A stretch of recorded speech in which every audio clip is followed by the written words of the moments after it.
Chapter 1. The Flame of Tarvalon.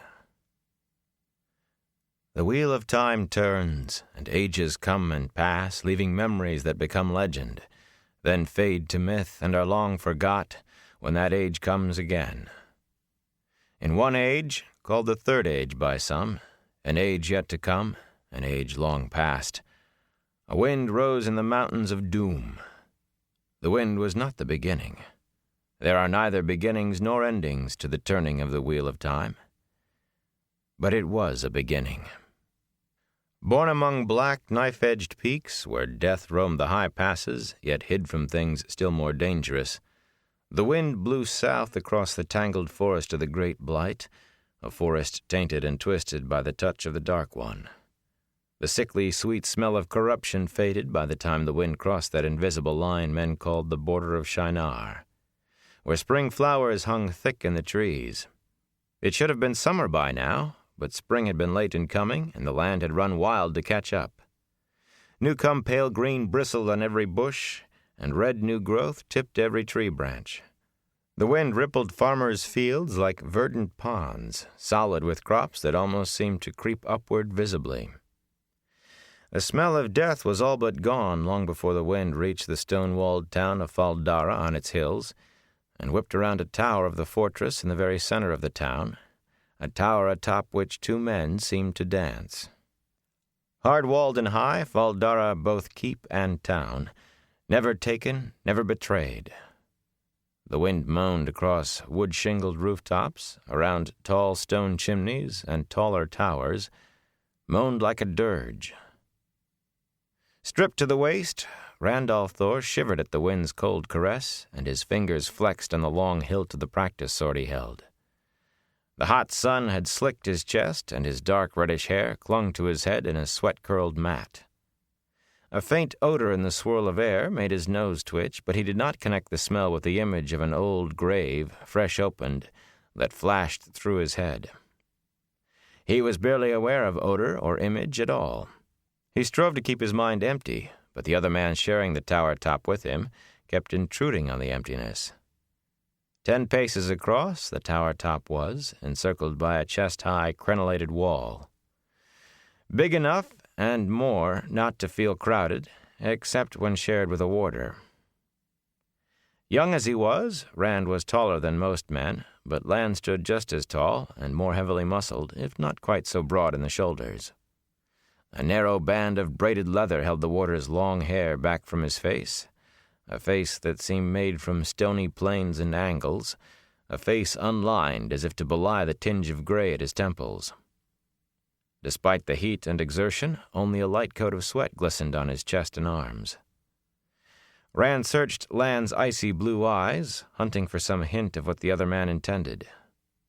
The warder never seemed to blink, and the practice sword in his hands moved surely and smoothly as he flowed from one stance to another.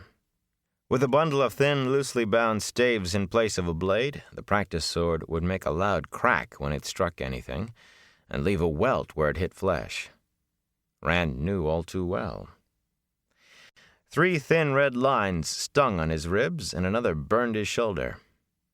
It had taken all his efforts not to wear more decorations. Lan bore not a mark.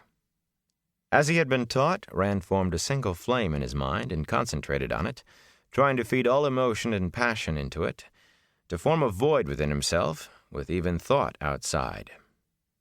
Emptiness came. As was too often the case of late, it was not a perfect emptiness. The flame still remained, or some sense of light sending ripples through the stillness. But it was enough, barely. The cool peace of the void crept over him, and he was one with the practice sword, with the smooth stones under his boots, even with Lan. All was one, and he moved without thought in a rhythm that matched the warder's, step for step and move for move. The wind rose again, bringing the ringing of bells from the town. Somebody still celebrating that spring has finally come. The extraneous thought fluttered through the void on waves of light, disturbing the emptiness, and as if the warder could read Rand's mind, the practice sword whirled in Lan's hands. For a long minute, the swift clack-clack-clack of bundled laths meeting filled the tower top. Rand made no effort to reach the other man. It was all he could do to keep the warder's strikes from reaching him. Turning Lan's blows at the last possible moment, he was forced back. Lan's expression never changed. The practice sword seemed alive in his hands. Abruptly, the warder's swinging slash changed in mid-motion to a thrust. Caught by surprise, Rand stepped back, already wincing with the blow he knew he could not stop this time. The wind howled across the tower and trapped him. It was as if the air had suddenly gelled, holding him in a cocoon, pushing him forward. Time and motion slowed. Horrified, he watched Lan's practice sword drift toward his chest. There was nothing slow or soft about the impact. His ribs creaked as if he had been struck with a hammer. He grunted, but the wind would not allow him to give way. It still carried him forward instead. The laths of Lan's practice sword flexed and bent, ever so slowly it seemed to Rand, then shattered, sharp points oozing toward his heart, jagged laths piercing his skin. Pain lanced through his body. His whole skin felt slashed. He burned as though the sun had flared to crisp him like bacon in a pan. With a shout, he threw himself stumbling back, falling against the stone wall. Hand trembling, he touched the gashes on his chest and raised bloody fingers before his gray eyes in disbelief. "And what was that fool move, sheepherder?" Lan grated. "You know better by now. Or should, unless you have forgotten everything I've tried to teach you. How badly are you?" He cut off as Rand looked up at him. "The wind." Rand's mouth was dry. It pushed me. It was solid as a wall." The warder stared at him in silence, then offered a hand. Rand took it and let himself be pulled to his feet. "Strange things can happen this close to the Blight," Lan said finally, but for all the flatness of the words, he sounded troubled. That in itself was strange. Warders, those half-legendary warriors who served the Aes Sedai, seldom showed emotion, and Lan showed little even for a warder. He tossed the shattered lath sword aside and leaned against the wall, where their real swords lay, out of the way of their practice. "Not like that," Rand protested. He joined the other man, squatting with his back against the stone. That way the top of the wall was higher than his head, protection of a kind from the wind. If it was a wind. No wind had ever felt solid like that. Peace. Maybe not even in the Blight. "For someone like you," Lan shrugged, as if that explained everything. "How long before you leave, sheepherder? A month since you said you were going, and I thought you'd be 3 weeks gone by now." Rand stared up at him in surprise. He's acting like nothing happened. Frowning, he set down the practice sword and lifted his real sword to his knees, fingers running along the long leather-wrapped hilt inset with a bronze heron. Another bronze heron stood on the scabbard, and yet another was scribed in the sheathed blade. It was still a little strange to him that he had a sword, any sword, much less one with a blade master's mark. He was a farmer from the Two Rivers, so far away now. Maybe far away forever now. He was a shepherd like his father. I was a shepherd. What am I now? And his father had given him a heron-marked sword. Tam is my father, no matter what anybody says. He wished his own thoughts did not sound as if he was trying to convince himself. Again, Lan seemed to read his mind. In the borderlands, sheepherder, if a man has the raising of a child, that child is his, and none can say different. Scowling, Rand ignored the warder's words. It was no one's business but his own. I want to learn how to use this. I need to. It had caused him problems, carrying a heron-marked sword. Not everybody knew what it meant, or even noticed it. But even so, a heron-marked blade, especially in the hands of a youth barely old enough to be called a man, still attracted the wrong sort of attention. I've been able to bluff sometimes, when I could not run, and I've been lucky besides. But what happens when I can't run, and I can't bluff, and my luck runs out? You could sell it, Lan said carefully. That blade is rare, even among heron-marked swords. It would fetch a pretty price. No! It was an idea he had thought of more than once, but he rejected it now for the same reason he always had, and more fiercely for coming from someone else. As long as I keep it, I have the right to call Tam my father. He gave it to me, and it gives me the right. I thought any Heron-marked blade was rare. Lan gave him a sidelong look. Tam didn't tell you then? He must know. Perhaps he didn't believe. Many do not. He snatched up his own sword, almost the twin of Rand's except for the lack of Heron's, and whipped off the scabbard. The blade, slightly curved and single-edged, glittered silvery in the sunlight. It was the sword of the kings of Malkir. Lan did not speak of it. He did not even like others to speak of it. But Allan Mandragoran was Lord of the Seven Towers, Lord of the Lakes, and uncrowned king of Malkir. The Seven Towers were broken now, and the 1,000 Lakes the lair of unclean things. Malkir lay swallowed by the great blight, and of all the Malkiri lords, only one still lived. Some said Lan had become a warder, bonding himself to an Aes Sedai, so he could seek death in the blight and join the rest of his blood. Rand had indeed seen Lan put himself in harm's way, seemingly without regard for his own safety. But far beyond his own life and safety he held those of Moraine, the Aes Sedai who held his bond. Rand did not think Lan would truly seek death while Moraine lived. Turning his blade in the light, Lan spoke. In the War of the Shadow, the One Power itself was used as a weapon, and weapons were made with the One Power. Some weapons used the One Power, things that could destroy an entire city at one blow, lay waste to the land for leagues. Just as well those were all lost in the breaking. Just as well no one remembers the making of them. But there were simpler weapons, too, for those who would face Myrddraal, and worse things the Dreadlords made, blade to blade. With the One Power, Aes Sedai drew iron and other metals from the earth, smelted them, formed and wrought them, all with the power. Swords and other weapons, too. Many that survived the breaking of the world were destroyed by men who feared and hated Aes Sedai work, and others have vanished with the years. Few remain, and few men truly know what they are. There have been legends of them, swollen tales of swords that seem to have a power of their own. You've heard the Gleeman's tales. The reality is enough. Blades that will not shatter or break and never lose their edge. I've seen men sharpening them, playing at sharpening, as it were, but only because they could not believe a sword did not need it after use. All they ever did was wear away their oil stones.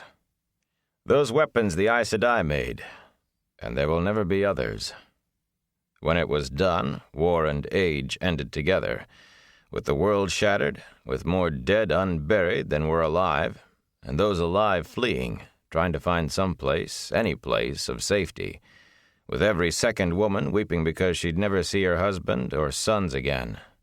When it was done, the Aes Sedai who still lived swore they would never again make a weapon for one man to kill another. Every Aes Sedai swore it, and every woman of them since has kept that oath. Even the Red Ajah. And they care little what happens to any male. One of those swords, a plain soldier's sword, with a faint grimace, almost sad if the warder could be said to show emotion, he slid the blade back into its sheath, became something more. On the other hand, those made for Lord Generals, with blades so hard no bladesmith could mark them, yet marked already with a heron, those blades became sought after. Rand's hands jerked away from the sword propped on his knees. It toppled, and instinctively he grabbed it before it hit the floor stones. You mean Aes Sedai made this? I thought you were talking about your sword. Not all heron-marked blades are Aes Sedai work. Few men handle a sword with the skill to be named Blade Master and be awarded a heron-marked blade, but even so, not enough Aes Sedai blades remain for more than a handful to have one. Most come from master bladesmiths, the finest steel men can make, yet still wrought by a man's hands. But that one sheepherder, that one could tell a tale of 3,000 years or more. I can't get away from them, Rand said. Can I? He balanced the sword in front of him on scabbard point. It looked no different than it had before he knew. Aes Sedai work. But Tam gave it to me. My father gave it to me. He refused to think of how a Two Rivers shepherd had come by a heron-marked blade. There were dangerous currents in such thoughts, deeps he did not want to explore. Do you really want to get away, sheepherder? I'll ask again. Why are you not gone, then? The sword? In 5 years I could make you worthy of it, make you a blade master. You have quick wrists, good balance, and you don't make the same mistake twice. But I do not have 5 years to give over to teaching you, and you do not have 5 years for learning. You have not even 1 year, and you know it. As it is, you will not stab yourself in the foot. You hold yourself as if the sword belongs at your waist, sheepherder, and most village bullies will sense it. But you've had that much almost since the day you put it on. So why are you still here? Mat and Perrin are still here, Rand mumbled. I don't want to leave before they do. I won't ever... I might not see them again for years, maybe. His head dropped back against the wall. Blood and ashes. At least they just think I'm crazy not to go home with them. Half the time Nynaeve looks at me like I'm 6 years old and I've skinned my knee, and she's going to make it better. The other half she looks like she's seeing a stranger. One she might offend if she looks too closely at that. She's a wisdom, and besides that, I don't think she's ever been afraid of anything, but she... He shook his head. And Egwene? Burn me. She knows why I have to go, but every time I mention it, she looks at me, and I knot up inside and... He closed his eyes, pressing the sword hilt against his forehead, as if he could press what he was thinking out of existence. I wish... You wish everything could be the way it was, sheepherder? Or you wish the girl would go with you instead of to Tar Valon? You think she'll give up becoming an Aes Sedai for a life of wandering? With you? If you put it to her in the right way, she might. Love is an odd thing. Lan sounded suddenly weary. As odd a thing as there is. No. It was what he had been wishing, that she would want to go with him. He opened his eyes and squared his back and made his voice firm. No, I wouldn't let her come with me if she did ask. He could not do that to her.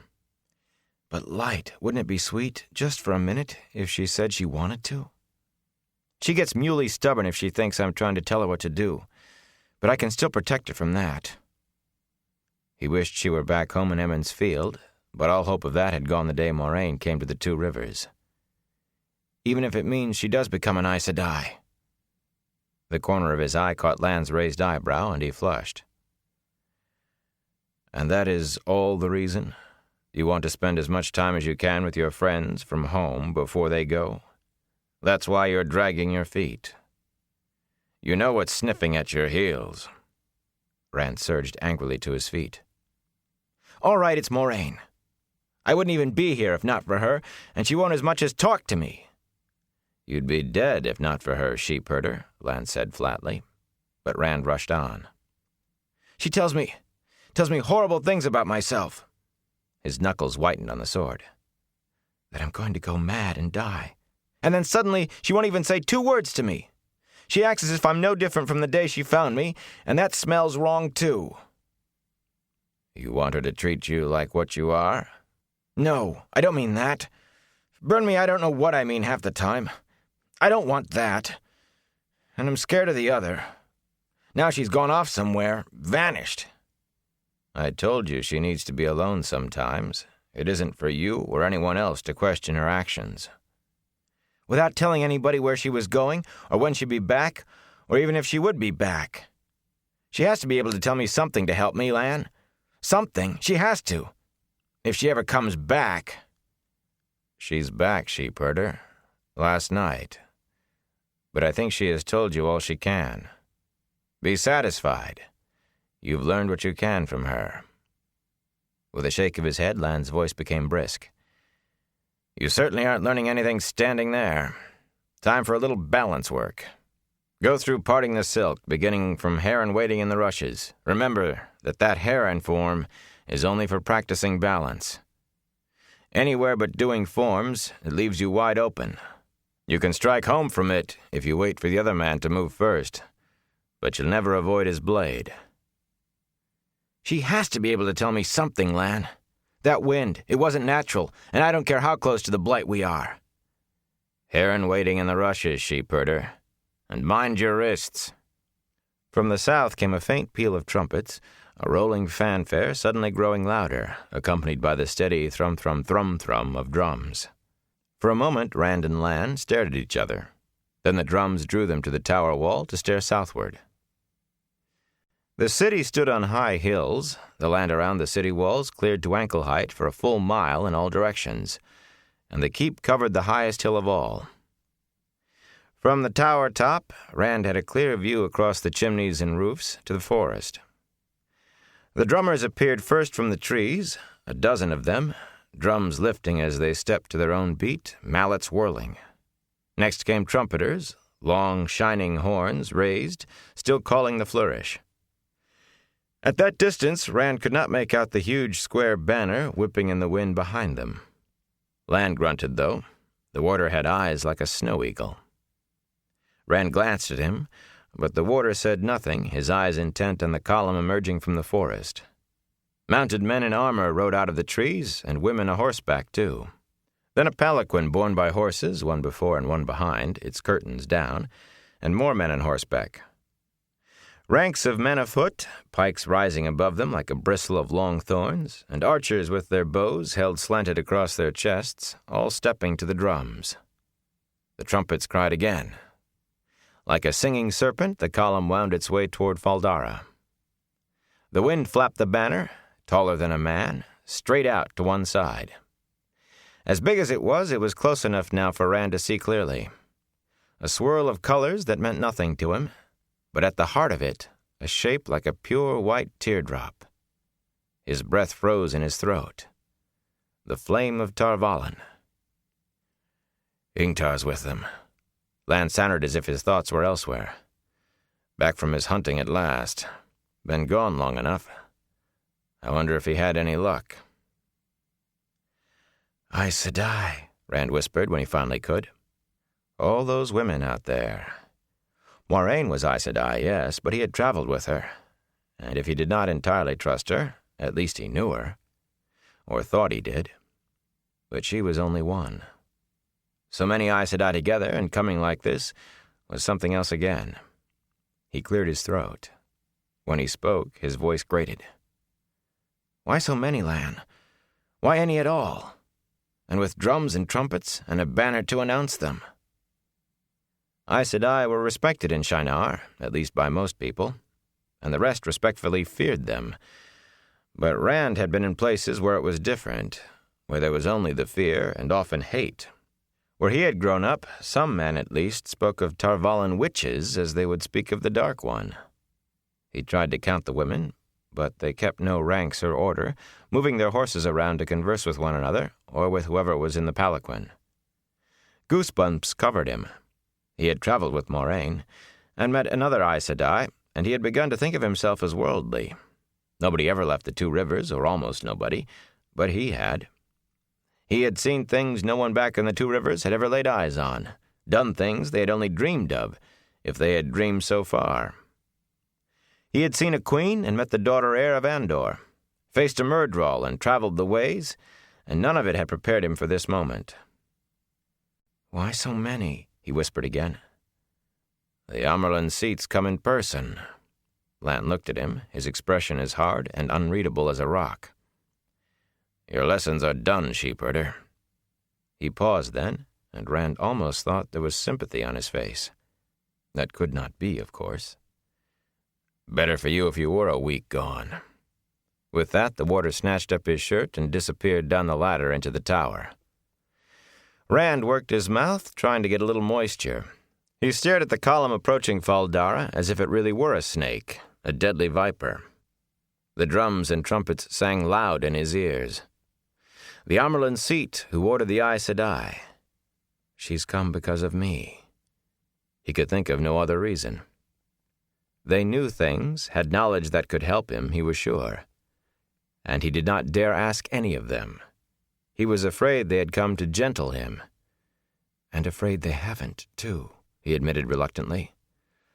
Light, I don't know which scares me more. I don't mean to channel the power, he whispered. It was an accident.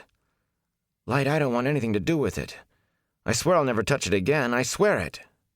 With a start, he realized that the Aes Sedai party was entering the city gates. The wind swirled up fiercely, chilling his sweat like droplets of ice, making the trumpets sound like sly laughter. He thought he could smell an opened grave strong in the air. My grave if I keep standing here. Grabbing his shirt, he scrambled down the ladder and began to run. Chapter 2. The Welcome. The halls of Fal Dara Keep, their smooth stone walls sparsely decorated with elegantly simple tapestries and painted screens, bustled with news of the Amyrlin Seat's imminent arrival. Servants in black and gold darted about their tasks, running to prepare rooms or carry orders to the kitchens, moaning that they could not have everything ready for so great a personage when they had had no warning. Dark-eyed warriors, their heads shaven except for a top-knot bound with a leather cord, did not run, but haste filled their steps, and their faces shone with an excitement normally reserved for battle. Some of the men spoke as Rand hurried past. "Ah, there you are, Rand al'Thor. Peace favor your sword. On your way to clean up? You'll want to look your best when you're presented to the Amyrlin Seat. She'll want to see you and your two friends as well as the women, you can count on it." He trotted toward the broad stairs, wide enough for 20 men abreast, that led up to the men's apartments. "The Amyrlin herself, come with no more warning than a pack peddler. Must be because of Moraine Sedai and you Southerners, eh? What else?" The wide, iron-bound doors of the men's apartments stood open and half jammed with top-knotted men buzzing with the Amyrlin's arrival. "Ho, Southlander! The Amyrlin's here. Come for you and your friends, I suppose. Peace, what honor for you. She seldom leaves Tar Valon, and she's never come to the Borderlands in my memory." He fended them all off with a few words. He had to wash, find a clean shirt, no time to talk. They thought they understood and let him go. Not a one of them knew a thing except that he and his friends traveled in company with an Aes Sedai, that two of his friends were women who were going to Tar Valon to train as Aes Sedai, but their words stabbed at him as if they knew everything. "She's come for me." He dashed through the men's apartments, darted into the room he shared with Mat and Perrin, and froze, his jaw dropping in astonishment. The room was filled with women wearing the black and gold, all working purposefully. It was not a big room, and its windows, a pair of tall, narrow arrow slits looking down on one of the inner courtyards, did nothing to make it seem larger. 3 beds on black and white tiled platforms, each with a chest at the foot, 3 plain chairs, a washstand by the door, and a tall, wide wardrobe crowded the room. The 8 women in there seemed like fish in a basket. The women barely glanced at him and went right on clearing his clothes, and Mat and Perrin's, out of the wardrobe and replacing them with new. Anything found in the pockets was put atop the chests, and the old clothes were bundled up carelessly like rags. "What are you doing?" he demanded when he caught his breath. "Those are my clothes." One of the women sniffed and poked a finger through a tear in the sleeve of his only coat, then added it to the pile on the floor. Another, a black-haired woman with a big ring of keys at her waist, set her eyes on him. That was Elan Su, Chatayan of the keep. He thought of the sharp-faced woman as a housekeeper, though the house she kept was a fortress and scores of servants did her bidding. "Moraine Sedai said all of your clothes are worn out, and the Lady Amalisa had new made to give you. Just keep out of our way," she added firmly, "and we will be done the quicker." There were few men the Chatayan could not bully into doing as she wished. Some said even Lord Agelmar, and she plainly did not expect any trouble with one man young enough to be her son. He swallowed what he had been going to say. There was no time for arguing. The Amyrlin Seat could be sending for him at any minute. "Honor to the Lady Amalisa for her gift," he managed, after the Shienaran way. "And honor to you, Elan Su Chatayan. Please convey my words to the Lady Amalisa, and tell her I said, heart and soul to serve." That ought to satisfy the Shienaran love of ceremony for both women. "But now, if you'll pardon me, I want to change." "That is well," Elan Su said comfortably.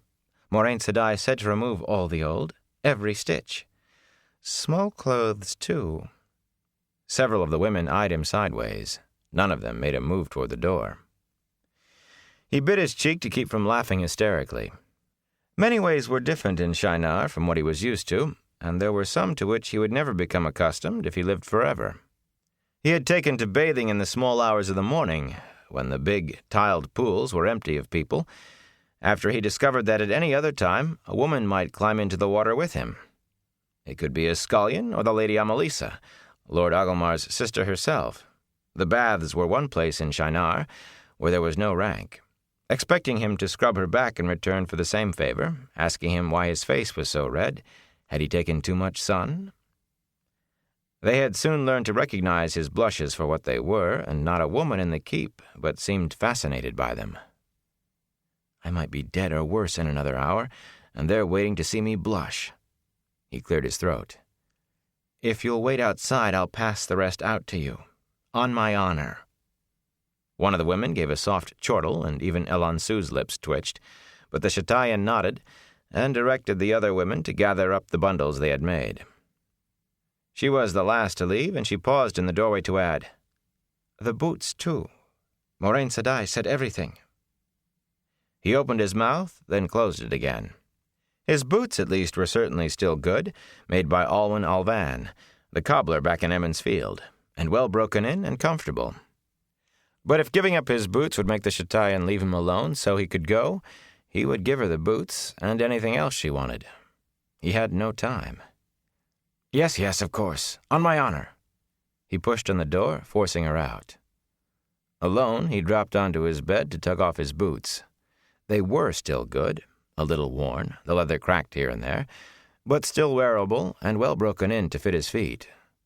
Then hastily stripped off, piling everything atop the boots, and washed at the basin just as quickly. The water was cold. The water was always cold in the men's apartments. The wardrobe had 3 wide doors carved in the simple Shinaran manner, suggesting more than showing a series of waterfalls and rocky pools. Pulling open the center door, he stared for a moment at what had replaced the few garments he had brought with him. A dozen high-collared coats of the finest wool, and as well cut as any he had ever seen on a merchant's back or a lord's, most embroidered like feast-day clothes. A dozen! 3 shirts for every coat, both linen and silk, with wide sleeves and tight cuffs. 2 cloaks. 2, when he had made do with one at a time all his life. One cloak was plain, stout wool and dark green, the other deep blue with a stiff-standing collar embroidered in gold with herons. And high on the left breast, where a lord would wear his sign, his hand drifted to the cloak of its own accord. As if uncertain what they would feel, his fingers brushed the stitching of a serpent, curled almost into a circle, but a serpent with 4 legs and a lion's golden mane, scaled in crimson and gold, its feet each tipped with 5 golden claws. His hand jerked back as if burned. Light, help me. Was it Amalisa had this made, or Moraine? How many saw it? How many know what it is, what it means? Even one is too many. Burn me, she's trying to get me killed. Bloody Moraine won't even talk to me, but now she's given me bloody fine new clothes to die in. A rap at the door sent him leaping half out of his skin. Are you done? Came Elansu's voice. Every stitch now. Perhaps I had better... A creak as if she were trying the knob. With a start, Rand realized he was still naked. I'm done, he shouted. Peace! Don't come in! Hurriedly, he gathered up what he had been wearing, boots and all. I'll bring them! Hiding behind the door, he opened it just wide enough to shove the bundle into the arms of the Chatayan. That's everything. She tried to peer through the gap. Are you sure? Moraine Sedai said everything. Perhaps I had better just look. It's everything, he growled. On my honor. He shouldered the door shut in her face and heard laughter from the other side. Muttering under his breath, he dressed hurriedly. He would not put it past any of them to find some excuse to come bulling in anyway. The gray breeches were snugger than he was used to, but still comfortable, and the shirt with its billowy sleeves was wide enough to satisfy any good wife in Emmons Field on laundry day. The knee-high boots fit as if he had worn them a year. He hoped it was just a good cobbler, and not more Aes Sedai work. All of these clothes would make a pack as big as he was. Yet he had grown used to the comfort of clean shirts again, of not wearing the same breeches day after day until sweat and dirt made them as stiff as his boots, then wearing them still. He took his saddlebags from his chest and stuffed what he could into them, then reluctantly spread the fancy cloak out on the bed and piled a few more shirts and breeches on that. Folded with the dangerous sigil inside and tied with a cord, looped so it could be slung on a shoulder, it looked not much different from the packs he had seen carried by other young men on the road. A peal of trumpets rolled through the arrow slits, trumpets calling the fanfare from outside the walls, trumpets answering from the keep towers. "I'll pick out the stitching when I get a chance," he muttered. He had seen women picking out embroidery when they had made a mistake or changed their mind on the pattern, and it did not look very hard. The rest of the clothes, most of them in fact, he stuffed back into the wardrobe. No need to leave evidence of flight to be found by the first person to poke a head in after he went. Still frowning, he knelt beside his bed. The tiled platforms on which the beds rested were stoves, where a small fire damped down to burn all night could keep the bed warm through the worst night in a Shanaran winter. The nights were still cooler than he was used to this time of year, but blankets were enough for warmth now. Pulling open the firebox door, he took out a bundle he could not leave behind. He was glad Elansu had not thought anyone would keep clothes in there.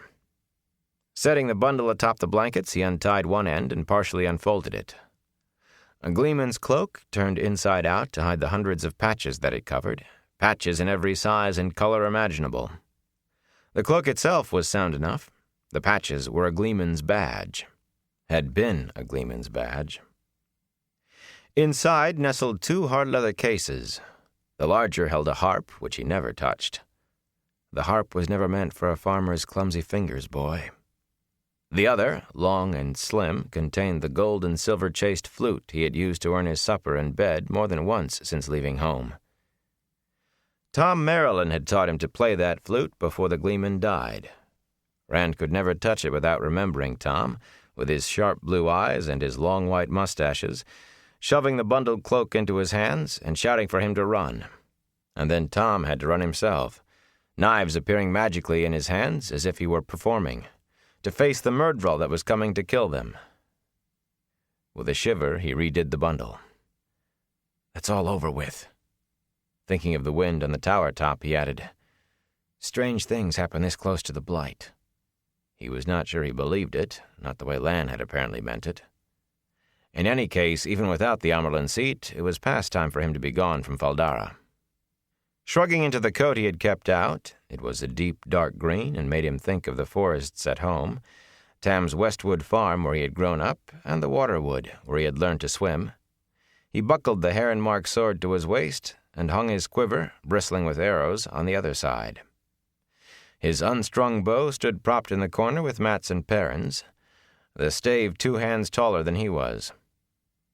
He had made it himself since coming to Fal Dara, and besides him, only Lan and Perrin could draw it.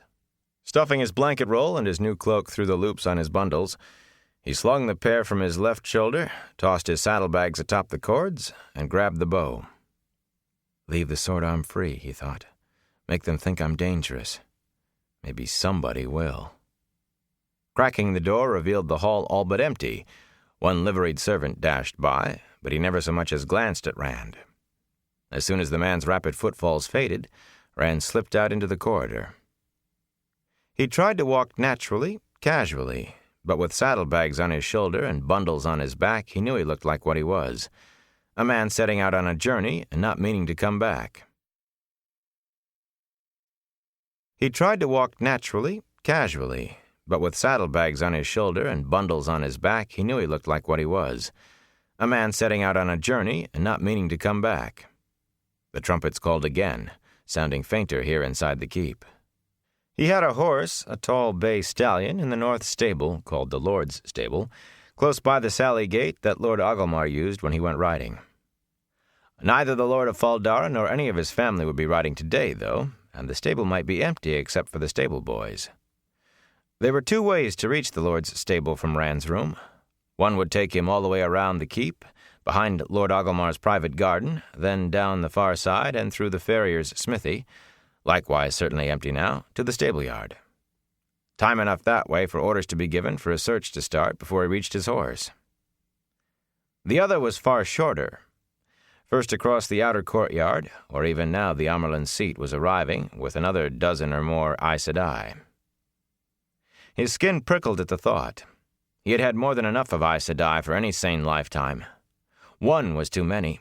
All the stories said it, and he knew it for fact. But he was not surprised when his feet took him toward the outer courtyard. He would never see legendary Tar Valon. He could not afford that risk, now or ever. But he might catch a glimpse of the Amyrlin's seat before he left. That would be as much as seeing a queen. There can't be anything dangerous in just looking from a distance. I'll keep moving and be gone before she ever knows I was there. He opened a heavy iron-strapped door onto the outer courtyard and stepped out into silence. People forested the guard walk atop every wall. Top-knotted soldiers and liveried servants, and menials still in their muck, all pressed together cheek by jowl, with children sitting on shoulders to look over their elders' heads or squeezing in to peer around waists and knees. Every archer's balcony was packed like a barrel of apples, and faces even showed in the narrow arrow slits in the walls. A thick mass of people bordered the courtyard like another wall. And all of them watched and waited in silence. He pushed his way along the wall, in front of the smithies and Fletcher's stalls that lined the court. Fal Dara was a fortress, not a palace, despite its size and grim grandeur, and everything about it served that end, apologizing quietly to the people he jostled. Some looked around with a frown, and a few gave a second stare to his saddlebags and bundles, but none broke the silence. Most did not even bother to look at who had bumped past them. He could easily see over the heads of most of them, enough to make out clearly what was going on in the courtyard. Just inside the main gate, a line of men stood beside their horses, 16 of them. No two wore the same kind of armor or carried the same sort of sword, and none looked like Lan, but Rand did not doubt they were warders. Round faces, square faces, long faces, narrow faces, they all had the look as if they saw things other men did not see, heard things other men did not hear. Standing at their ease, they looked as deadly as a pack of wolves. Only one other thing about them was alike. One and all, they wore the color-shifting cloak he had first seen on Lan, the cloak that often seemed to fade into whatever was behind it. It did not make for easy watching or a still stomach, so many men in those cloaks. A dozen paces in front of the warders, a row of women stood by their horses' heads, the cowls of their cloaks thrown back. He could count them now, 14. 14 Aes Sedai. They must be. Tall and short, slender and plump, dark and fair, hair cut short or long, hanging loose down their backs or braided. Their clothes were as different as the warders were, in as many cuts and colors as there were women. Yet they, too, had a sameness, one that was only obvious when they stood together like this. To a woman they seemed ageless.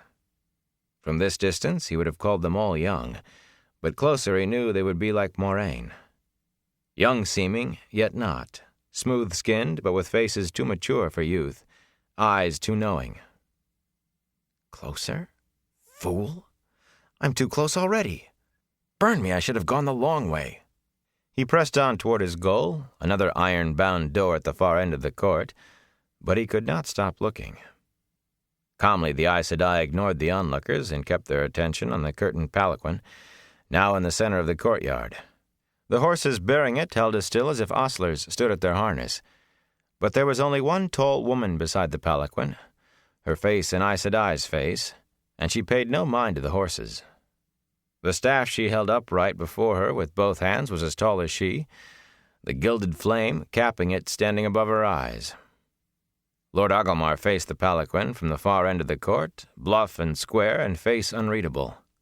His high-collared coat of dark blue bore the 3 running red foxes of the House of Jugad, as well as the stooping black hawk of Shinar.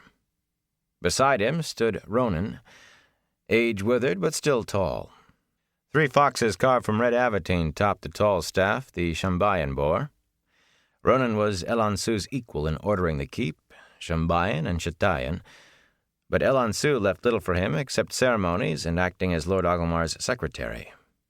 Both men's top-knots were snow-white.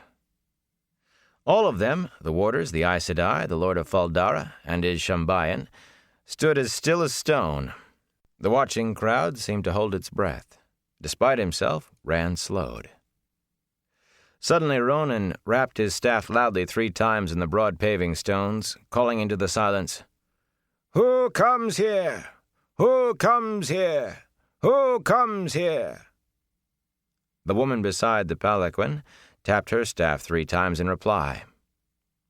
"The Watcher of the Seals, the Flame of Tar Valon, the Amyrlin Seat." "Why should we watch?" Ronan demanded. "For the hope of humankind," the tall woman replied. "Against what do we guard?" "The shadow at noon." "How long shall we guard?" "From rising sun to rising sun, so long as the wheel of time turns." Agelmar bowed, his white topknot stirring in the breeze. "Fal Dara offers bread and salt and welcome. Welcome is the Amyrlin Seat to Fal Dara, for here is the watch kept, here is the pact maintained. Welcome." The tall woman drew back the curtain of the palanquin, and the Amyrlin Seat stepped out. Dark-haired, ageless as all Aes Sedai were ageless, she ran her eyes over the assembled watchers as she straightened. Rand flinched when her gaze crossed him. He felt as if he had been touched, but her eyes passed on and came to rest on Lord Agelmar. A liveried servant knelt at her side with folded towels, steam still rising, on a silver tray. Formally she wiped her hands and patted her face with a damp cloth. "I offer thanks for your welcome, my son. May the light illumine House Jagad. May the light illumine Fal Dara and all her people." Agelmar bowed again. "You honor us, mother." It did not sound odd, her calling him son, or him calling her mother, though comparing her smooth cheeks to his craggy face made him seem more like her father, or even grandfather. She had a presence that more than matched his. "House Jagad is yours. Fal Dara is yours." Cheers rose on every side, crashing against the walls of the keep like breaking waves. Shivering, Rand hurried toward the door to safety, careless of whom he bumped into now. "Just your bloody imagination. She doesn't even know who you are. Not yet. Blood and ashes if she did." He did not want to think of what would have happened if she knew who he was, what he was. What would happen when she finally found out? He wondered if she had had anything to do with the wind atop the tower. Aes Sedai could do things like that. When he pushed through that door and slammed it shut behind him, muting the roar of welcome that still shook the courtyard, he heaved a relieved sigh. The halls here were as empty as the others had been, and he all but ran. Out across a smaller courtyard with a fountain splashing in the center, down yet another corridor, and out into the flagstone stable-yard. The Lord's stable itself, built into the wall of the keep, stood tall and long, with big windows here inside the walls, and horses kept on 2 floors. The smithy across the courtyard stood silent, the farrier and his helpers gone to see the welcome. Tima, the leathery-faced head groom, met him at the wide doors with a deep bow, touching his forehead and then his heart.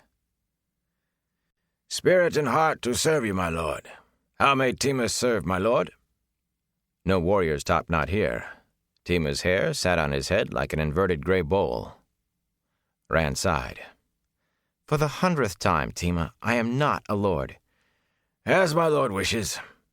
The groom's bow was even lower this time. It was his name that caused the problem, and a similarity. Rand al'Thor, Lan Mandragoran. For Lan, according to the custom of Malkir, the royal Al named him king, though he never used it himself. For Rand, Al was just a part of his name, though he had heard that once, long ago, before the 2 Rivers was called the 2 Rivers, it had meant son of. Some of the servants in Fal Dara Keep, though, had taken it to mean he was a king too, or at least a prince. All of his argument to the contrary had only managed to demote him to lord. At least he thought it had.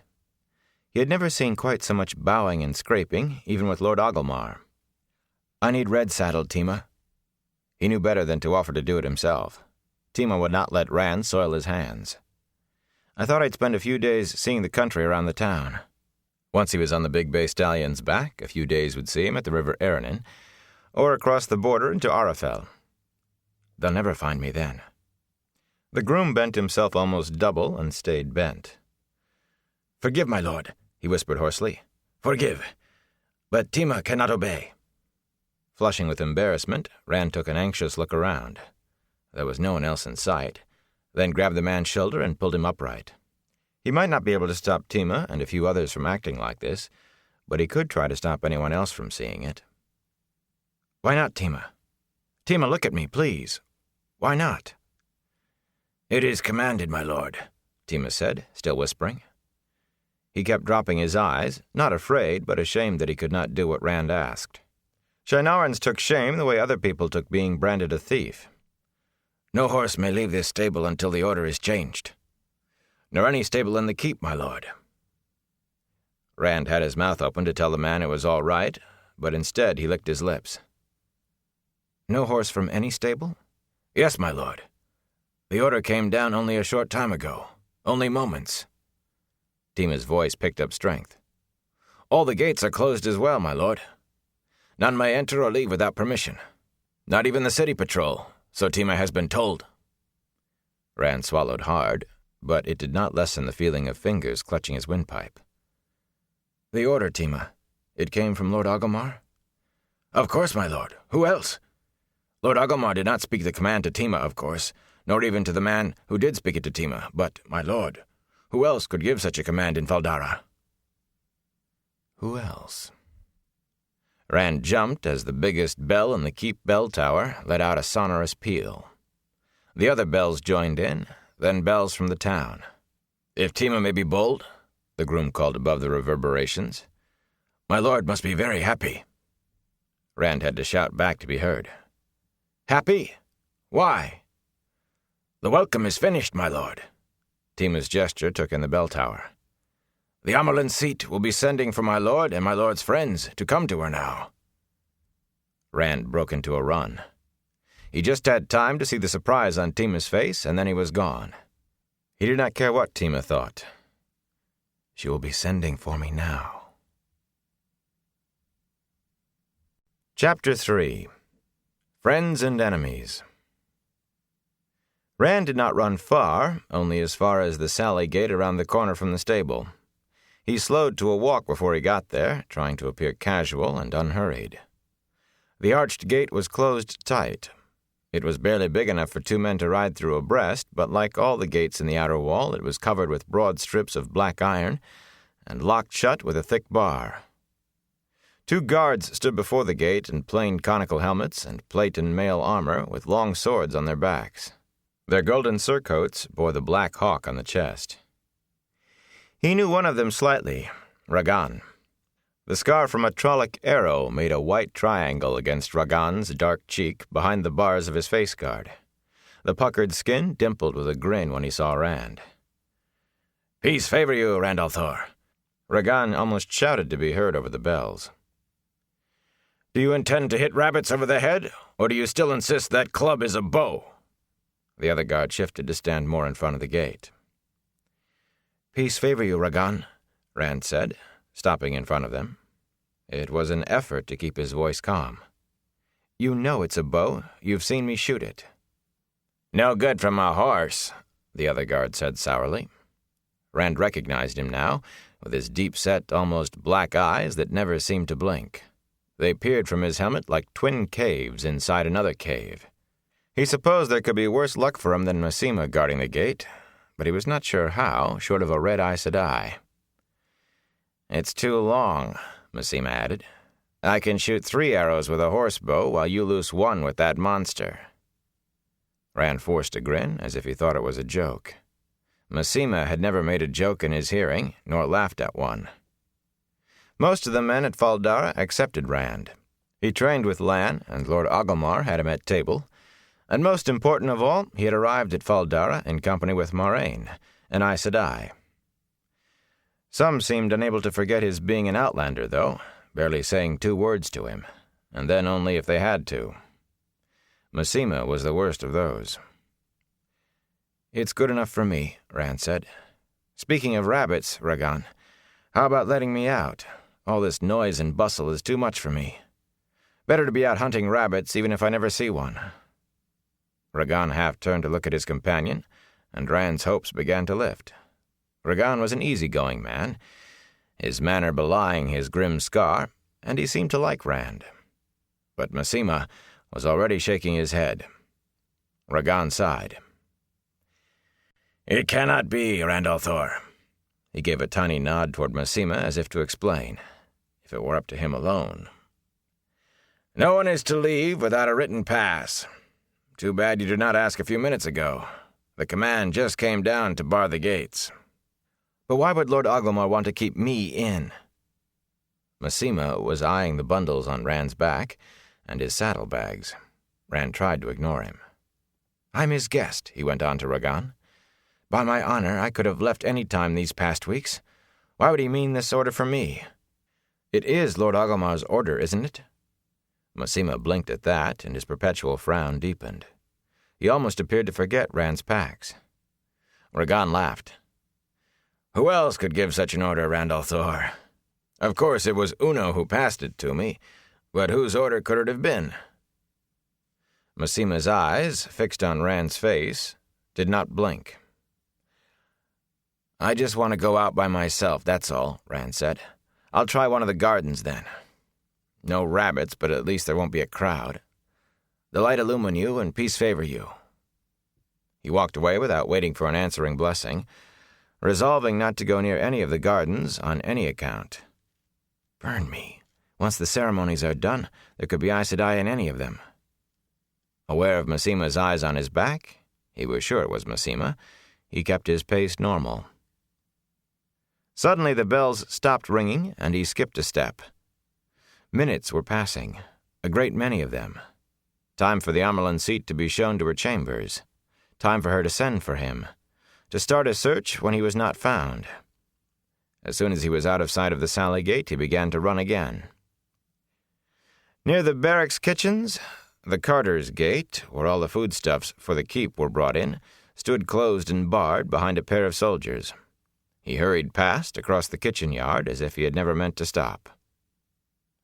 The dog gate at the back of the keep, just high enough and wide enough for one man on foot, had its guards too. He turned around before they saw him. There were not many gates, even as big as the keep was, but if the dog gate was guarded, they all would be. Perhaps he could find a length of rope. He climbed one of the stairs to the top of the outer wall, to the wide parapet with its crenellated walls.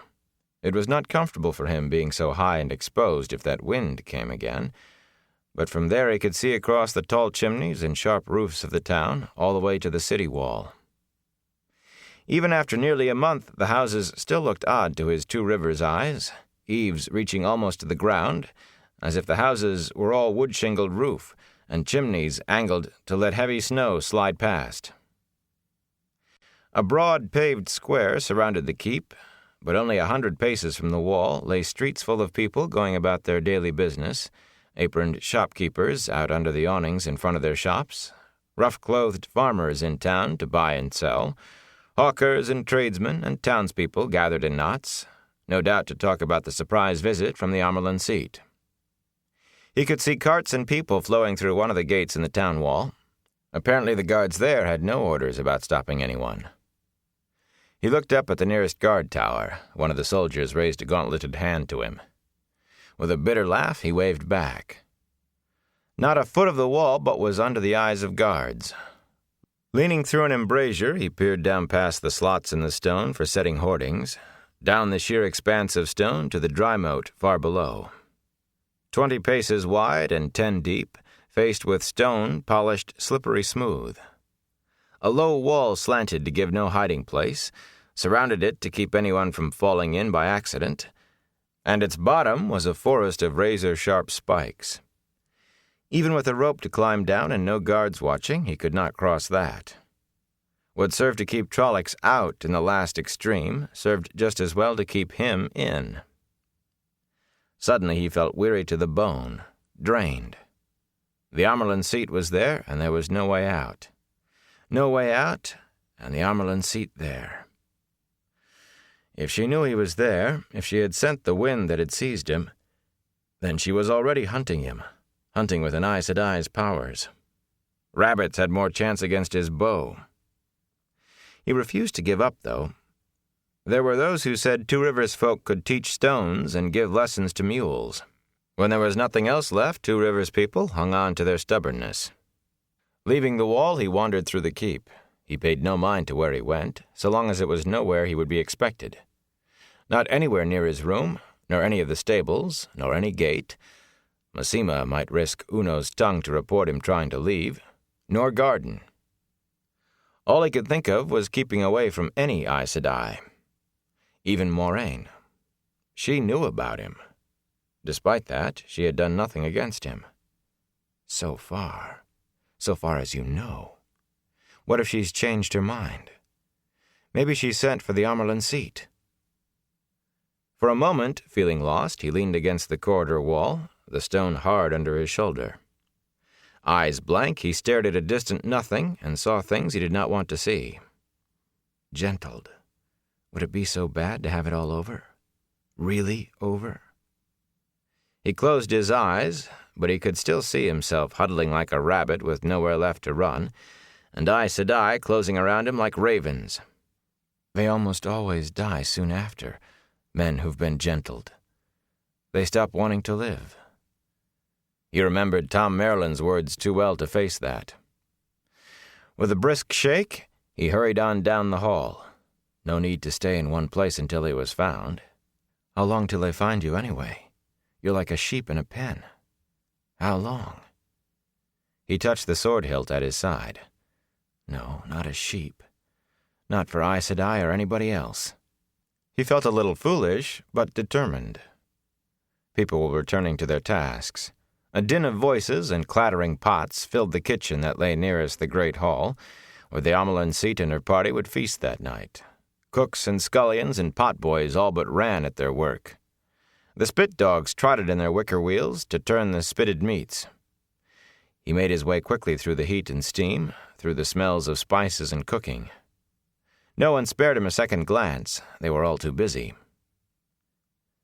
The back halls, where the servants lived in small apartments, were stirring like a kicked ant heap as men and women scurried to don their best livery. Children did their playing in corners, out of the way. Boys waved wooden swords, and girls played with carved dolls, some announcing that hers was the Amerlin seat. Most of the doors stood open, doorways blocked only by beaded curtains. Normally that meant whoever lived there was open to visitors, but today it simply meant the residents were in a hurry. Even those who bowed to him did so with hardly a pause. Would any of them hear, when they went to serve, that he was being sought, and speak of seeing him? Speak to an Aes Sedai and tell her where to find him? The eyes that he passed suddenly appeared to be studying him slyly, and to be weighing and considering behind his back. Even the children took on sharper looks in his mind's eye. He knew it was just his imagination. He was sure it was. It had to be. But when the servants' apartments were behind him, he felt as if he had escaped before a trap could spring shut. Some places in the keep were empty of people, the folk who normally worked there released for the sudden holiday. The armorer's forge, with all the fires banked, the anvils silent. Silent, cold, lifeless. Yet somehow not empty. His skin prickled, and he spun on his heel. No one there. Just the big square tool chests and the quenching barrels full of oil. The hair on the back of his neck stirred, and he whipped round again. The hammers and tongs hung in their places on the wall. Angrily, he stared around the big room. There's nobody there. It's just my imagination. That wind, and the Amerlin. That's enough to make me imagine things. Outside in the armorer's yard, the wind swirled up around him momentarily. Despite himself, he jumped, thinking it meant to catch him. For a moment, he smelled the faint odor of decay again, and heard someone behind him laughing slyly. Just for a moment. Frightened, he edged in a circle, peering warily. The yard, paved with rough stone, was empty except for him. Just your bloody imagination. He ran away, and behind him he thought he heard the laughter again, this time without the wind. In the woodyard, the presence returned, the sense of someone there, the feel of eyes peering at him around tall piles of split firewood under the long sheds, darting glances over the stacks of seasoned planks and timbers waiting on the other side of the yard for the carpenter's shop, now closed up tight. He refused to look around, refused to think of how one set of eyes could move from place to place so fast, could cross the open yard from the firewood shed to the lumber shed without even a flicker of movement that he could see. He was sure it was one set of eyes. Imagination. Or maybe I'm going crazy already. He shivered. Not yet. Light, please, not yet.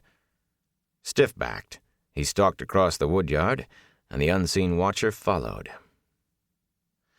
Down deep corridors lit only by a few rush torches, in the storerooms filled with sacks of dried peas or beans, crowded with slatted racks heaped with wrinkled turnips and beets, or stacked with barrels of wine and casks of salted beef and kegs of ale, the eyes were always there, sometimes following him, sometimes waiting when he entered. He never heard a footstep but his own, never heard a door creak except when he opened and closed it. But the eyes were there. Light, I am going crazy. Then he opened another storeroom door, and human voices, human laughter drifted out to fill him with relief. There would be no unseen eye here. He went in. Half the room was stacked to the ceiling with sacks of grain. In the other half, a thick semicircle of men knelt in front of one of the bare walls.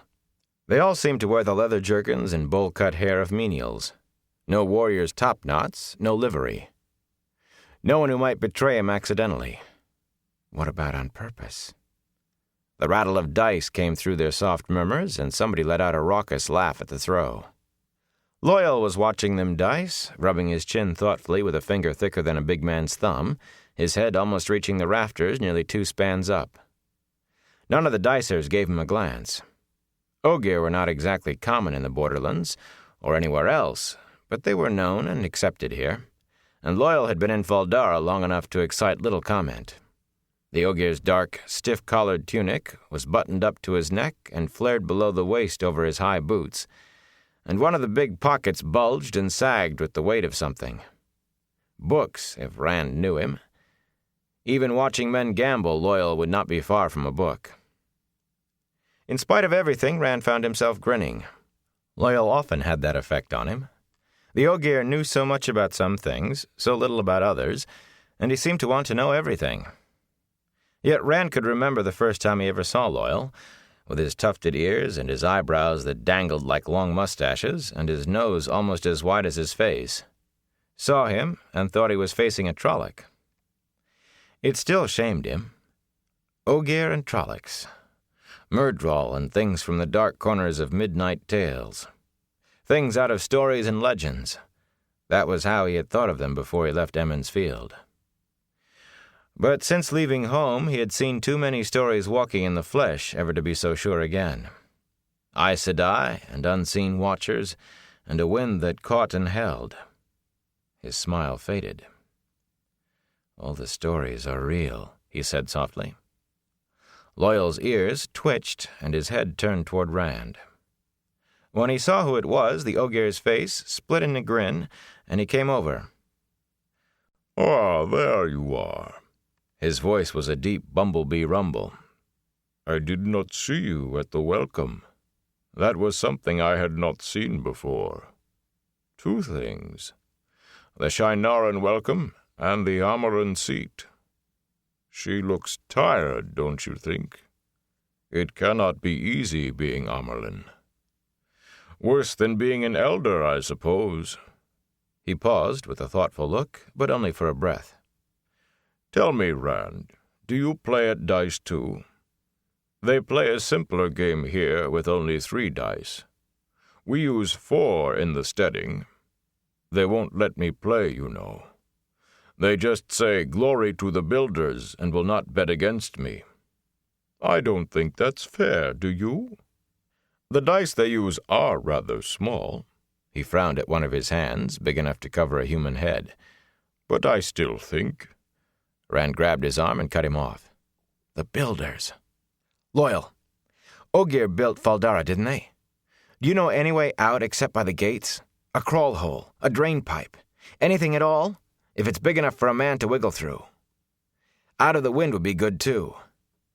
Loyal gave a pained grimace, the ends of his eyebrows almost brushing his cheeks. Rand, Ogier built Mothul Dadaranel, but that city was destroyed in the Trolloc Wars. This, he touched the stone wall lightly with broad fingertips, was built by men. I can sketch a plan of Mothul Dadaranel. I saw the maps once in an old book in Stedding Shangtai. But of Faldara, I know no more than you. It is well built, though, isn't it? Stark, but well made. Rand slumped against the wall, squeezing his eyes shut. I need a way out, he whispered. The gates are barred and they won't let anyone pass. But I need a way out. But why, Rand? Loyal said slowly. No one here will hurt you. Are you all right? Rand? Suddenly his voice rose. Mat, Perrin, I think Rand is sick. Rand opened his eyes to see his friends straightening up out of the knot of dicers. Mat Cawthon, long-limbed as a stork, wearing a half-smile as if he saw something funny that no one else saw. Shaggy-haired Perrin Aybara, with heavy shoulders and thick arms from his work as a blacksmith's apprentice. They both still wore their Two Rivers garb, plain and sturdy but travel-worn.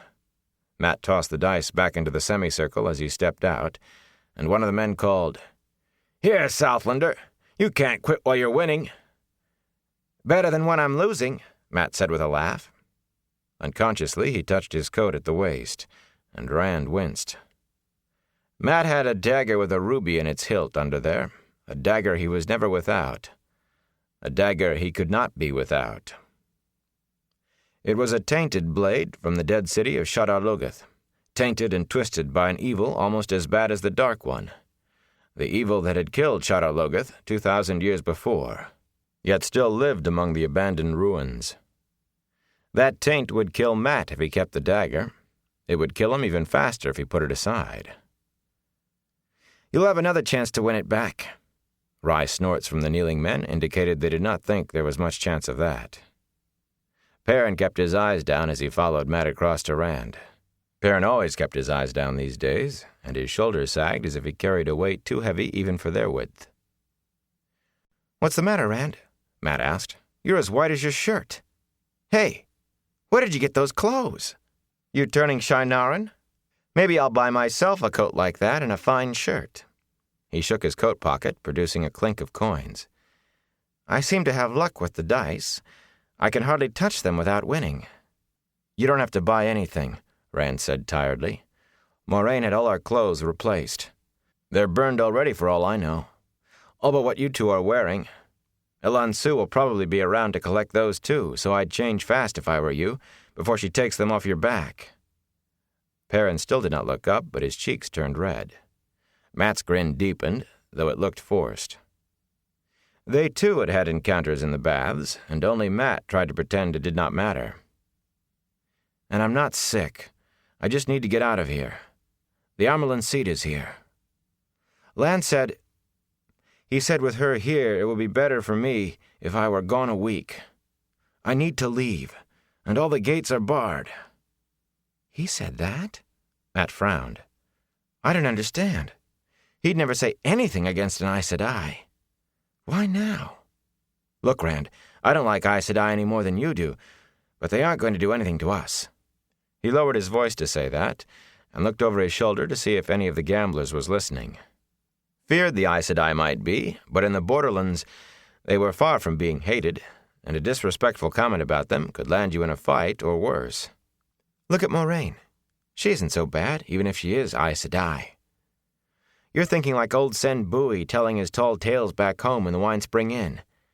I mean, she hasn't hurt us, and they won't. Why should they? Perrin's eyes lifted. Yellow eyes, gleaming in the dim light like burnished gold. Moraine hasn't hurt us, Rand thought. Perrin's eyes had been as deep a brown as Mat's when they left the Two Rivers. Rand had no idea how the change had come about. Perrin did not want to talk about it or about very much of anything since it happened. But it had come at the same time as the slump in his shoulders and a distance in his manner as if he felt alone, even with friends around him. Perrin's eyes and Matt's dagger. Neither would have happened if they had not left Emmons Field, and it was Moraine who had taken them away. He knew that was not fair. They would probably all be dead at Trollocs' hands, and a good part of Emmons Field as well if she had not come to their village. But that did not make Perrin laugh the way he used to, or take the dagger from Matt's belt. And me, if I was home and still alive, would I still be what I am now? At least I wouldn't be worrying about what the Aes Sedai are going to do to me. Matt was still looking at him quizzically, and Perrin had raised his head enough to stare from under his eyebrows. Loial waited patiently. Rand could not tell them why he had to stay away from the Amyrlin seat. They did not know what he was. Lan knew, and Moraine, and Egwene and Nynaeve. He wished none of them knew, and most of all he wished Egwene did not. But at least Matt and Perrin, and Loial too, believed he was still the same. He thought he would rather die than let them know, than see the hesitation and worry he sometimes caught in Egwene's eyes and Nynaeve's, even when they were trying their best. "Somebody's watching me," he said finally, "following me. Only there's nobody there." Perrin's head jerked up, and Matt licked his lips and whispered, "A Fade?" "Of course not," Loial snorted. "How could one of the eyeless enter Fal Dara, town or keep? By law, no one may hide his face inside the town walls, and the lamplighters are charged with keeping the streets lit at night so there isn't a shadow for a Myrddraal to hide in. It could not happen." "Walls don't stop a Fade," Matt muttered. "Not when it wants to come in. I don't know as laws and lamps will do any better." He did not sound like someone who had half thought Fades were only Gleeman's tales less than half a year before. He had seen too much, too. "And there was the wind," Rand added. His voice hardly shook as he told what had happened on the tower top. Perrin's fists tightened until his knuckles cracked. "I just want to leave here," Rand finished. "I want to go south. Somewhere away. Just somewhere away." "But if the gates are barred," Matt said, "how do we get out?" Rand stared at him. "We?" He had to go alone. It would be dangerous for anyone near him eventually. He would be dangerous, and even Moraine could not tell him how long he had. "Matt, you know you have to go to Tar Valon with Moraine. She said that's the only place you can be separated from that bloody dagger without dying. And you know what will happen if you keep it." Matt touched his coat over the dagger, not seeming to realize what he was doing. "An Aes Sedai's gift is bait for a fish," he quoted. "Well, maybe I don't want to put the hook in my mouth. Maybe whatever she wants to do in Tar Valon is worse than if I don't go at all. Maybe she's lying. The truth an Aes Sedai tells is never the truth you think it is." "You have any more old sayings you want to rid yourself of?" Rand asked. "A south wind brings a warm guest, a north wind an empty house. A pig painted gold is still a pig. What about talk shears no sheep? A fool's words are dust." "Easy, Rand," Perrin said softly. "There is no need to be so rough." "Isn't there? Maybe I don't want you two going with me, always hanging around, falling into trouble and expecting me to pull you out. You ever think of that? Burn me, did it ever occur to you I might be tired of always having you there whenever I turn around? Always there, and I'm tired of it." The hurt on Perrin's face cut him like a knife, but he pushed on relentlessly. "There are some here think I'm a lord. A lord. Maybe I like that. But look at you, dicing with stable hands. When I go by myself. You two can go to Tar Valon or go hang yourselves. But I leave here alone." Matt's face had gone stiff, and he clutched the dagger through his coat till his knuckles were white. "If that is how you want it," he said coldly. "I thought we were... However you want it, Althor.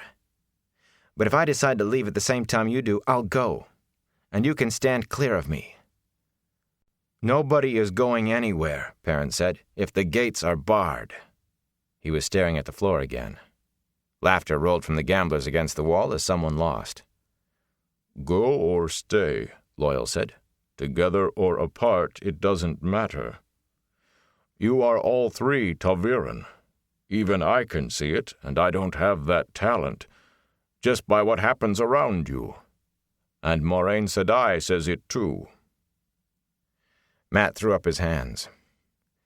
"No more, Loyal. I don't want to hear about that anymore." Loyal shook his head. "Whether you hear it or not, it is still true. The Wheel of Time weaves the pattern of the age, using the lives of men for thread, and you three are ta'veren, center points of the weaving." "No more, Loyal." "For a time, the wheel will bend the pattern around you three, whatever you do. And whatever you do is more likely to be chosen by the wheel than by you. ta'veren pull history along behind them and shape the pattern just by being, but the wheel weaves ta'veren on a tighter line than other men. Wherever you go, and whatever you do, until the wheel chooses otherwise, you will—" "No more!" Matt shouted.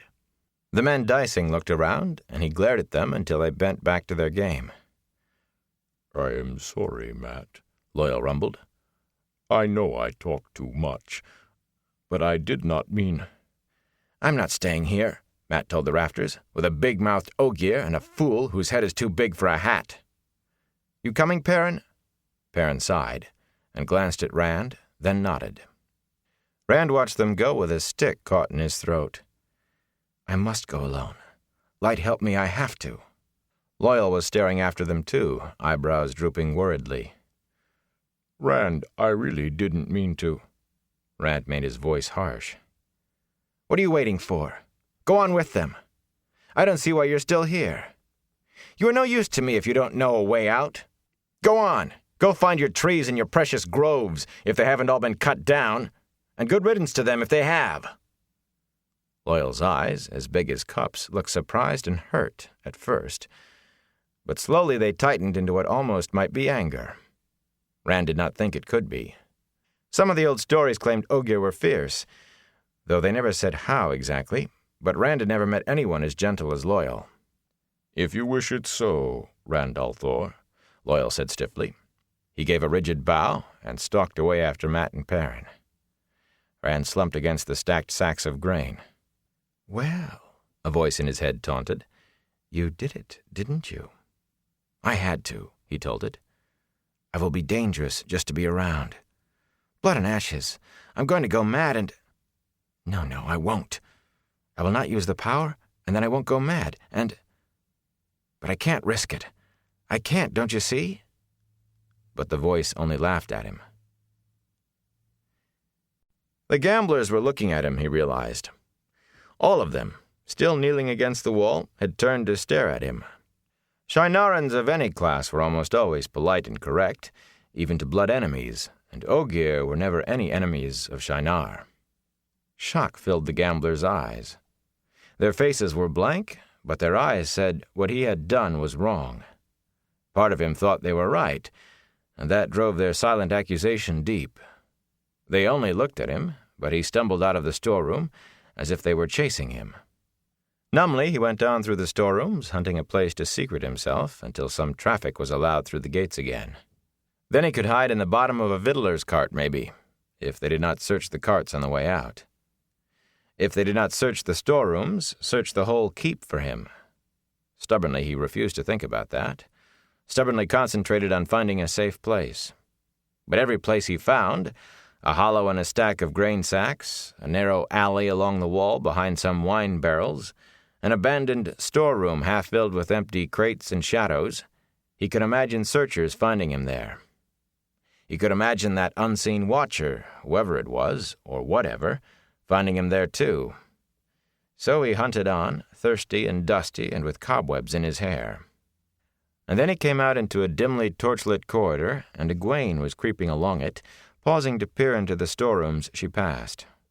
Her dark hair, hanging to her waist, was caught back with a red ribbon, and she wore a goose-gray dress in the Shienaran fashion, trimmed in red. At the sight of her, sadness and loss rolled over him, worse than when he had chased Matt and Perrin and Loyal away. He had grown up thinking he would marry Egwene one day. They both had. But now— She jumped when he popped out right in front of her, and her breath caught loudly, But what she said was, "So there you are. Matt and Perrin told me what you did.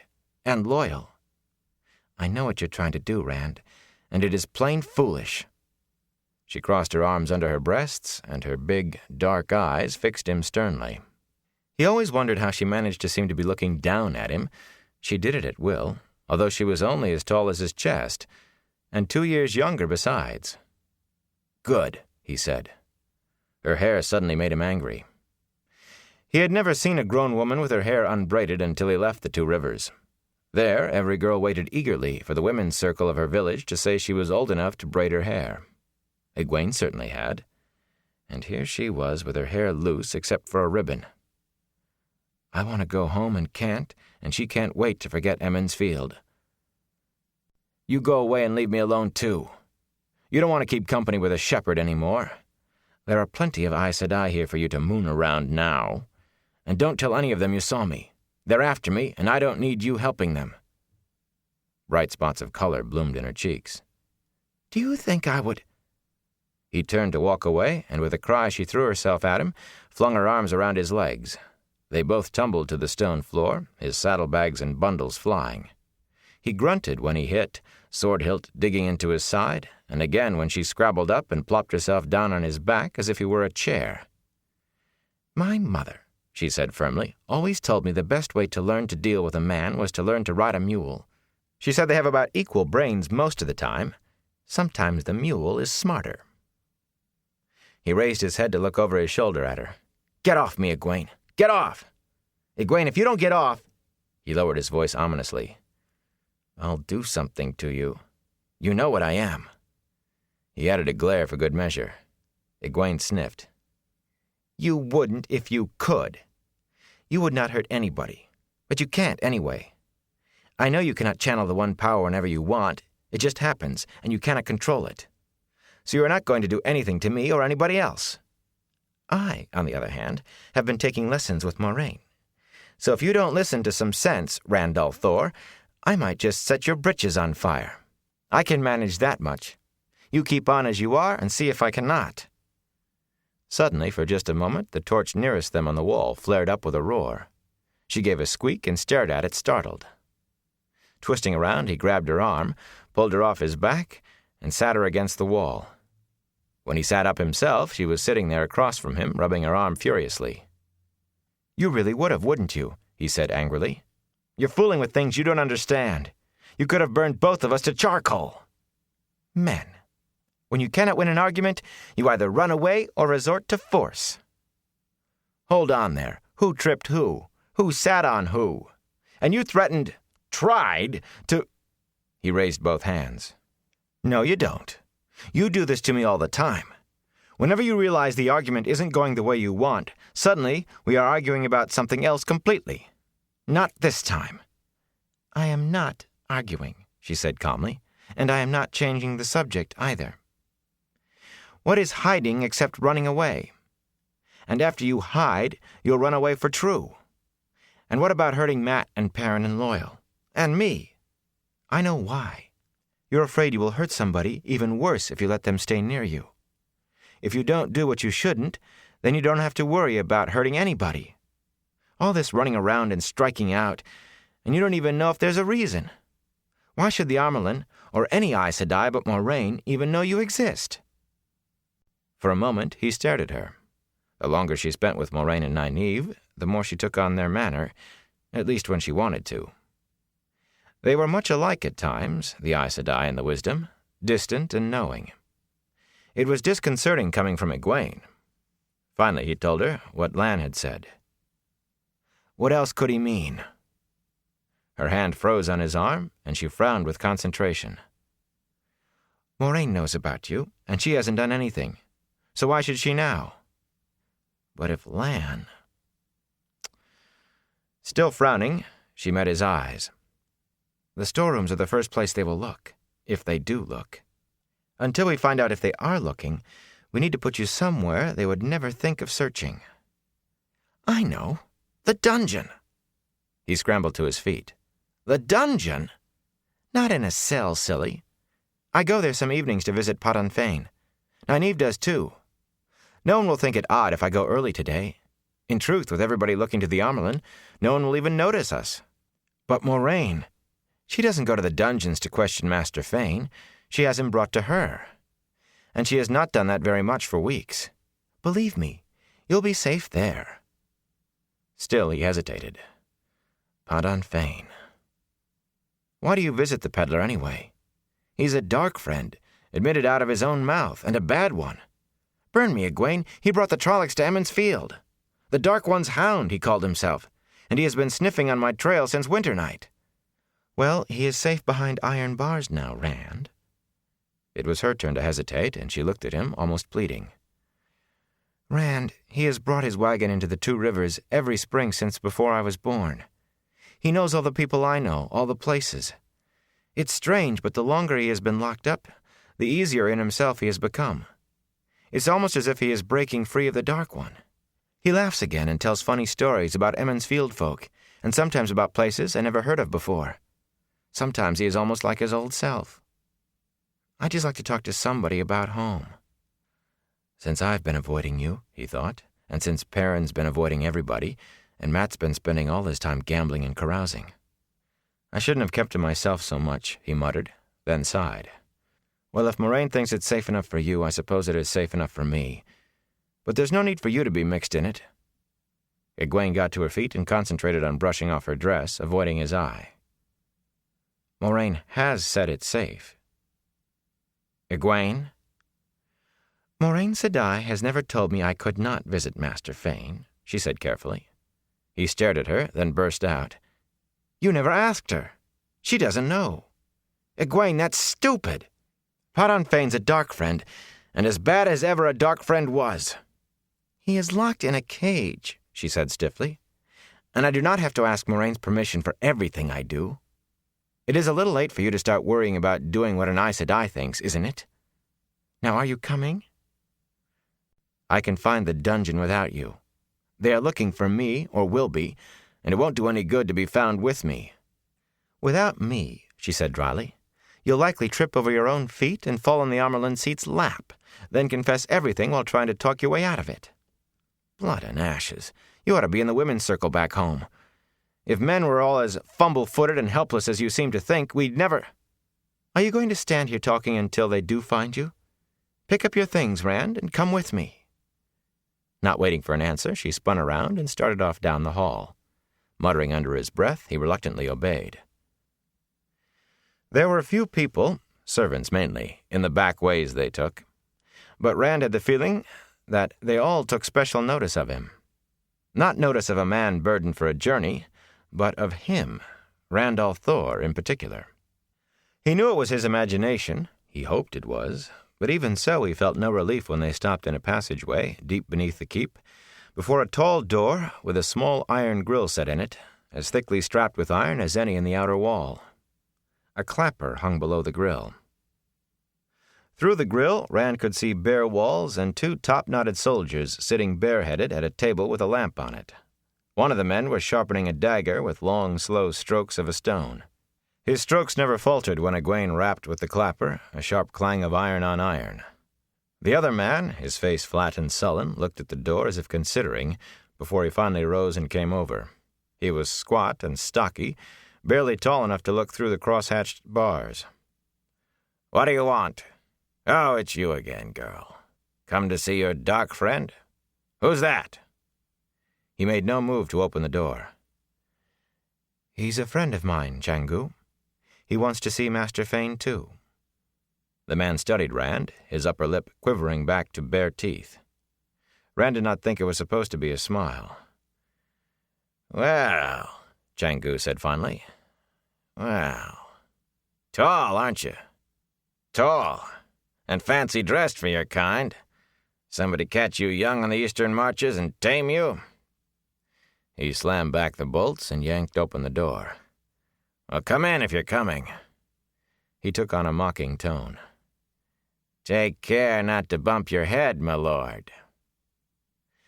There was no danger of that. The door was tall enough for Loyal. Rand followed Egwene in, frowning and wondering if this Changu meant to make some sort of trouble.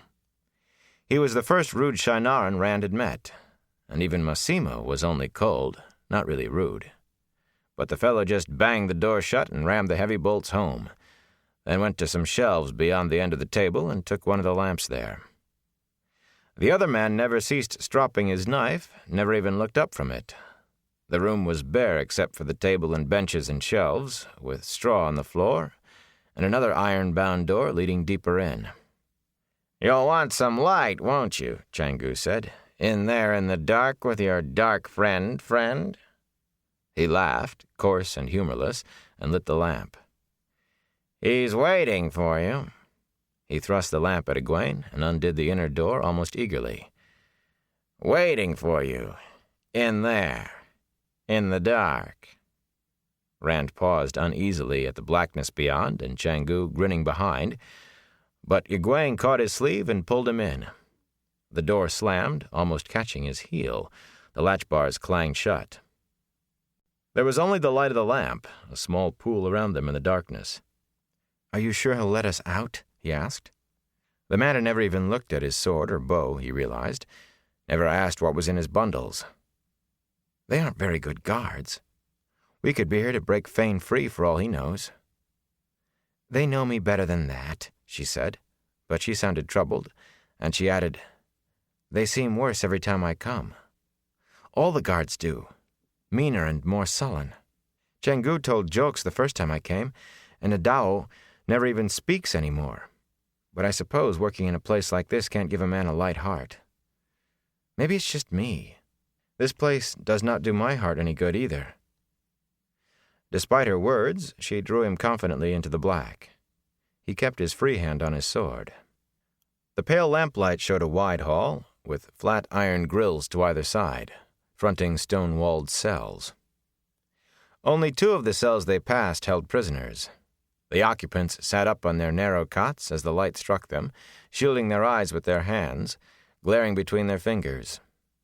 Even with their faces hidden, Rand was sure they were glaring. Their eyes glittered in the lamplight.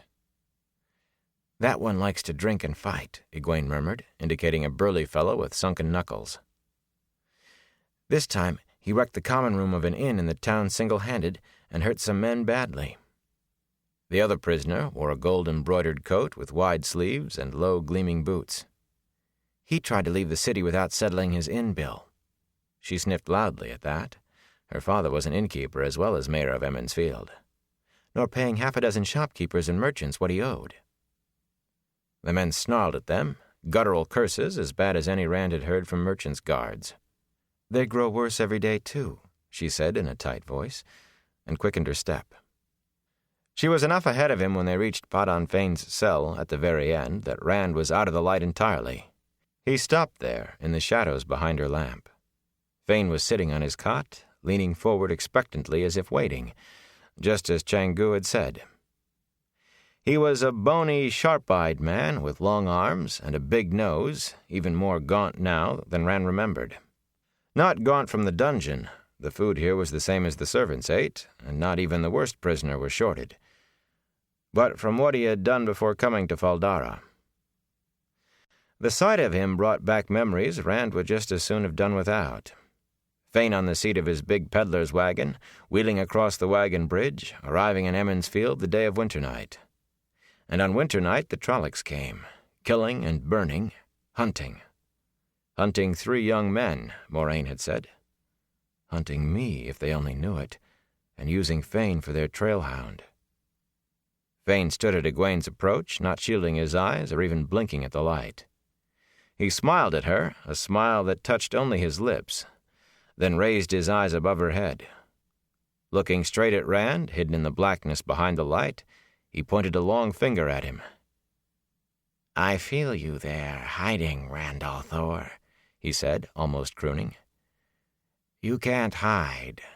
Not from me, and not from them. You thought it was over, did you not?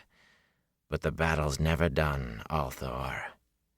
They are coming for me, and they are coming for you, and the war goes on. Whether you live or die, it's never over for you. Never." Suddenly he began to chant. "Soon comes the day all shall be free, even you and even me. Soon comes the day all shall die, Surely you, but never I. He let his arm fall, and his eyes rose to stare intently at an angle up into the darkness. A crooked grin twisting his mouth, he chuckled deep in his throat as if whatever he saw was amusing. Mordeth knows more than all of you. Mordeth knows. Egwene backed away from the cell until she reached Rand, and only the edge of the light touched the bars of Fain's cell. Darkness hid the peddler, but they could still hear his chuckles. Even unable to see him, Rand was sure Fain was still peering off at nothing. With a shiver, he pried his fingers off his sword hilt. "Light," he said hoarsely. "This is what you call being like he used to be. Sometimes he's better and sometimes worse." Egwene's voice was unsteady. "This is worse. Much worse than usual. What is he seeing, I wonder? He's mad, staring at a stone ceiling in the dark. If the stone weren't there, he'd be looking straight at the women's apartments, where Moiraine is, and the Amyrlin seat." He shivered again. "He's mad. This is not a good idea, Rand." Looking over her shoulder at the cell, she drew him away from it and lowered her voice as if afraid Fain might overhear. Fain's chuckles followed them. "Even if they don't look here, I cannot stay here with him like this, and I do not think you should either. There is something about him today that—" She drew a shaky breath. "There's one place even safer from search than here. I did not mention it before because it was easier to get you in here, but they will never look in the women's apartments. Never." "The women's—" "Egwene, Fain may be mad, but you're madder. You can't hide from hornets in a hornet's nest. What better place? What is the one part of the keep no man will enter without a woman's invitation, not even Lord Agomar? What is the one place no one would ever think to look for a man? What is the one place in the keep sure to be full of Aes Sedai? It is crazy, Egwene." Poking at his bundles, she spoke as if it were all decided. "You must wrap your sword and bow in your cloak, and then it will look as if you're carrying things for me. It should not be too hard to find you a jerkin and a shirt that isn't so pretty. You will have to stoop, though. I told you I won't do it. Since you're acting stubborn as a mule, you should take right to playing my beast of burden, unless you would really rather stay down here with him." Fain's laughing whisper came through the black shadows. "The battle's never done, Althor. Mordeth knows." "I'd have a better chance jumping off the wall," Rand muttered. But he unslung his bundles and set about wrapping sword and bow and quiver, as she had suggested. In the darkness, Fain laughed. "It's never over, Althor. Never." Chapter 4. Summoned. Alone in her rooms in the women's apartments, Moiraine adjusted the shawl embroidered with curling ivy and grapevines on her shoulders and studied the effect in the tall frame mirror standing in a corner. Her large, dark eyes could appear as sharp as a hawk's when she was angry. They seemed to pierce the silvered glass now. It was only happenstance that she had had the shawl in her saddlebags when she came to Fal Dara. With the blazing white flame of Tar Valon centered on the wearer's back and long fringe colored to show her Adja, Moiraine's was as blue as a morning sky. The shawls were seldom worn outside Tar Valon, and even there usually only inside the White Tower. Little in Tar Valon besides a meeting of the hall of the tower called for the formality of the shawls, and beyond the shining walls a sight of the flame would send too many people running, to hide, or perhaps to fetch the children of the light. A white cloak's arrow was as fatal to an Aes Sedai as to anyone else, and the children were too wily to let an Aes Sedai see the bowman before the arrow struck, while she still might do something about it. Moiraine had certainly never expected to wear the shawl in Fal Dara, but for an audience with the Amyrlin, there were proprieties to observe. She was slender and not at all tall, and smooth-cheeked Aes Sedai agelessness often made her appear younger than she was, but Moiraine had a commanding grace and calm presence that could dominate any gathering. A manner ingrained growing up in the royal palace of Cairhien had been heightened, not submerged, by still more years as an Aes Sedai. She knew she might need every bit of it today, yet much of the calm was on the surface today. There must be trouble, or she would not have come herself, she thought for at least the 10th time. But beyond that lay 1,000 questions more. What trouble, and who did she choose to accompany her? Why here? Why now? It cannot be allowed to go wrong now. The great serpent ring on her right hand caught the light dully as she touched the delicate golden chain fastened in her dark hair, which hung in waves to her shoulders. A small, clear blue stone dangled from the chain in the middle of her forehead. Many in the White Tower knew of the tricks she could do using that stone as a focus. It was only a polished bit of blue crystal, just something a young girl had used in her first learning, with no one to guide her. That girl had remembered tales of Angreal and even more powerful Sa'angreal, those fabled remnants of the age of legends that allowed Aes Sedai to channel more of the one power than any could safely handle unaided. Remembered and thought some such focus was required to channel it all. Her sisters in the White Tower knew a few of her tricks and suspected others, including some that did not exist, some that had shocked her when she learned of them. The things she did with the stone were simple and small, if occasionally useful, the kind a child would imagine. But if the wrong women had accompanied the Amyrlin, the crystal might put them off balance because of the tales. A rapid, insistent knocking came at the chamber door. No Shienaran would knock that way, not at anyone's door, but least of all hers. She remained looking into the mirror until her eyes stared back serenely, all thought hidden in their dark depths. She checked the soft leather pouch hanging at her belt. Whatever troubles brought her out of Tar Valon, she will forget them when I lay this trouble before her. A second thumping, even more vigorous than the first, sounded before she crossed the room and opened the door with a calm smile for the 2 women who had come for her. She recognized them both. Dark-haired Anaya in her blue-fringed shawl, and fair-haired Liandrin in her red.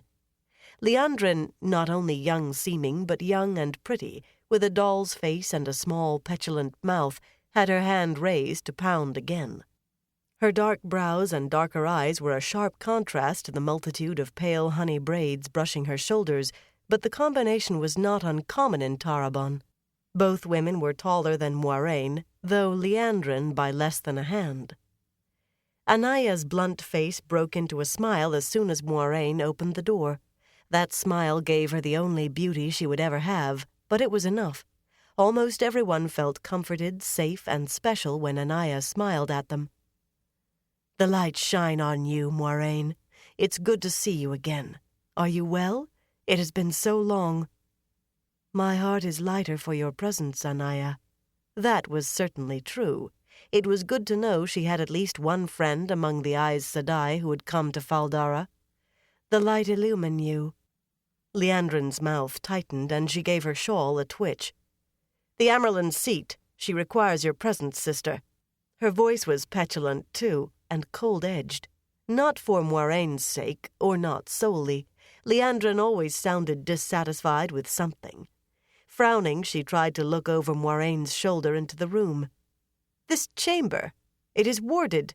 We cannot enter. Why do you ward against your sisters?"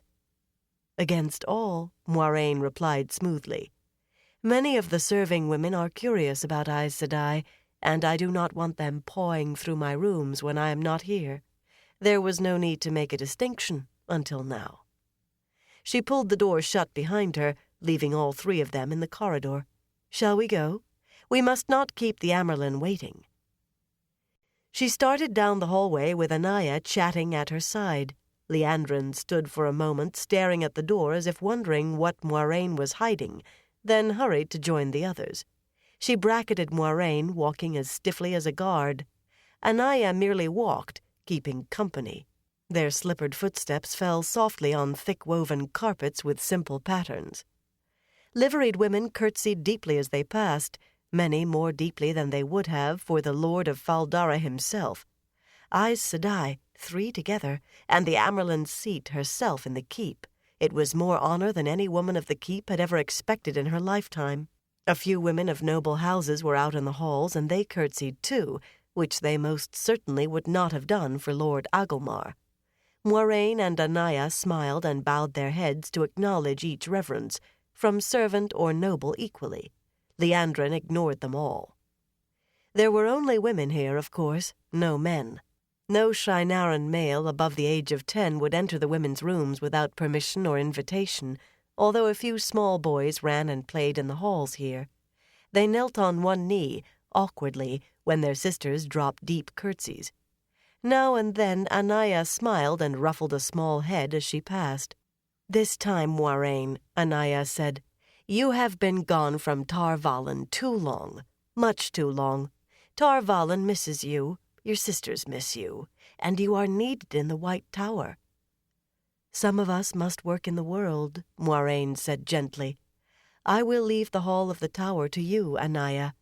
Yet in Tar Valon you hear more of what occurs in the world than I. Too often I outrun what happens where I was yesterday. What news have you?" 3 more false dragons, Liandrin bit the words off. "In Saldaea, Morandi, and Tyr, false dragons ravage the land, the while you blues smile and talk of nothing, and try to hold on to the past." Anaiah raised an eyebrow, and Liandrin snapped her mouth shut with a sharp sniff. 3, Moiraine mused softly. For an instant her eyes gleamed, but she masked it quickly. 3 in the last 2 years, and now 3 more at once. "As the others were, these will be dealt with also. This male vermin and any ragtag rabble who follow their banners." Moiraine was almost amused by the certainty in Liandrin's voice. Almost. She was too aware of the realities, too aware of the possibilities. Moiraine was almost amused by the certainty in Liandrin's voice. Almost. She was too aware of the realities, too aware of the possibilities. "Have a few months been enough for you to forget, sister? The last false dragon all but tore Gildan apart before his army, ragtag, rabble or not, was defeated. Yes, Loghain is in Tar Valon by now, gentled and safe, I suppose, but some of our sisters died to overpower him. Even one sister dead is more loss than we can bear, but Gildan's losses were much worse. The 2 before Loghain could not channel, yet even so the people of Kandor and Arad Doman remember them well. Villages burned, and men dead in battle. How easily can the world deal with 3 at one time? How many will flock to their banners? There has never been a shortage of followers for any man claiming to be the Dragon Reborn. How great will the wars be this time?" "It isn't so grim as that," Anaiah said. "As far as we know, only the one in Saldaea can channel. He has not had time to attract many followers, and sisters should already be there to deal with him. The Tyrans are harrying their false dragon and his followers through Haddon Merk, while the fellow in Morandi is already in chains." She gave a short, wondering laugh. "To think the Morandians of all people would deal with theirs so quickly. Ask, and they do not even call themselves Morandians, but Lugarders, or Inishlinni, or this or that lord's or lady's man. Yet for fear one of their neighbors would take the excuse to invade, the Morandians leaped on their false dragon almost as soon as he opened his mouth to proclaim himself." "Still," Moiraine said, 3 at the same time cannot be ignored. Has any sister been able to do a foretelling?" It was a slight chance. Few Aes Sedai had manifested any part of that talent, even the smallest part, in centuries, so she was not surprised when Anaiah shook her head. Not surprised, but a little relieved. They reached a juncture of hallways at the same time as the Lady Amalisa. She dropped a full curtsy, bowing deep and spreading her pale green skirts wide. "Honor to Tar Valon," she murmured. "Honor to Aes Sedai." The sister of the Lord of Faldara required more than a nod of the head. Moiraine took Amalisa's hands and drew her to her feet. "You honor us, Amalisa. Rise, sister." Amalisa straightened gracefully with a flush on her face. She had never as much as been to Tar Valon, and to be called sister by an Aes Sedai was heady even for someone of her rank. Short and of middle years, she had a dark, mature beauty, and the color in her cheeks set it off. "You honor me too greatly, Moiraine," said I. Moiraine smiled. "How long have we known each other, Amalisa? Must I now call you my Lady Amalisa, as if we had never sat over tea together?" "Of course not." Amalisa smiled back. The strength evident in her brother's face was in hers too, and no less for the softer line of cheek and jaw. There were those who said that as hard and renowned a fighter as Agelmar was, he was no better than an even match for his sister. But with the Amyrlin seat here, when King Izar visits Faldara, in private I call him Magami, little uncle, as I did when I was a child and he gave me rides on his shoulder, but in public it must be different. Anaya tisked. "Sometimes formality is necessary, but men often make more of it than they must. Please, call me Anaya, and I will call you Amalisa if I may." From the corner of her eye, Moiraine saw Egwene, far down the side hall, disappearing hurriedly around a corner. A stooped shape in a leather jerkin, head down and arms loaded with bundles, shambled at her heels. Moiraine permitted herself a small smile, quickly masked. If the girl shows as much initiative in Tar Valon, she thought wryly, she will sit in the Amyrlin seat one day, if she can learn to control that initiative, if there is an Amyrlin seat left on which to sit. When she turned her attention back to the others, Liandrin was speaking. "And I would welcome the chance to learn more of your land." She wore a smile, open and almost girlish, and her voice was friendly. Moiraine schooled her face to stillness as Amalisa extended an invitation to join her and her ladies in her private garden, and Liandrin accepted warmly. Liandrin made few friends, and none outside the Red Ajah. Certainly never outside the Aes Sedai. She would sooner make friends with a man or a Trolloc. Moiraine was not sure Liandrin saw much difference between men and Trollocs. She was not sure any of the Red Ajah did. Anaya explained that just now they must attend the Amyrlin seat. "Of course," Amalisa said. "The light illumine her and the Creator shelter her. But later then." She stood straight and bowed her head as they left her. Moiraine studied Liandrin as they walked, never looking at her directly. The honey-haired Aes Sedai was staring straight ahead, rosebud lips pursed thoughtfully. She appeared to have forgotten Moiraine and Anaya both. What is she up to? Anaya seemed not to have noticed anything out of the ordinary, but then she always managed to accept people both as they were and as they wanted to be. It constantly amazed Moiraine that Anaya dealt as well as she did in the White Tower, but those who were devious always seemed to take her openness and honesty, her acceptance of everyone, as cunning devices. They were always caught completely off balance when she turned out to mean what she said and say what she meant. Too, she had a way of seeing to the heart of things and of accepting what she saw. Now she blithely resumed speaking of the news. "The word from Andor is both good and bad. The street riots in Caemlyn died down with the coming of spring, but there is still talk, too much talk, blaming the Queen, and Tar Valon as well, for the long winter. Morghese holds her throne less securely than she did last year, but she holds it still, and will so long as Gareth Bryn is Captain General of the Queen's Guards. And the Lady Elaine, the daughter heir, and her brother, the Lord Gawain, have come safely to Tar Valon for their training. There was some fear in the White Tower that the custom would be broken." "Not while Morghese has breath in her body," Moiraine said.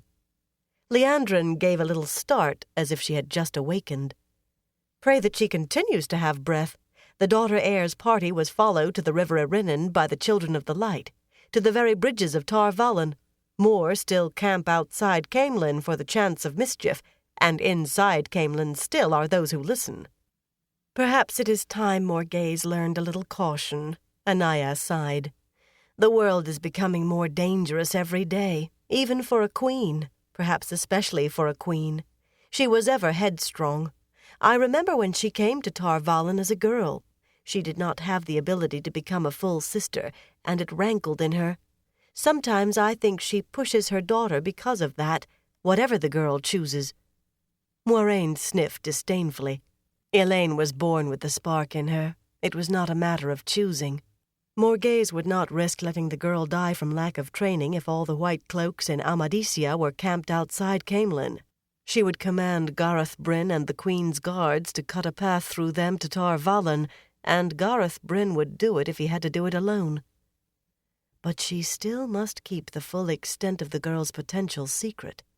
Would the people of Andor knowingly accept Elaine on the Lion Throne after Morghese if they knew? Not just a queen trained in Tar Valon according to custom, but a full Aes Sedai? In all of recorded history, there had been only a handful of queens with the right to be called Aes Sedai, and the few who let it be known had all lived to regret it. She felt a touch of sadness, but too much was afoot to spare aid or even worry for one land and one throne. What else, Anaya? You must know that the great hunt of the Horn has been called in Ilion the first time in 400 years. The Ilianers say the last battle is coming. Anaya gave a little shiver, as well she might, but went on without a pause. And the Horn of Valere must be found before the final battle against the Shadow. Men from every land are already gathering, all eager to be part of the legend, eager to find the Horn. Morandi and Altara are on their toes, of course, thinking it's all a mask for a move against one of them. That is probably why the Morandians caught their false dragon so quickly. In any case, there will be a new lot of stories for the bards and gleemen to add to the cycle. The lights send it as only new stories. Perhaps not the stories they expect, Moiraine said. Liandrin looked at her sharply, and she kept her face still. I suppose not, Anaya said placidly. The stories they least expect will be exactly the ones they will add to the cycle. Beyond that, I have only rumor to offer. The sea folk are agitated, their ships flying from port to port with barely a pause. Sisters from the islands say the Corrimor, their chosen one, is coming, but they won't say more. You know how close-mouthed the Atha an Mier are with outsiders about the Corrimor, and in this our sisters seem to think more as sea folk than Aes Sedai. The Aiel appear to be stirring too, but no one knows why. No one ever knows with the Aiel. At least there is no evidence they mean to cross the spine of the world again, thank the light. She sighed and shook her head. What would I not give for even one sister from among the Aiel? Just one. We know too little of them. Moiraine laughed. Sometimes I think you belong in the Brown Aja, Anaya. Almouth Plain, Liandrin said, and looked surprised that she had spoken. Now that truly is rumor, sister, Anaya said. A few whispers heard as we were leaving Tar Valon. There may be fighting on Almouth Plain and perhaps Tomon Head as well. I say maybe. The whispers were faint. Rumors of rumors. We left before we could hear more. It would have to be Tarabon and Arad Doman, Moiraine said, and shook her head. They have squabbled over Almouth Plain for nearly 300 years, but it has never come to open blows. She looked at Liandrin. Aes Sedai were supposed to throw off all their old loyalties to lands and rulers, but few did so completely. It was hard not to care for the land of your birth. Why would they now— Enough of idle talk, the honey-haired woman broke in angrily. For you, Moiraine, the Amyrlin waits. She took 3 quick strides ahead of the others and threw open one of a pair of tall doors. For you, the Amyrlin will have no idle talk. Unconsciously touching the pouch at her waist, Moiraine went past Liandrin through the doorway, with a nod, as if the other woman were holding the door for her. She did not even smile at the white flash of anger on Liandrin's face. What is the wretched girl up to? Brightly colored carpets covered the anteroom floor in layers, and the room was pleasantly furnished with chairs and cushioned benches and small tables, the wood simply worked or just polished. Brocaded curtains sided the tall arrow slits to make them seem more like windows. No fires burned in the fireplaces. The day was warm, and the Shienaran chill would not come until nightfall. Fewer than half a dozen of the Aes Sedai who had accompanied the Amyrlin were there. Varen Mathwin and Serafel of the Brown Aja did not look up at Moiraine's entrance. Serafel was intently reading an old book with a worn, faded leather cover, handling its tattered pages carefully, while plump Verin, sitting cross-legged beneath an arrow slit, held a small blossom up to the light and made notes and sketches in a precise hand in a book balanced on her knee. She had an open ink pot on the floor beside her and a small pile of flowers on her lap. The Brown sisters concerned themselves with little beside seeking knowledge. Moiraine sometimes wondered if they were really aware of what was going on in the world, or even immediately around them. The three other women already in the room turned, but they made no effort to approach Moiraine, only looked at her. One, a slender woman of the Yellow Ajah, she did not know. She spent too little time in Tar Valon to know all the Aes Sedai, although their numbers were no longer very great. She was acquainted with the two remaining, however. Carlinia was as pale of skin and cold of manner as the white fringe on her shawl, the exact opposite in every way of dark, fiery Alana Mosvani of the Green. But they both stood and stared at her without speaking, without expression. Alana sharply snugged her shawl around her, but Carlinia made no move at all. The slender yellow sister turned away with an air of regret. "The light illumine you all, sisters," Moiraine said. No one answered. She was not sure Seraphel or Verin had even heard. Where are the others? There was no need for them all to be there. Most would be resting in their rooms, freshing from the journey, but she was on edge now, all the questions she could not ask running through her head. None of it showed on her face. The inner door opened and Lyanna appeared without her gilt-flamed staff. The keeper of the Chronicles was as tall as most men, willowy and graceful, still beautiful, with coppery skin and short dark hair. She wore a blue stole a hand wide instead of a shawl, for she sat in the hall of the tower, though as keeper, not to represent her Ajah. "There you are," she said briskly to Moiraine and gestured to the door behind her. "Come, sister, the Amyrlin seat is waiting." She spoke naturally in a clipped, quick way that never changed, whether she was angry or joyful or excited. As Moiraine followed Lyanna in, she wondered what emotion the keeper was feeling now. Lyanna pulled the door to behind them. It banged shut with something of the sound of a cell door closing. The Amyrlin seat herself sat behind a broad table in the middle of the carpet, and on the table rested a flattened cube of gold, the size of a travel chest, and ornately worked with silver. The table was heavily built, its legs stout, but it seemed to squat under a weight two strong men would have had trouble lifting. At the sight of the golden cube, Moiraine had difficulty keeping her face unruffled. The last she had seen of it, it had been safely locked in Agelmar's strong room. On learning of the Amyrlin seat's arrival, she had meant to tell her of it herself. That it was already in the Amyrlin's possession was a trifle, but a worrisome trifle. Events could be outpacing her. She swept a deep curtsy and said formally, "As you called me, mother, so have I come." The Amyrlin extended her hand, and Moiraine kissed her great serpent ring, no different from that of any other Aes Sedai.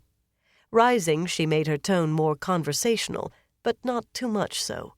She was aware of the keeper standing behind her, beside the door. "I hope you had a pleasant journey, mother." The Amyrlin had been born in Tyr, of a simple fisherman's family, not a noble house, and her name was Siuan Sanche, though very few had used that name or even thought of it in the 10 years since she had been raised from the hall of the tower. She was the Amyrlin seat, that was the whole of it. The broad stole on her shoulders was striped in the colors of the 7 Ajahs. The Amyrlin was of all Ajahs and of none. She was only of medium height, and handsome rather than beautiful, but her face held a strength that had been there before her elevation, the strength of the girl who had survived the streets of the Mall, Tyr's port district, and her clear blue gaze had made kings and queens, and even the captain-commander of the Children of the Light, drop their eyes. Her own eyes were strained now, and there was a new tightness to her mouth. "We called the winds to speed our vessels up the Erinnen, daughter, and even turned the currents to our aid."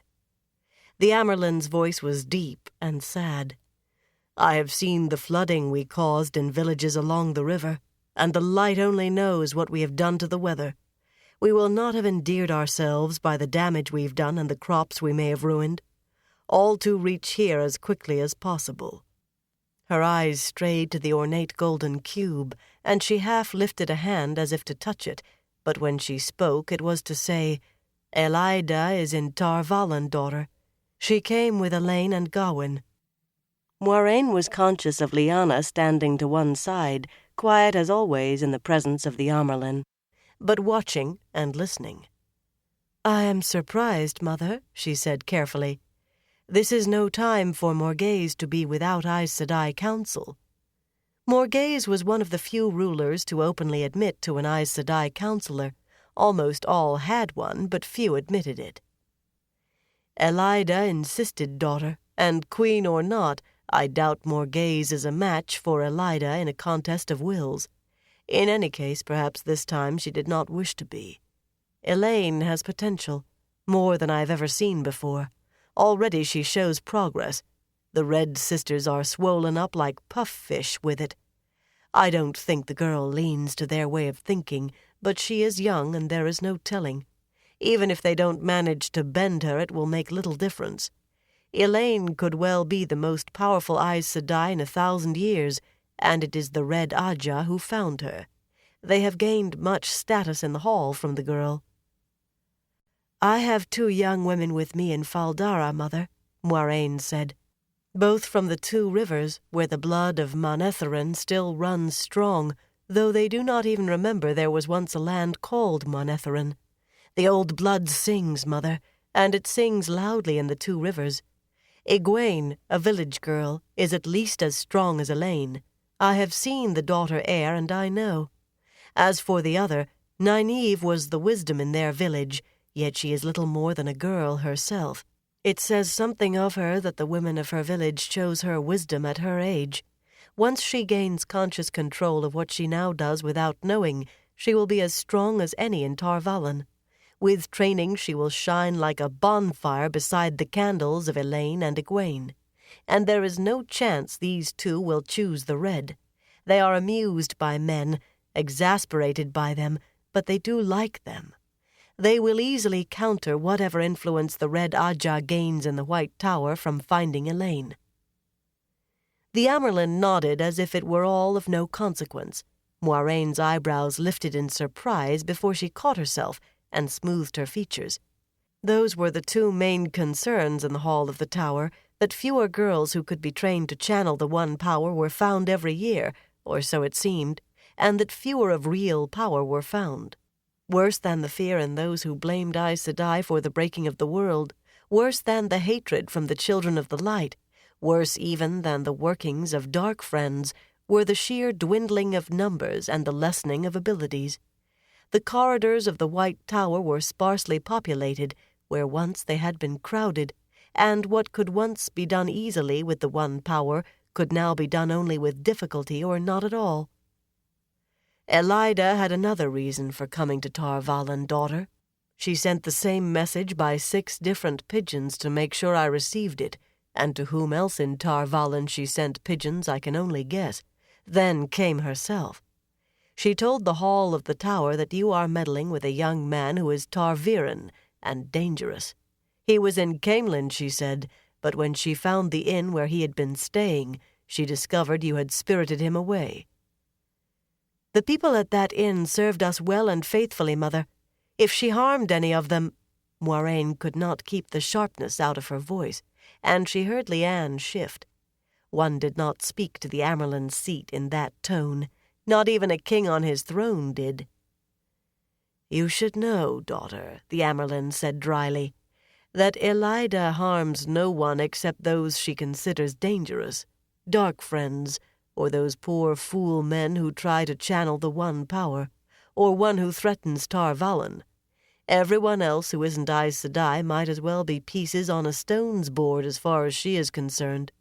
Luckily for him, the innkeeper, one Master Gil, as I remember, apparently thinks much of Aes Sedai, and so answered her questions to her satisfaction. Elaida actually spoke well of him. But she spoke more of the young man you took away with you. More dangerous than any man since Artur Hawkwing, she said. She has the foretelling sometimes, you know, and her words carried weight with the hall." For Lyanna's sake, Moiraine made her voice as meek as she could. That was not very meek, but it was the best she could do. "I have 3 young men with me, Mother, but none of them is a king, and I doubt very much if any of them even dreams of uniting the world under one ruler. No one has dreamed Arthur Hawkwing's dream since the War of the 100 Years. Yes, daughter, village youths, so Lord Agelmar tells me, but one of them is ta'Veren." The Amyrlin's eyes strayed to the flattened cube again. "It was put forward in the hall that you should be sent into retreat for contemplation. This was proposed by one of the sitters for the Green Ajah, with the other 2 nodding approval as she spoke." Lyanna made a sound of disgust, or perhaps frustration. She always kept in the background when the Amyrlin seat spoke, but Moiraine could understand the small interruption this time. The Green Ajah had been allied with the Blue for 1,000 years. Since Arthur Hawkwing's time they had all but spoken with one voice. "I have no desire to hoe vegetables in some remote village, Mother. Nor will I, whatever the Hall of the Tower says." It was further proposed also by the Greens that your care during your retreat should be given to the Red Ajah. The Red sitters tried to appear surprised, but they looked like fisher birds who knew the catch was unguarded. The Amyrlin sniffed. The Reds professed reluctance to take custody of one not of their Ajah, but said they would accede to the wishes of the hall. Despite herself, Moiraine shivered. "That would be most unpleasant, Mother."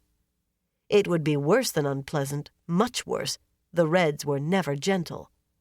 She put the thought of it firmly to one side to deal with later. "Mother, I cannot understand this apparent alliance between the Greens and the Reds. Their beliefs, their attitudes toward men, their views of our very purposes as Aes Sedai are completely opposite. A Red and a Green cannot even talk to each other without coming to shouts." "Things change, daughter. 4 of the last 5 women raised Amyrlin have come from the Blue. Perhaps they feel that is too many, or that the Blue way of thinking no longer suffices in a world full of false dragons. After 1,000 years, many things change." The Amyrlin grimaced and spoke as if to herself. "Old walls weaken, and old barriers fall." She shook herself, and her voice firmed. "There was yet another proposal, one that still smells like weak old fish on the jetty. Since Lyanna is of the Blue Ajah and I came from the Blue, it was put forward that sending 2 sisters of the Blue with me on this journey would give the Blue 4 representatives. Proposed in the hall, to my face, as if they were discussing repairing the drains. 2 of the White sisters stood against me, and 2 green. The Yellow muttered among themselves, then would not speak for or against. 1 more saying nay, and your sisters Anaya and Maigan would not be here. There was even some talk, open talk, that I should not leave the White Tower at all."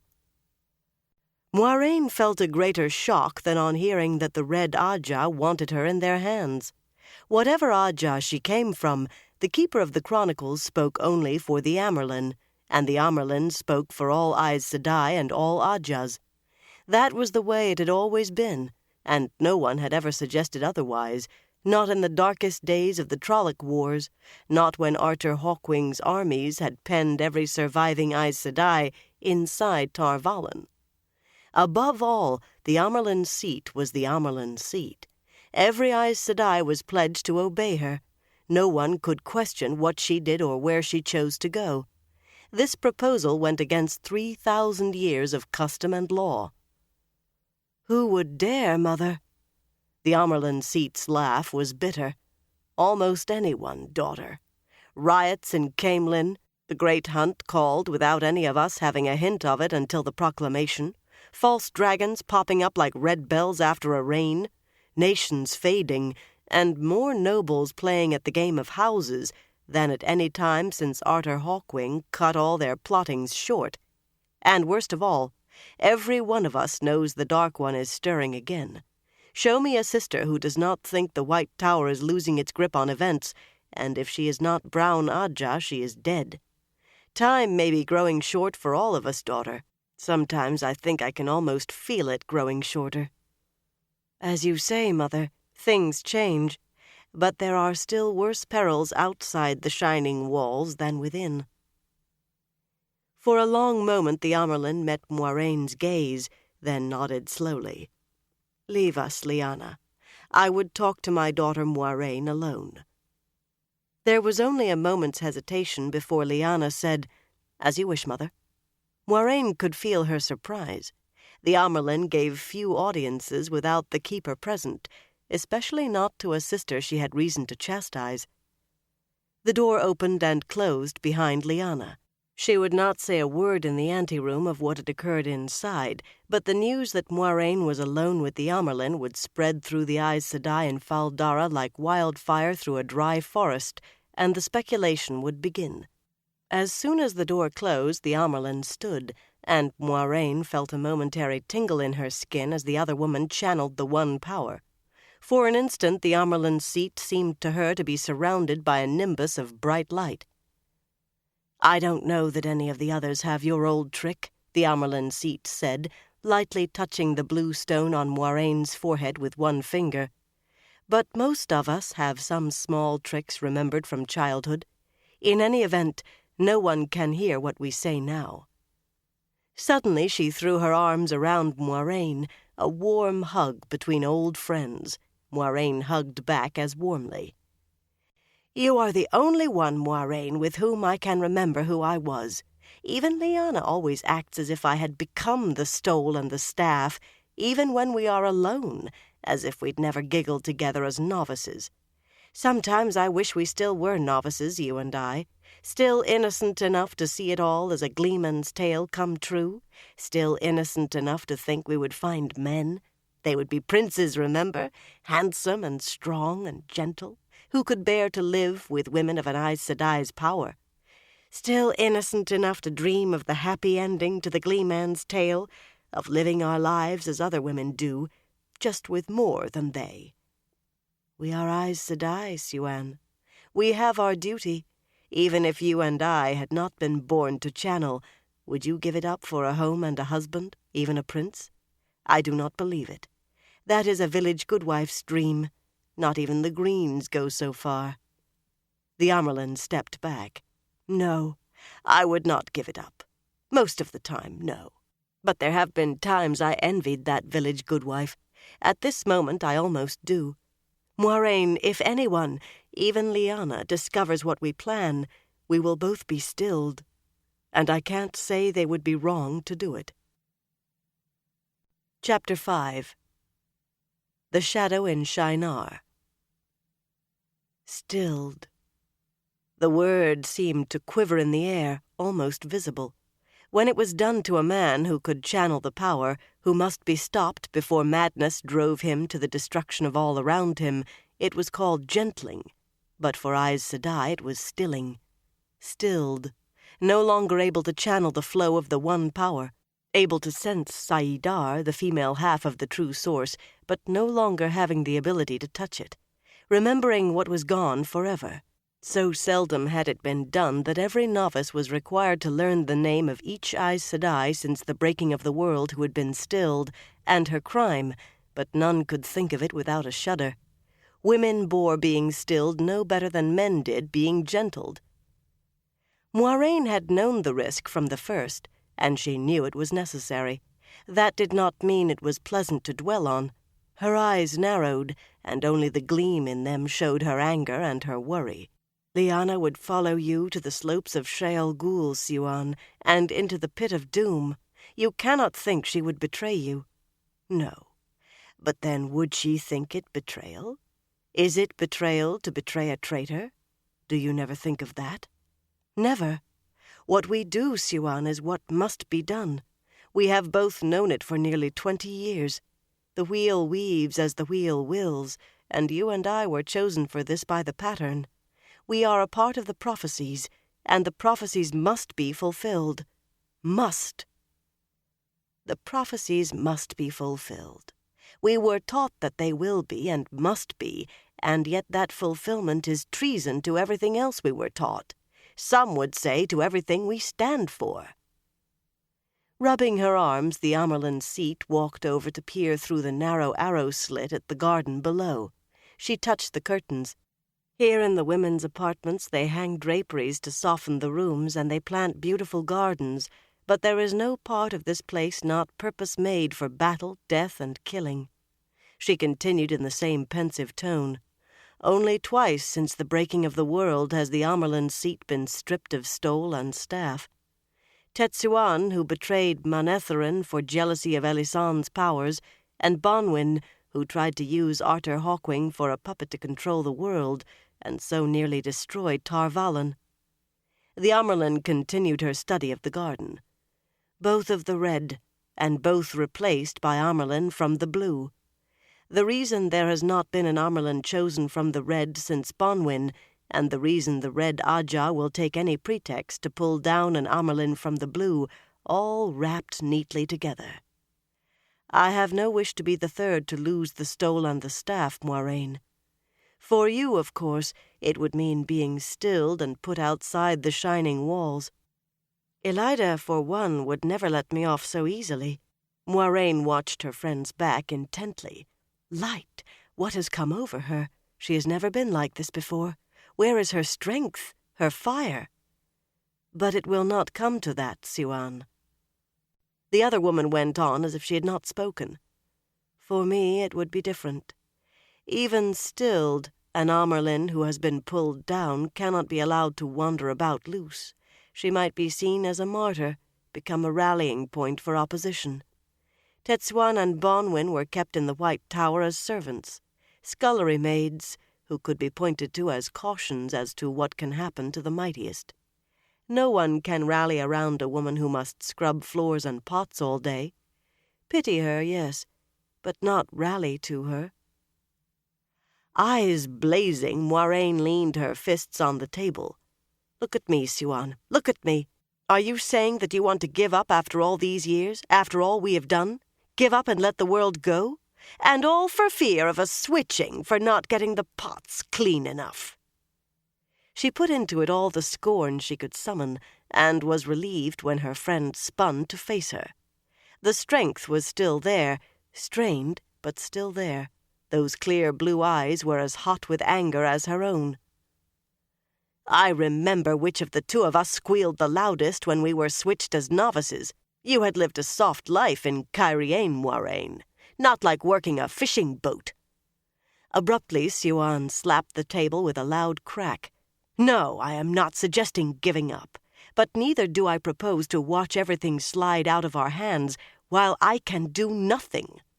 Most of my troubles with the Hall stem from you. Even the Greens wonder why I haven't called you to the tower and taught you a little discipline. Half the sisters with me think you should be handed over to the Reds, and if that happens, you will wish you were a novice again, with nothing worse to look forward to than a switching. Light! If any of them remember we were friends as novices, I'd be there beside you. We had a plan, Moiraine. Locate the boy and bring him to Tar Valon, where we could hide him, keep him safe and guide him. Since you left the tower, I have had only 2 messages from you. 2! I feel as if I'm trying to sail the fingers of the dragon in the dark. 1 message to say you were entering the 2 rivers, going to this village, this Emond's Field. Soon, I thought. He's found, and she'll have him in hand soon. Then word from Cainlan to say you were coming to Shinar, to Fal Dara, not Tar Valon. Fal Dara, with the blight almost close enough to touch. Fal Dara, where Trollocs raid and Myrddraal ride as near every day as makes no difference. Nearly 20 years of planning and searching, and you toss all our plans practically in the Dark One's face. Are you mad? Now that she had stirred life in the other woman, Moiraine returned to outward calm herself. Calm, but firm insistence, too. The pattern pays no heed to human plans, Siuan. With all our scheming, we forgot what we were dealing with. ta'Veren. Elida is wrong. Arthur Pendrag Tonreal was never this strongly ta'Veren. The wheel will weave the pattern around this young man as it wills, whatever our plans. The anger left Amerlin's face, replaced by white-faced shock. It sounds as if you are saying we might as well give up. Do you now suggest standing aside and watching the world burn? No, Siuan, never standing aside. Yet the world will burn, Siuan, one way or another, whatever we do. You could never see that. But we must now realize that our plans are precarious things. We have even less control than we thought, perhaps only a fingernail's grip. The winds of destiny are blowing, Siuan, and we must ride them where they take us. The Amyrlin shivered as if she felt those winds icy on the back of her neck. Her hands went to the flattened cube of gold, blunt, capable fingers finding precise points in the complex designs. Cunningly balanced, the top lifted back to reveal a curled, golden horn nestled within a space designed to hold it. She lifted the instrument and traced the flowing silver script in the old tongue inlaid around the flaring mouth. "The grave is no bar to my call," she translated, so softly she seemed to be speaking to herself. "The horn of Valir, made to call dead heroes back from the grave, and prophecy said it would only be found just in time for the last battle." Abruptly she thrust the horn back into its niche and closed the lid as if she could no longer bear the sight of it. Agelmar pushed it into my hands as soon as the welcome was done. He said he was afraid to go into his own strong room any longer with it there. The temptation was too great, he said. To sound the horn himself and lead the host that answered its call north through the Blight, to level Shaiol Ghul itself and put an end to the Dark One. He burned with the ecstasy of glory, and it was that, he said, that told him it was not to be him, must not be him. He could not wait to be rid of it, yet he wanted it still. Moiraine nodded. Agelmar was familiar with the prophecy of the horn. Most who fought the Dark One were. "Let whosoever sounds me think not of glory, but only of salvation." Salvation? The Amyrlin laughed bitterly. From the look in Agelmar's eyes, he didn't know whether he was giving away salvation or rejecting the condemnation of his own soul. He only knew he had to be rid of it before it burned him up. He has tried to keep it secret, but he says there are rumors in the keep already. I do not feel his temptation, yet the horn still makes my skin crawl. He will have to take it back into his strong room until I leave. I could not sleep with it even in the next room. She rubbed frown lines from her forehead and sighed.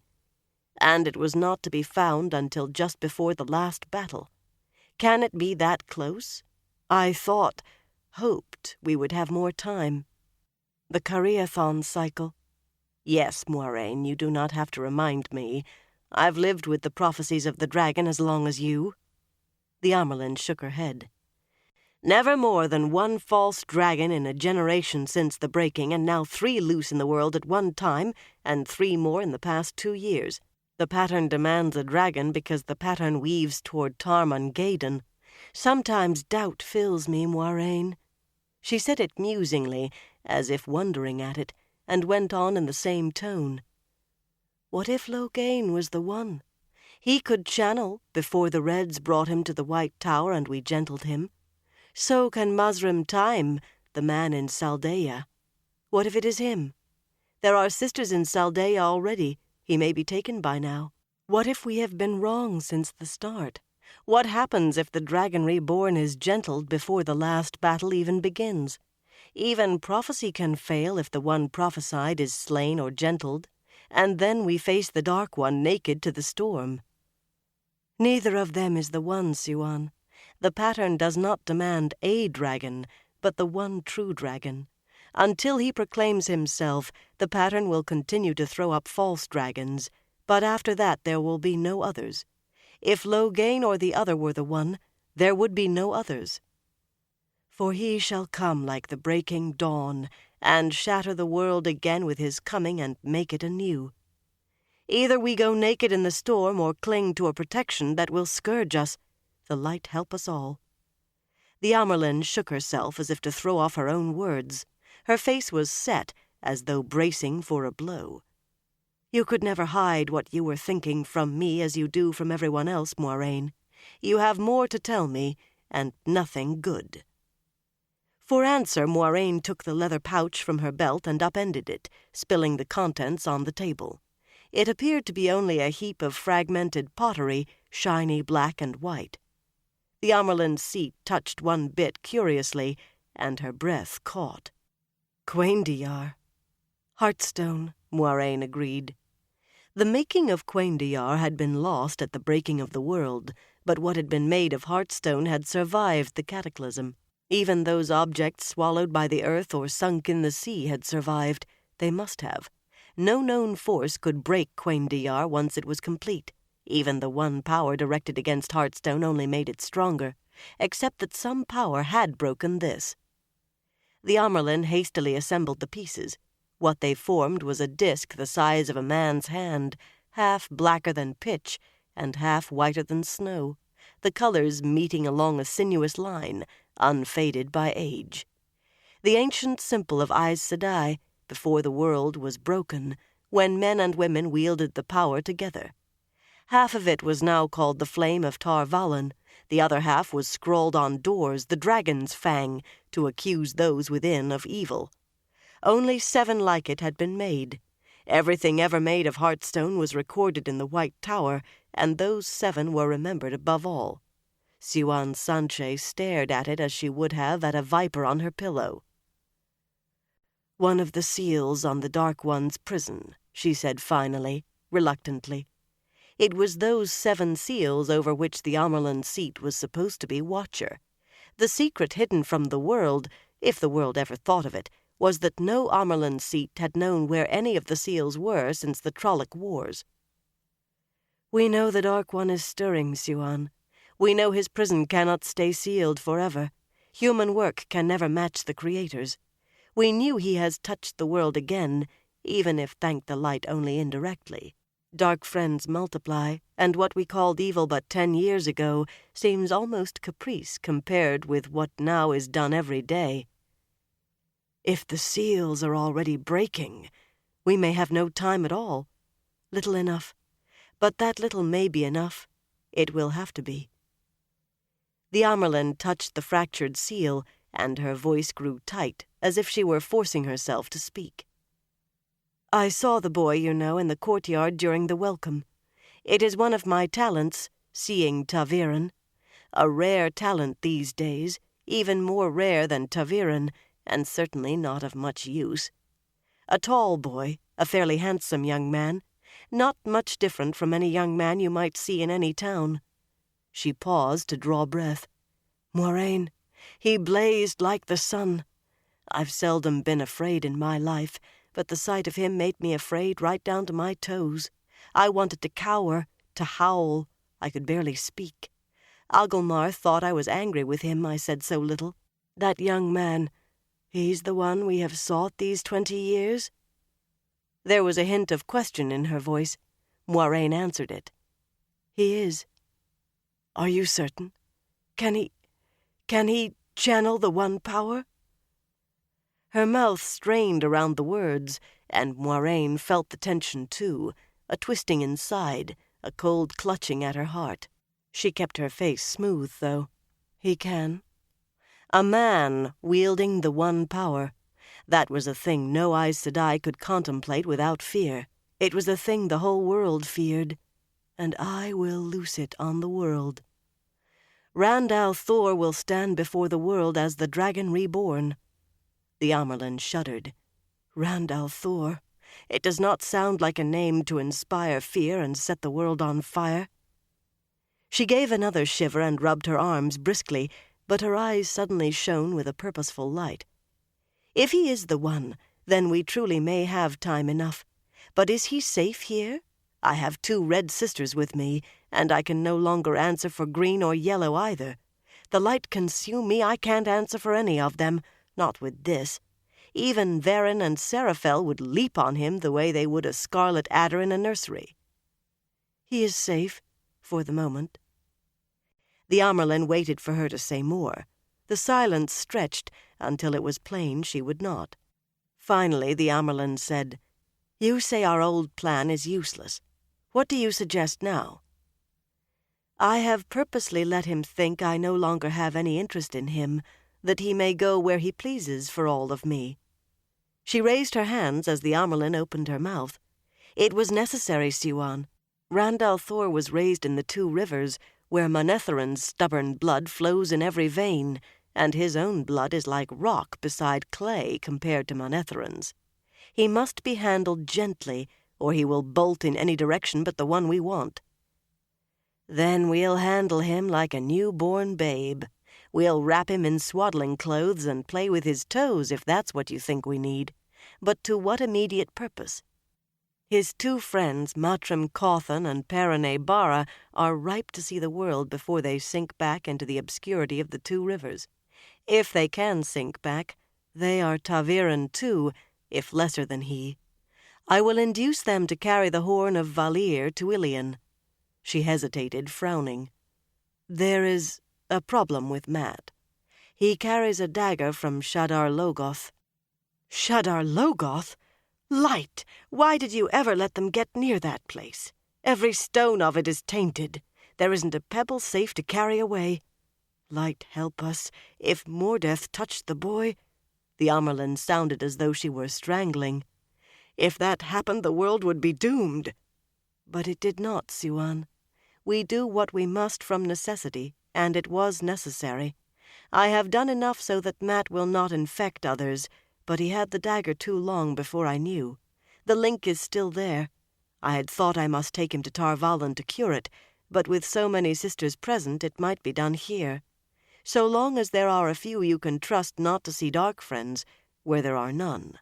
You and I and 2 others will suffice, using my Angreal.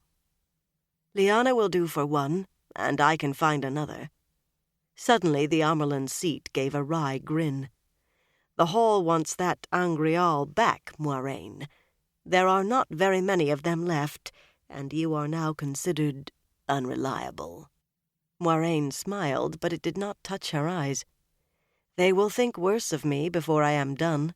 Mat will leap at the chance to be so big a part of the legend of the Horn, and Perrin should not be hard to convince. He needs something to take his mind off his own troubles. Rand knows what he is, some of it at least, a little, and he is afraid of it naturally. He wants to go off somewhere alone, where he cannot hurt anyone. He says he will never wield the power again, but he fears not being able to stop it. As well he might. Easier to give up drinking water.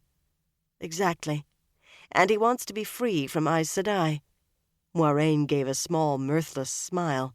Offered the chance to leave Aes Sedai behind and still stay with his friends a while longer, he should be as eager as Mat. But how is he leaving Aes Sedai behind? Surely you must travel with him. We can't lose him now, Moiraine. I cannot travel with him.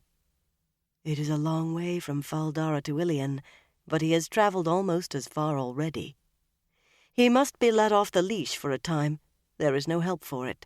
I have had all of their old clothes burned. There's been too much opportunity for some shred of what they were wearing to have fallen into the wrong hands. I will cleanse them before they leave. They will not even realize it has been done. There will be no chance they can be tracked that way, and the only other threat of that kind is locked away here in the dungeon. The Amyrlin, midway in nodding approval, gave her a questioning look, but she did not pause. They will travel as safely as I can manage, Siwan, and when Rand needs me in Ilion I will be there, and I will see that it is he who presents the horn to the Council of Nine and the assemblage. I will see to everything in Ilion. Siwan, the Illianers would follow the dragon or Baal Zaman himself if he came bearing the horn of Valir, and so will the greater part of those gathered for the hunt. The true dragon reborn will not need to gather a following before nations move against him. He will begin with a nation around him and an army at his back. The Amyrlin dropped back into her chair, but immediately leaned forward. She seemed caught between weariness and hope. But will he proclaim himself? If he's afraid, the Light knows he should be, Moiraine, but men who name themselves as the dragon want the power. If he does not, I have the means to see him named dragon whether he wills it or not, and even if I somehow fail, the pattern itself will see him named dragon whether he wills it or not. Remember, he is ta'veren, Siwan. He has no more control over his fate than a candlewick has over the flame. The Amyrlin sighed. It's risky, Moiraine. Risky. But my father used to say, 'Girl, if you won't take a chance, you'll never win a copper.' We have plans to make. Sit down. This won't be done quickly. I will send for wine and cheese." Moiraine shook her head. "We have been closeted alone too long already. If any did try listening and found your warding, they will be wondering already. It is not worth the risk. We can contrive another meeting tomorrow. Besides, my dearest friend, I cannot tell you everything, and I cannot risk letting you know I am holding anything back." "I suppose you are right. But first thing in the morning. There's so much I have to know." "The morning," Moiraine agreed. The Amyrlin rose, and they hugged again. "In the morning I will tell you everything you need to know." Lyanna gave Moiraine a sharp look when she came out into the anteroom, then darted into the Amyrlin's chamber. Moiraine tried to put on a chastened face, as if she had endured one of the Amyrlin's infamous upbraidings. Most women, however strong-willed, returned from those big-eyed and weak-kneed, but the expression was foreign to her. She looked more angry than anything else, which served much the same purpose. She was only vaguely aware of the other women in the outer room. She thought some had gone and others come since she went in, but she barely looked at them. The hour was growing late, and there was much to be done before the morning came. Much before she spoke to the Amyrlin's seat again. Quickening her step, she moved deeper into the keep. The column would have made an impressive sight under the waxing moon, moving through the Taraban night to the jangle of harness, had there been anyone to see it. A full 2,000 children of the light, well mounted, in white tabards and cloaks, armor burnished, with their train of supply wagons and farriers and grooms with the strings of remounts. There were villages in this sparsely forested country, but they had left roads behind, and stayed clear of even farmers' crofts. They were to meet someone at a fly-speck village near the northern border of Taraban, at the edge of Almuth Plain. Jeffron Bornhold, riding at the head of his men, wondered what it was all about. He remembered too well his interview with Pedron Niall, Lord Captain Commander of the Children of the Light, in Amador. But he had learned little there. "We are alone, Jeffron," the white-haired man had said. His voice was thin and reedy with age. "I remember giving you the oath. 36 years ago it must be now?" Bornhold straightened. "My Lord Captain Commander, may I ask why I was called back from Caemlyn, and with such urgency? A push and Morghese could be toppled. There are houses in Andor that see dealing with Tar Valon as we do, and they were ready to lay claim to the throne. I left Eamon Valda in charge, but he seemed intent on following the daughter heir to Tar Valon. I would not be surprised to learn the man has kidnapped the girl, or even attacked Tar Valon." And Dane, Bornhold's son, had arrived just before Bornhold was recalled. Dane was full of zeal. Too much zeal sometimes. Enough to fall in blindly with whatever Valda proposed. "Valda walks in the light, Jeffron. But you are the best battle commander among the children. You will assemble a full legion, the best men you can find, and take them into Taraban, avoiding any eyes attached to a tongue that may speak. Any such tongue must be silenced if the eyes see." Bornhold hesitated. 50 children together, or even 100, could enter any land without question, at least without open question. But an entire legion? "Is it war, my Lord Captain Commander? There is talk in the streets. Wild rumors, mainly, about Arthur Hawkwing's armies come back." The old man did not speak. "The king does not command the children, Lord Captain Bornhold." For the first time there was a sharp snap in the Lord Commander's voice. "I do. Let the king sit in his palace and do what he does best. Nothing. You will be met at a village called Alcruna, and there you will receive your final orders. I expect your legion to ride in 3 days. Now go, Jeffron. You have work to do." Bornhold frowned. "Pardon, my Lord Captain Commander, but who will meet me? Why am I risking war with Taraban?" "You will be told what you must know when you reach Alcruna." The Lord Captain Commander suddenly looked more than his age. Absently he plucked at his white tunic, with the golden sunburst of the children large on the chest. "There are forces at work beyond what you know, Jephram. Beyond what even you can know. Choose your men quickly. Now go. Ask me no more. And the light ride with you." Now Bornhold straightened in his saddle, working a knot out of his back. "I am getting old," he thought. A day and a night in the saddle, with 2 pauses to water the horses, and he felt every gray hair on his head. He would not even have noticed a few years ago. "At least I have not killed any innocents." He could be as hard on Dark Friends as any man sworn to the light. Dark Friends must be destroyed before they pulled the whole world under the shadow. But he wanted to be sure they were Dark Friends first. It had been difficult avoiding Tarabaner eyes with so many men, even in the back country, but he had managed it. No tongues had needed to be silenced. The scouts he sent out came riding back, and behind them came more men in white cloaks, some carrying torches to ruin the night vision of everyone at the head of the column. With a muttered curse, Bornhold ordered a halt while he studied those who came to meet him. Their cloaks bore the same golden sunburst on the breast as his, the same as every child of the light, and their leader even had golden knots of rank below it, equivalent to Bornhold's. But behind their sunbursts were red shepherd's crooks, questioners. With hot irons and pincers and dripping water, the questioners pulled confession and repentance from Dark Friends. But there were those who said they decided guilt before they ever began. Jephram Bornhold was one who said it. "I have been sent here to meet questioners?" "We have been waiting for you, Lord Captain Bornhold," the leader said in a harsh voice. He was a tall, hook-nosed man with the gleam of certainty in his eyes that every questioner had. "You could have made better time. I am Einar Saren, second to Jakim Karadin, who commands the Hand of the Light in Taraban." A Hand of the Light, the hand that dug out truth, so they said. They did not like the name questioners. "There is a bridge at the village. Have your men move across. We will talk in the inn. It is surprisingly comfortable."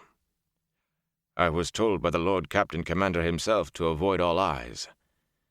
"The village has been pacified. Now move your men. I command now. I have orders with the Lord Captain Commander's seal, if you doubt." Bornhold suppressed the growl that rose in his throat. Pacified. He wondered if the bodies had been piled outside the village or if they had been thrown into the river. It would be like the questioners, cold enough to kill an entire village for secrecy, and stupid enough to throw the bodies into the river to float downstream and trumpet their deed from Alcruna to Tanchico.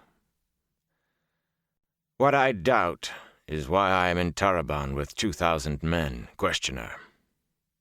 Saren's face tightened, but his voice remained harsh and demanding. "It is simple, Lord Captain. There are towns and villages across Almuth Plain with none in authority above a mayor or a town council.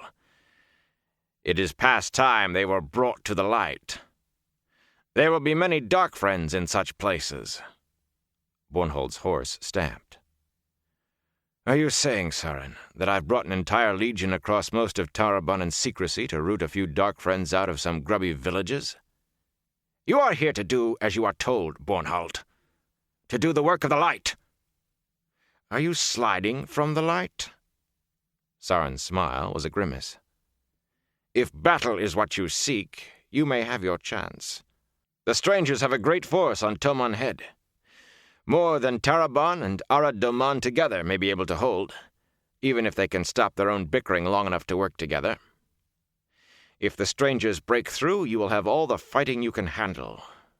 The Tarabaners claim the strangers are monsters, creatures of the Dark One.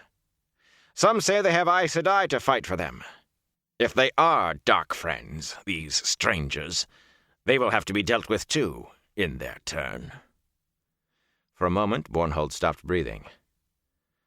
"Then the rumors are true.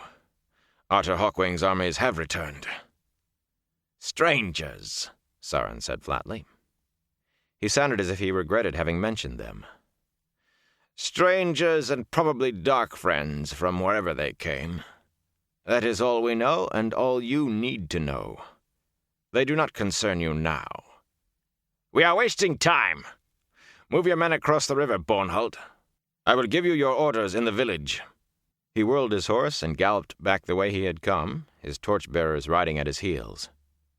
Bornhold closed his eyes to hasten the return of his night sight. We are being used like stones on a board. Fire! He opened his eyes as his second appeared at his side, stiffening in his saddle before the Lord Captain. The gaunt-faced man had almost the questioner's light in his eyes, but he was a good soldier despite. There is a bridge ahead. Move the Legion across the river and make camp. I will join you as soon as I can. He gathered his reins and rode in the direction the questioner had taken. Stones on a board. But who is moving us? And why? Afternoon shadows gave way to evening as Liandrin made her way through the women's apartments. Beyond the arrow slits, darkness grew and pressed on the light from the lamps in the corridor. Twilight was a troubled time for Liandrin of late, that and dawn. At dawn the day was born, just as twilight gave birth to night. But at dawn night died, and at twilight day. The Dark One's power was rooted in death. He gained power from death, and at those times she thought she could feel his power stirring.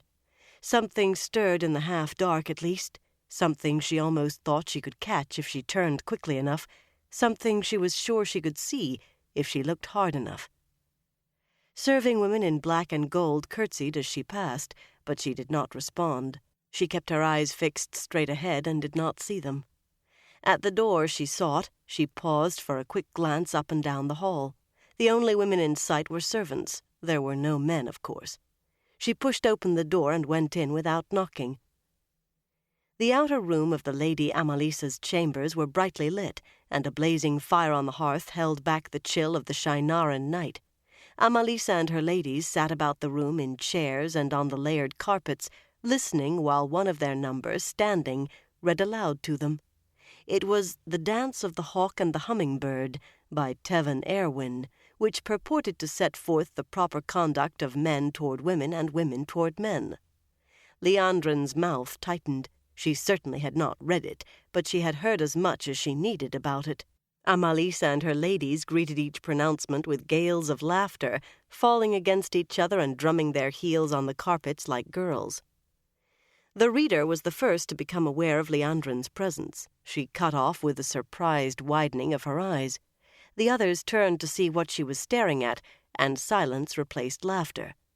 All but Amalisa scrambled to their feet, hastily smoothing hair and skirts. The Lady Amalisa rose gracefully with a smile. "You honor us with your presence, Liandrin.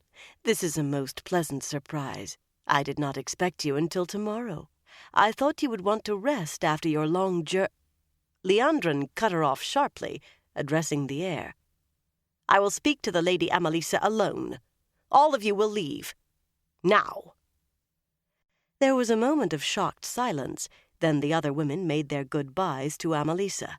One by one they curtsied to Liandrin, but she did not acknowledge them. She continued to stare straight ahead at nothing, but she saw them and heard. Honorifics offered with breathy unease at the Aes Sedai's mood, eyes falling when she ignored them. They squeezed past her to the door, pressing back awkwardly so their skirts did not disturb hers. As the door closed behind the last of them, Amalisa said, "Liandrin, I do not understand. Do you walk in the light, my daughter?" There would be none of that foolishness of calling her sister here. The other woman was older by some years, but the ancient forms would be observed. However long they had been forgotten, it was time they were remembered. As soon as the question was out of her mouth, though, Liandrin realized she had made a mistake. It was a question guaranteed to cause doubt and anxiety, coming from an Aes Sedai, but Amalisa's back stiffened and her face hardened. "That is an insult, Liandrin Sedai. I am Shienaran, of a noble house and the blood of soldiers. My line has fought the shadow since before there was a Shinar, 3,000 years without fail or a day's weakness." Liandrin shifted her point of attack, but she did not retreat. Striding across the room, she took the leather-bound copy of The Dance of the Hawk and the Hummingbird from the mantelpiece and hefted it without looking at it. "In Shinar above other lands, my daughter, the light must be precious, and the shadow feared." Casually she threw the book into the fire. Flames leaped as if it were a log of fat wood, thundering as they licked up the chimney. In the same instant every lamp in the room flared, hissing, so fiercely did they burn, flooding the chamber with light. Here above all, here so close to the cursed blight, where corruption waits, here even one who thinks he walks in the light may still be corrupted by the shadow. Beads of sweat glistened on Amalisa's forehead. The hand she had raised in protest for her book fell slowly to her side. Her features still held firm, but Liandrin saw her swallow and her feet shift. "I do not understand, Liandrin," said I. "Is it the book? It is only foolishness." There was a faint quaver in her voice. "Good." Glass lamp mantles cracked as flames leaped higher and hotter, lighting the room as bright as unsheltered noon. Amalisa stood stiff as a post, her face tight as she tried not to squint. "It is you who are foolish, my daughter. I care nothing for books. Here men enter the blight and walk in its taint, in the very shadow. Why wonder you that that taint may seep into them? Whether or not against their will, still it may seep. Why think you the Amerlin seat herself has come?" "No," it was a gasp. "Of the red am I, my daughter," Liandrin said relentlessly. "I hunt all men corrupted." "I don't understand." "Not only those foul ones who try the one power. All men corrupted, high and low do I hunt." "I don't." Amalisa licked her lips unsteadily and made a visible effort to gather herself. "I do not understand, Liandrin," said I. "Please." "High even before low." "No." As if some invisible support had vanished, Amalisa fell to her knees and her head dropped. "Please, Liandrin," said I. "Say you do not mean Agelmar. It cannot be him." In that moment of doubt and confusion, Liandrin struck. She did not move, but lashed out with the one power. Amalisa gasped and gave a jerk, as if she had been pricked with a needle, and Liandrin's petulant mouth perked in a smile. This was her own special trick from childhood, the first learned of her abilities. It had been forbidden to her as soon as the Mistress of Novices discovered it, but to Liandrin that only meant one more thing she needed to conceal from those who were jealous of her. She strode forward and pulled Amalisa's chin up. The metal that had stiffened her was still there, but it was baser metal now, malleable to the right pressures. Tears trickled from the corners of Amalisa's eyes, glistening on her cheeks. Liandrin let the fires die back to normal.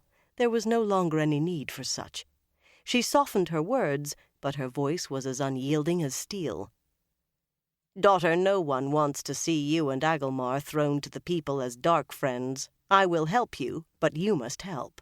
"Help you?" Amalisa put her hands to her temples. She looked confused. "Please, Liandrin," said I don't understand. It is all so... It's all... It was not a perfect ability. Liandrin could not force anyone to do what she wanted, though she had tried. Oh, how she had tried. But she could open them wide to her arguments, make them want to believe her, want more than anything to be convinced of her rightness. "Obey, daughter. Obey and answer my questions truthfully, and I promise that no one will speak of you and Agelmar as dark friends. You will not be dragged naked through the streets to be flogged from the city if the people do not tear you to pieces first. I will not let this happen. You understand?" "Yes, Liandrin," said I, "yes. I will do as you say and answer you truly." Liandrin straightened, looking down at the other woman. The Lady Amalisa stayed as she was, kneeling, her face as open as a child waiting to be comforted and helped by someone wiser and stronger. There was a rightness about it to Liandrin. She had never understood why a simple bow or curtsy was sufficient for Aes Sedai when men and women knelt to kings and queens. What queen has within her my power? Her mouth twisted angrily, and Amalisa shivered. Be easy in yourself, my daughter. I have come to help you, not to punish. Only those who deserve it will be punished. Truth only speak to me. Be easy in yourself, my daughter. I have come to help you, not to punish. Only those who deserve it will be punished. Truth only speak to me. I will, Liandrin Sedai. I will. I swear it by my house and honor. Moiraine came to Fal Dara with a dark friend. Amalisa was too frightened to show surprise. Oh no, Liandrin Sedai, no. That man came later. He is in the dungeons now. Later, you say? But it is true that she speaks often with him? She is often in company with this dark friend? Alone? Sometimes, Liandrin Sedai. Only sometimes. She wishes to find out why he came here. Moiraine Sedai is... Liandrin held up her hand sharply, and Amalisa swallowed whatever else she had been going to say. By 3 young men Moiraine was accompanied. This I know. Where are they? I have been to their rooms, and they are not to be found. I do not know, Liandrin Sedai. They seem nice boys. Surely you don't think they are dark friends? Not dark friends, no. Worse. By far more dangerous than dark friends, my daughter. The entire world is in danger from them. They must be found. You will command your servants to search the keep, and your ladies, and yourself, every crack and cranny. To this you will see personally. Personally! And to no one will you speak of it save those I name. None else may know.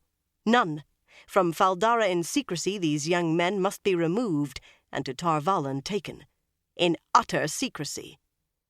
As you command, Liandrin Sedai. But I do not understand the need for secrecy. No one here will hinder Aes Sedai.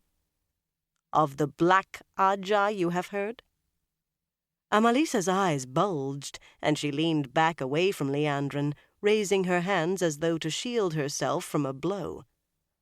A vile rumor, Liandrin Sedai. Vile. There are no Aes Sedai who serve the Dark One. I do not believe it. You must believe me. Under the light, I swear I do not believe it. By my honor and my house, I swear. Coolly, Liandrin let her go on, watching the last remaining strength leach out of the other woman with her own silence. Aes Sedai had been known to become angry, very angry, with those who even mentioned the Black Ajah, much less those who said they believed in its hidden existence. After this, with her will already weakened by that little childhood trick, Amalisa would be as clay in her hands, after one more blow. The Black Ajah is real, child. Real, and here within Fal Dara's walls. Amalisa knelt there, her mouth hanging open. The Black Ajah. Aes Sedai, who were also dark friends. Almost as horrible to learn the Dark One himself walked Fal Dara Keep. But Liandrin would not let up now. Any Aes Sedai in the halls you pass, a Black Sister could be. This I swear. I cannot tell you which they are, but my protection you can have, if in the light you walk and me obey. I will, Amalisa whispered hoarsely. I will. Please, Liandrin Sedai, please say you will protect my brother and my ladies. Who deserves protection I will protect. Concern yourself with yourself, my daughter, and think only of what I have commanded of you. Only that. The fate of the world rides on this, my daughter. All else you must forget. Yes, Liandrin Sedai. Yes, yes. Liandrin turned and crossed the room, not looking back until she reached the door. Amalisa was still on her knees, still watching her anxiously. Rise, my lady Amalisa. Liandrin made her voice pleasant, with only a hint of the mocking she felt.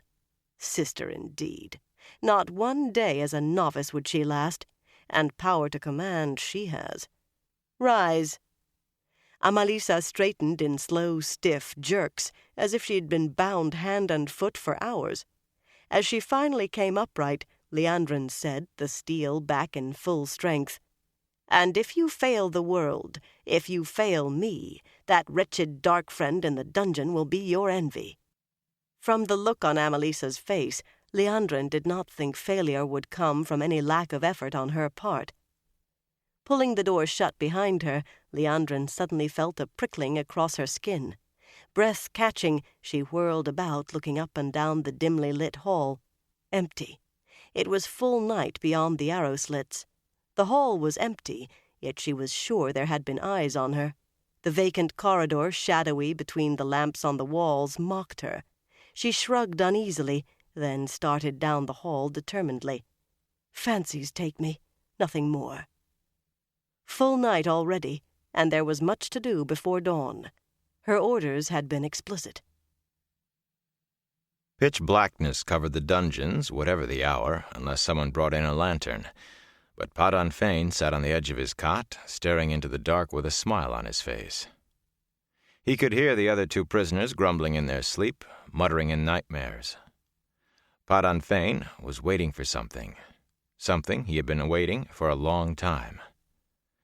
For too long, but not much longer. The door to the outer guard room opened, spilling in a flood of light, darkly outlining a figure in the doorway. Fain stood. "You, not who I expected." He stretched with a casualness he did not feel.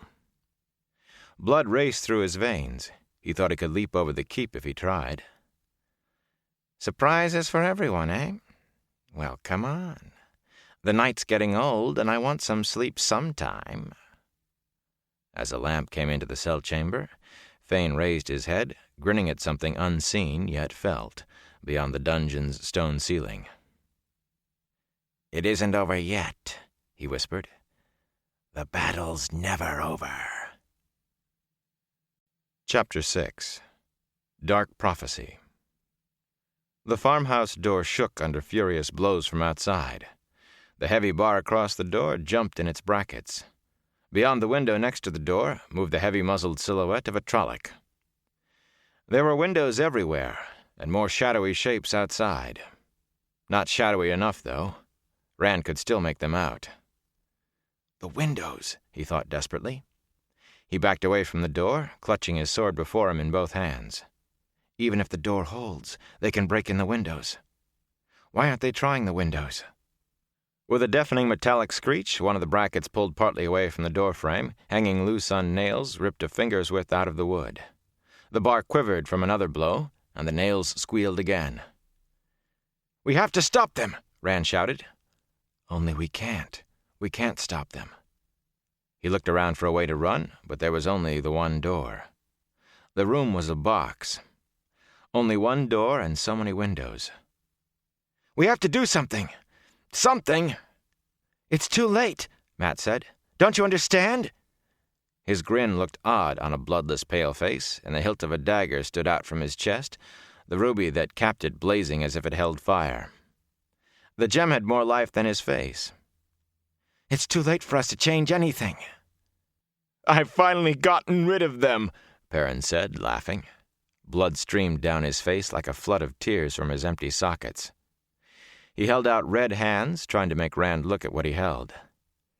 "I'm free now. It's over." "It's never over, Althor," Padan Fain cried, capering in the middle of the floor. "The battle's never done."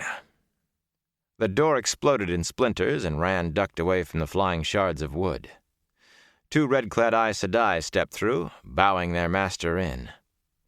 A mask the color of dried blood covered Baalzaman's face, but Rand could see the flames of his eyes through the eye slits. He could hear the roaring fires of Baalzaman's mouth.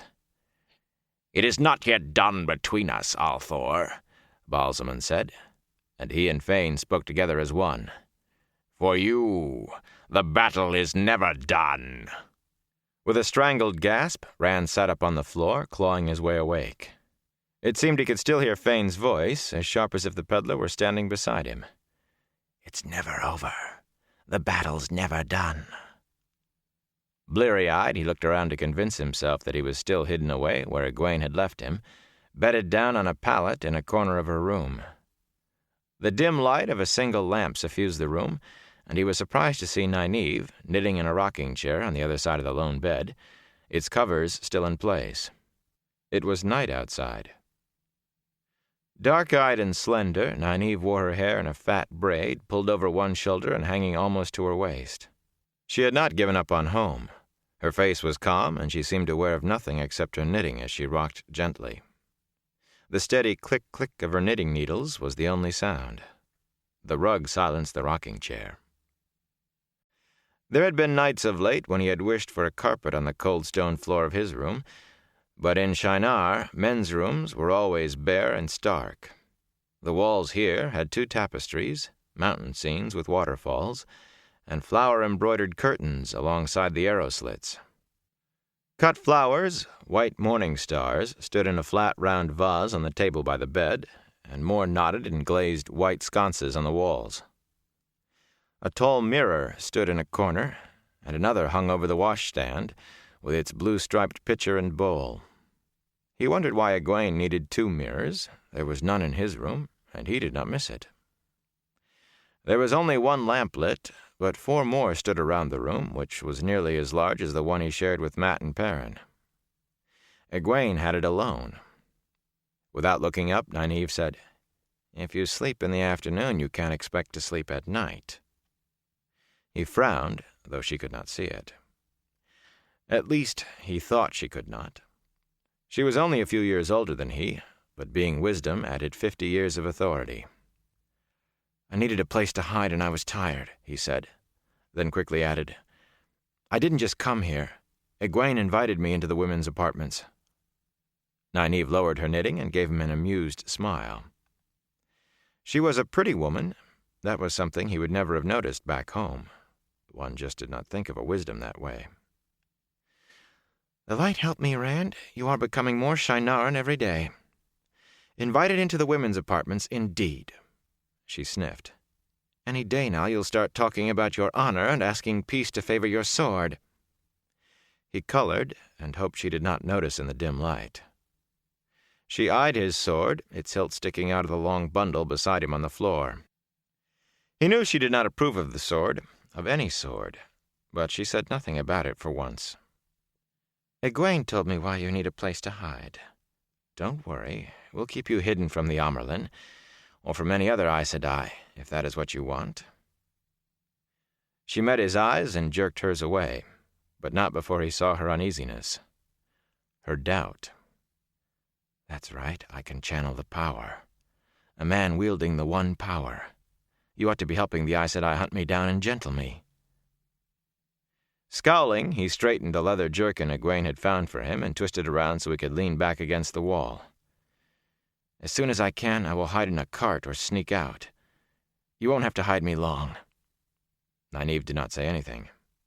She fixed on her knitting, making an angry sound when she dropped a stitch. "Where is Egwene?" She let the knitting fall onto her lap. "I don't know why I am even trying tonight. I can't keep track of my stitches for some reason. She has gone down to see Padan Fain. She thinks seeing faces he knows might help him. Mine certainly did not. She ought to stay away from him. He's dangerous." "She wants to help him," Nynaeve said calmly. "Remember, she was training to be my assistant, and being a wisdom is not all predicting the weather. Healing is part of it, too. Egwene has the desire to heal, the need to.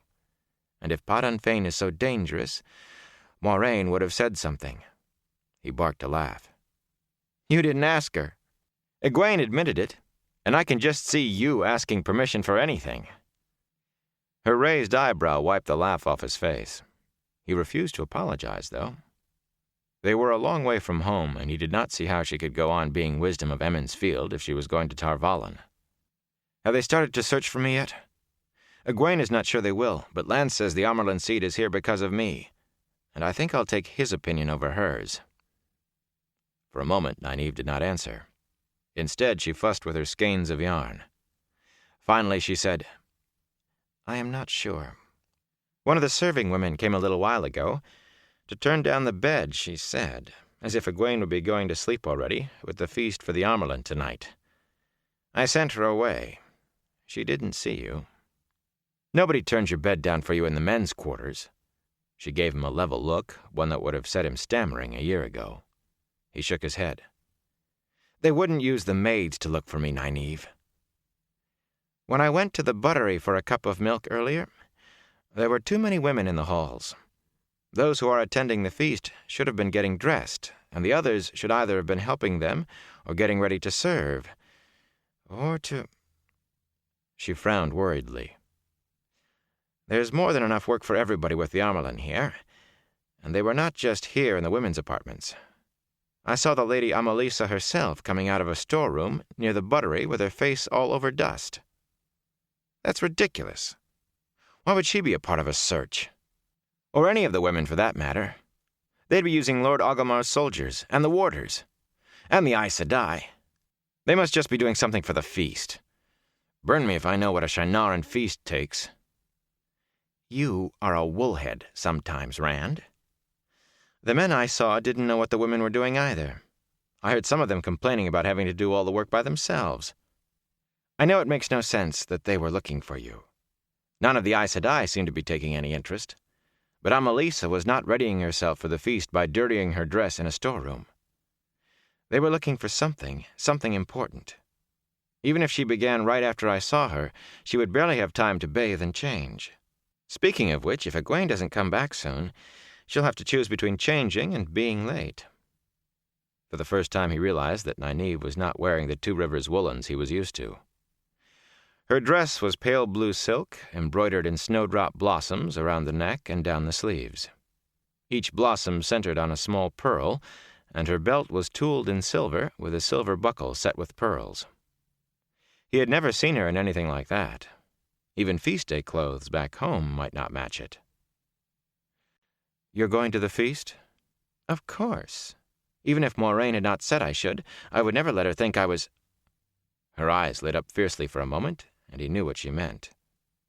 Nynaeve would never let anyone think she was afraid, even if she was. Certainly not Moiraine, and especially not Lan. He hoped she did not know he was aware of her feelings for the warder. After a moment, her gaze softened as it fell on the sleeve of her dress. "The Lady Amalisa gave me this," she said so softly he wondered if she was speaking to herself. She stroked the silk with her fingers, outlining the embroidered flowers, smiling, lost in thought. "It's very pretty on you, Nynaeve. You're pretty tonight." He winced as soon as he said it. Any wisdom was touchy about her authority, but Nynaeve was touchier than most. The women's circle back home had always looked over her shoulder because she was young, and maybe because she was pretty, and her fights with the mayor and the village council had been the stuff of stories. She jerked her hand away from the embroidery and glared at him, brows lowering. He spoke quickly to forestall her. "They can't keep the gates barred forever. Once they are opened, I will be gone and the Aes Sedai will never find me. Perrin says there are places in the Black Hills and the Carling Grass you can go for days without seeing a soul. Maybe I can figure out what to do about—" He shrugged uncomfortably. There was no need to say it, not to her. "And if I can't, there'll be no one to hurt." Nynaeve was silent for a moment. Then she said slowly, "I am not so sure, Rand. I can't say you look like more than another village boy to me, but Moiraine insists you are ta'veren, and I don't think she believes the wheel is finished with you. The Dark One seems—" "Shaitan is dead," he said harshly, and abruptly the room seemed to lurch. He grabbed his head as waves of dizziness sloshed through him. "You fool! You pure, blind, idiotic fool! Naming the Dark One? Bringing his attention down on you? Don't you have enough trouble?" "He's dead," Rand muttered, rubbing his head. He swallowed. The dizziness was already fading. All right. Ba'alzamon if you want, but he's dead. I saw him die, saw him burn." "And I wasn't watching you when the Dark One's eye fell on you just now? Don't tell me you felt nothing, or I'll box your ears. I saw your face." "He's dead," Rand insisted. The unseen watcher flashed through his head and the wind on the tower top. He shivered. "Strange things happen this close to the Blight." "You are a fool, Rand al'Thor." She shook a fist at him. "I would box your ears for you if I thought it would knock any sense—" The rest of her words were swallowed as bells crashed out, ringing all over the keep. He bounded to his feet. "That's an alarm. They're searching." "Name the Dark One, and his evil comes down on you." Nynaeve stood more slowly, shaking her head uneasily. No, I don't think so. If they are searching for you, all the bells do is warn you. No, if it's an alarm, it is not for you. Then what? He hurried to the nearest arrow slit and peered out. Lights darted through the night-cloaked keep like fireflies, lamps and torches dashing here and there. Some went to the outer walls and towers, but most of those that he could see milled through the garden below and the one courtyard he could just glimpse part of. Whatever had caused the alarm was inside the keep. The bells fell silent, unmasking the shouts of men, but he could not make out what they were calling. If it isn't for me... Egwene, he said suddenly. If he's still alive, if there's any evil, it's supposed to come to me. Nynaeve turned from looking through another arrow slit. What? Egwene! He crossed the room in quick strides and snatched his sword and scabbard free of the bundle. Light, it's supposed to hurt me, not her. She's in the dungeon with Fane. What if he's loose somehow? She caught him at the door, grabbing his arm. She was not as tall as his shoulder, but she held on like iron. Don't be a worse goat-brained fool than you've already been, Rand al'Thor. If this doesn't have anything to do with you, the women are looking for something. Lightman, this is the women's apartments. There will be Aes Sedai out there in the halls, likely as not. Egwene will be all right. She was going to take Mat and Perrin with her. Even if she met trouble, they would look after her. What if she couldn't find them, Nynaeve? Egwene would never let that stop her. She would go alone, the same as you, and you know it. Light, I told her Fane is dangerous. Burn me, I told her. Pulling free, he jerked open the door and dashed out. Light, burn me. It's supposed to hurt me. A woman screamed at the sight of him, in a laborer's coarse shirt and jerkin with a sword in his hand. Even invited men did not go armed in the women's apartments unless the keep was under attack. Women filled the corridor, serving women in the black and gold, ladies of the keep in silks and laces, women in embroidered shawls with long fringes, all talking loudly at the same time, all demanding to know what was happening. Crying children clung to skirts everywhere. He plunged through them, dodging where he could, muttering apologies to those he shouldered aside, trying to ignore their startled stares.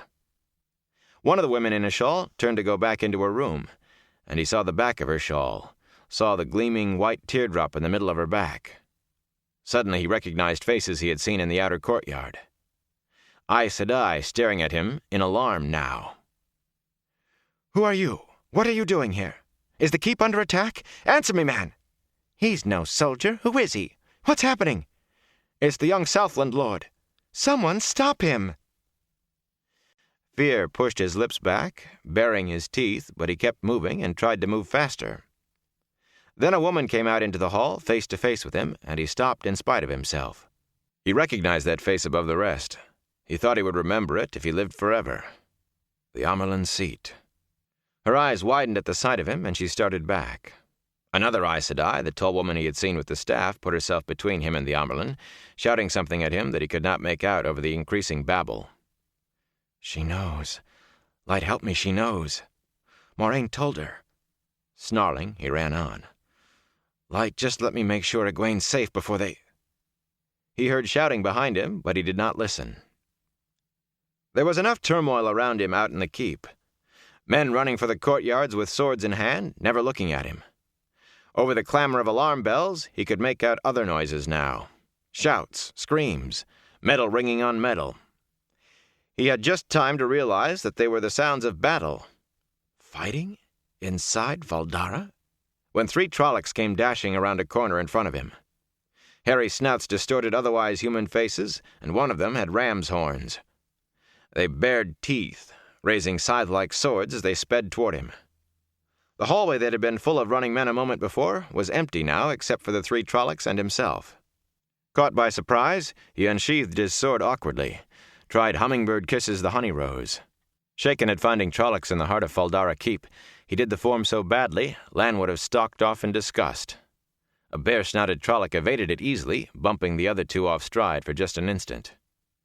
Suddenly, there were a dozen Shinarans rushing past him at the Trollocs, men half-dressed in finery for the feast, but swords at the ready. The bare-snouted Trolloc snarled as it died, and its companions ran, pursued by shouting men waving steel. Shouts and screams filled the air from everywhere. Egwene! Rand turned deeper into the keep, running down halls empty of life, though now and again a dead Trolloc lay on the floor, or a dead man. Then he came to a crossing of corridors, and to his left was the tail end of a fight. 6 top-knotted men lay bleeding and still, and a 7th was dying. The Myrddraal gave its sword an extra twist as it pulled the blade free of the man's belly, and the soldier screamed as he dropped his sword and fell. The Fade moved with viperous grace, the serpent illusion heightened by the armor of black overlapping plates that covered its chest. It turned, and that pale, eyeless face studied Rand. It started toward him, smiling a bloodless smile, not hurrying. It had no need to hurry for one man alone. He felt rooted where he stood, his tongue stuck to the roof of his mouth. The look of the eyeless is fear. That was what they said along the border. His hands shook as he raised his sword. He never even thought of assuming the void. Light had just killed 7 armed soldiers together. Light, what am I going to do? Light! Abruptly, the Myrddraal stopped, its smile gone. This one is mine, Rand. Rand gave a start as Ingtar stepped up beside him, dark and stocky in a yellow feast-day coat, sword held in both hands. Ingtar's dark eyes never left the Fade's face. If the Shienaran felt the fear of that gaze, he gave no sign. Try yourself on a Trolloc or 2, he said softly, before you face one of these. I was coming down to see if Egwene is safe. She was going to the dungeon to visit Fain and... Then go see to her. Rand swallowed. We'll take it together, Ingtar. You aren't ready for this. Go see to your girl. Go! You want Trollocs to find her unprotected? For a moment, Rand hung there, undecided. The Fade had raised its sword for Ingtar. A silent snarl twisted Ingtar's mouth, but Rand knew it was not fear. And Egwene could be alone in the dungeon with Fain, or worse. Still, he felt ashamed as he ran for the stairs that led underground. He knew a Fade's look could make any man afraid, but Ingtar had conquered the dread. His stomach still felt knotted. The corridors beneath the keep were silent and feebly lit by flickering, far-spaced lamps on the walls. He slowed as he came closer to the dungeons, creeping as silently as he could on his toes. The grate of his boots on the bare stone seemed to fill his ears. The door to the dungeons stood cracked open a handbreadth. It should have been closed and bolted. Staring at the door, he tried to swallow and could not. He opened his mouth to call out, then shut it again quickly. If Egwene was in there and in trouble, shouting would only warn whoever was endangering her. Or whatever. Taking a deep breath, he set himself. In one motion, he pushed the door wide open with the scabbard in his left hand and threw himself into the dungeon, tucking his shoulder under to roll through the straw covering the floor and come to his feet, spinning this way and that too quickly to get a clear picture of the room, looking desperately for anyone who might attack him, looking for Egwene. There was no one there. His eyes fell on the table, and he stopped dead, breath and even thought freezing. On either side of the still-burning lamp, as if to make a centerpiece, sat the heads of the guards in 2 pools of blood. Their eyes stared at him, wide with fear, and their mouths gaped in a last scream no one could hear. Rand gagged and doubled over. His stomach heaved again and again as he vomited into the straw. Finally, he managed to pull himself erect, scrubbing his mouth with his sleeve. His throat felt scraped raw. Slowly he became aware of the rest of the room, only half seen and not taken in during his hasty search for an attacker. Bloody lumps of flesh lay scattered through the straw. There was nothing he could recognize as human except the 2 heads. Some of the pieces looked chewed. So that's what happened to the rest of their bodies. He was surprised at the calmness of his thoughts, almost as if he had achieved the void without trying. It was the shock, he knew vaguely. He did not recognize either of the heads. The guards had been changed since he was there earlier. He was glad for that. Knowing who they were, even Chang'u, would have made it worse. Blood covered the walls, too, but in scrawled letters, single words and whole sentences splashed on every which way. Some were harsh and angular, in a language he did not know, though he recognized Trolloc script. Others he could read, and wished he could not. Blasphemies and obscenities bad enough to make a stable hand or a merchant's guard go pale. Egwene! Calmness vanished. Shoving his scabbard through his belt, he snatched the lamp from the table, hardly noticing when the heads toppled over. Egwene! Where are you? He started toward the inner door, took 2 steps, and stopped, staring. The words on the door, dark and glistening wetly in the light of his lamp, were plain enough. "We will meet again on Toman Head. It is never over, Althor." His sword dropped from a hand suddenly numb.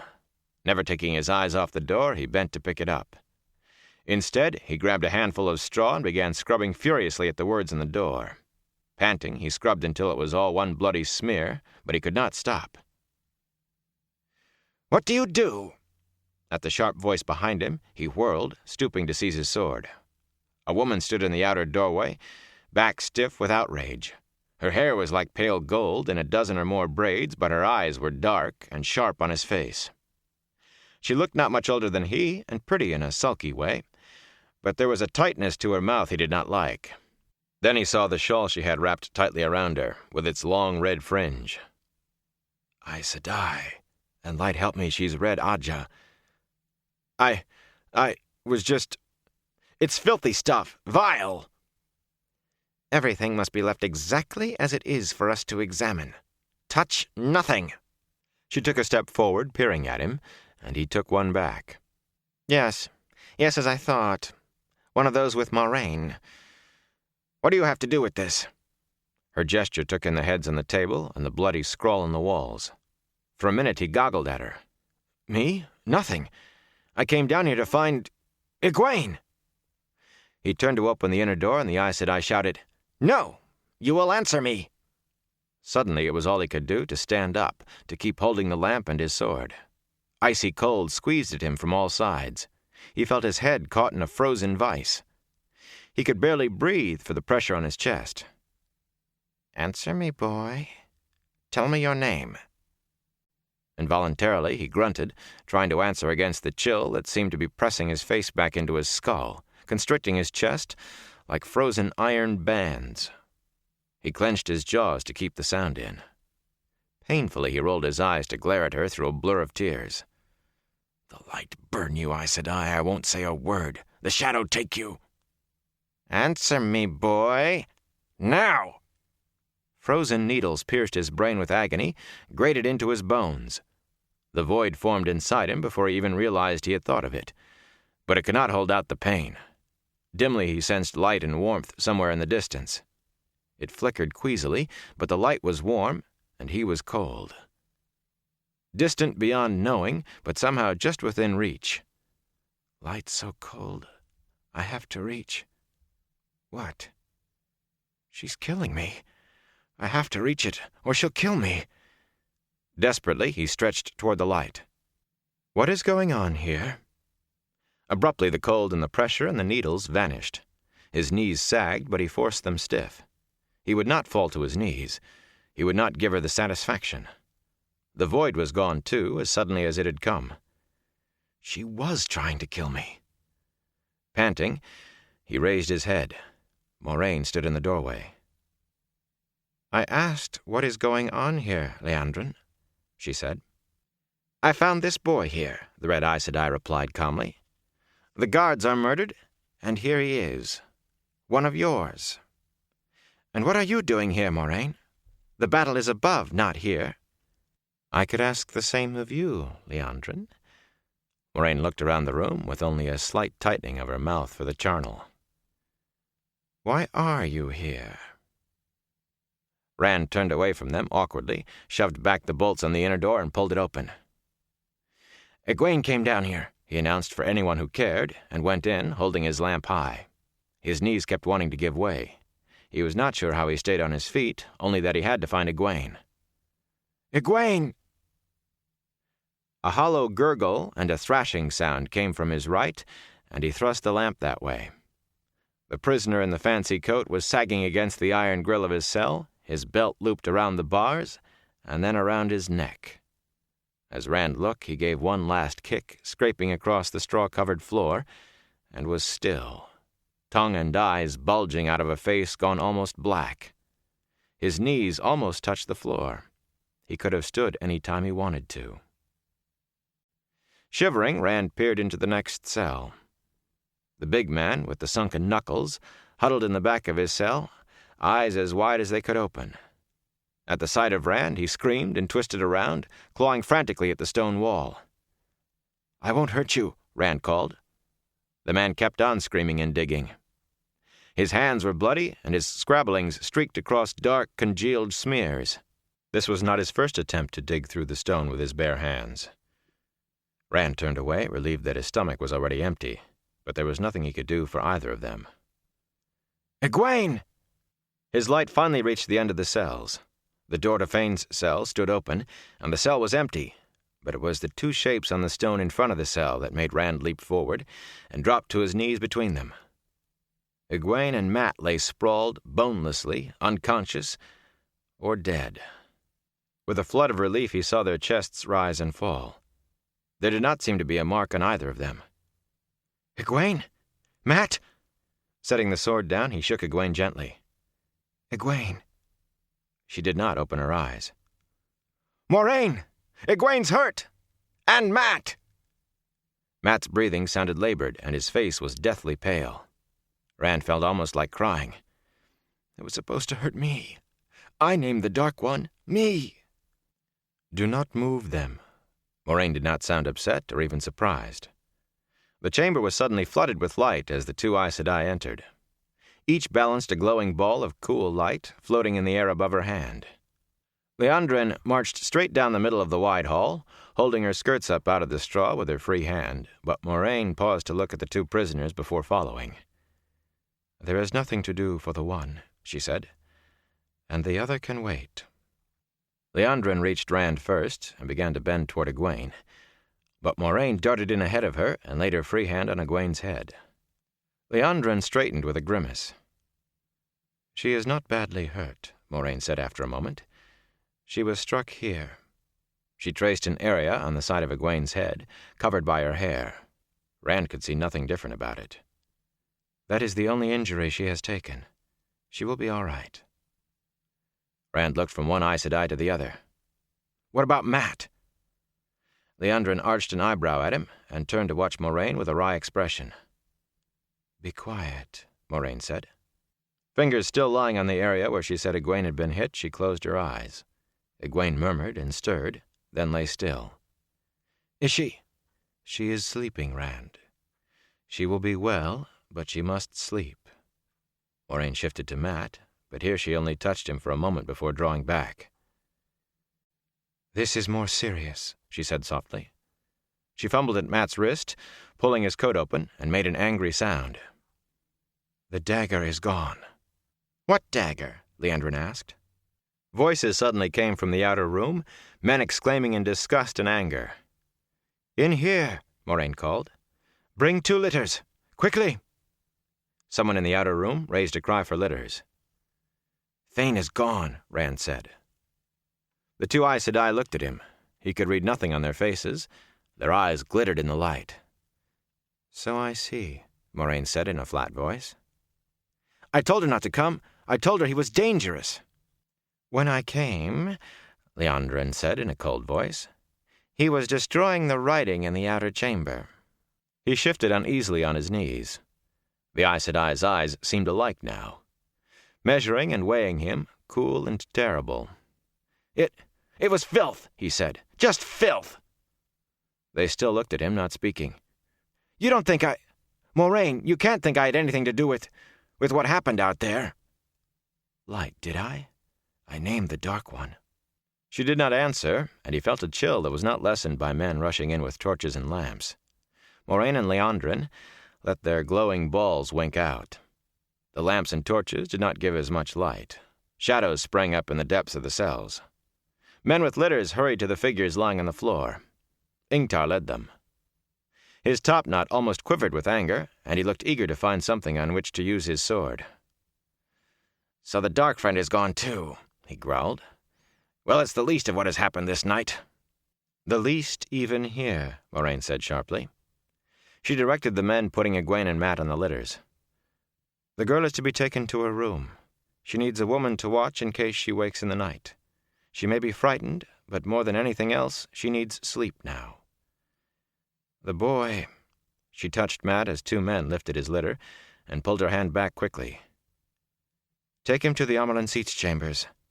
Find the Amelin wherever she is, and tell her he is there. Tell her his name is Matrim Cawthon. I will join her as soon as I am able." "The Amelin?" Liandrin exclaimed. "You think to have the Amelin as healer for your pet? You are mad, Moraine." "The Amelin's seat," Moraine said calmly, "does not share your red Ajah prejudices, Liandrin. She will heal a man without need of a special use for him.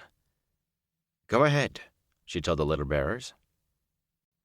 Liandrin watched them leave, Moraine and the men carrying Mat and Egwene, then turned to stare at Rand. He tried to ignore her. He concentrated on scabbarding his sword and brushing off the straw that clung to his shirt and breeches. When he raised his head, though, she was still studying him, her face as blank as ice. Saying nothing, she turned to consider the other men thoughtfully. One held the body of the hanged man up, while another worked to unfasten the belt. Ingtar and the others waited respectfully. With a last glance at Rand, she left, head held like a queen. "A hard woman," Ingtar muttered, then seemed surprised that he had spoken. "What happened here, Randalthor?" Rand shook his head. "I don't know, except that Fane escaped somehow, and heard Egwene and Mat doing it. I saw the guard room," he shuddered. "But in here, whatever it was, Ingtar, it scared that fellow bad enough that he hung himself. I think the other one's gone mad from seeing it." "We're all going mad tonight." "The Fade. You killed it?" "No!" Ingtar slammed his sword into its sheath. The hilt stuck up above his right shoulder. He seemed angry and ashamed at the same time. "It's out of the keep by now, along with the rest of what we could not kill." "At least you're alive, Ingtar. That Fade killed 7 men. "Alive? Is that so important?" Suddenly Ingtar's face was no longer angry, but tired and full of pain. "We had it in our hands. In our hands, and we lost it, Rand. Lost it!" He sounded as if he could not believe what he was saying. "Lost what?" Rand asked. "The horn. The Horn of Valir. It's gone, chest and all." "But it was in the strong room." "The strong room was looted," Ingtar said wearily. "They did not take much, except for the horn. What they could stuff in their pockets. I wish they had taken everything else and left that. Ronan is dead, and the watchman he had guarding the strong room." His voice became quiet. "When I was a boy, Ronan held Jahan Tower with 20 men against 1,000 Trollocs. He did not go down easily, though. The old man had blood on his dagger.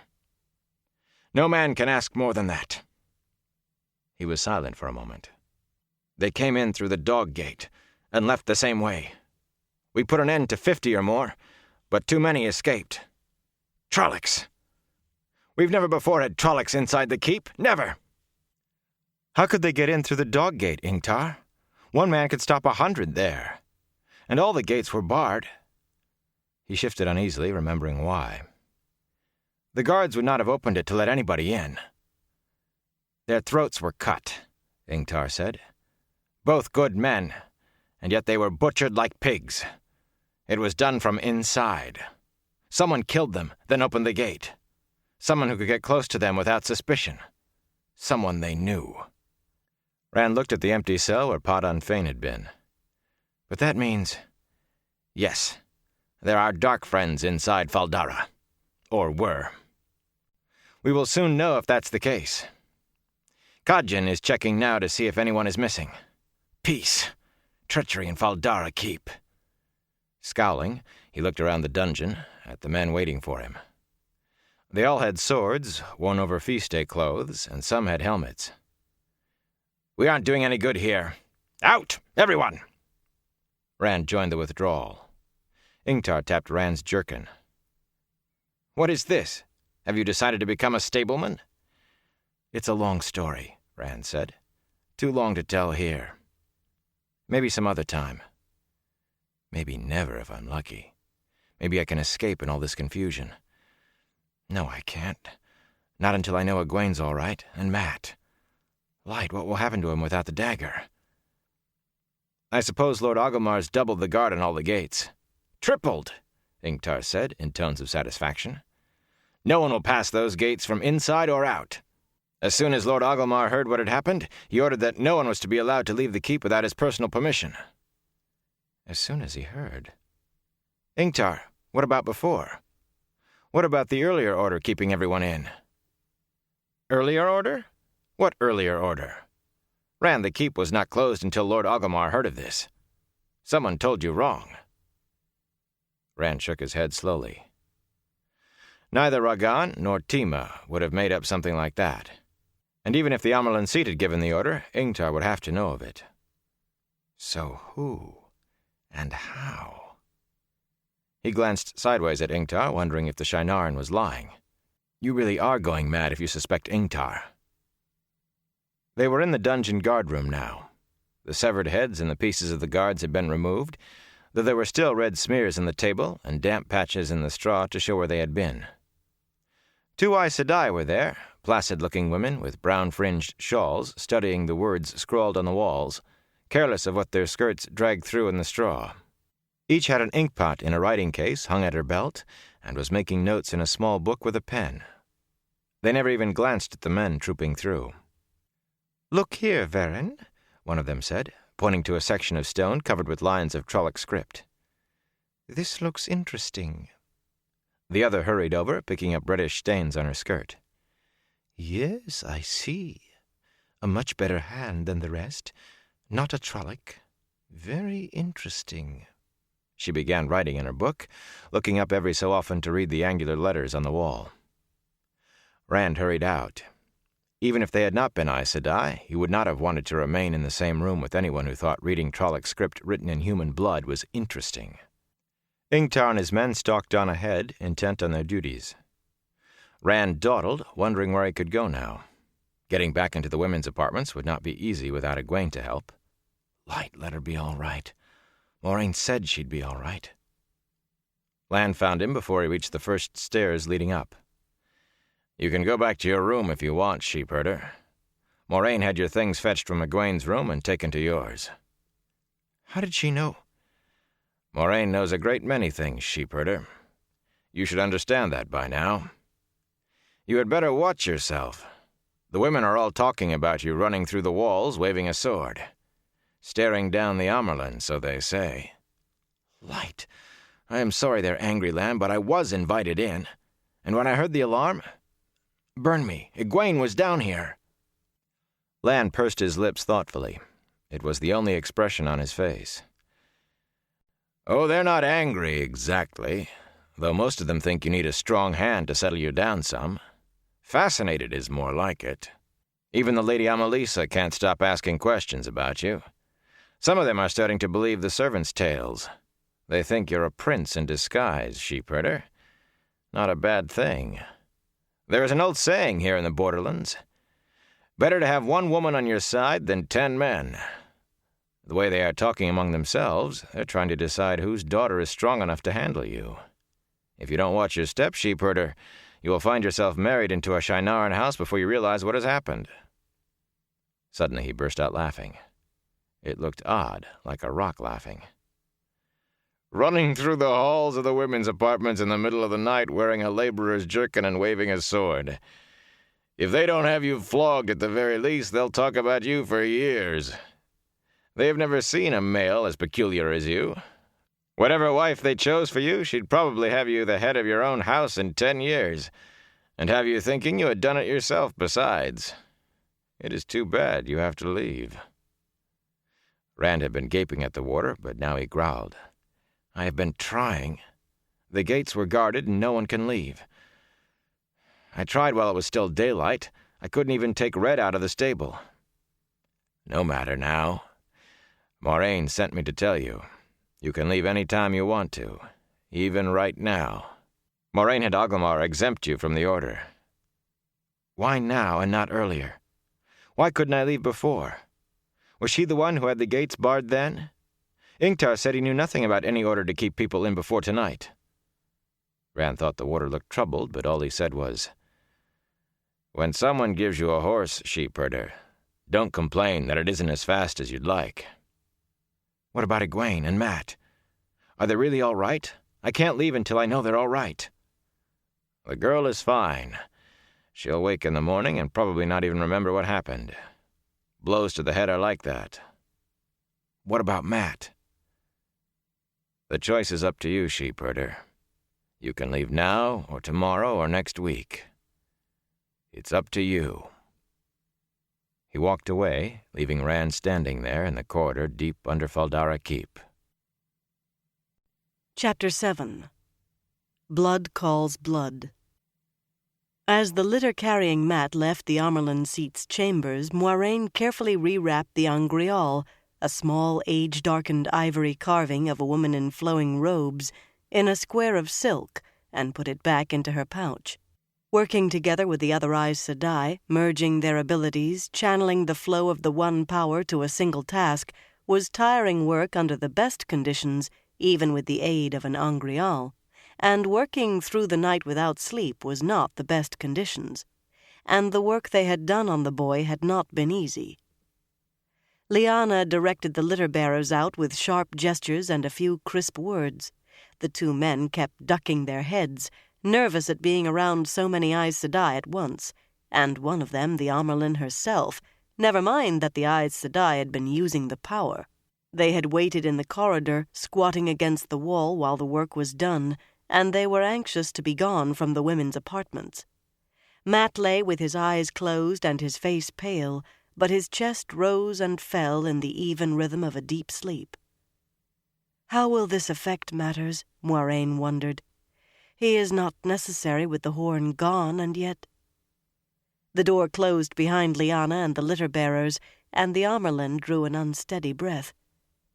A nasty business, that. Nasty. Her face was smooth, but she rubbed her hands together as if she wanted to wash them. But quite interesting, Varen said. She had been the fourth Aes Sedai the Amerlin had chosen for the work. It is too bad we do not have the dagger so the healing could be complete. For all we did tonight, he will not live long. Months, perhaps, at best. The three Aes Sedai were alone in the Amerlin's chambers. Beyond the arrow slits, dawn pearled the sky. But he will have those months now, Moiraine said sharply. And if it can be retrieved, the link can still be broken. If it can be retrieved, yes, of course. It can still be broken, Varen agreed. She was a plump, square-faced woman, and even with the Aes Sedai gift of agelessness, there was a touch of gray in her brown hair. That was her only sign of age, but for an Aes Sedai it meant she was very old indeed. Her voice held steady, though, matching her smooth cheeks. He has been linked to the dagger a long time, however, as a thing like that must be reckoned, and he will be linked longer yet, whether it is found or not. He may already be changed beyond the reach of full healing, even if no longer enough to contaminate others. Such a small thing, that dagger, she mused, but it will corrupt whoever carries it long enough. He who carries it will in turn corrupt those who come in contact with him, and they will corrupt still others, and the hatred and suspicion that destroyed Shadar Logoth, every man and woman's hand turned against every other, will be loose in the world again. I wonder how many people it can taint in, say, a year. It should be possible to calculate a reasonable approximation. Moiraine gave the brown sister a wry look. Another danger confronts us, and she sounds as if it is a puzzle in a book. Light, the Browns truly are not aware of the world at all. Then we must find the dagger, sister. Agelmar is sending men to hunt those who took the horn and slew his oath-men, the same who took the dagger. If one is found, the other will be. Varen nodded, but frowned at the same time. Yet, even if it is found, who can return it safely? Whoever touches it risks the taint if they handle it long, perhaps in a chest, well wrapped and padded, but it would still be dangerous to those nearby for any great time. Without the dagger itself to study, we cannot be sure how much it must be shielded. But you saw it, and more, Moiraine. You dealt with it, enough for that young man to survive carrying it, and to stop him infecting others. You must have a good idea of how strong its influence is. There is one, Moiraine said, who can retrieve the dagger without being harmed by it, one whom we have shielded and buffered against that taint as much as anyone can be, Mat Cauthon. The Amyrlin nodded. Yes, of course. He can do it, if he lives long enough. The light only knows how far it will be carried before Agelmar's men find it, if they do find it, and if the boy dies first. Well, if the dagger is loose that long, we have another worry. She rubbed her eyes tiredly. I think we must find this Padan Fain, too. Why is this dark friend important enough for them to risk what they did to rescue him? Much easier for them just to steal the horn. Still risky as a winter gale in the sea of storms coming into the very keep like that, but they compounded their risk to free this dark friend. If the Lurks think he is that important... She paused, and Moiraine knew she was wondering if it truly was still only the Myrddraal giving commands. Then so must we. He must be found, Moiraine agreed, hoping that none of the urgency she felt showed. But it is likely he will be found with the horn. As you say, daughter. The Amyrlin pressed fingers to her lips to stifle a yawn. And now, Verin, if you will excuse me, I will just say a few words to Moiraine and then sleep a little. I suppose Agelmar will insist on feasting tonight, since last night was spoiled. Your help was invaluable, daughter. Please remember, say nothing of the nature of the boy's hurt to anyone.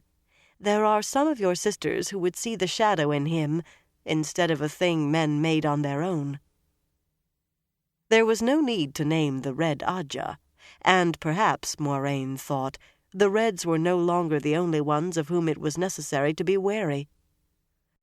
I will say nothing, of course, mother. Verin bowed, but made no move toward the door. I thought you might wish to see this, mother. She pulled a small notebook, bound in soft brown leather, from her belt. What was written on the walls in the dungeon? There were few problems with translation. Most was the usual, blasphemy and boasting. Trollocs seemed to know little else, but there was one part done in a better hand. An educated dark friend, or perhaps a Myrddraal. It could be only taunting, yet it has the form of poetry or song and the sound of prophecy. We know little of prophecies from the Shadow Mother. The Amyrlin hesitated only a moment before nodding. Prophecies from the Shadow, dark prophecies, had an unfortunate way of being fulfilled as well as prophecies from the light. Read it to me. Verin ruffled through the pages, then cleared her throat and began in a calm, level voice. Daughter of the night, she walks again. The ancient war she yet fights. Her new lover she seeks, who shall serve her and die, yet serve still. Who shall stand against her coming? The shining walls shall kneel. Blood feeds blood. Blood calls blood. Blood is and blood was and blood shall ever be. The man who channels stands alone. He gives his friends for sacrifice. 2 roads before him, one to death beyond dying, one to life eternal. Which will he choose? Which will he choose? What hand shelters? What hand slays? Blood feeds blood. Blood calls blood. Blood is and blood was and blood shall ever be. Luke came to the mountains of doom. Isam waited in the high passes. The hunt is now begun. The Shadow's hounds now course and kill. One did live and one did die, but both are. The time of change has come. Blood feeds blood. Blood calls blood. Blood is and blood was and blood shall ever be. The watchers wait on Toman's head. The seed of the hammer burns the ancient tree. Death shall sow and summer burn before the great Lord comes. Death shall reap and bodies fail before the great Lord comes. Again the seed slays ancient wrong before the great Lord comes. Now the great Lord comes. Now the great Lord comes. Blood feeds blood. Blood calls blood. Blood is and blood was and blood shall ever be. Now the great Lord comes. There was a long silence when she finished. Finally the Amyrlin said, Who else has seen this, daughter? Who knows of it? "Only Serafel, Mother. As soon as we had copied it down, I had men scrub the walls. They didn't question. They were eager to be rid of it." The Amyrlin nodded. "Good. Too many in the borderlands can puzzle out Trolloc script. No need to give them something else to worry over. They have enough." "What do you make of it?" Moiraine asked Verin in a careful voice. "Is it prophecy, do you think?" Verin tilted her head, peering at her notes in thought. "Possibly. It has the form of some of the few dark prophecies we know, and parts of it are clear enough. It could still be only a taunt, though." She rested a finger on one line. "Daughter of the night she walks again. That can only mean Lanfear is loose again, or someone wants us to think she is." "That would be something to worry us, daughter," the Amyrlin Seat said, "if it were true. But the Forsaken are still bound." She glanced at Moiraine, looking troubled for an instant before she schooled her features. "Even if the seals are weakening, the Forsaken are still bound. Lanfear, in the old tongue, Daughter of the Night. Nowhere was her real name recorded, but that was the name she had taken for herself, unlike most of the Forsaken who had been named by those they betrayed. Some said she had really been the most powerful of the Forsaken, next to Ishamael, the betrayer of hope, but had kept her powers hidden. Too little was left from that time for any scholar to say for certain. With all the false dragons that are appearing, it is not surprising someone would try to bring Lanfear into it. Moiraine's voice was as unruffled as her face, but inside herself she roiled. Only one thing for certain was known of Lanfear beside the name. Before she went over to the Shadow, before Lews Therin Telamon met Ilyena, Lanfear had been his lover. A complication we do not need. The Amyrlin Seat frowned as if she had had the same thought, but Verin nodded as if it were all just words. "Other names are clear too, Mother. Lord Luke, of course, was brother to Tigraine, then the daughter heir of Andor, and he vanished in the Blight. Who Isam is, or what he has to do with Luke, I do not know, however." "We will find out what we need to know in time," Moiraine said smoothly. "There is no proof as yet that this is prophecy." She knew the name. Isam had been the son of Brean, wife of Lane Mandragoran, whose attempt to seize the throne of Malkir for her husband had brought the Trolloc hordes crashing down. Brean and her infant son had both vanished when the Trollocs overran Malkir, and Isam had been blood kin to Lan. Or is blood kin. I must keep this from him until I know how he will react, until we are away from the Blight. If he thought Isam were alive... "The Watchers wait on Toman Head," Verin went on. "There are a few who still cling to the old belief that the armies Arthur Hawkwing sent across the Areth Ocean will return one day, though after all this time," she gave a disdainful sniff, "the Domier Avron, the Watchers over the waves, still have a... community is the best word, I suppose, on Toman Head, at Falma, and one of the old names for Arthur Hawkwing was Hammer of the Light." "Are you suggesting, daughter," the Amyrlin Seat said, "that Arthur Hawkwing's armies, or rather their descendants, might actually return after 1,000 years?" "There are rumors of war on Almuth Plain and Toman Head," Moiraine said slowly, "and Hawkwing sent 2 of his sons as well as armies. If they did survive in whatever lands they found, there could well be many descendants of Hawkwing, or none." The Amyrlin gave Moiraine a guarded look, obviously wishing they were alone, so she could demand to know what Moiraine was up to. Moiraine made a soothing gesture, and her old friend grimaced at her. Verin, with her nose still buried in her notes, noticed none of it. "I don't know, Mother. I doubt it, though. We know nothing at all of those lands Arthur Hawkwing set out to conquer. It's too bad the sea folk refused to cross the Areth Ocean. They say the islands of the dead lie on the other side. I wish I knew what they meant by that, but that accursed sea folk close-mouthedness." She sighed, still not raising her head. "All we have is one reference to lands under the shadow, beyond the setting sun, beyond the Areth Ocean where the armies of night reign. Nothing there to tell us if the armies Hawkwing sent were enough by themselves to defeat these armies of the night, or even to survive Hawkwing's death. Once the War of the 100 Years started, everyone was too intent on carving out their own part of Hawkwing's empire to spare a thought for his armies across the sea. It seems to me, Mother, that if their descendants still lived, and if they ever intended to return, they would not have waited so long. Then you believe it is not prophecy, daughter? Now, the ancient tree, Varen said, immersed in her own thoughts. There have always been rumors, no more than that while the nation of Almuth still lived, they had a branch of Avendasora, perhaps even a living sapling. And the banner of Almuth was blue for the sky above, black for the earth below, with the spreading tree of life to join them.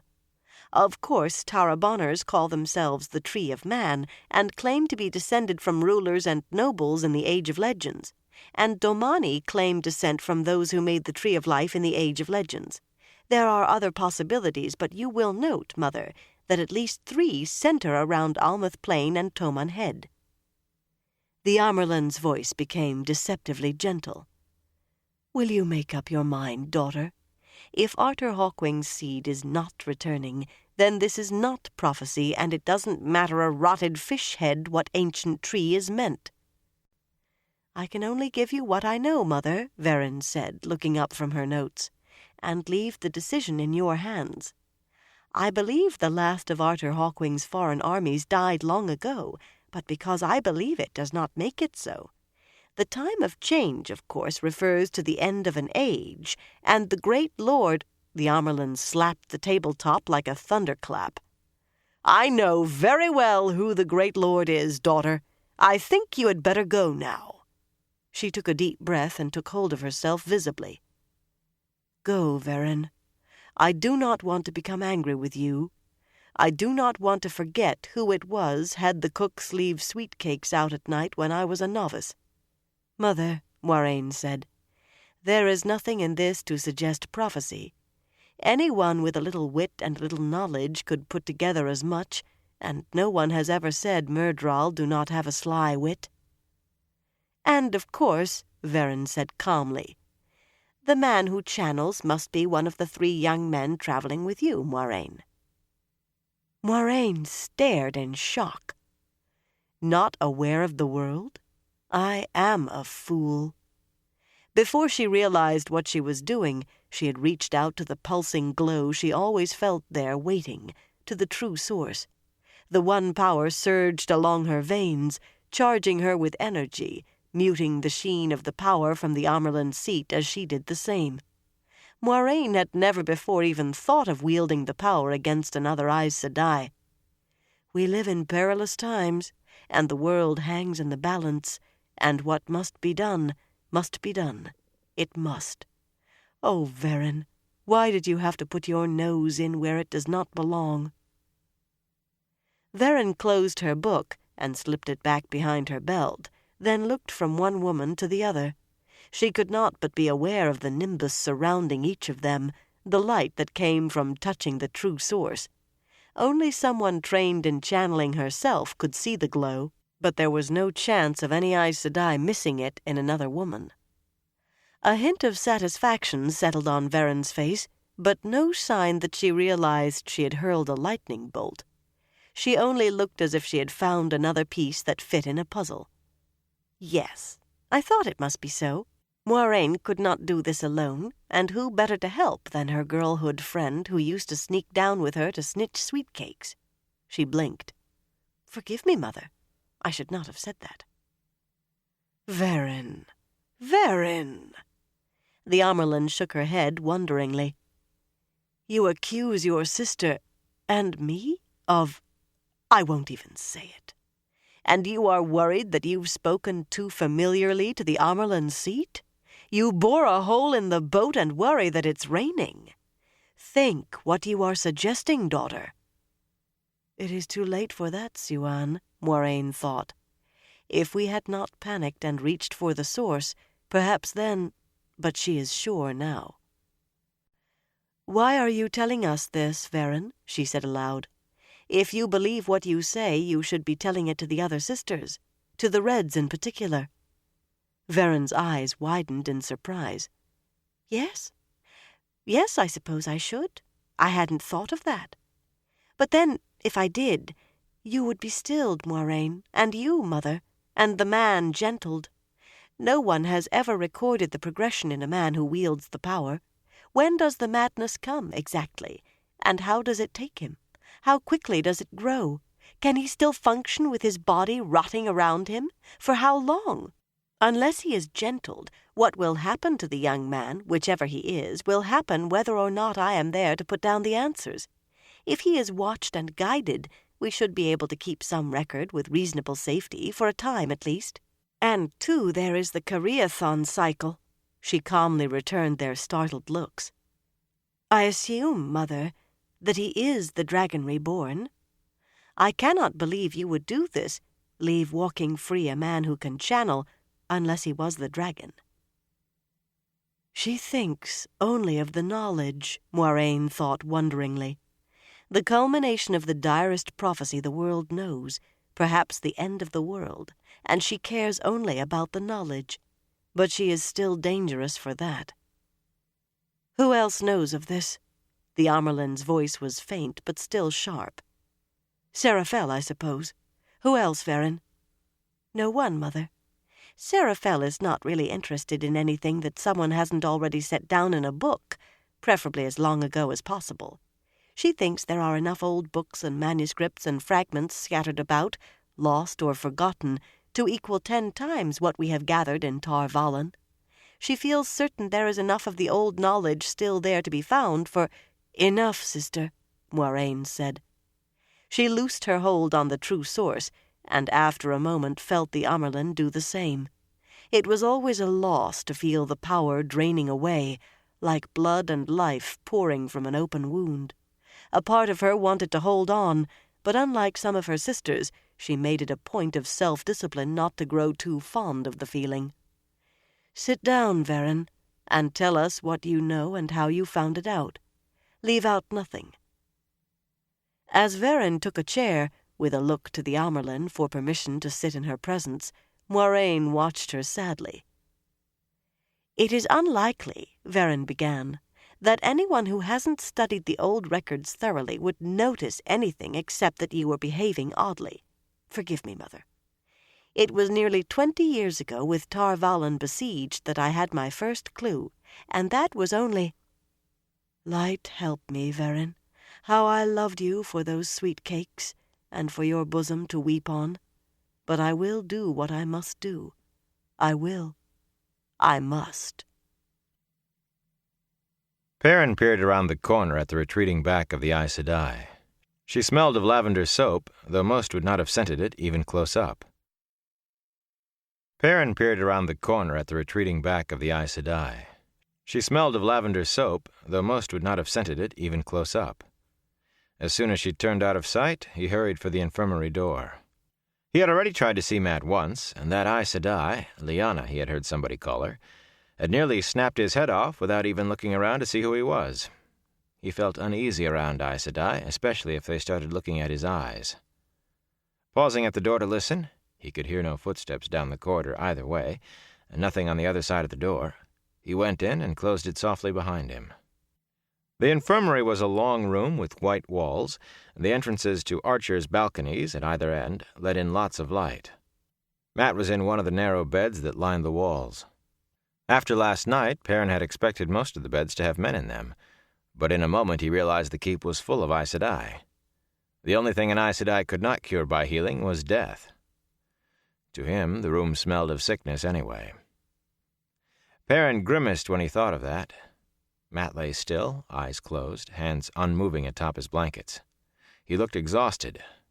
Not sick, really, but as if he had worked 3 days in the fields and only now laid down to rest. He smelled wrong, though. It was nothing Perrin could put a name to, just wrong.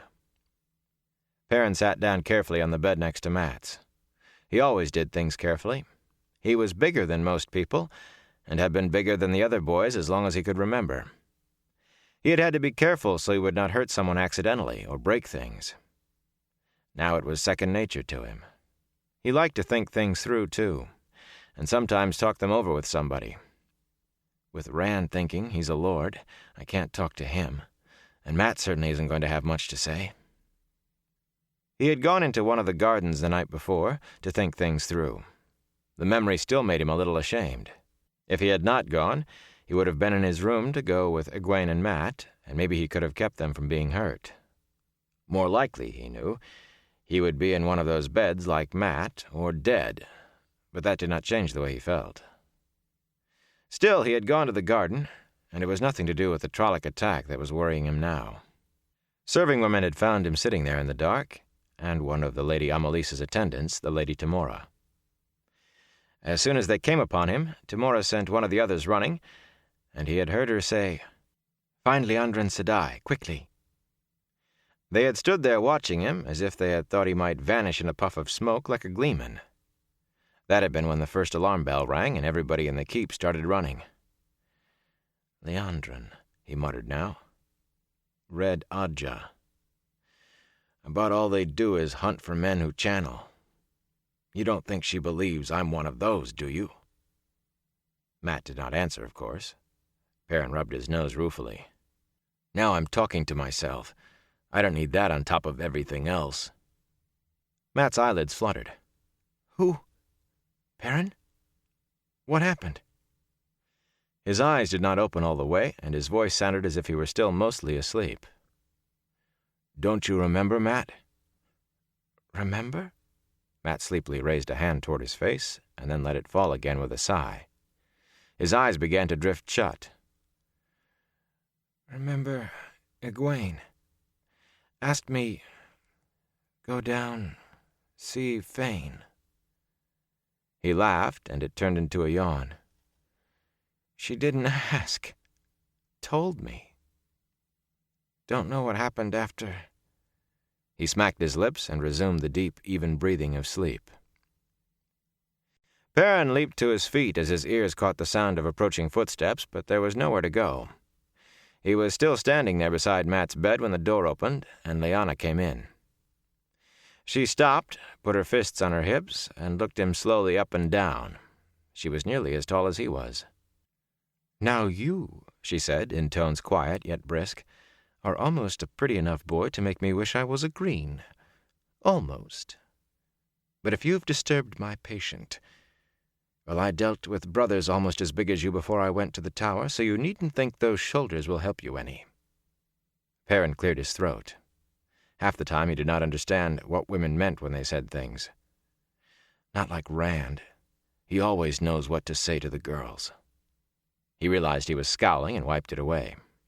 He did not want to think about Rand, but he certainly did not want to upset an Aes Sedai, especially one who was beginning to tap her foot impatiently. I didn't disturb him. He's still sleeping, see?" "So he is. A good thing for you. Now, what are you doing in here? I remember chasing you out once. You needn't think I don't. I only wanted to know how he is." She hesitated. "He is sleeping is how he is, and in a few hours he will get out of that bed and you'll think there was never anything wrong with him." The pause made his hackles rise. She was lying, somehow. Aes Sedai never lied, but they did not always tell the truth, either. He was not certain what was going on. Liandrin looking for him, Lyanna lying to him, but he thought it was time he got away from Aes Sedai. There was nothing he could do for Matt. "Thank you," he said. "I'd better let him sleep then. Excuse me." He tried to slide around her to the door, but suddenly her hand shot out and grabbed his face, tilting it down so she could peer into his eyes. Something seemed to pass through him, a warm ripple that started at the top of his head and went to his feet, then came back again. He pulled his head out of her hands. "You're as healthy as a young wild animal," she said, pursing her lips. "But if you were born with those eyes, I am a white cloak." "They're the only eyes I ever had," he growled. He felt a little abashed, speaking to an Aes Sedai in that tone, but he was as surprised as she when he took her gently by the arms and lifted her to one side, setting her down again out of his way. As they stared at each other, he wondered if his eyes were as wide with shock as hers. "Excuse me," he said again, and all but ran. My eyes, my light cursed eyes. The morning sunlight caught his eyes, and they glinted like burnished gold. Rand twisted on his bed, trying to find a comfortable position on the thin mattress. Sunlight streamed through the arrow slits, painting the bare stone walls. He had not slept during the remainder of the night, and tired as he was sure he could not sleep now. The leather jerkin lay on the floor between his bed and the wall, but aside from that he was fully dressed, even to his new boots. His sword stood propped beside the bed, and his bow and quiver rested in a corner across the bundled cloaks. He could not rid himself of the feeling that he should take the chance Moraine had given him and leave immediately. The urge had been with him all night. 3 times he had risen to go.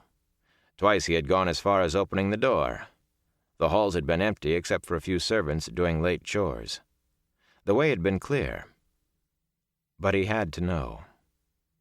Perrin came in, head down and yawning, and Rand sat up. "How is Egwene and Mat?" "She's asleep, so they tell me. They wouldn't let me into the women's apartments to see her.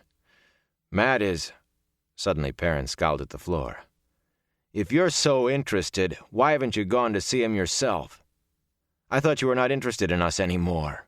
You said you weren't." He pulled open his door of the wardrobe and began rummaging for a clean shirt. "I did go to the infirmary, Perrin. There was an Aes Sedai there, that tall one who's always with the Amerlin seat. She said Mat was asleep, and I was in the way, and I could come back some other time. She sounded like Master Thane ordering the men at the mill. You know how Master Thane is, all full of snap and do it right the first time, and do it right now." Perrin did not answer. He just shucked off his coat and pulled his shirt off over his head. Rand studied his friend's back for a moment, then dug up a laugh. "You want to hear something? You know what she said to me? The Aes Sedai in the infirmary, I mean. You saw how tall she is, as tall as most men. A hand taller, and she could almost look me in the eyes. Well, she stared me up and down, and then she muttered, 'Tall, aren't you? Where were you when I was 16, or even 30? And then she laughed as if it was all a joke. What do you think of that?' Perrin finished tugging on a clean shirt and gave him a sidelong look. With his burly shoulders and thick curls, he made Rand think of a hurt bear. A bear that did not understand why he had been hurt. "Perrin, If you want to make jokes with Aes Sedai," Perrin broke in, "that's up to you, my lord." He began stuffing his shirt tail into his breeches. "I don't spend much time being witty, is that the word? Witty with Aes Sedai. But then, I'm only a clumsy blacksmith, and I might be in somebody's way, my lord." Snatching his coat from the floor, he started for the door. "Burn me, Perrin, I'm sorry. I was afraid and I thought I was in trouble. Maybe I was. Maybe I still am. I don't know. And I didn't want you and Mat to be in it with me. Light, all the women were looking for me last night. I think that's part of the trouble I'm in. I think so. And Liandrin, she—" He threw up his hands. "Perrin, believe me, you don't want any part of this." Perrin had stopped, but he stood facing the door and only turned his head enough for Rand to see one golden eye. "Looking for you. Maybe they were looking for all of us. No, they were looking for me. I wish they hadn't been, but I know better." Perrin shook his head. "Liandrin wanted me anyway, I know. I heard." Rand frowned. "Why would she—" "It doesn't change anything. Look, I opened my mouth and said what I shouldn't. I didn't mean it, Perrin. Now please, would you tell me about Mat?" "He's asleep. Lyanna, that's the Aes Sedai, said he would be on his feet in a few hours." He shrugged uncomfortably. "I think she was lying. I know Aes Sedai never lie, not so you can catch them, but she was lying or keeping something back." He paused, looking at Rand sideways. "You didn't mean all that? We will leave here together? You and me and Mat?" "I can't, Perrin. I can't tell you why, but I really do have to go by my—" "Perrin, wait!" The door slammed behind his friend. Rand fell back on the bed. "I can't tell you," he muttered. He pounded his fist on the side of the bed. "I can't." "But you can go now," a voice said in the back of his head. "Egwene's going to be all right, and Matt will be up and around in an hour or two. You can go now, before Moiraine changes her mind." He started to sit up when a pounding on the door made him leap to his feet. If it was Perrin come back, he would not knock. The pounding came again. "Who is it?" Lan strode in, pushing the door to behind him with his boot heel. As usual, he wore his sword over a plain coat of green that was nearly invisible in the woods. This time, though, he had a wide golden cord tied high around his left arm, the fringed ends hanging almost to his elbow. On the knot was pinned a golden crane in flight, the symbol of Malkir. "The Amyrlin Seat wants you, sheepherder. You can't go like that. Out of that shirt and brush your hair. You look like a haystack." He jerked open the wardrobe and began pawing through the clothes Rand meant to leave behind. Rand stood stiff where he was. He felt as though he had been hit in the head with a hammer. He had expected it, of course, in a way, but he had been sure he would be gone before the summons came. "She knows. Light, I'm sure of it." "What do you mean, she wants me? I'm leaving, Lan. You were right. I'm going to the stable right now, get my horse, and leave." "You should have done that last night." The warder tossed a white silk shirt onto the bed. "No one refuses an audience with the Amyrlin Seat, sheepherder. Not the Lord Captain Commander of the White Cloaks himself. Pedron Niall might spend the trip planning how to kill her, if he could do it and get away, but he would come." He turned around with one of the high-collared coats in his hands and held it up. "This one will do." Tangled, long-thorned briars climbed each red sleeve in a thick gold-embroidered line and ran around each cuff. Golden herons stood on the collars, which were edged with gold. "The color is right, too." He seemed to be amused at something or satisfied. "Come on, sheepherder. Change your shirt. Move." Reluctantly, Rand pulled the coarse wool workman's shirt over his head. "I'll feel like a fool," he muttered. "A silk shirt? I never wore a silk shirt in my life. And I never wore so fancy a coat, either, even on a feast day. Light, if Perrin sees me in that. Burn me after all that fool talk about being a lord. If he sees me in that, he'll never listen to reason."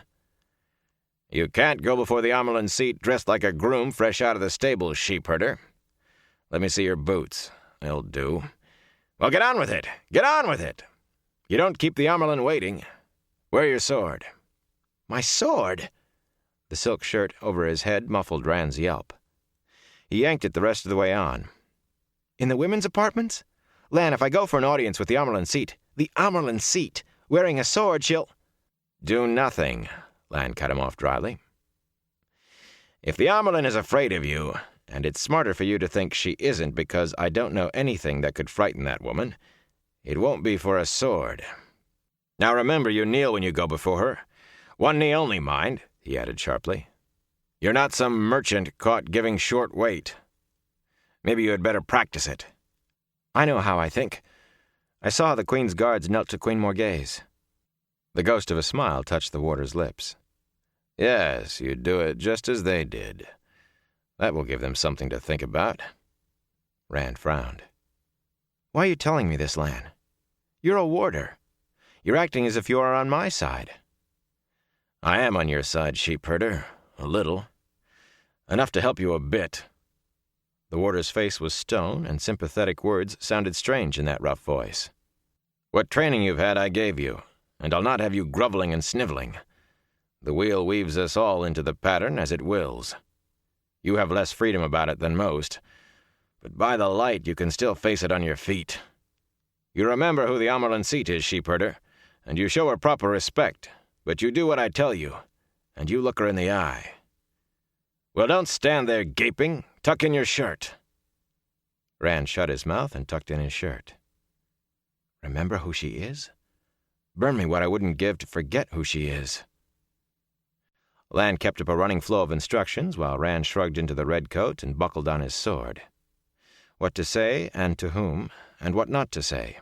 What to do and what not. How to move, even.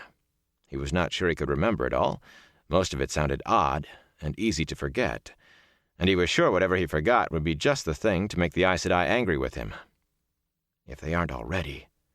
If Moiraine told the Amyrlin Seat, who else did she tell? Lan, why can't I just leave the way I planned?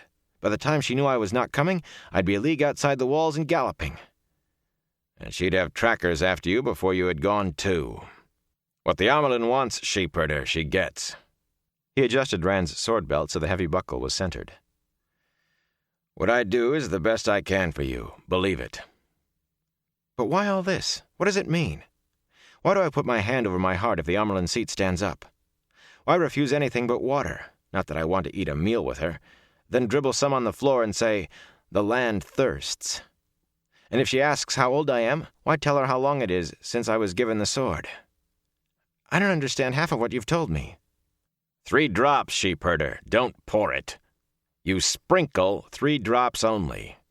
You can understand later so long as you remember now. Think of it as upholding custom. The Amyrlin will do with you as she must. If you believe you can avoid it, then you believe you can fly to the moon like Len. You can't escape, but maybe you can hold your own for a while, and perhaps you can keep your pride at least. The light burned me. I am probably wasting my time, but I've nothing better to do. Hold still. From his pocket, the warder produced a long length of wide-fringed golden cord and tied it around Rand's left arm in a complicated knot. On the knot he fastened a red enameled pin, an eagle with its wings spread. I had that made to give you, and now is as good a time as any. That will make them think. There was no doubt about it now. The warder was smiling. Rand looked down at the pin worriedly. Kaldazar, the red eagle of Manetheren. A thorn to the Dark One's foot, he murmured, and a bramble to his hand. He looked at the warder. Manetheren's long dead and forgotten, Lan. It's just a name in a book now. There is only the 2 rivers. Whatever else I am, I'm a shepherd and a farmer, that's all. Well, the sword that could not be broken was shattered in the end, sheepherder, but it fought the shadow to the last. There was one rule above all others for being a man. Whatever comes, face it on your feet. Now, are you ready? The Amyrlin Seat waits. With a cold knot on the pit of his belly, Rand followed the warder into the hall. Chapter 8. The Dragon Reborn.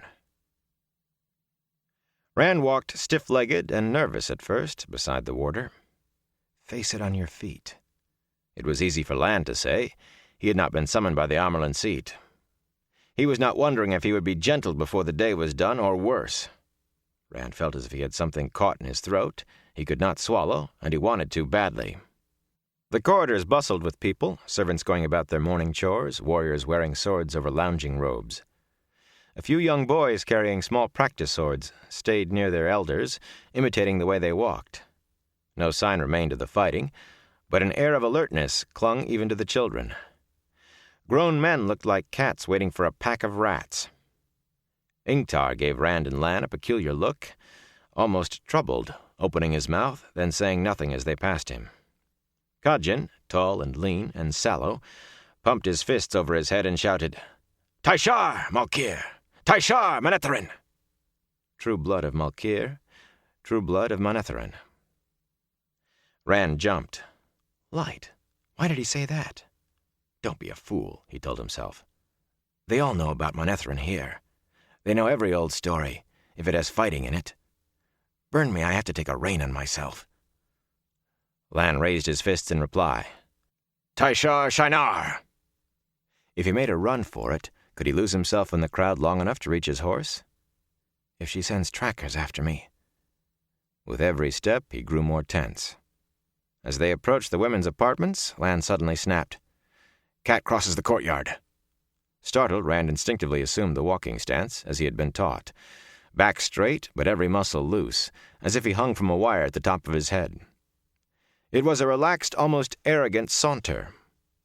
Relaxed on the outside, he certainly did not feel it inside. He had no time to wonder what he was doing. They rounded the last corridor and stepped with each other. The women at the entrance to the women's apartments looked up calmly as they came closer. Some sat behind slanted tables, checking large ledgers and sometimes making an entry. Others were knitting or working with needle and embroidery hoop. Ladies in silks kept this watch, as well as women in livery. The arched doors stood open, unguarded except for the women. No more was needed. No Shienaran man would enter uninvited, but any Shienaran man stood ready to defend that door if needed, and he would be aghast at the need. Rand's stomach churned, harsh and acid. They'll take one look at our swords and turn us away. Well, that's what I want, isn't it? If they turn us back, maybe I can still get away. If they don't call the guards down on us. He clung to the stance Lan had given him as he would to a floating branch in a flood. Holding it was the only thing that kept him from turning tail and running. One of the Lady Amalisa's attendants, Nasira, a round-faced woman, put aside her embroidery and stood as they came to a stop. Her eyes flickered across their swords, and her mouth tightened, but she did not mention them. All the women stopped what they were doing to watch, silent and intent. "Honor to you both," Nasira said, bowing her head slightly. She glanced at Rand so quickly he was almost not sure he had seen it. It reminded him of what Perrin had said. "The Amerlin seat awaits you." She motioned, and two other ladies, not servants, they were being honored, stepped forward for escorts. The women bowed, a hair more than Nasira had, and motioned them through the archway. They both gave Rand a sidelong glance, then did not look at him again. Were they looking for all of us, or just me? Why all of us? Inside, they got the looks Rand expected. Two men in the women's apartments, where men were rare, and their swords caused more than one raised eyebrow, but none of the women spoke. The two men left knots of conversation in their path, soft murmurs too low for Rand to make out. Lan strode along as if he did not even notice.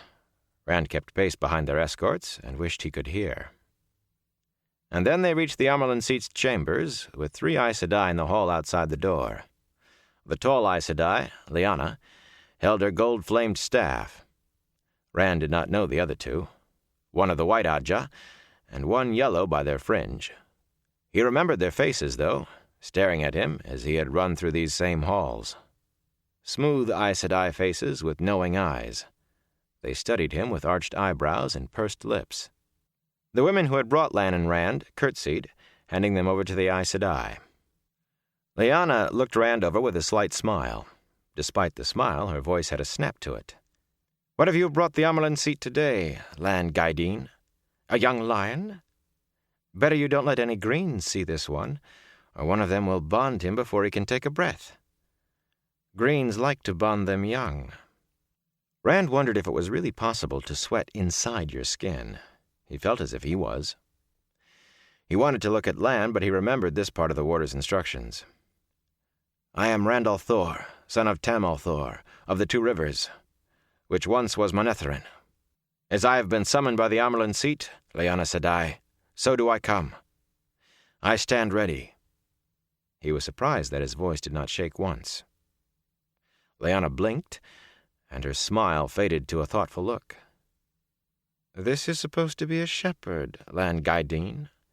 He was not so sure of himself this morning." "He is a man, Lyanna Sedai," Lan said firmly. "No more and no less. We are what we are." The Aes Sedai shook her head. "The world grows stranger every day. I suppose the blacksmith will wear a crown and speak in high chant. Wait here." She vanished inside to announce them. She was only gone a few moments, but Rand was uncomfortably aware of the eyes of the remaining Aes Sedai. He tried to return their gaze levelly, the way Lan had told him to, and they put their heads together, whispering. What are they saying? What do they know? Light, are they going to gentle me? Was that what Lan meant about facing whatever comes? Lyanna returned, motioning Rand to go in. When Lan started to follow, she thrust her staff across his chest, stopping him. "Not you, Lan Gaidin. Moiraine Sedai has a task for you. Your lion cub will be safe enough by himself." The door swung shut behind Rand, but not before he heard Lan's voice, fierce and strong, but low for his ear alone. "Taishar, Manetheren." Moraine sat to one side of the room, and one of the brown Aes Sedai he had seen in the dungeon sat to the other. But it was the woman in the tall chair behind the wide table who held his eyes. The curtains had been partially drawn over the arrow slits, but the gaps let in enough light behind her to make her face hard to see clearly. He still recognized her, though. The Amyrlin Seat. Quickly he dropped to one knee, left hand on sword hilt, right fist pressed to the patterned rug, and bowed his head. "As you have summoned me, Mother, so have I come. I stand ready." He lifted his head in time to see her eyebrows rise. "Do you now, boy?" She sounded almost amused, and something else he could not make out. She certainly did not look amused. "Stand up, boy, and let me have a look at you." He straightened and tried to keep his face relaxed. It was an effort not to clench his hands. 3 Aes Sedai. How many does it take to gentle a man? They sent a dozen or more after Loghain. Would Moraine do that to me? He met the Amyrlin Seat's look eye to eye. She did not blink. "Sit, boy," she said finally, gesturing to a ladder-backed chair that had been pulled around squarely in front of the table. "This will not be short, I fear." "Thank you, Mother." He bowed his head, then, as Lan had told him, glanced at the chair and touched his sword. "By your leave, Mother, I will stand. The watch is not done." The Amyrlin Seat made an exasperated sound and looked at Moraine. "Have you let Lan at him, daughter? This will be difficult enough without him picking up waterways." "Lan has been teaching all the boys, Mother," Moraine replied calmly. "He has spent a little more time with this one than the others because he carries a sword." The brown Aes Sedai shifted on her chair. "The Gaidin are stiff-necked and proud, Mother, but useful. I would not be without Tomas, as you would not lose Ulrich. I have even heard a few Reds say they sometimes wish for a warder. And the Greens, of course." The 3 Aes Sedai were all ignoring him now. "This sword," the Amyrlin Seat said, "it appears to be a heron-mark blade. How did he come by that, Moraine?" "Tam al'Thor left the 2 Rivers as a boy, Mother. He joined the army of Ilion, and served in the White Cloak War and the last 2 wars with Tyr. In time he rose to be a blade master and the 2nd captain of the Companions. After the Aiel War, Tam al'Thor returned to the 2 Rivers with a wife from Caemlyn and an infant boy. It would have saved much had I known this earlier, but I know it now." Rand stared at Moraine. He knew Tam had left the 2 Rivers and come back with an Outlander wife and the sword, but the rest... "Where did you learn all that?" "Not in Emond's Field. Unless Nynaeve told you more than she's ever told me." "An infant boy? She doesn't say his son, but I am." "Against Tyr." The Amyrlin Seat frowned slightly. "Well, there was blame enough on both sides in those wars. Fool men who would rather fight than talk. Can you tell if the blade is authentic, Varen?" "There are tests, Mother." "Then take it and test it, daughter." The 3 women were not even looking at him. Rand stepped back, gripping the hilt hard. "My father gave this sword to me," he said angrily. "Nobody is taking it from me." It was only then that he realized Varen had not moved from her chair. He looked at them in confusion, trying to recover his equilibrium. "So," the Amyrlin Seat said, "you have some fire in you besides whatever Lan put in. Good. You will need it." "I am what I am, Mother," he managed smoothly enough. "I stand ready for what comes." The Amyrlin Seat grimaced. "Lan has been at you. Listen to me, boy. In a few hours, Ingtar will leave to find the stolen horn. Your friend Mat will go with him. I expect that your other friend, Perrin, will go also. Do you wish to accompany them?" "Mat and Perrin are going? Why?" Belatedly he remembered to add a respectful, "Mother." "You know of the dagger your friend carried?" A twist of her mouth showed what she thought of the dagger. "That was taken too. Unless it is found, the link between him and the blade cannot be broken completely, and he will die. You can ride with them if you want, or you can stay here. No doubt Lord Oglomar will let you remain as a guest as long as you wish. I will be leaving today as well. Moraine Sedai will accompany me, and so will Egwene and Nynaeve. So you will stay alone if you stay. The choice is yours. Rand stared at her. She is saying I can go as I want. Is that what she brought me here for? Mat is dying. He glanced at Moraine, sitting impassively with her hands folded in her lap. She looked as if nothing in the world could concern her less than where he went. Which way are you trying to push me, Aes Sedai? Burn me, but I'll go another. But if Mat's dying, I can't abandon him. Light, how are we going to find that dagger? You do not have to make the choice now, the Amyrlin said. She did not seem to care, either. But you will have to choose before Ingtar leaves. I will ride with Ingtar, Mother. The Amyrlin seat nodded absently. Now that that is dealt with, we can move on to important matters. I know you can channel, boy. What do you know? Rand's mouth fell open. Caught up in worrying about Mat, her casual words hit him like a swinging barn door. All of Lan's advice and instructions went spinning. He stared at her, licking his lips. It was one thing to think she knew, entirely another to find out she really did. The sweat finally seeped out on his forehead. She leaned forward in her seat, waiting for his answer, but he had the feeling she wanted to lean back. He remembered what Lan had said. If she's afraid of you, he wanted to laugh. If she was afraid of him. No, I can't. I mean, I didn't do it on purpose. It just happened. I don't want to channel the power. I won't ever do it again. I swear it. You don't want to, the Amyrlin seat said. Well, that's wise of you. And foolish, too. Some can be taught to channel. Most cannot. A few, though, have the seed in them at birth. Sooner or later, they wield the one power whether they want to or not, as surely as roe makes fish. You will continue to channel, boy. You can't help it. And you had better learn to channel. Learn to control it, or you will not live long enough to go mad. The one power kills those who cannot control its flow. How am I supposed to learn? He demanded. Moraine and Varen just sat there, unruffled, watching him. Like spiders. How? Moraine claims she can't teach me anything, and I don't know how to learn or what. I don't want to anyway. I want to stop. Can't you understand that? To stop! I told you the truth, Rand, Moraine said. She sounded as if they were having a pleasant conversation. Those who could teach you, the male Aes Sedai, are 3,000 years dead.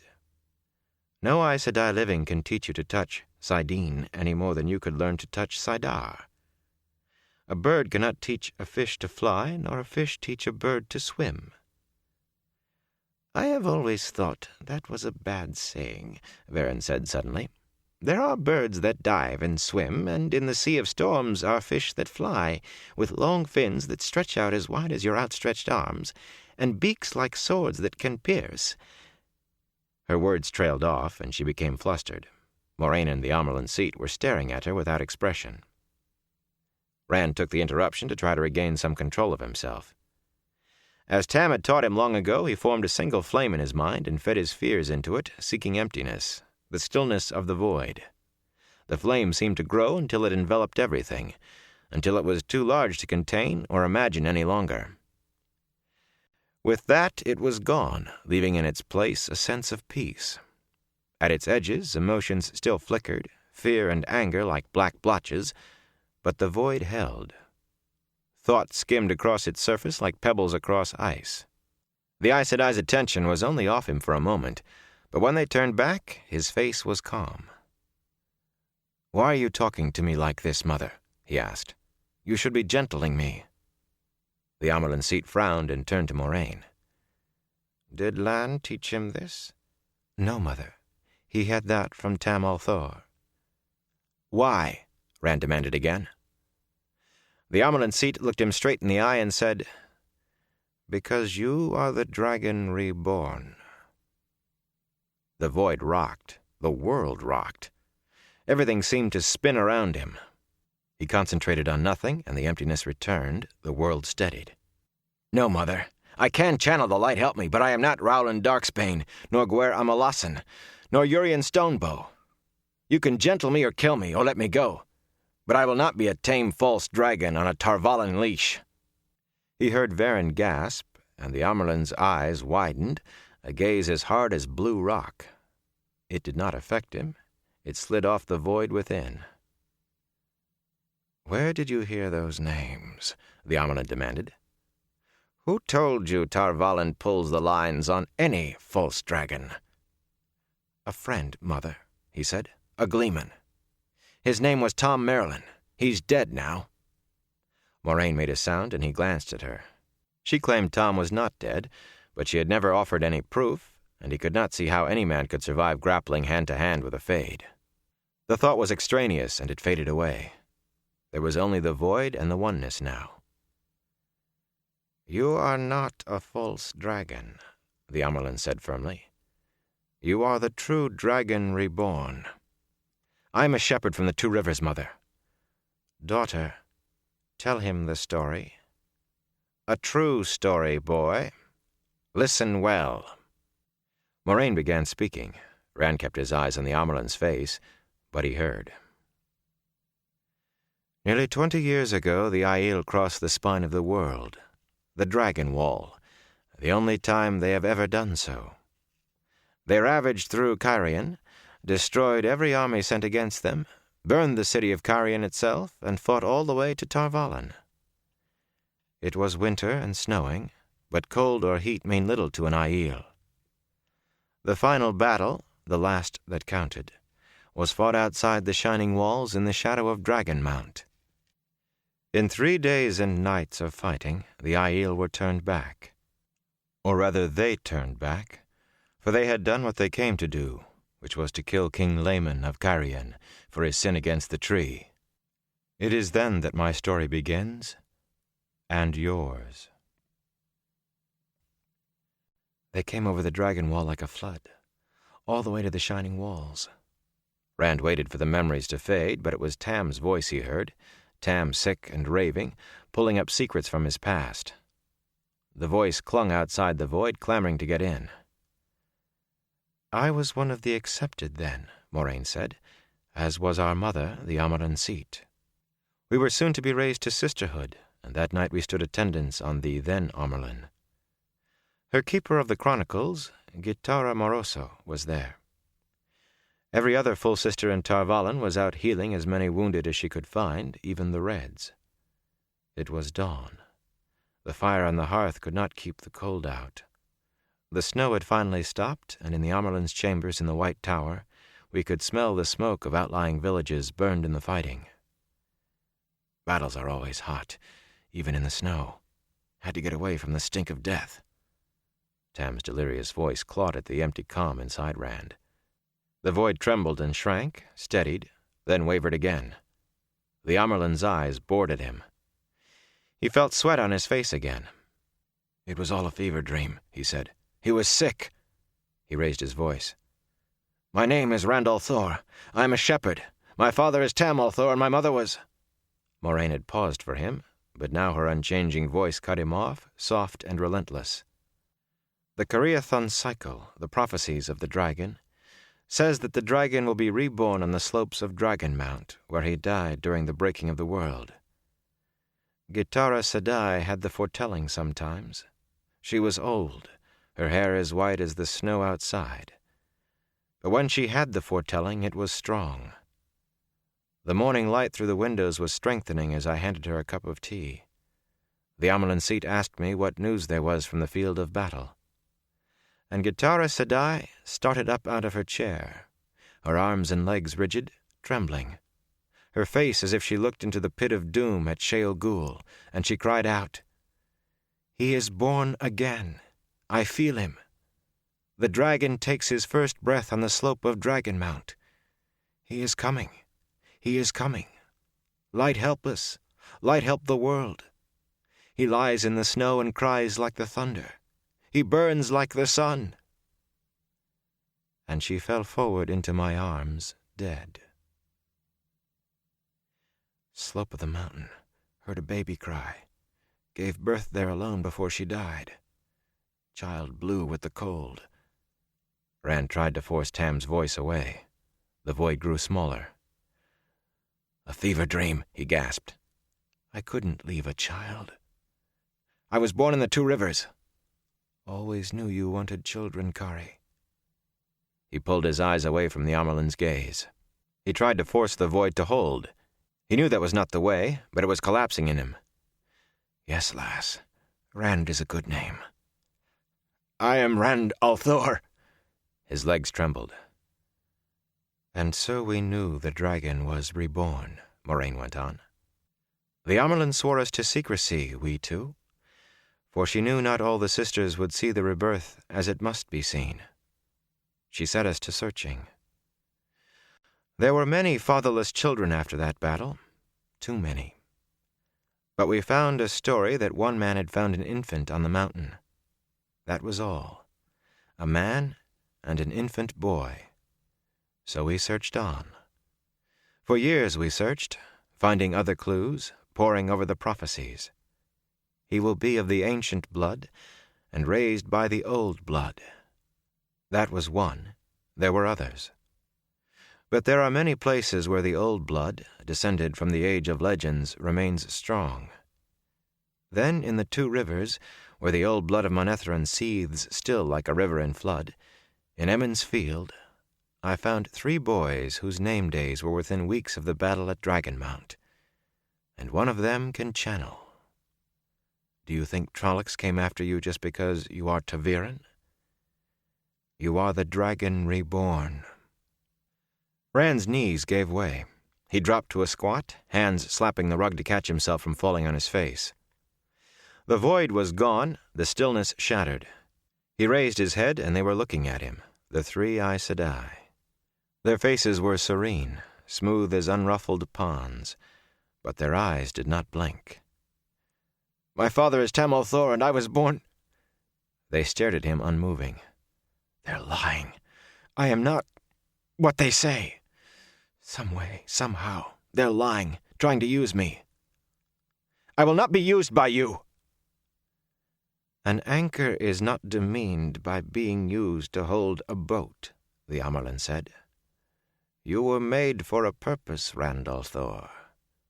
When the winds of Tarman Gaden scour the earth, he will face the shadow and bring forth light again in the world. The prophecies must be fulfilled, or the Dark One will break free and remake the world in his image. The last battle is coming, and you were born to unite mankind and lead them against the Dark One." "Balsamon is dead," Rand said hoarsely, and the Amerlin snorted like a stable hand. "If you believe that, you are as much a fool as the Domani. Many there believe he is dead, or say they do, but I notice they still won't risk naming him. The Dark One lives, and he is breaking free. You will face the Dark One. It is your destiny. It is your destiny."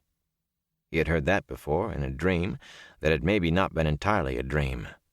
He wondered what the Amerlin would say if she knew Balsamon had spoken to him in dreams. "That's done with. Balsamon is dead. I saw him die." Suddenly it came to him that he was crouching like a toad, huddling under their eyes. He tried to form the void again, but voices whirled through his head, sweeping away every effort. "It is your destiny. Babe lying in the snow. You are the dragon reborn. Balsamon is dead. Rand is a good name, Kari. I will not be used." Drawing on his own native stubbornness, he forced himself back upright. "Face it on your feet. You can keep your pride, at least." The 3 Aes Sedai watched with no expression. "What?" With an effort, he steadied his voice. "What are you going to do to me?" "Nothing," the Amerlin said, and he blinked. It was not the answer he had expected, the one he had feared. "You say you want to accompany your friend with Ingtar, and you may. I have not marked you out in any way. Some of the sisters may know you are ta'veren, but no more. Only we three know who you truly are. Your friend Perrin will be brought to me as you were, and I will visit your other friend in the infirmary. You may go as you will, without fear that we will set the Red Sisters on you." Who you truly are. Anger flared up in him, hot and corrosive. He forced it to stay inside, hidden. Why? The prophecies must be fulfilled. We let you walk free, knowing what you are, because otherwise the world we know will die, and the Dark One will cover the earth with fire and death. Mark me, not all Aes Sedai feel the same. There are some here in Fal Dara who would strike you down if they knew a tenth of what you are, and feel no more remorse than for gutting a fish. But then there are men who've no doubt laughed with you, who would do the same if they knew. Have a care, Rand al'Thor, Dragon Reborn. He looked at each of them in turn. Your prophecies are no part of me. They returned his gaze so calmly it was hard to believe they were trying to convince him he was the most hated, the most feared man in the history of the world. He had gone right through fear and come out the other side in some place cold. Anger was all that kept him warm. They could gentle him or burn him to a crisp where he stood, and he no longer cared. A part of Lan's instructions came back to him. Left hand on the hilt, he twisted the sword behind him, catching the scabbard in his right, then bowed, arms straight. By your leave, mother. May I depart this place? I give you leave to go, my son. Straightening, he stood there a moment longer. I will not be used, he told them. There was a long silence as he turned and left. The silence stretched on in the room after Rand left until it was broken by a long breath from the Amyrlin. I cannot make myself like what we just did, she said. It was necessary, but did it work, daughters? Moiraine shook her head, just the slightest movement. I do not know, but it was necessary, and is. Necessary, Varen agreed. She touched her forehead, then peered at the dampness on her fingers. He is strong, and as stubborn as you said, Moiraine. Much stronger than I expected. We may have to gentle him after all before... Her eyes widened. But we cannot, can we? The prophecies.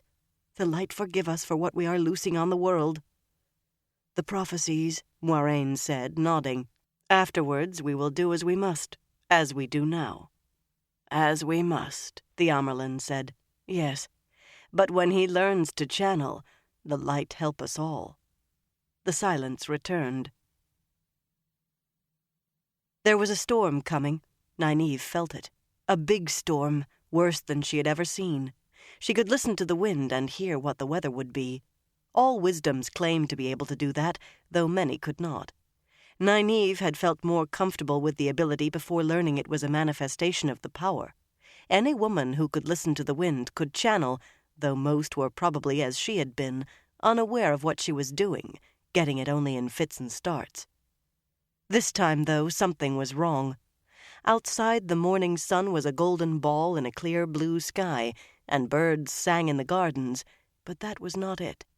There would have been nothing to listening to the wind if she could not foretell the weather before the signs were visible.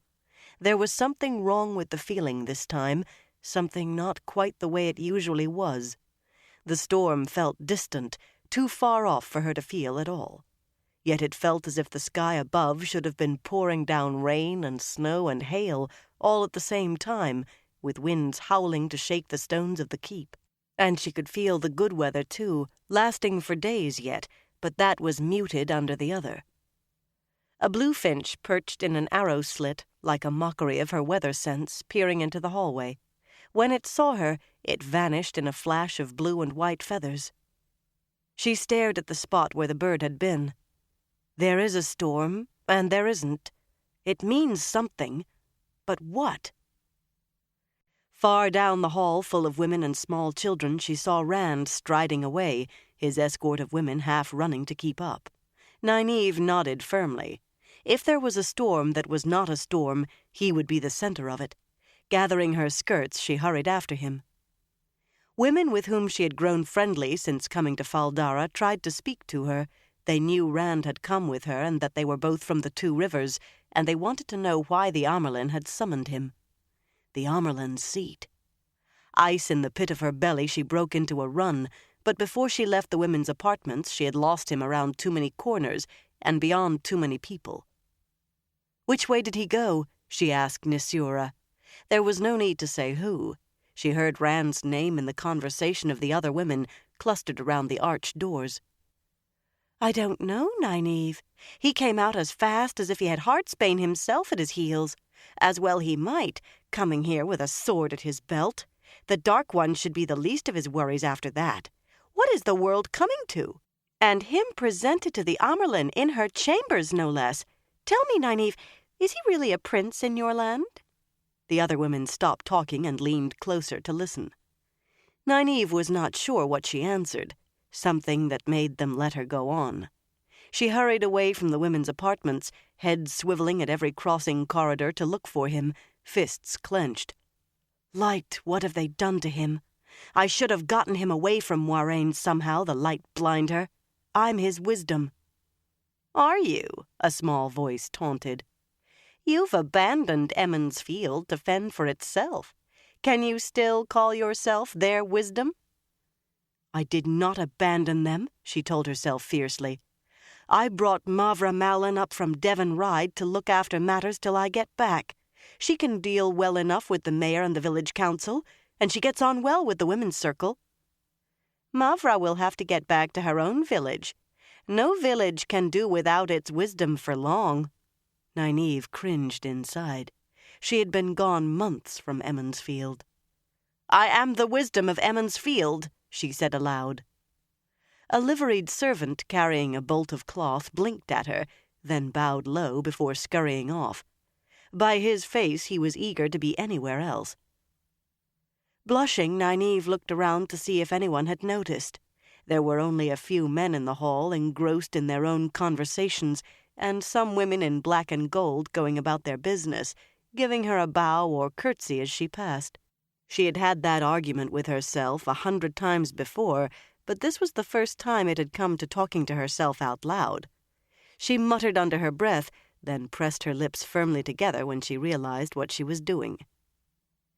She was finally beginning to realize her search was futile when she came on Lan, his back to her, looking down on the outer courtyard through an arrow slit. The noise from the courtyard was all horses and men, neighing and shouting. So intent was Lan that he did not for once seem to hear her. She hated the fact that she could never sneak up on him, however softly she stepped. She'd been accounted good at woodscraft back in Emond's Field, though it was not a skill in which many women took any interest. She stopped in her tracks, pressing her hands to her stomach to quiet a flutter. "I ought to dose myself with rannel and sheep's tongue root," she thought sourly. It was the mixture she gave anyone who moped about and claimed they were sick or behaved like a goose. Rannel and sheep's tongue root would perk you up a little and did no harm, but mainly it tasted horrible, and the taste lasted all day. It was a perfect cure for acting the fool. Safe from his eyes, she studied the length of him, leaning against the stone and fingering his chin as he studied what was going on below. "He's too tall, for one thing, and old enough to be my father for another. A man with a face like that would have to be cruel. No, he's not that. Never that. And he was a king. His land was destroyed while he was a child, and he would not claim a crown, but he was a king for that. What would a king want with a village woman? He's a warder, too, bonded to Moiraine. She has his loyalty to death and ties closer than any lover, and she has him. She has everything I want, the light burn her." He turned from the arrow slit, and she whirled to go. "Nynaeve." His voice caught and held her like a noose. "I wanted to speak to you alone. You always seem to be in the women's apartments, or in company." It took an effort to face him, but she was sure her features were calm when she looked up at him. "I'm looking for Rand." She was not about to admit to avoiding him. "We said all we need to say long ago, you and I. I shamed myself. which I will not do again, and you told me to go away." "I never said—" He took a deep breath. "I told you I had nothing to offer for bride price but widow's clothes. Not a gift any man could give a woman. Not a man who can call himself a man." "I understand," she said coolly. "In any case, a king does not give gifts to village women, and this village woman would not take them. Have you seen Rand? I need to talk to him. He was to see the Amyrlin. Do you know what she wanted with him?" His eyes blazed like blue ice in the sun. She stiffened her legs to keep from stepping back, and met him glare for glare. "The Dark One take Rand al'Thor and the Amyrlin seat both," he grated, pressing something into her hand. "I will make you a gift, and you will take it if I have to chain it around your neck."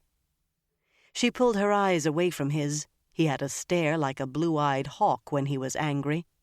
In her hand was a signet ring, heavy gold and worn with age, almost large enough for both her thumbs to fit through. On it a crane flew above a lance and crown, all carefully wrought in detail. Her breath caught. The ring of Malkieri kings. Forgetting to glare, she lifted her face. "I cannot take this, Lan." He shrugged in an offhand way. "It is nothing. Old and useless now. But there are those who would know it when they saw it. Show that and you will have guest right, and help if you need it, from any lord in the borderlands. Show it to a warder and he will give aid, or carry a message to me. Send it to me, or a message marked with it, and I will come to you without delay and without fail. This I swear." Her vision blurred at the edges. "If I cry now, I will kill myself. I can't. I do not want a gift from you, Al-Lan Mandragoran. Here, take it." He fended off her attempts to give the ring back to him. His hand enveloped hers, gentle but firm as a shackle. "Then take it for my sake as a favor to me, or throw it away if it displeases you. I've no better use for it." He brushed her cheek with a finger and she gave a start. "I must go now, Nynaeve Mashiara. The Amyrlin wishes to leave before midday, and there is much yet to be done. Perhaps we will have time to talk on the journey to Tar Valon." He turned and was gone, striding down the hall. Nynaeve touched her cheek. She could still feel where he had touched her. Mashiara. Beloved of heart and soul, it meant, but a love lost, too. Lost beyond regaining. Fool woman. Stop acting like a girl with her hair still not braided. It's no use letting him make you feel... Clutching the ring tightly, she turned around and jumped when she found herself face to face with Moiraine. "How long have you been there?" she demanded. "Not long enough to hear anything I should not have," the Aes Sedai replied smoothly. "We will be leaving soon. I heard that. You must see to your packing." Leaving? It had not penetrated when Lan said it. "I will have to say goodbye to the boys," she muttered, then gave Moiraine a sharp look. "What have you done to Rand?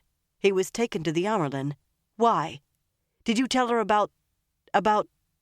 She could not say it. He was from her own village, and she was just enough older than he to have looked after him a time or two when he was little, but she could not even think about what he had become without her stomach twisting. "The Amyrlin will be seeing all three, Nynaeve. ta'veren are not so common that she would miss the chance to see three together in one place. Perhaps she will give them a few words of encouragement, since they are riding with Ingtar to hunt those who stole the horn. They will be leaving about the time we do, so you had better hurry with any farewells." Nynaeve dashed to the nearest arrow slit and peered down at the outer courtyard. Horses were everywhere, pack animals and saddle horses, and men hurrying about them, calling to each other. The only clear space was where the Amyrlin's palanquin stood, its paired horses waiting patiently without any attendants. Some of the warders were out there looking over their mounts, and on the other side of the courtyard, Ingtar stood with a knot of Shienarans around him in armor. Sometimes a warder or one of Ingtar's men crossed the paving stones to exchange a word. "I should have gotten the boys away from you," she said, still looking out. "Egwene, too, if I could do it without killing her. Light! Why did she have to be born with this cursed ability? I should have taken them back home." "They are more than old enough to be off apron strings," Moiraine said dryly. "And you know very well why you could never do that. For one of them, at least. Besides, it would mean leaving Egwene to go to Tar Valon alone. Or have you decided to forego Tar Valon yourself? If your own use of the power is not schooled, you will never be able to use it against me."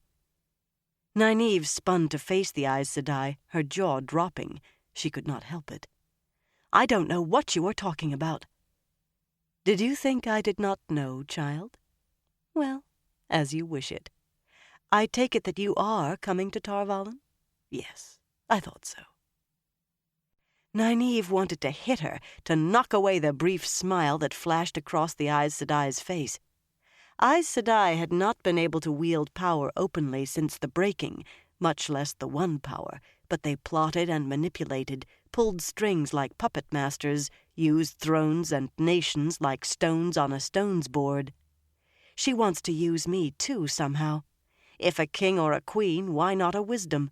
Just the way she's using Rand. I'm no child, Aes Sedai.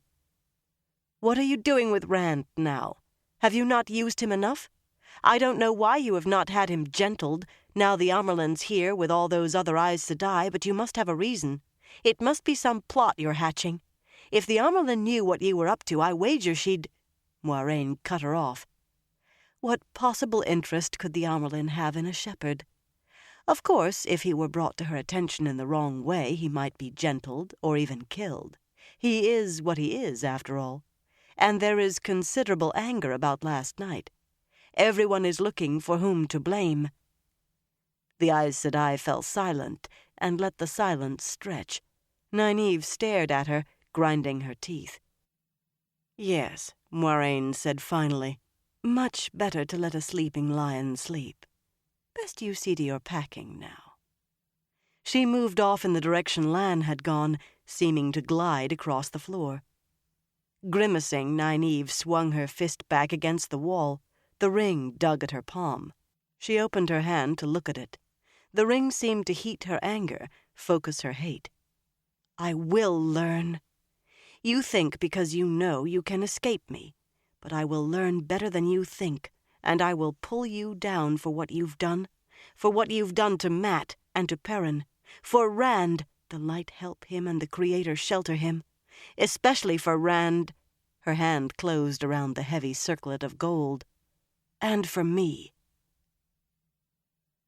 Egwene watched the liveried maid folding her dresses into a leather-covered travel chest, still a little uncomfortable, even after nearly a month's practice, with someone else doing what she could very well have done herself. They were such beautiful dresses, all gifts from the Lady Amalisa, just like the grey silk riding dress she wore, though that was plain except for a few white morning star blossoms worked on the breast. Many of the dresses were much more elaborate. Any one of them would shine at Sunday or at Beltane. She sighed, remembering that she would be in Tar Valon for the next Sunday, not Emond's Field. From the little Moiraine had told her of novice training, almost nothing really. She expected she might not be home for Beltane in the spring or even the Sunday after that. Nynaeve put her head into the room. "Are you ready?" She came the rest of the way in. "You must be down in the courtyard soon." She wore a riding dress, too, in blue silk with red lover's knots on the bosom, another gift from Amalisa. "Nearly, Nynaeve. I'm almost sorry to be going. I don't suppose we'll have many chances in Tar Valon to wear the nice dresses Amalisa gave us." She gave an abrupt laugh. "Still, Wisdom, I won't miss being able to bathe without looking over my shoulder the whole time." "Much better to bathe alone," Nynaeve said briskly. Her face did not change, but after a moment her cheeks colored. Egwene smiled. She's thinking about Lan.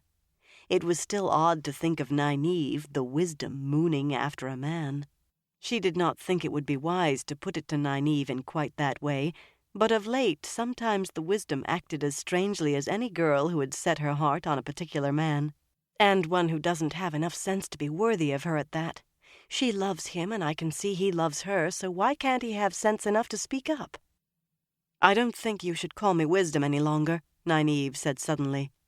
Egwene blinked. It was not required exactly, and Nynaeve never insisted on it unless she was angry or being formal. But this, why ever not? You are a woman now. Nynaeve glanced at her unbraided hair, and Egwene resisted the urge to hurriedly twist it into a semblance of a braid. Aes Sedai wore their hair any way they wanted, but wearing hers loose had become a symbol of starting on a new life. You are a woman, Nynaeve repeated firmly. We are 2 women, a long way from Emond's Field, and it will be longer still before we see home again. It will be better if you simply call me Nynaeve. We will see home again, Nynaeve. We will. Don't try to comfort the wisdom girl, Nynaeve said gruffly, but she smiled. There was a knock at the door, but before Egwene could open it, Nisura came in, agitation all over her face. Egwene, that young man of yours is trying to come into the women's apartments. She sounded scandalized. And wearing a sword. Just because the Amyrlin let him enter that way, Lord Rand should know better. He is causing an uproar. Egwene, you must speak to him. Lord Rand, Nynaeve snorted. That young man is growing too big for his britches. When I get my hands on him, I'll lord him. Egwene put a hand on Nynaeve's arm. Let me speak to him, Nynaeve. Alone. Oh, very well. The best of men are not much better than housebroken. Nynaeve paused and added half to herself. But then, the best of them are worth the trouble of housebreaking. Egwene shook her head as she followed Nisura into the hall. Even half a year before, Nynaeve would never have added the second part. But she'll never housebreak Lan. Her thoughts turned to Rand. Causing an uproar, was he? Housebreak him, she muttered. If he hasn't learned manners by this time, I'll skin him alive. Sometimes that is what it takes, Nisura said, walking quickly. Men are never more than half civilized until they're wedded. She gave Egwene a sidelong glance. Do you intend to marry Lord Rand? I do not mean to pry, but you are going to the White Tower, and Aes Sedai seldom wed. None but some of the green Ajah that I've ever heard, and not many of them, and... Egwene could supply the rest. She had heard the talk in the women's apartments about a suitable wife for Rand. At first it had caused stabs of jealousy and anger. He had been all but promised to her since they were children, but she was going to be an Aes Sedai, and he was what he was, a man who could channel. She could marry him and watch him go mad, watch him die. The only way to stop it would be to have him gentled. I can't do that to him. I can't. I do not know, she said sadly. Nisura nodded. No one will poach where you have a claim, but you are going to the tower, and he will make a good husband, once he has been trained. There he is. The women gathered around the entrance to the women's apartments, both inside and out, were all watching 3 men in the hallway outside. Rand, with his sword buckled over his red coat, was being confronted by Agelmar and Kajin. Neither of them wore a sword. Even after what had happened in the night, these were still the women's apartments. Egwene stopped at the back of the crowd. You understand why you cannot go in, Agelmar was saying. I know that things are different in Andor, but you do understand. I didn't try to go in. Rand sounded as if he had explained all this more than once already. I told the Lady Nisura I wanted to see Egwene, and she said Egwene was busy and I'd have to wait. All I did was shout for her from the door. I did not try to enter. You'd have thought I was naming the Dark One the way they all started in on me. Women have their own ways, Kajin said. He was tall for a Shienaran, almost as tall as Rand, lanky and sallow. His topknot was black as pitch. They set the rules for the women's apartments, and we abide by them even when they are foolish. A number of eyebrows were raised among the women, and he hastily cleared his throat. You must send a message in if you wish to speak to one of the women, but it will be delivered when they choose, and until it is, you must wait. That is our custom. I have to see her, Rand said stubbornly. We're leaving soon. Not soon enough for me, but I still have to see Egwene. We will get the Horn of Valir and the dagger back, and that will be the end of it. The end of it. But I want to see her before I go. Egwene frowned. He sounded odd. "No need to be so fierce," Kajin said.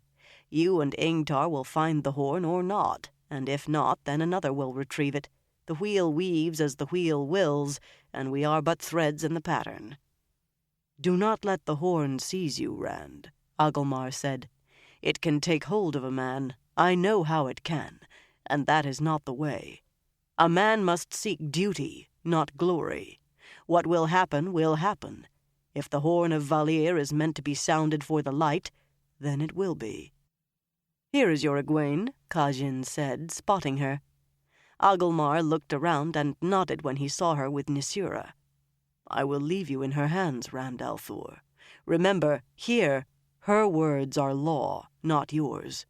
Lady Nisura, do not be too hard on him. He only wished to see his young woman, and he does not know our ways."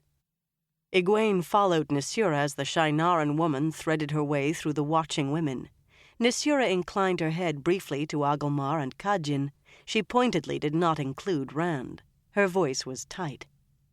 "Lord Agelmar, Lord Kajin, he should know this much of our ways by now, but he is too big to spank, so I will let Egwene deal with him."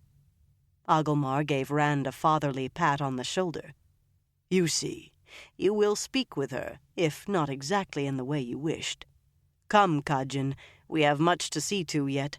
The Amyrlin still insists on—" His voice trailed away as he and the other man left.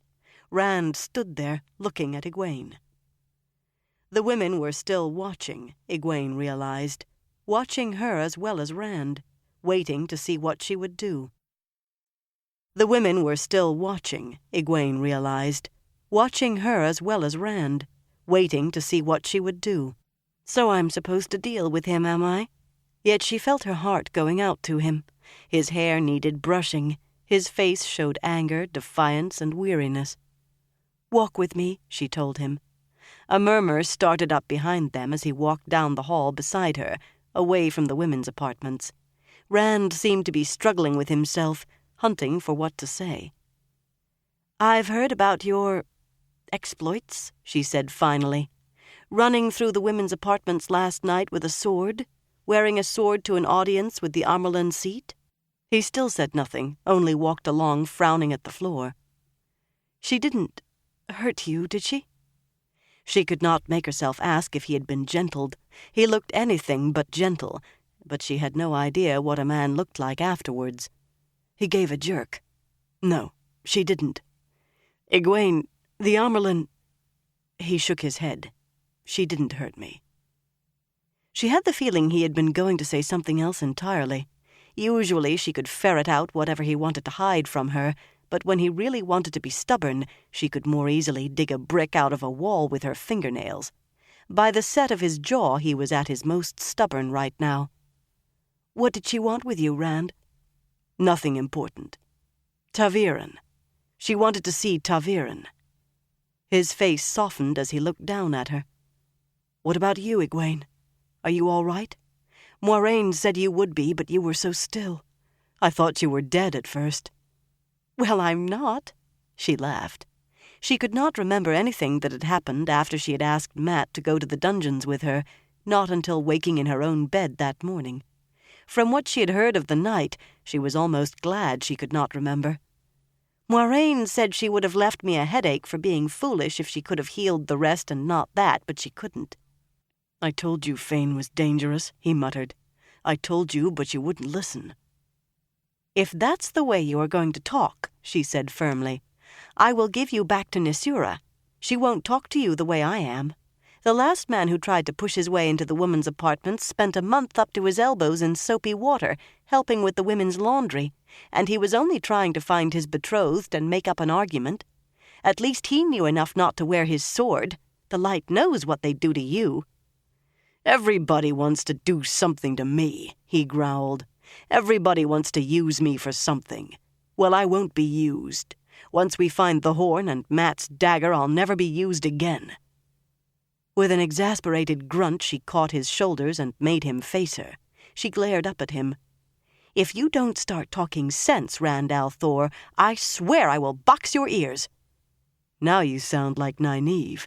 He laughed. As he looked down at her, though, his laughter faded. I suppose I'll never see you again. I know you have to go to Tar Valon. I know that. And you'll become an Aes Sedai. I am done with Aes Sedai, Egwene. I won't be a puppet for them. Not for Moiraine or any of them. He looked so lost she wanted to put his head on her shoulder, and so stubborn she really did want to box his ears. Listen to me, you great ox. I am going to be an Aes Sedai, and I'll find a way to help you. I will.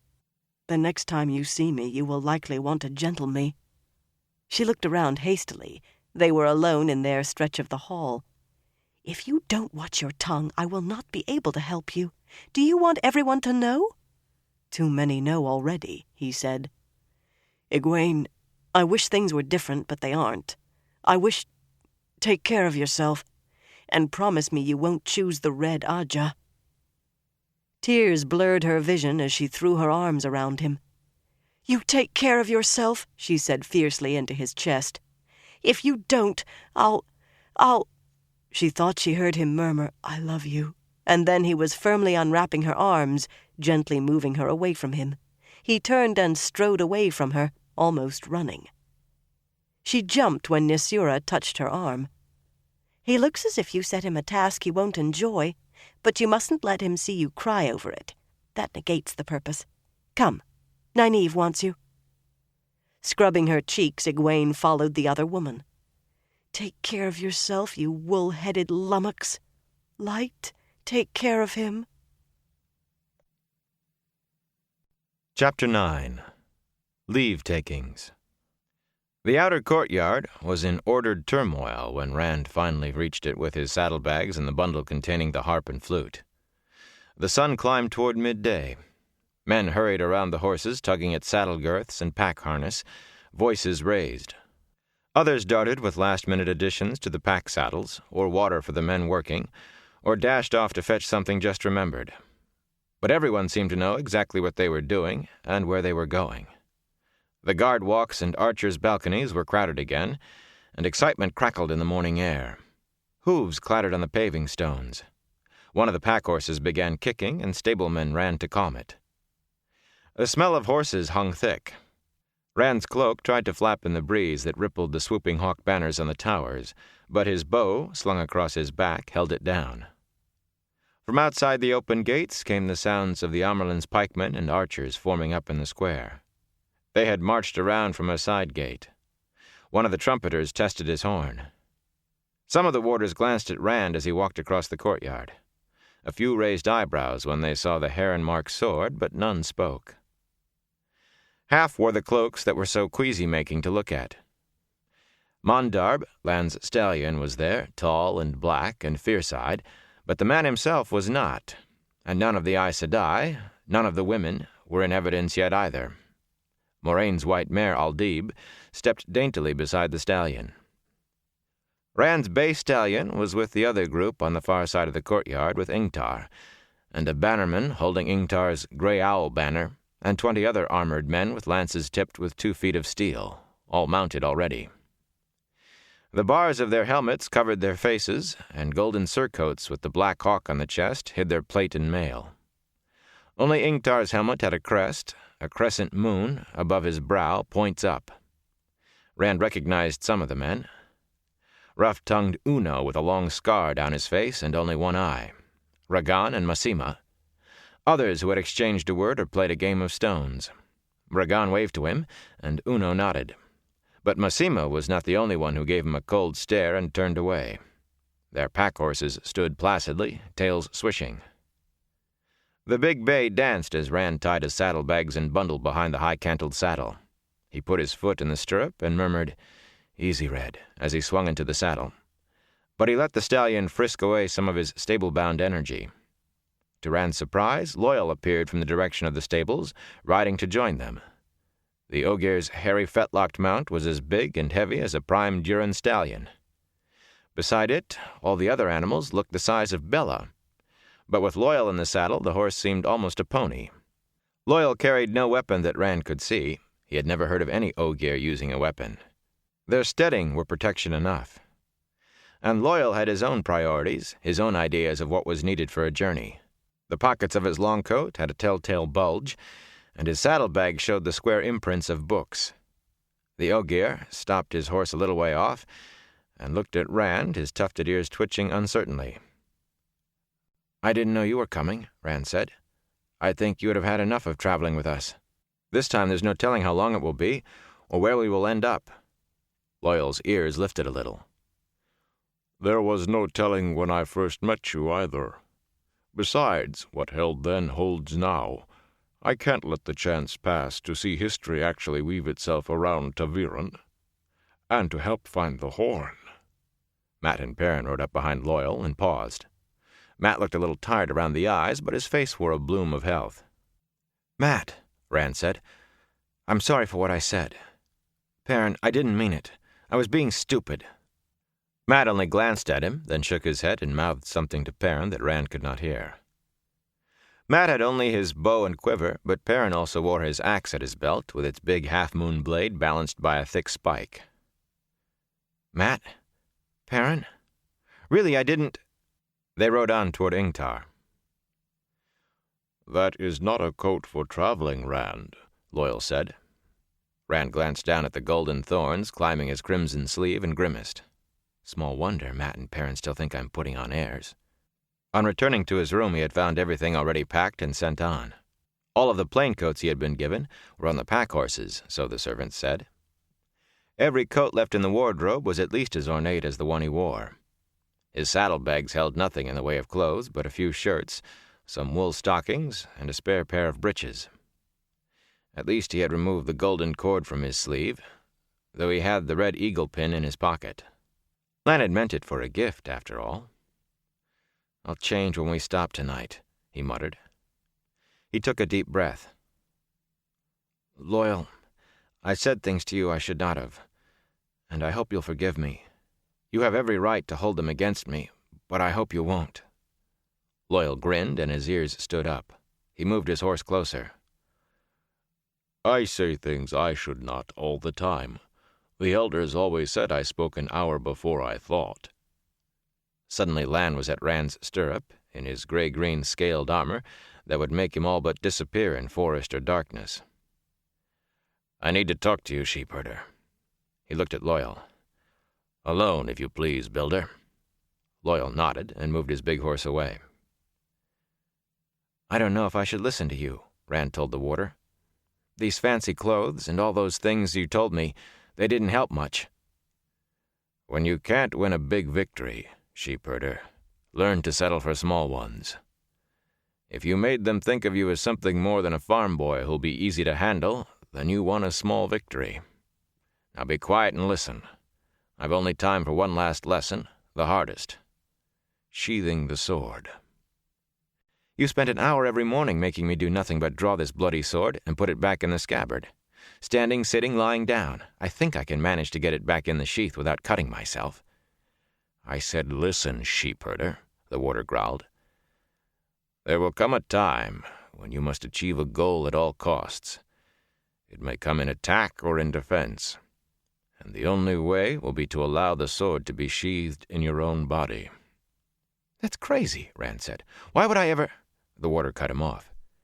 "You will know when it comes, sheepherder.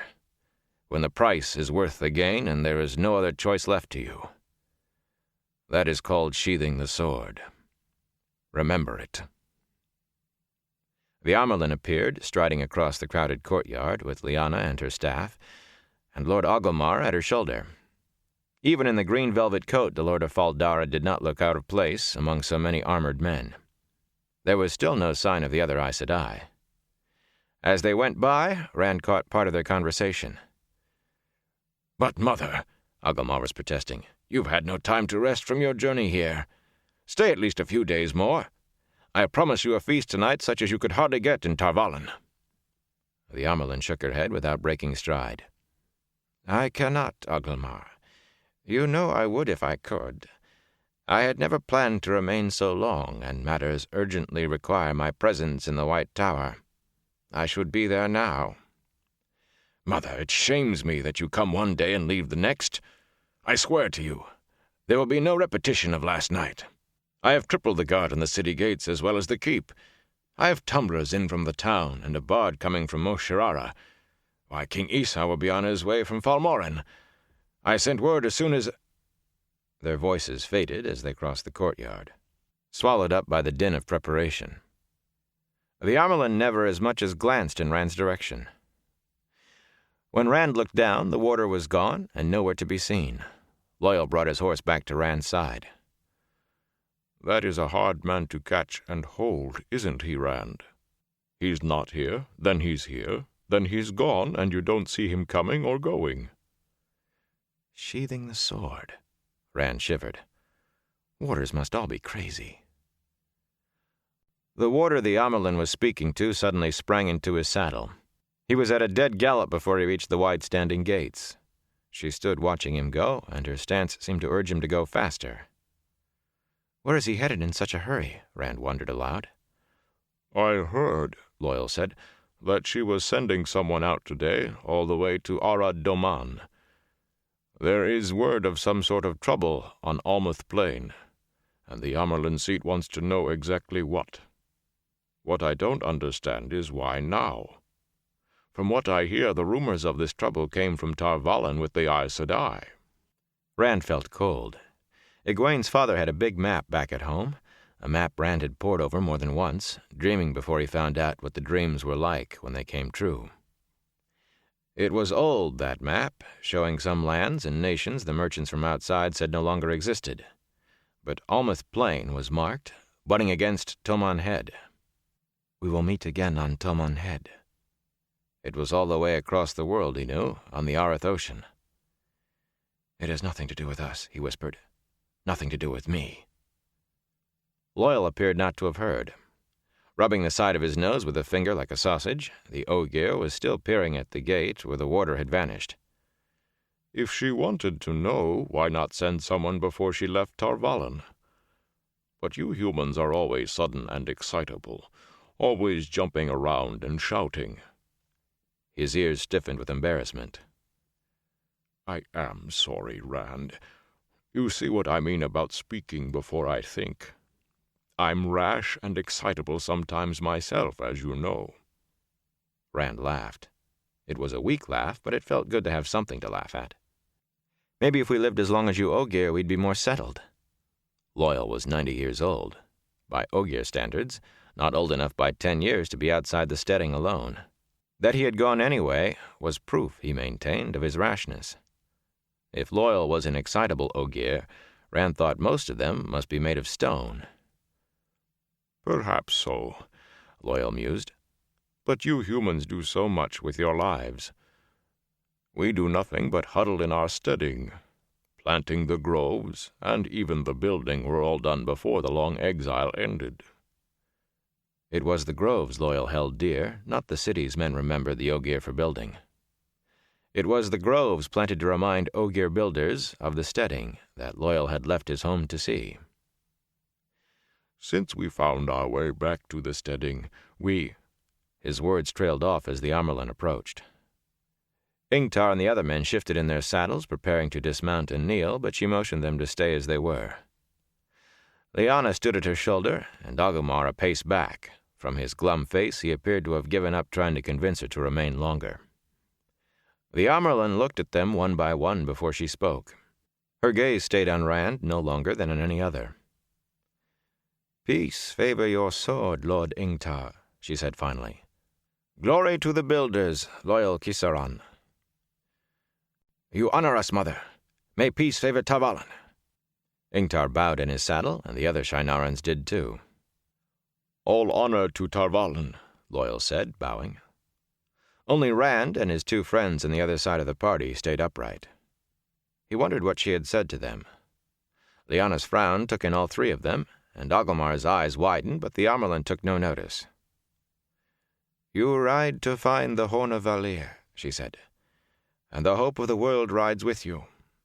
The horn cannot be left in the wrong hands, especially in Dark Friend hands. Those who come to answer its call will come whoever blows it, and they are bound to the horn, not to the light." There was a stir among the listening men. Everyone believed that those heroes called back from the grave would fight for the light. If they could fight for the shadow instead. The Amyrlin went on, but Rand was no longer listening. The Watcher was back. The hair stood on the back of his neck. He peered up at the packed archers' balconies overlooking the courtyard, at the rows of people jammed along the guard walks atop the walls. Somewhere among them was the set of eyes that had followed him unseen. The gaze clung to him like dirty oil. It can't be a fade, not here. Then who, or what? He twisted in his saddle, pulling Red around, searching. The bay began to dance again. Suddenly something flashed across in front of Rand's face. A man passing behind the Amyrlin cried out and fell, a black-fletched arrow jutting from his side. The Amyrlin stood calmly looking at a rent in her sleeve. Blood slowly stained the gray silk. A woman screamed, and abruptly the courtyard rang with cries and shouts. The people on the walls milled furiously, and every man in the courtyard had his sword out. Even Rand, he was surprised to realize. Agilmar shook his blade at the sky. "Find him!" he roared. "Bring him to me!" His face went from red to white when he saw the blood on the Amyrlin's sleeve. He fell to his knees, head bowed. "Forgive me, mother. I have failed your safety. I am ashamed." "Nonsense, Agilmar," the Amyrlin said. "Lyanna, stop fussing over me and see to that man. I've cut myself worse than this, more than once, cleaning fish, and he needs help now. Agilmar, stand up. Stand up, Lord of Faldara. You have not failed me, and you have no reason for shame. Last year in the White Tower, with my own guards at every gate and warders all around me, a man with a knife came within 5 steps of me. A white cloak, no doubt, though I've no proof. Please stand up, or I will be ashamed." As Agilmar slowly rose, she fingered her sliced sleeve. A poor shot for a white-cloaked bowman, or even a dark friend. Her eyes flickered up to touch Rand's. If it was at me he aimed. Her gaze was gone before he could read anything on her face, but he suddenly wanted to dismount and hide. It wasn't aimed at her, and she knows it. Lyanna straightened from where she had been kneeling. Someone had laid a cloak over the face of the man who had taken the arrow. "He is dead, Mother." She sounded tired. "He was dead when he struck the ground. Even if I had been at his side, you did what you could, daughter. Death cannot be healed." Agilmar moved closer. "Mother, if there are white cloak killers about or dark friends, you must allow me to send men with you. As far as the river, at least. I could not live if harm came to you in Shinar. Please return to the women's apartments. I will see them guarded with my life until you are ready to travel." "Be at ease," she told him. "This scratch will not delay me a moment. Yes, I will gladly accept your men as far as the river, if you insist. But I will not let this delay Lord Ingtar a moment either. Every heartbeat counts until the horn is found again. Your leave, Lord Agilmar, to order your oathman?" He bowed his head in assent. At that moment he would have given her Faldara had she asked. The Amyrlin turned back to Ingtar, and the men gathered behind him. She did not look at Rand again. He was surprised to see her smile suddenly. "I wager Ilion does not give its great hunt of the horn so rousing a send-off," she said. "But yours is the true great hunt.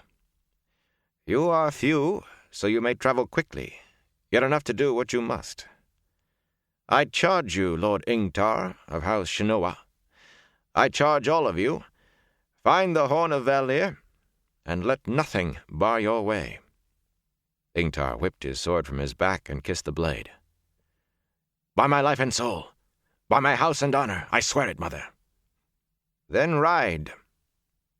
Ingtar swung his horse toward the gate. Rand dug his heels into Red's flanks and galloped after the column already disappearing through the gates. Unaware of what had occurred within, the Amyrlin's pikemen and archers stood walling a path from the gates to the city proper, the flame of Tar Valon on their chests. Her drummers and trumpeters waited near the gates, ready to fall in when she left. Behind the rows of armored men, people packed the square in front of the keep. Some cheered Ingtar's banner, and others no doubt thought this was the start of the Amyrlin seat's departure. A swelling roar followed Rand across the square. He caught up with Ingtar, where low-eaved houses and shops stood to either side, and more people thickly lined the stone-paved street. Some of them cheered, too. Mat and Perrin had been riding at the head of the column with Ingtar and Loyal, but the two of them fell back when Rand joined them. How am I ever going to apologize if they won't stay near me long enough for me to say anything? Burn me, he doesn't look like he's dying. Chengu and Nedao are gone, Ingtar said abruptly. He sounded cold and angry, but shaken too. We counted every head in the keep, alive or dead, last night and again this morning. They are the only ones not accounted for. Chengu was on guard in the dungeon yesterday, Rand said slowly. And Nedao. They had the second watch. They always stayed together, even if they had to trade or do extra duty for it. They were not on guard when it happened, but they fought at Tarwin's Gap a month ago and saved Lord Orgrimmar when his horse went down with Trollocs all around him. Now this. Dark friends. He drew a deep breath. Everything is breaking apart. A man on horseback forced his way through the throng lining the street and joined in behind Ingtar. He was a townsman, by his clothes, lean, with a lined face and graying hair cut long. A bundle and water bottles were lashed behind his saddle, and a short-bladed sword and a notched sword-breaker hung at his belt, along with a cudgel. Ingtar noticed Rand's glances. This is Hurin, our sniffer. There was no need to let the Aes Sedai know about him. Not that what he does is wrong, you understand. The king keeps a sniffer in Falmoran, and there's another in Anko Dail. It's just that Aes Sedai seldom like what they do not understand, and with him being a man, it's nothing to do with the power, of course. Ah, you tell him, Hurin. Yes, Lord Ingtar, the man said. He bowed low to Rand from his saddle. Honor to serve, my lord. Call me Rand. Rand stuck out his hand, and after a moment, Hurin grinned and took it. As you wish, my Lord Rand. Lord Ingtar and Lord Khajiit don't mind a man's ways, and Lord Orgrimmar, of course, but they say in the town you're an outland prince from the south, and some outland lords are strict for every man in his place. I'm not a lord. At least I'll get away from that now. Just Rand. Hurin blinked. As you wish, my lord, Rand. I'm a sniffer, you see. Been one 4 years this Sunday. I never heard of such a thing before then, but I hear there's a few others like me. It started slow, catching bad smells where nobody else smelled anything, and it grew. Took a whole year before I realized what it was. I could smell violence, the killing and the hurting. Smell where it happened, smell the trail of those who did it. Every trail's different, so there's no chance of mixing them up. Lord Ingtar heard of it, and took me in his service to serve the king's justice. You can smell violence? Rand said. He could not help looking at the man's nose. It was an ordinary nose, not large, not small. You mean you can really follow somebody who, say, killed another man? By smell? I can that, my lord, Rand. It fades with time, but the worse the violence, the longer it lasts. I can smell a battlefield 10 years old, though the trails of the men who were there are gone. Up near the Blight, the trails of the Trollocs almost never fade. Not much to a Trolloc, but killing and hurting. A fight in a tavern, though, with maybe a broken arm, that smell's gone in hours. I can see where you wouldn't want Aes Sedai to find out. Ah, Lord Ingtar was right about the Aes Sedai, the light illumine them. Rand. There was one in Cairhien once, Brown Adja, but I swear I thought she was red before she let me go. She kept me a month trying to find out how I do it. She didn't like not knowing. She kept muttering, "Is it old come again or new?" and staring at me until you would have thought I was using the one power. Almost had me doubting myself. But I haven't gone mad, and I don't do anything. I just smell it. Rand could not help remembering Moraine. Old barriers weaken. There is something of dissolution and change about our time. Old things walk again and new things are born. We may live to see the end of an age. He shivered. So we'll track those who took the horn with your nose. Ingtar nodded. Hurin grinned proudly and said, We will that, Rand. I followed a murderer to Cairhien once, and another all the way to Moradon, to bring them back for the king's justice. His grin faded, and he looked troubled. This is the worst ever, though. Murder smells bad, and the trail of a murderer stinks with it. But this... His nose wrinkled. There were men in it last night. Dark friends must be, but you can't tell a dark friend by smell. What I'll follow is the Trollocs and the Half-Men, and something even worse. He trailed off, frowning and muttering to himself, but Rand could hear it. Something even worse, the light help me. They reached the city gates, and just beyond the walls, Huron lifted his face to the breeze. His nostrils flared, then he gave a snort of disgust. That way, my lord Ingtar. He pointed south. Ingtar looked surprised. Not toward the Blight? No, Lord Ingtar. Pah! Huron wiped his mouth on his sleeve. I can almost taste them. South they went. She was right, then, the Amyrlin-Seat, Ingtar said slowly. A great and wise woman who deserves better than me to serve her. Take the trail, Huron. Rand turned and peered back through the gates up the street to the keep. He hoped Egwene was all right. Nynaeve will look after her. Maybe it's better this way, like a clean cut, too quick to hurt till after it's done. He rode after Ingtar and the Grey Owl banner south. The wind was making up and cold against his back despite the sun. He thought he heard laughter in it, faint and mocking.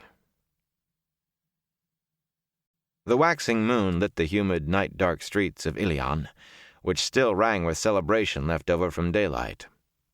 In only a few more days, the great hunt of the Horn would be sent forth with pomp and ceremony that tradition claimed dated to the age of legends. The festivities for the hunters had blended into the Feast of Tevin, with its famed contests and prizes for gleemen. The greatest prize of all, as always, would go for the best telling of the great hunt of the Horn. Tonight the gleemen entertained in the palaces and mansions of the city, where the great and mighty disported themselves, and the hunters came from every nation to ride out and find, if not the Horn of Valere itself, at least immortality in song and story. They would have music and dancing, and fans and ices to dispel the year's first real heat. But carnival filled the streets, too, in the moon-bright, muggy night. Every day was a carnival until the hunt departed, and every night. People ran past Baal Doman in masks and costumes bizarre and fanciful, many showing too much flesh. Shouting and singing they ran, a half-dozen together, then scattered pairs giggling and clutching each other, then 20 in a raucous knot. Fireworks crackled in the sky, gold and silver bursts against the black. There were almost as many illuminators in the city as there were gleemen. Doman spared little thought for fireworks or for the hunt. He was on his way to meet men he thought might be trying to kill him. He crossed the Bridge of Flowers over one of the city's many canals into the perfumed quarter, the port district of Ilion. The canal smelled of too many chamber pots, with never a sign that there had ever been flowers near the bridge. The quarter smelled of hemp and pitch from the shipyards and docks, and sour harbor mud, all of it made fiercer by heated air that seemed nearly damp enough to drink. Doman breathed heavily. Every time he returned from the North Country, he found himself surprised, for all he had been born there, at the early summer heat in Ilion.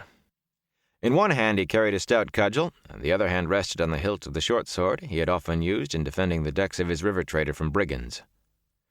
No few footpads stalked these nights of revelry, where the pickings were rich and most were deep in wine. Yet he was a broad, muscular man, and none of those out for a catch of gold thought him rich enough, in his plain-cut coat, to risk his size and his cudgel. The few who caught a clear glimpse of him, when he passed through light spilling from a window, edged back till he was well past. Dark hair that hung to his shoulders and a long beard that left his upper lip bare framed a round face, but that face had never been soft, and now it was set as grimly as if he meant to batter his way through a wall. He had men to meet, and he was not happy about it. More revelers ran past singing off-key, wine mangling their words. The Horn of Valere, my aged grandmother, Doman thought glumly. It be my ship I do want to hang on to, and my life fortune prick me. He pushed into an inn, under a sign of a big, white-striped badger dancing on its hind legs, with a man carrying a silver shovel. Easing the Badger, it was called, though not even Nita Sidoro, the innkeeper, knew what the name meant. There had always been an inn of the name in Ilion. The common room, with sawdust on the floor, and a musician softly strumming a 12-stringed bittern in one of the sea folks' sad songs, was well lighted and quiet. Nita allowed no commotion in her place, and her nephew, Billy, was big enough to carry a man out with either hand. Sailors, dock workers, and warehousemen came to the Badger for a drink and maybe a little talk, for a game of stones or darts. The room was half full now. Even men who liked quiet had been lured out by carnival. The talk was soft, but Doman caught mentions of the hunt and of the false dragon the Mirandians had taken, and of the one the Tyrans were chasing through Haddon Merk. There seemed to be some question whether it would be preferable to see the false dragon die or the Tyrans. Doman grimaced. False dragons. Fortune prick me. There be no place safe these days. But he had no real care for false dragons, any more than for the hunt. The stout proprietress, with her hair rolled at the back of her head, was wiping a mug, keeping a sharp eye on her establishment. She did not stop what she was doing, or even look at him, really, but her left eyelid drooped, and her eyes slanted toward 3 men at a table in the corner. They were quiet, even for the Badger, almost somber, and their bell-shaped velvet caps and dark coats, embroidered across the chest in bars of silver and scarlet and gold, stood out among the plain dress of the other patrons. Doman sighed and took a table in a corner by himself. Carrienin this time. He took a mug of brown ale from a serving girl and drew a long swallow. When he lowered the mug, the 3 men in striped coats were standing beside his table. He made an unobtrusive gesture to let Nita know that he did not need Billy. Captain Doman. They were all 3 nondescript, but there was an air about the speaker that made Doman take him for their leader. They did not appear to be armed. Despite their fine clothes, they looked as if they did not need to be. There were hard eyes in those so very ordinary faces. Captain Bale Doman, of the Spray. Doman gave a short nod, and the 3 sat down without waiting for an invitation. The same man did the talking, the other 2 just watched, hardly blinking. Guards, Doman thought, for all their fine clothes. Who do he be to have a pair of guards to look over him? Captain Doman, we have a personage who must be brought from Mayenne to Ilion. Spray be a river craft, Doman cut him off. Her draft be shallow, and she has no keel for deep water. It was not exactly true, but close enough for landsmen. At least it'd be a change from Tyr. They'd be getting smarter. The man seemed unperturbed at the interruption. We had heard you were giving up the river trade. Maybe I do, and maybe no. I have no decided. He had, though. He would not go back upriver, back to the borderlands for all the silk shipped in Tyran bottoms. Soldaean furs and ice peppers were not worth it, and it had nothing to do with the false dragon he had heard of there. But he wondered again how anyone knew. He had not spoken of it to anyone, yet the others had known too. You can coast to Mayenne easily enough. Surely, Captain, you would be willing to sail along the shoreline for 1,000 gold marks. Despite himself, Doman goggled. It was 4 times the last offer, and that had been enough to make a man's jaw drop. Who do you want me to fetch for that? The first of Mayenne herself? Has Tyr finally forced her all the way out, then? You need no names, Captain. The man set a large leather pouch on the table and a sealed parchment. The pouch clinked heavily as he pushed them across the table. The big red wax circle holding the folded parchment shut bore the many-rayed Rising Sun of Cairhien. 200 on account. For 1,000 marks, I think you need no names. Give that, seal unbroken, to the port captain of Mayenne, and he will give you 300 more and your passenger. I will hand over the remainder when your passenger is delivered here, so long as you have made no effort to discover that personage's identity. Doman drew a deep breath. Fortune, it'd be worth the voyage, if there be never another penny beyond what be in that sack. And 1,000 was more money than he could clear in 3 years. He suspected that if he probed a little more, there would be other hints, just hints, that the voyage involved hidden dealings with Ilion's Council of 9 and the First of Mayenne. The first city-state was a province of Tyr in all but name, and she would no doubt like Ilion's aid. And there were many in Ilion who said it was time for another war, that Tyr was taking more than a fair share of the trade on the Sea of Storms. A likely net to snare him, if he had not seen 3 like it in the past month. He reached to take the pouch, and the man who had done all the talking caught his wrist. Doman glared at him, but he looked back undisturbed. "You must sail as soon as possible, Captain."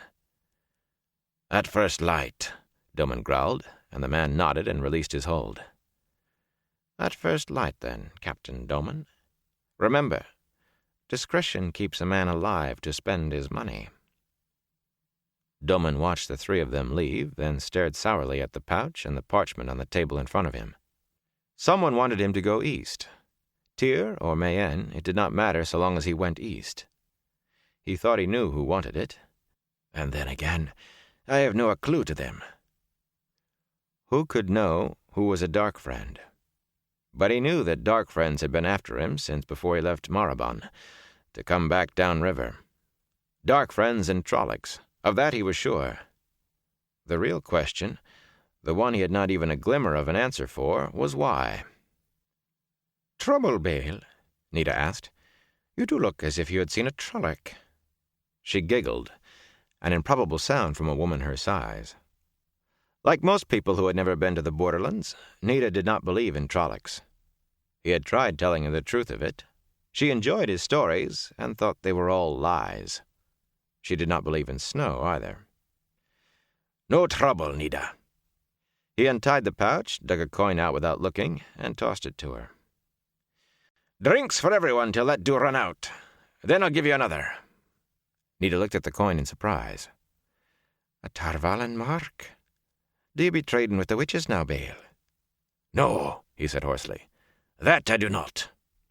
She bit the coin, then quickly snugged it away behind her broad belt. "Well, it be gold for that. And I suspect the witches be no so bad as some make them out anyway. I no say so much to many men. I know a money changer who do handle such.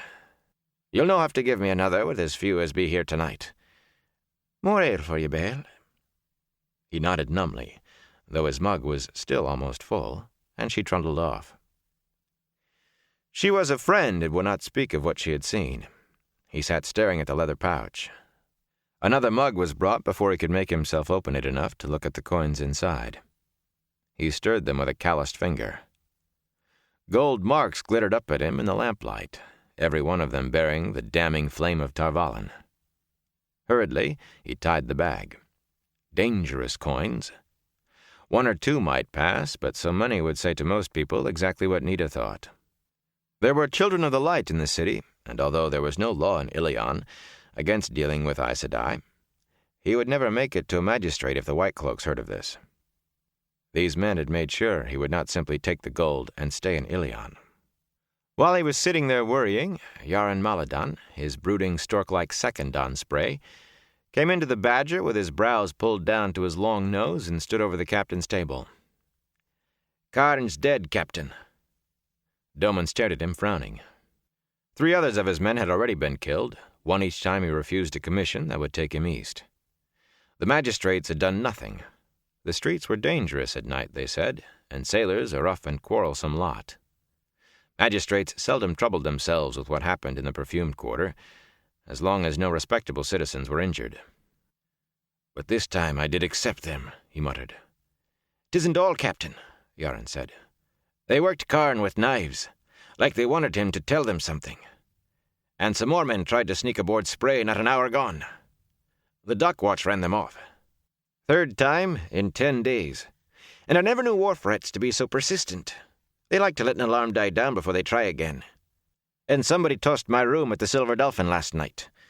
Took some silver, so I'd think it was thieves, but they left that belt buckle of mine, the one set with garnets and moonstones, lying right out in plain sight. What's going on, Captain? The men are afraid, and I'm a little nervous myself." Doman reared to his feet. "Rouse the crew, Yaron. Find them and tell them Spray sails as soon as there do be men enough aboard to handle her." Stuffing the parchment into his coat pocket, he snatched up the bag of gold and pushed his second out the door ahead of him. Rouse them, Yarn, for I'll leave any man who no makes it, standing on the quay as he is." Doman gave Yarn a shove to start him running, then stalked off toward the docks. Even footpads who heard the clinking of the pouch he carried steered clear of him, for he walked now like a man going to do murder. There were already crewmen scrambling aboard Spray when he arrived, and more running barefoot down the stone quay.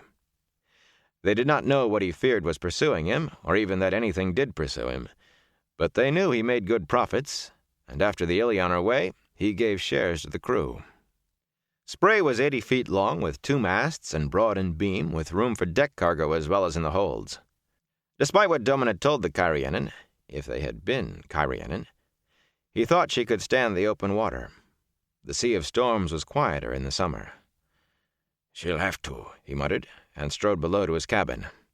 He tossed the sack of gold on his bed, built neatly against the hull like everything else in the stern cabin, and dug out the parchment. Lighting a lantern, hanging its swivel from the overhead, he studied the sealed document, turning it as if he could read what was inside without opening it. A rap on the door made him frown. "Come!" Yarn stuck his head in. "They're all aboard but 3 I couldn't find, Captain. But I've spread the word through every tavern, hell, and crib in the quarter. They'll be aboard before it's light enough to start upriver. Spray do sail now. To sea." Doman cut off Yaren's protests about light and tides, and Spray not being built for the open sea. "Now! Spray can clear the bars at dead low tide. You've no forgotten how to sail by the stars, have you? Take her out, Yaren. Take her out now and come back to me when we be beyond the breakwater." His second hesitated. Doman never let a tricky bit of sailing pass without him on deck giving orders, and taking Spray out in the night would be all of that, shallow draft or no. Then nodded and vanished. In moments the sounds of Yaren shouting orders and bare feet thumping on the decks overhead penetrated Doman's cabin. He ignored them, even when the ship lurched, catching the tide. Finally he lifted the mantle of the lantern and stuck a knife into the flame. Smoke curled up as oil burned off the blade, but before the metal could turn red, he pushed charts out of the way and pressed the parchment flat on his desk, working the hot steel slowly under the sealing wax. The top fold lifted. It was a simple document, without preamble or salutation, and it made sweat break out on his forehead. "The bearer of this is a dark friend wanted in Cairien for murders and other foul crimes, least among them theft from our person. We call upon you to seize this man and all things found in his keeping to the smallest. Our representative will come to carry away what he has stolen from us. Let all he possesses, save what we claim, go to you as reward for taking him. Let the vile miscreant himself be hanged immediately, that his shadow-spawned villainy no longer taint the light. Sealed by our hand, Galdrian Su-Ryatin Ree, King of Cairien, defender of the Dragon Wall." In thin red wax below the signature were impressed the rising sun seal of Cairien and the 5 stars of House Ryatin. "Defender of the Dragon Wall, my aged grandmother," Doman croaked. "Fine right the man do have to call himself that any longer." He examined the seals and signature minutely, holding the document close to the lamp, with his nose all but brushing the parchment. But he could find no flaw in the one, and for the other he had no idea what Galdrian's hand looked like. If it was not the king himself who had signed it, he suspected that whoever had made a good imitation of Galdrian's scrawl.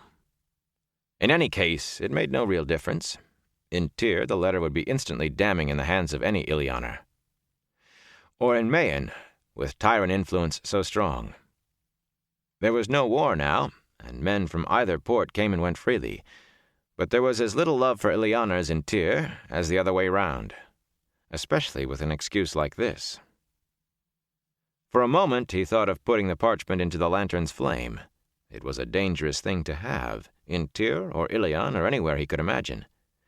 But finally he tucked it carefully into a secret cubbyhole behind his desk, concealed by a panel only he knew how to open. "My possessions, eh?" He collected old things, as much as he could living on shipboard. What he could not buy because it was too expensive or too large, he collected by seeing and remembering.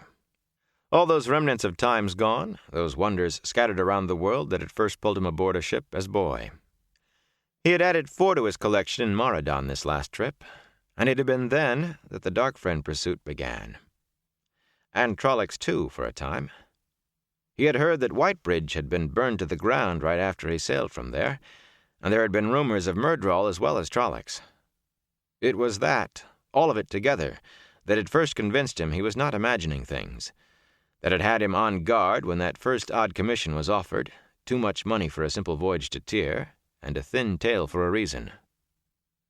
Digging into his chest, he set out on the desk what he had bought in Maradan. A light stick, left from the Age of Legends, or so it was said. Certainly no one knew the making of them any longer. Expensive, that, and rarer than an honest magistrate. It looked like a plain glass rod, thicker than his thumb and not quite as long as his forearm. But when held in the hand, it glowed as brightly as a lantern. Light sticks shattered like glass, too. He had nearly lost spray in the fire caused by the first he had owned. A small, age-dark ivory carving of a man holding a sword. The fellow who sold it claimed if you held it long enough, you started to feel warm. Domon never had, and neither had any of the crew he let hold it. But it was old, and that was enough for Domon. The skull of a cat as big as a lion, and so old it was turned to stone. But no lion had ever had fangs, almost tusks, a foot long. And a thick disk the size of a man's hand, half white and half black. A sinuous line separating the colors.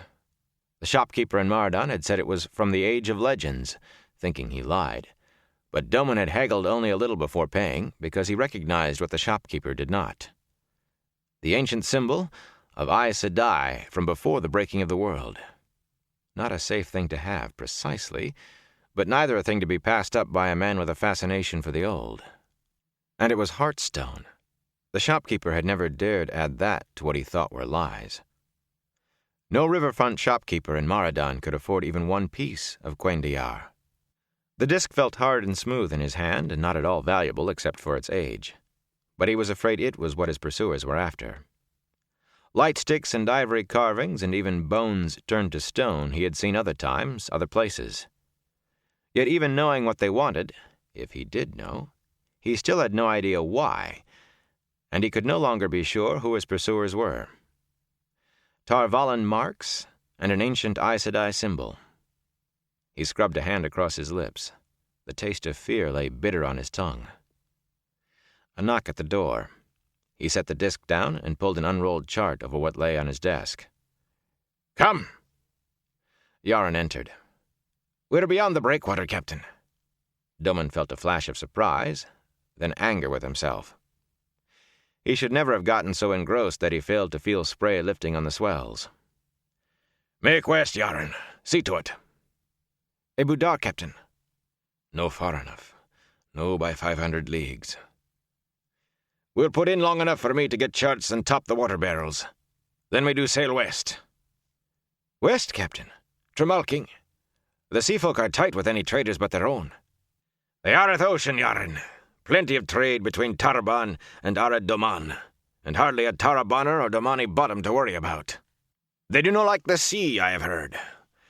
And all those small towns on Toman Head, every one holding itself free of any nation at all.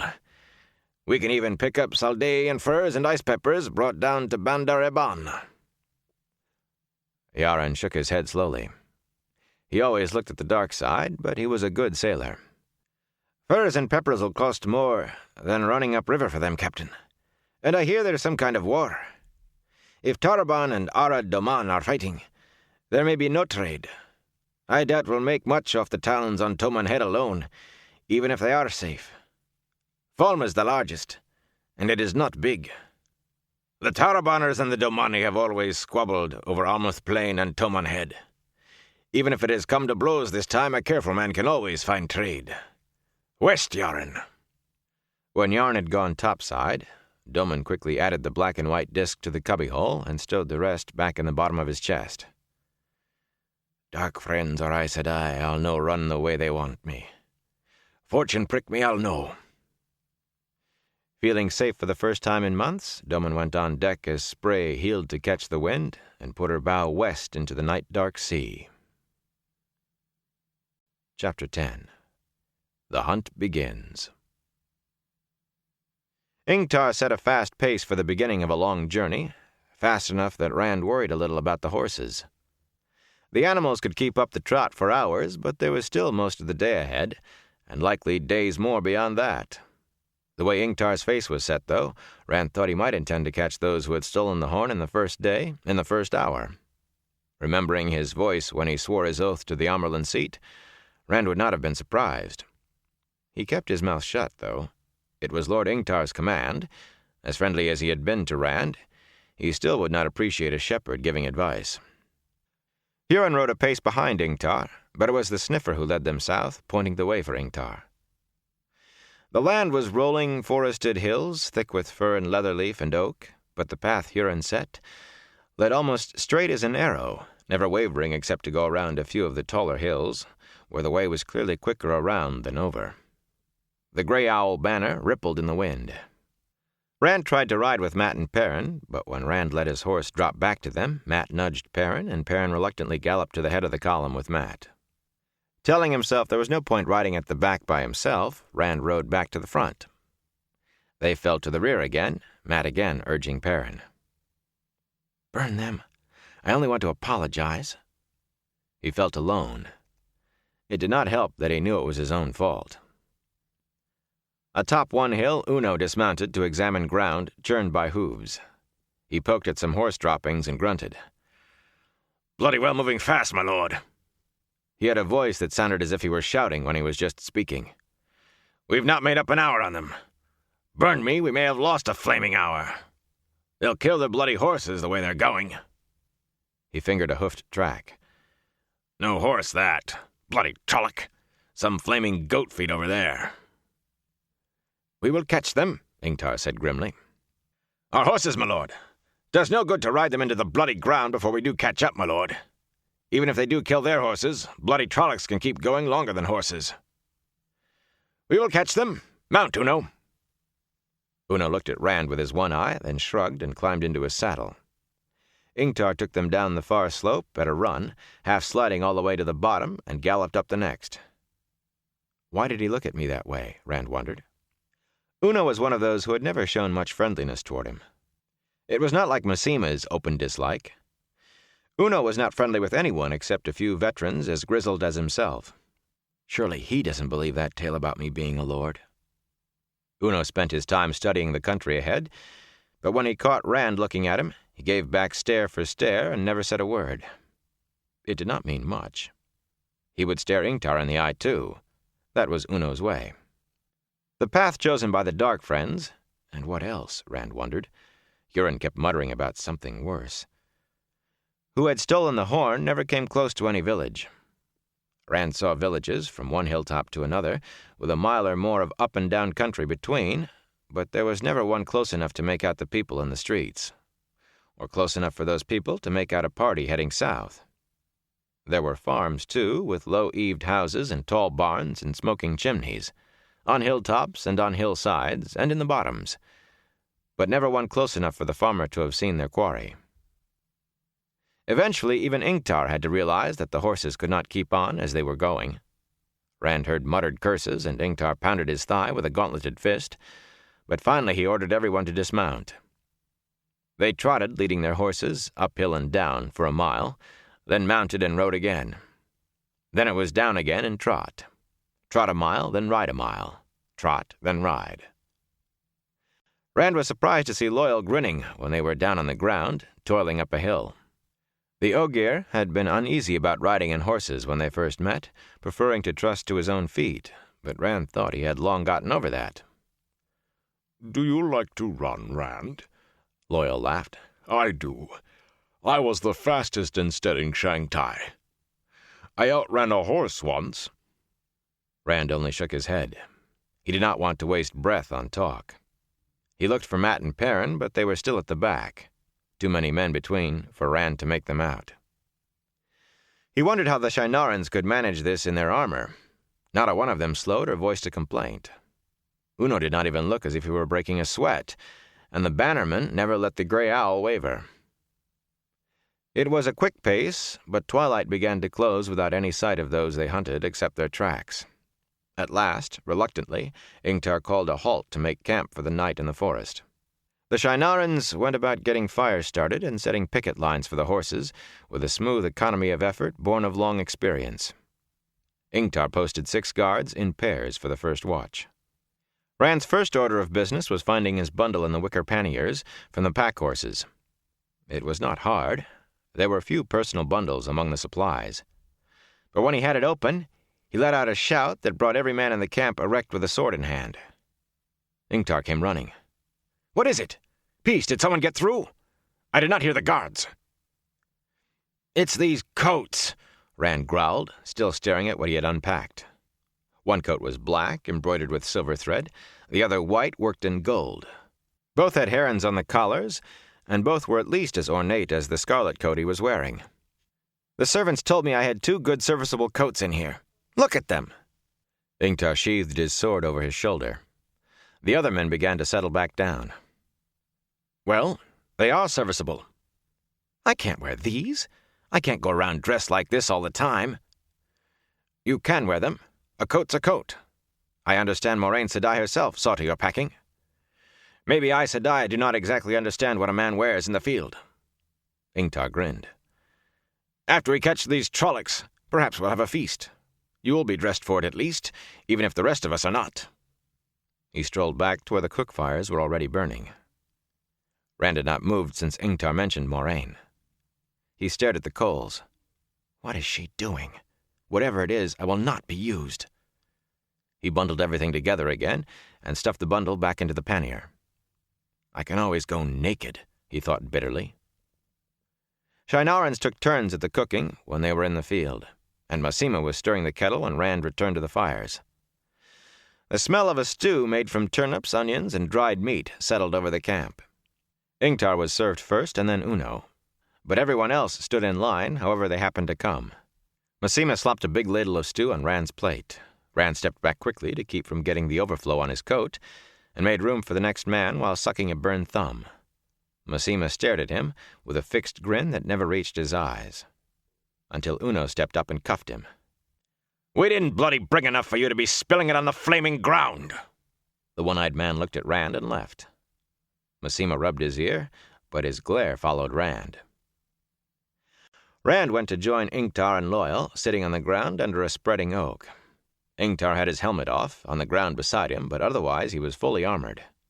Mat and Perrin were already there, eating hungrily. Mat gave a broad sneer at Rand's coat, but Perrin barely looked up, golden eyes shining in the half-light from the fires before bending back to his plate. At least they didn't leave this time. He sat cross-legged on the other side of Ingtar from them. "I wish I knew why Uno keeps looking at me. It's probably this bloody coat." Ingtar paused thoughtfully around a mouthful of stew. Finally he said, "Uno no doubt wonders if you are worthy of a heron-marked blade." Mat snorted loudly, but Ingtar went on unperturbed. "Do not let Uno upset you. He would treat Lord Agomar like a raw recruit if he could. Well, perhaps not Agomar, but anyone else. He has a tongue like a file, but he gives good advice. He should. He's been campaigning since before I was born. Listen to his advice, don't mind his tongue, and you will do all right with Uno." "I thought he was like Masema." Rand shoveled stew into his mouth. It was too hot, but he gulped it down. They had not eaten since leaving Ful Dara, and he had been too worried to eat that morning. His stomach rumbled, reminding him it was past time. He wondered if telling Masema he liked the food would help. "Masema acts like he hates me, and I don't understand it." "Masema served 3 years in the Eastern Marches," Ingtar said. "At Ankur Dayil, against the Aiel." He stirred his stew with his spoon, frowning. "I ask no questions, mind. If Landai Shen and Moraine Sedai want to say you are from Andor, from the 2 rivers, then you are. But Masema can't get the look of the Aiel out of his head. And when he sees you—" He shrugged. "I ask no questions." Rand dropped his spoon in the plate with a sigh. "Everybody thinks I'm somebody I'm not. I am from the 2 rivers, Ingtar. I grew tobacco with my father and tended his sheep. That is what I am, a farmer and shepherd from the Two Rivers." "He's from the Two Rivers," Matt said scornfully. "I grew up with him, though you'd never know it now. You put this Aiel nonsense in his head on top of what's already there, and the light knows what we'll have. An Aiel lord, maybe." "No," Loyal said. "he has the look. You remember, Rand, I remarked on it once, though I thought it was just because I didn't know you humans well enough then. Remember? Till shade is gone, till water is gone, into the shadow with teeth bared, screaming defiance with the last breath, to spit in Sightblinder's eye on the last day. You remember, Rand?" Rand stared at his plate. "Wrap a shufa around your head, and you would be the image of an Aielman." That had been Gawain, brother to Elaine, the daughter heir of Andor. "Everybody thinks I'm somebody I'm not." "What was that?" Matt asked. "About spitting in the Dark One's eye?" "That's how long the Aiel say they'll fight," Ingtar said. "And I don't doubt they will. Except for peddlers and gleemen, Aiel divide the world in two. Aiel and enemies. They changed that for Cairhien 500 years ago, for some reason no one but an Aiel could understand. But I do not think they will ever do so again." "I suppose not," Loyal said. "But they do let the Tuathawan, the traveling people, cross the waste. And they don't see Ogier as enemies either, though I doubt any of us would want to go out into the waste. Aiel come to Steading Shangtai sometimes to trade for Sung wood. A hard people, though." Ingtar nodded. "I wish I had some as hard. Half as hard." "Is that a joke?" Matt laughed. "If I ran a mile wearing all the iron you're wearing, I would fall down and sleep a week. You've done it mile after mile all day." "Aiel are hard," Ingtar said. "Man and woman hard. I fought them and I know. They will run 50 miles and fight a battle at the end of it. They're death walking, with any weapon or none, except a sword. They will not touch a sword for some reason. Or ride a horse, not that they need to. If you have a sword and the Aielman has his bare hands, it is an even fight, if you're good. They herd cattle and goats where you and I would die of thirst before the day was done. They dig their villages into huge rock spires out in the waste. They've been there since the breaking, near enough. Arthur Hawkwing tried to dig them out and was bloodied, the only major defeats he ever suffered. By day the air in the Aiel waste shimmers with heat, and by night it freezes. And an Aiel will give you that blue-eyed stare and tell you there is no place on earth he would rather be. He won't be lying either. If they ever tried to come out, we would be hard-pressed to stop them. The Aiel War lasted 3 years, and that was only 4 out of 13 clans." "Gray eyes from his mother doesn't make him Aiel," Matt said. Ingtar shrugged. "As I said, I ask no questions." When Rand finally settled down for the night, his head hummed with unwanted thoughts. "Image of an Aielman. Moraine Sedai wants to say you're from the Two Rivers. Aiel ravaged all the way to Tarvalon. Born on the slopes of Dragonmount. The dragon reborn." "Play?" "I will not be used," he muttered, but sleep was a long time coming. Ingtar broke camp before the sun was up in the morning. They had breakfasted and were riding south while the clouds in the east were still red with sunrise to come, and dew still hung on the leaves. This time Ingtar put out scouts, and though the pace was hard, it was no longer horse-killing. Rand thought maybe Ingtar had realized they were not going to do it all in a day. The trail still led south, Huron said. Until, 2 hours after the sun rose, one of the scouts came galloping back. "Abandoned camp ahead, my lord. Just on that hilltop there. Must have been at least 30 or 40 of them there last night, my lord." Ingtar put spurs to horse as if he had been told the Dark Friends were still there. And Rand had to keep pace or be trampled by the Shanarans who galloped up the hill behind him. There was not much to see. The cold ashes of campfires, well hidden in the trees, with what looked like the remnants of a meal tossed in them. A refuse heap too near the fires and already buzzing with flies. Ingtar kept the others back and dismounted to walk through the campsite with Uno, examining the ground. Huron rode the circumference of the site, sniffing. Rand sat his stallion with the other men. He had no desire for any closer look at a place where Trollocs and Dark Friends had camped. And a fade. And something worse. Matt scrambled up the hill afoot and stalked into the campsite.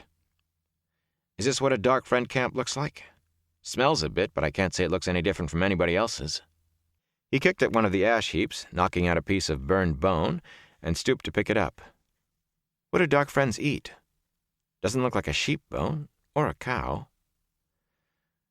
There was murder done here, Huron said mournfully. He scrubbed at his nose with a kerchief. Worse than murder. There were Trollocs here, Ingtar said, looking straight at Matt. I suppose they got hungry, and the Dark Friends were handy. Matt dropped the blackened bone. He looked as if he were going to be sick. They are not going south any longer, my lord, Huron said. That took everybody's attention. He pointed back to the northeast. Maybe they've decided to break for the Blight after all. Go around us. Maybe they were just trying to put us off by coming south. He did not sound as if he believed it. He sounded puzzled.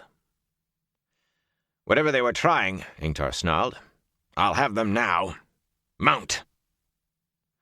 Little more than an hour later, though, Huron drew rein. They changed again, my lord. South again. And they killed someone else here. There were no ashes there, in the gap between two hills, but a few minutes' search found the body. A man curled up and stuffed under some bushes. The back of his head was smashed in, and his eyes still bulged with the force of the blow. No one recognized him, though he was wearing Shienaran clothes.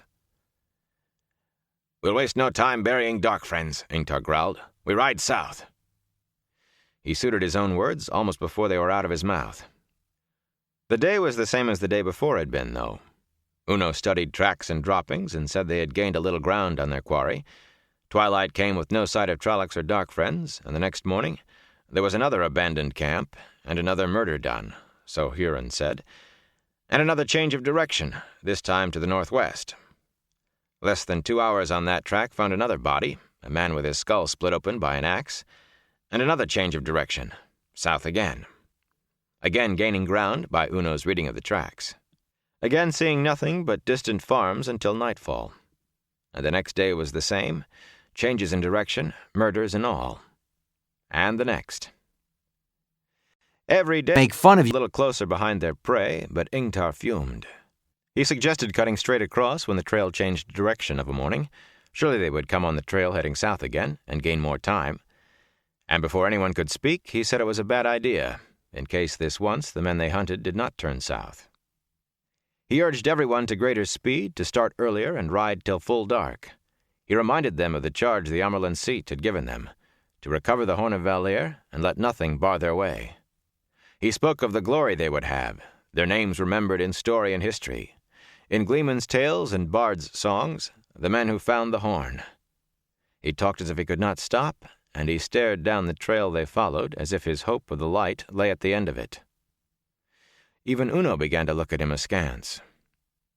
And so they came to the river Aranin. It could not properly be called a village at all, to Rand's mind. He sat his horse among the trees, peering up at 6 small houses with wood-shingled roofs and eaves almost to the ground, on a hilltop overlooking the river beneath the morning sun. Few people passed this way. It was only a few hours since they had broken camp, but past time for them to have found the remains of the Dark Friends' resting place, if the pattern held. They had seen nothing of the sort, however. The river itself was not much like the mighty Aranin of story, here so far toward its source in the spine of the world. Perhaps 60 paces of swift water to the far bank, lined with trees, and a barge-like ferry on a thick rope spanning the distance.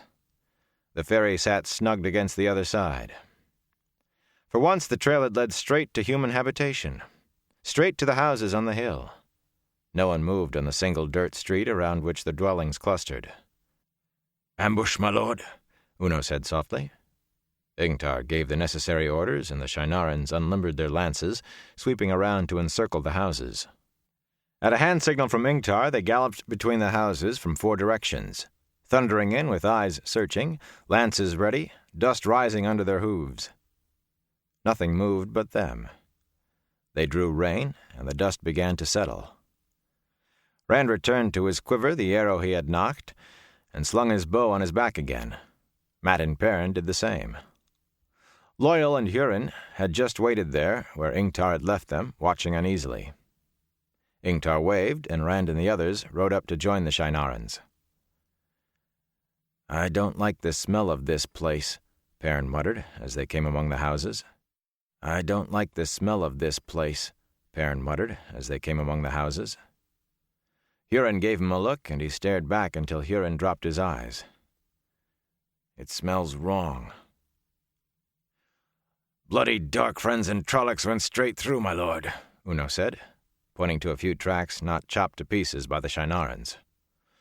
"Straight through to the goat-kissing ferry, which they bloody left on the other side. Blood and bloody ashes. We're flaming lucky they didn't cut it adrift." "Where are the people?" Loyal asked. Doors stood open, curtains flapped at open windows, but no one had come out for all the thunder of hooves. "Search the houses," Ingtar commanded. Men dismounted and ran to comply, but they came back shaking their heads. "They're just gone, my lord," Uno said. "Just bloody gone, burn me. Like they'd picked up and decided to flaming walk away in the middle of the bloody day." He stopped suddenly, pointing urgently to a house behind Ingtar. "There's a woman at that window. How I bloody missed her." He was running for the house before anyone else could move. "Don't frighten her," Ingtar shouted. "Uno, we need information. The light blind you, Uno. Don't frighten her." The one-eyed man disappeared through the open door. Ingtar raised his voice again. "We will not harm you, good lady. We are Lord Agelmar's oathsmen from Faldara. Do not be afraid. We will not harm you." A window at the top of the house flew up, and Uno stuck his head out, staring around wildly. With an oath, he pulled back. Thumps and clatters marked his passage back, as if he were kicking things in frustration. Finally, he appeared from the doorway. "Gone, my lord. But she was there. A woman in a white dress at the window. I saw her. I even thought I saw her inside for a moment. But then she was gone, and—" He took a breath. "The house is empty, my lord." It was a measure of his agitation that he did not curse. "Curtains," Matt muttered. "He's jumping at bloody curtains." Uno gave him a sharp look, then returned to his horse. "Where did they go?" Rand asked Loyal. "Do you think they ran off when the Dark Friends came? And Trollocs and a Myrddraal, and Hurin's something worse? Smart people if they ran as hard as they could." "I fear the Dark Friends took them, Rand," Loyal said slowly. He grimaced, almost a snarl with his broad nose like a snout. "For the Trollocs." Rand swallowed and wished he had not asked. It was never pleasant to think on how Trollocs fed. "Whatever was done here," Ingtar said, "our Dark Friends did it. Hurin, was there violence here? Killing? Hurin!" The sniffer gave a start in his saddle and looked around wildly. He had been staring across the river. "Violence, my lord. Yes. Killing? No. Or not exactly." He glanced sideways at Perrin. "I've never smelled anything exactly like it before, my lord. But there was hurting done." "Is there any doubt they crossed over? Have they doubled back again?" "They crossed, my lord." Hurin looked uneasily at the far bank. "They crossed.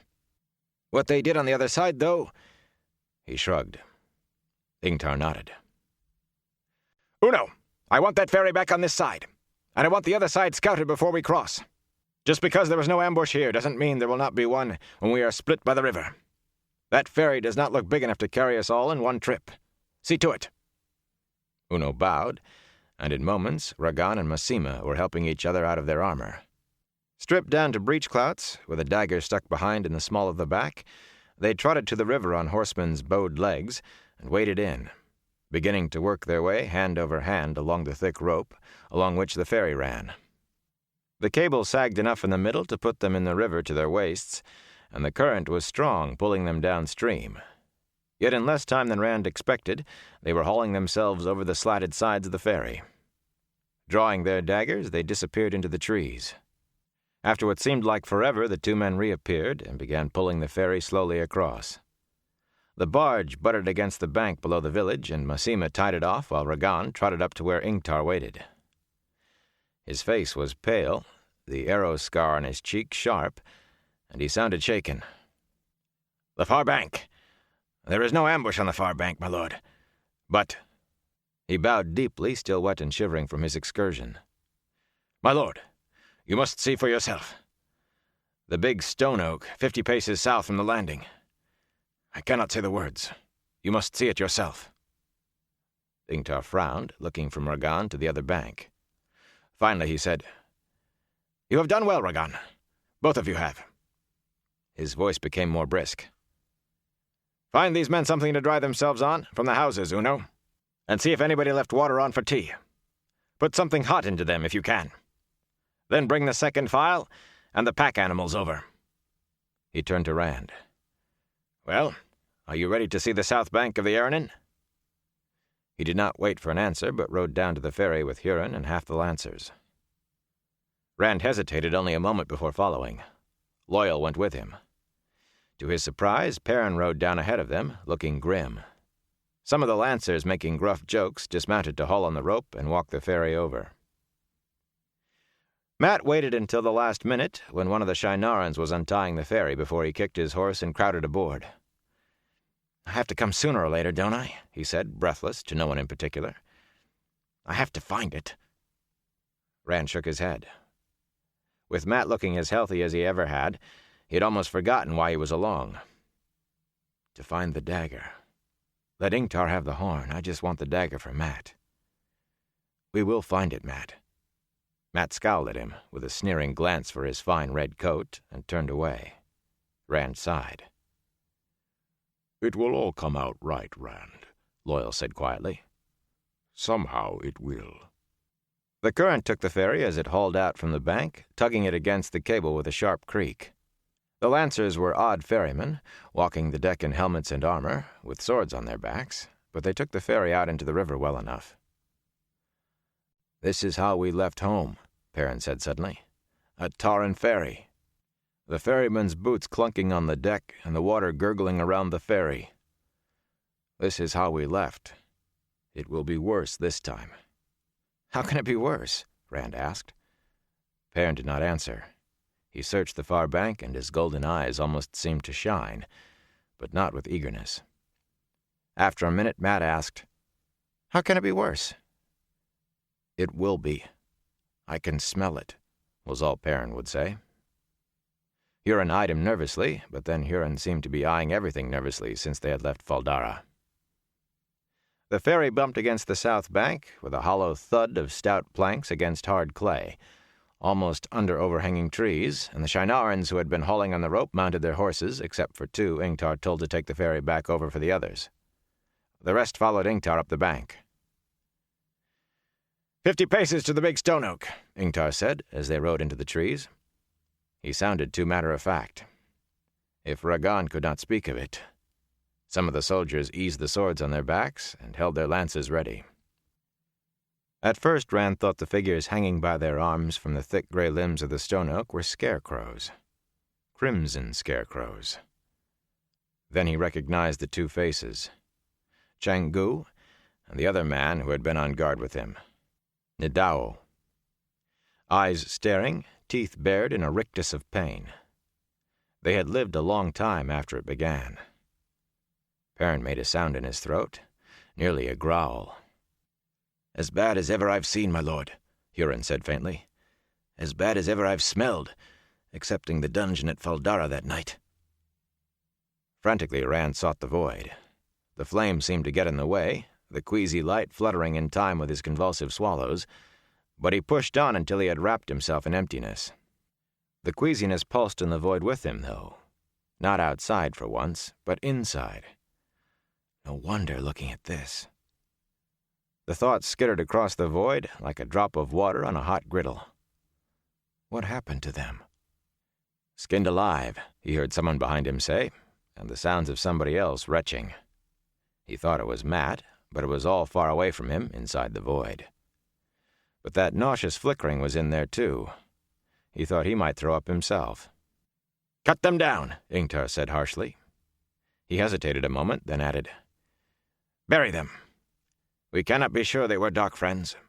They could have been taken prisoner. They could have been. Let them know the last embrace of the mother, at least." Men rode forward gingerly with knives. Even for battle-hardened Shienarans, it was no easy task, cutting down the flayed corpses of men they knew. "Are you all right, Rand?" Ingtar said. "I am not used to this either." "I am all right, Ingtar." Rand let the void vanish. He felt less sick without it.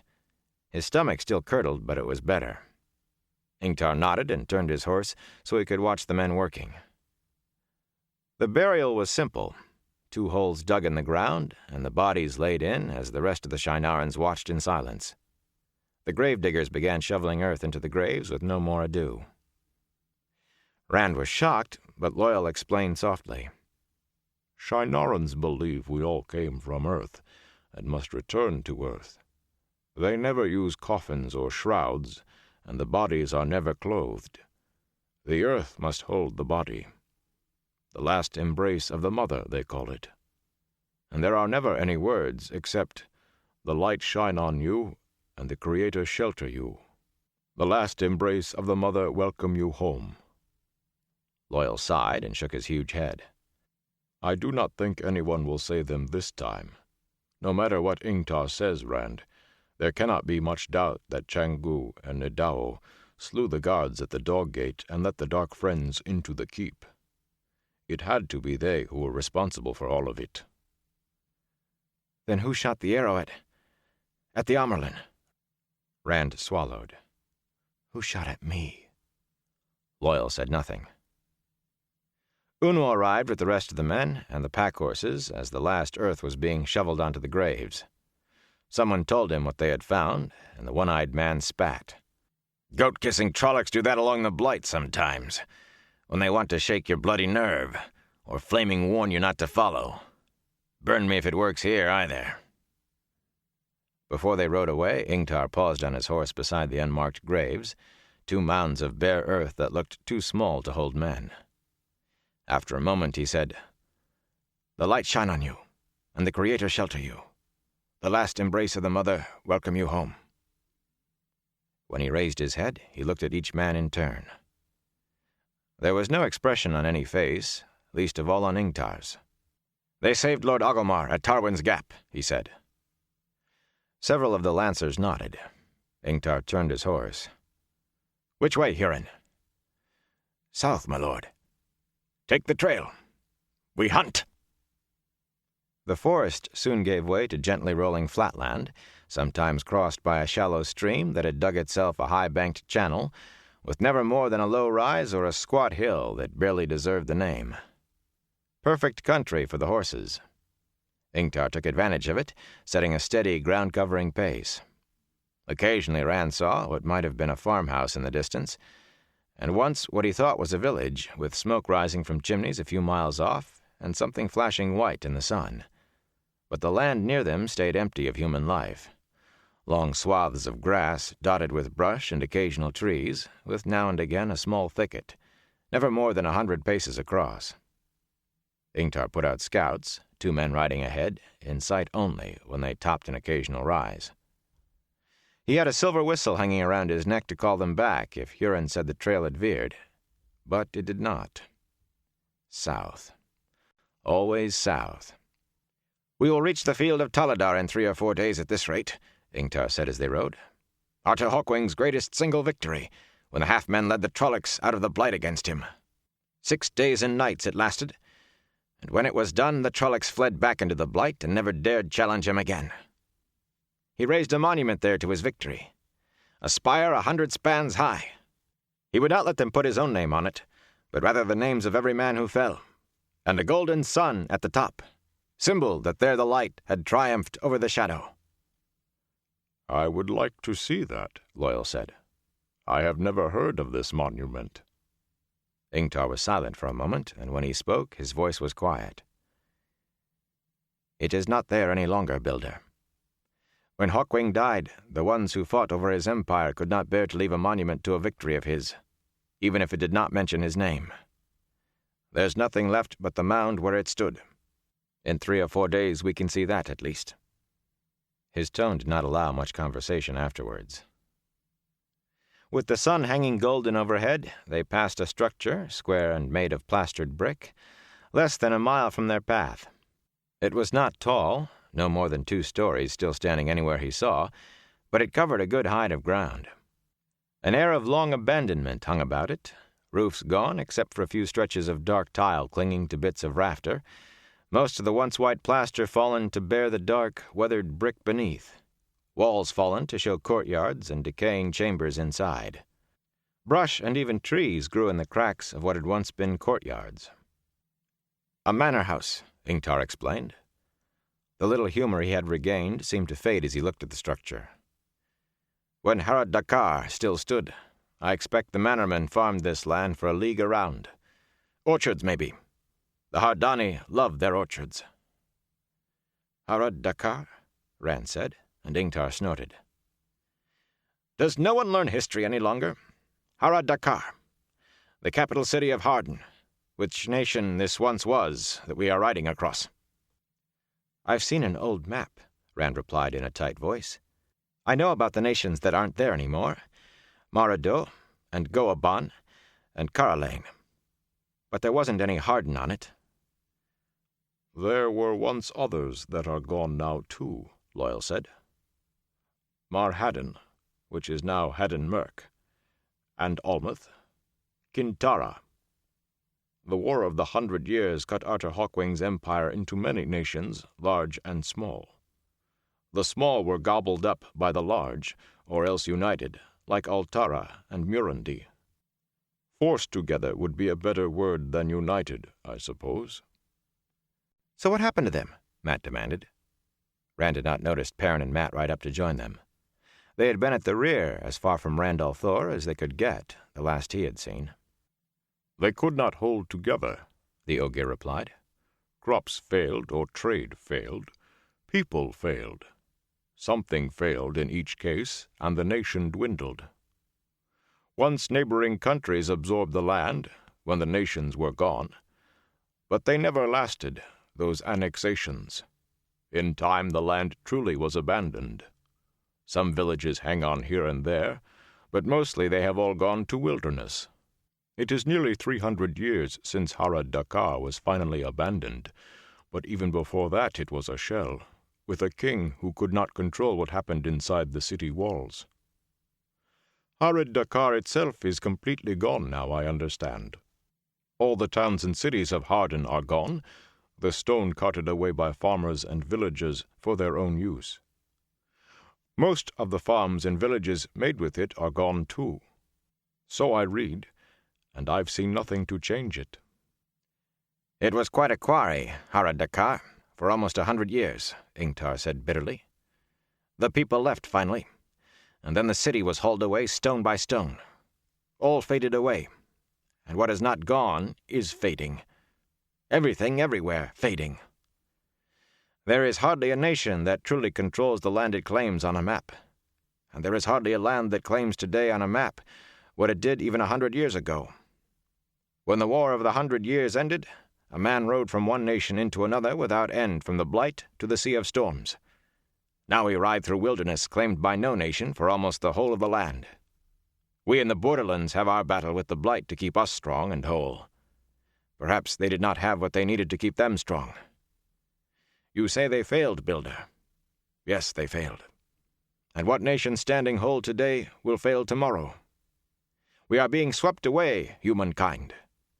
Swept away like flotsam on a flood. How long until there is nothing left but the borderlands?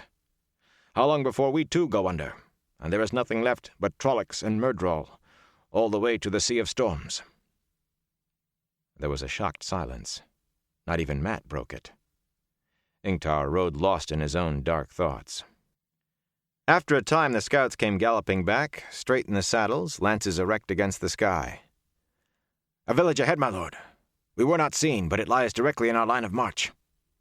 Ingtar shook himself out of his brown study, but did not speak until they had reached the crest of a low ridge looking down on the village. And then it was only to command a halt while he dug a looking-glass from his saddlebags and raised it to peer at the village. Rand studied the village with interest. It was as big as Emmons Field, though that was not very big compared to some of the towns he had seen since leaving the Two Rivers, much less the cities. The houses were all low and plastered with white clay, and they appeared to have grass growing on sloping roofs. A dozen windmills scattered through the village turned lazily, their long cloth-covered arms flashing white in the sun. A low wall encircled the village, grassy dirt and chest-high, and outside that was a wide ditch with sharpened stakes thick in the bottom.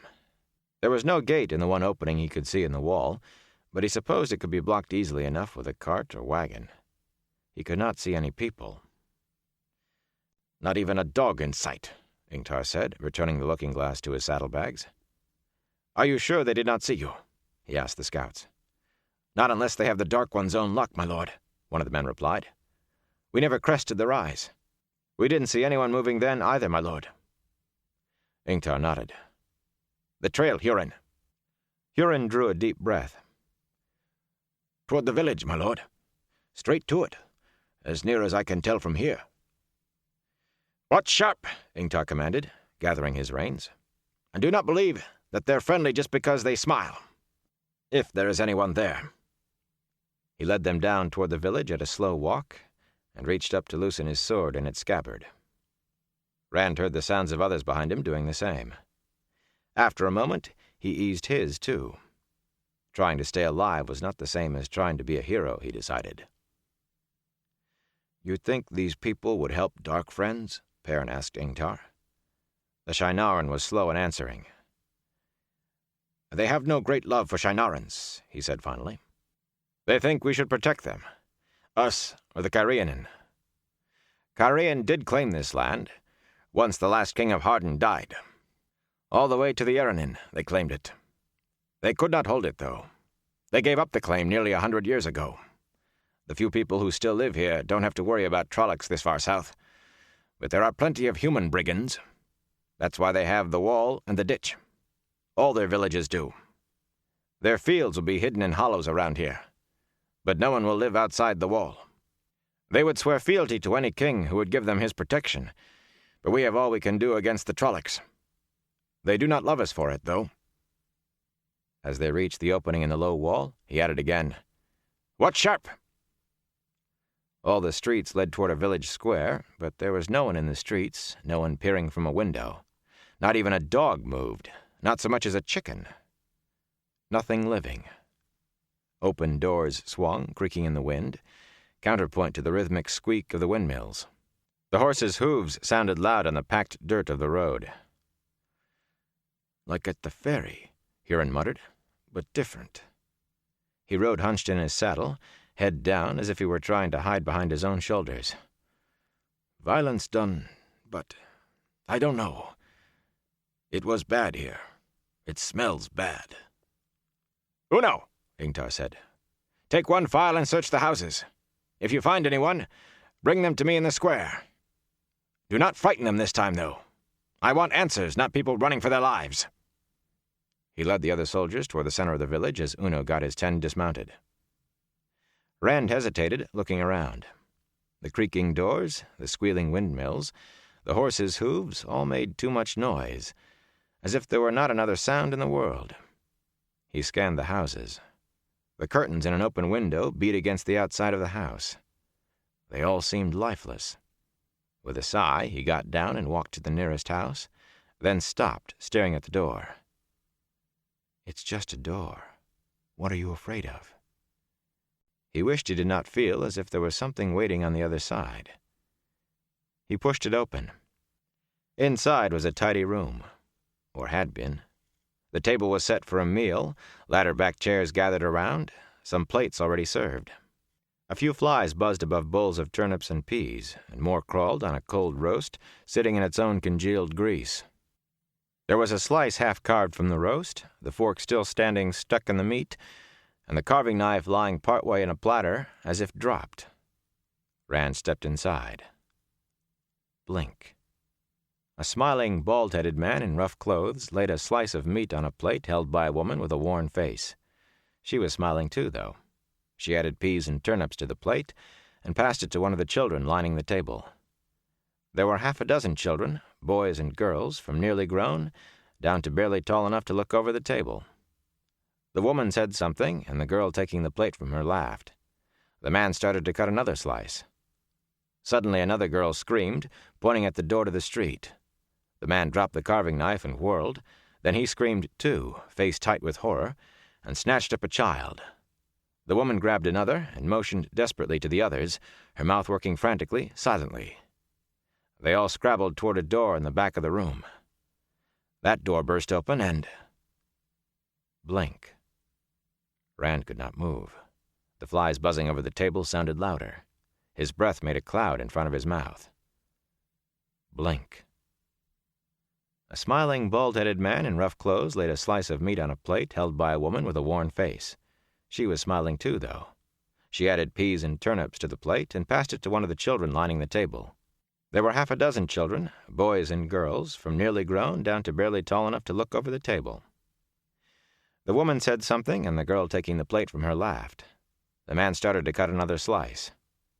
Suddenly, another girl screamed, pointing at the door to the street. The man dropped the carving knife and whirled. Then he screamed too, face tight with horror, and snatched up a child. The woman grabbed another and motioned desperately to the others, her mouth working frantically, silently.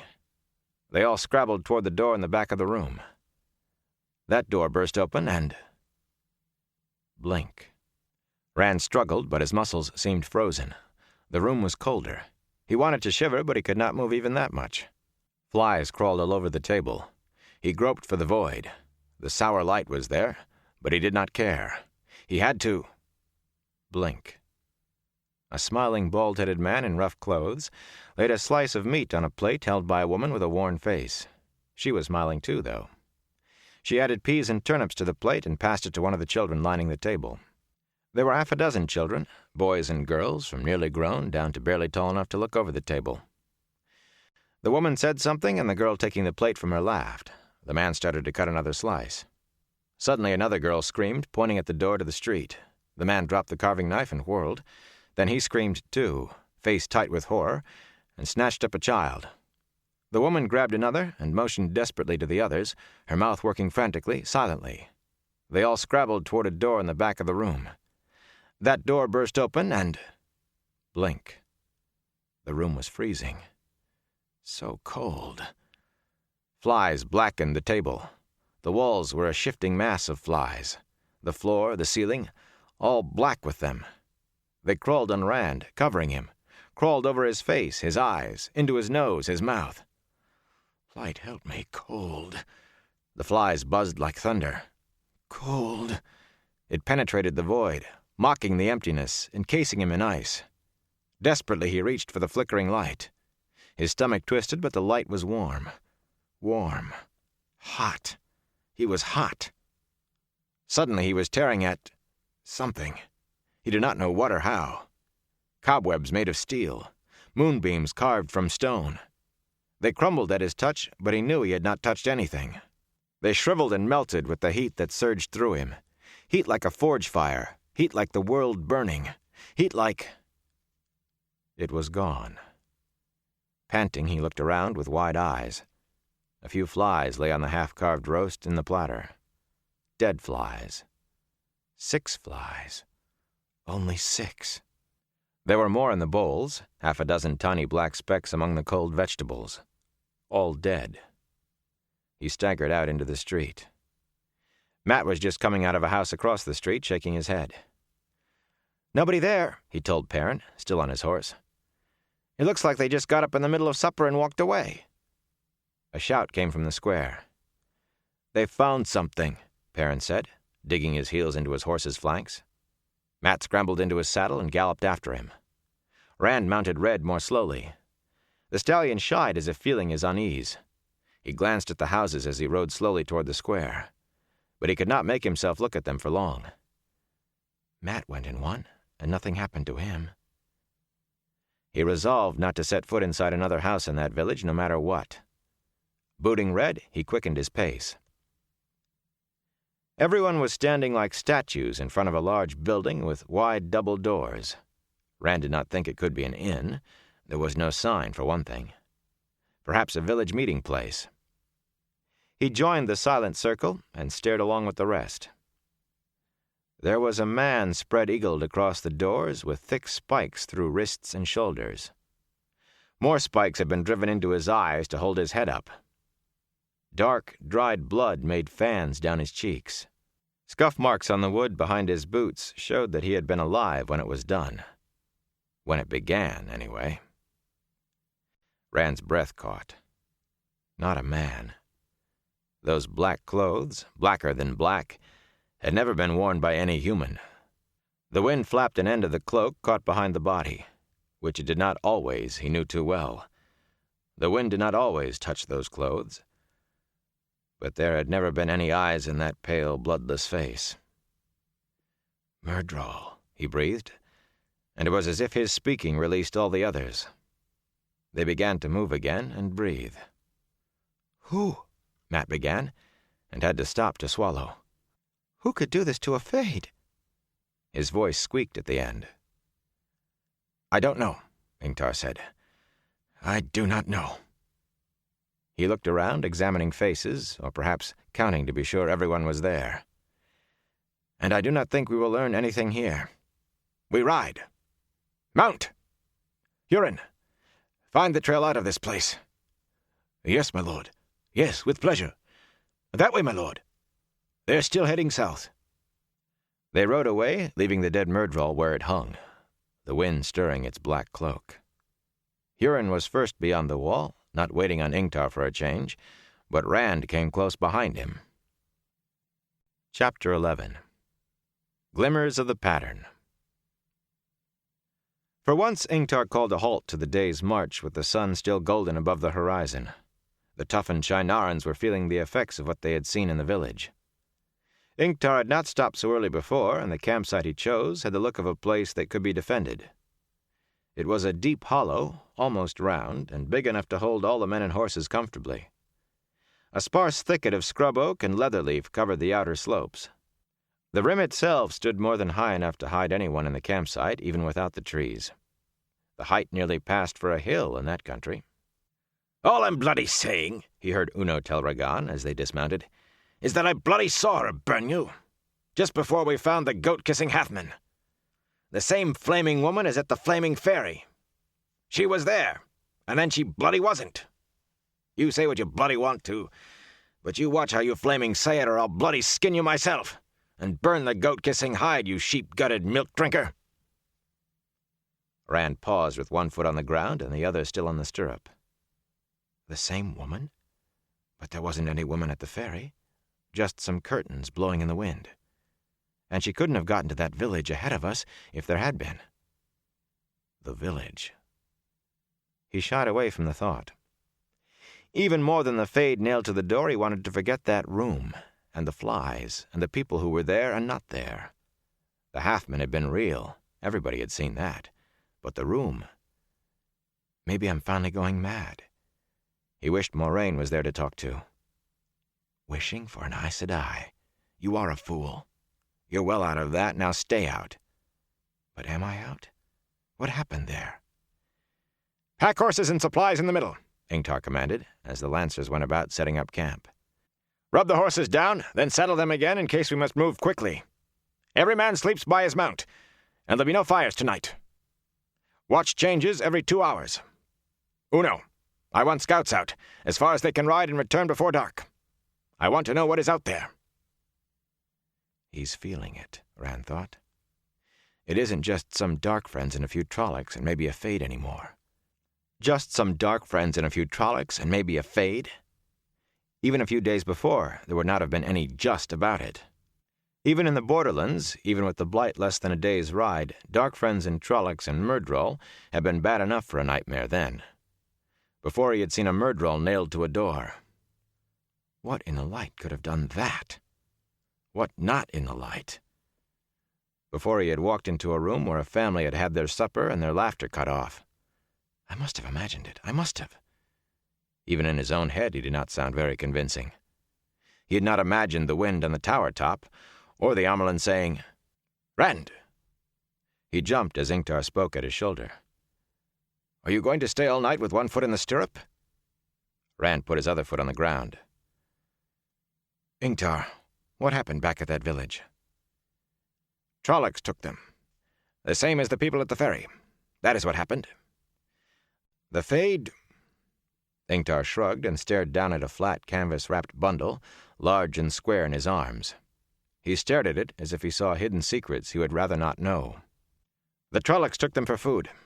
They do it in villages and farms near the Blight, too, sometimes, if a raid gets past the border towers in the night. Sometimes we get the people back, and sometimes not. Sometimes we get them back and almost wish we hadn't. Trollocs don't always kill before they start butchering. And half-men like to have their fun. That's worse than what the Trollocs do. His voice was as steady as if he were talking of every day, and perhaps he was for a Shienaran soldier. Rand took a deep breath to steady his stomach. The Fade back there didn't have any fun, Ingtar. What could nail a Myrddraal to a door alive? Ingtar hesitated, shaking his head, then pushed the big bundle at Rand. Here. Moiraine Sedai told me to give you this at the first camp south of the Aranin. I don't know what it is, but she said you would need it. She said to tell you to take care of it. Your life may depend on it. Rand took it reluctantly. His skin prickled at the touch of the canvas. There was something soft inside. Cloth, maybe. He held it gingerly. He doesn't want to think about the Myrddraal either. What happened in that room? He realized suddenly that for him, the Fade, or even that room, was preferable to thinking about what Moiraine might have sent him. I was told to tell you at the same time that if anything happens to me, the Lances will follow you. Me? Rand gasped, forgetting the bundle and everything else. Ingtar met his incredulous stare with a calmed nod. That's crazy. I've never led anything but a flock of sheep, Ingtar. They would not follow me anyway. Besides, Moiraine can't tell you who your second is. It's Uno. Uno and I were called to Lord Orgrimmar the morning we left. Moiraine Sedai was there, but it was Lord Orgrimmar who told me. You are second, Rand. But why, Ingtar? Why? Moraine's hand was bright and clear in it, hers and the Amyrlin's, pushing him along the path they had chosen, but he had to ask. The Shienaran looked as if he did not understand it either, but he was a soldier, used to odd commands in the endless war along the Blight. I heard rumors from the women's apartments that you were really a... He spread gauntleted hands. No matter. I know you deny it, just as you deny the look of your own face. Moiraine Sedai says you're a shepherd, but I never saw a shepherd with a heron-marked blade. No matter. I'll not claim I would have chosen you myself, but I think you have it in you to do what is needed. You will do your duty, if it comes to it. Rand wanted to say it was no duty of his, but instead he said, Uno knows about this? Who else, Ingtar? All the Lances.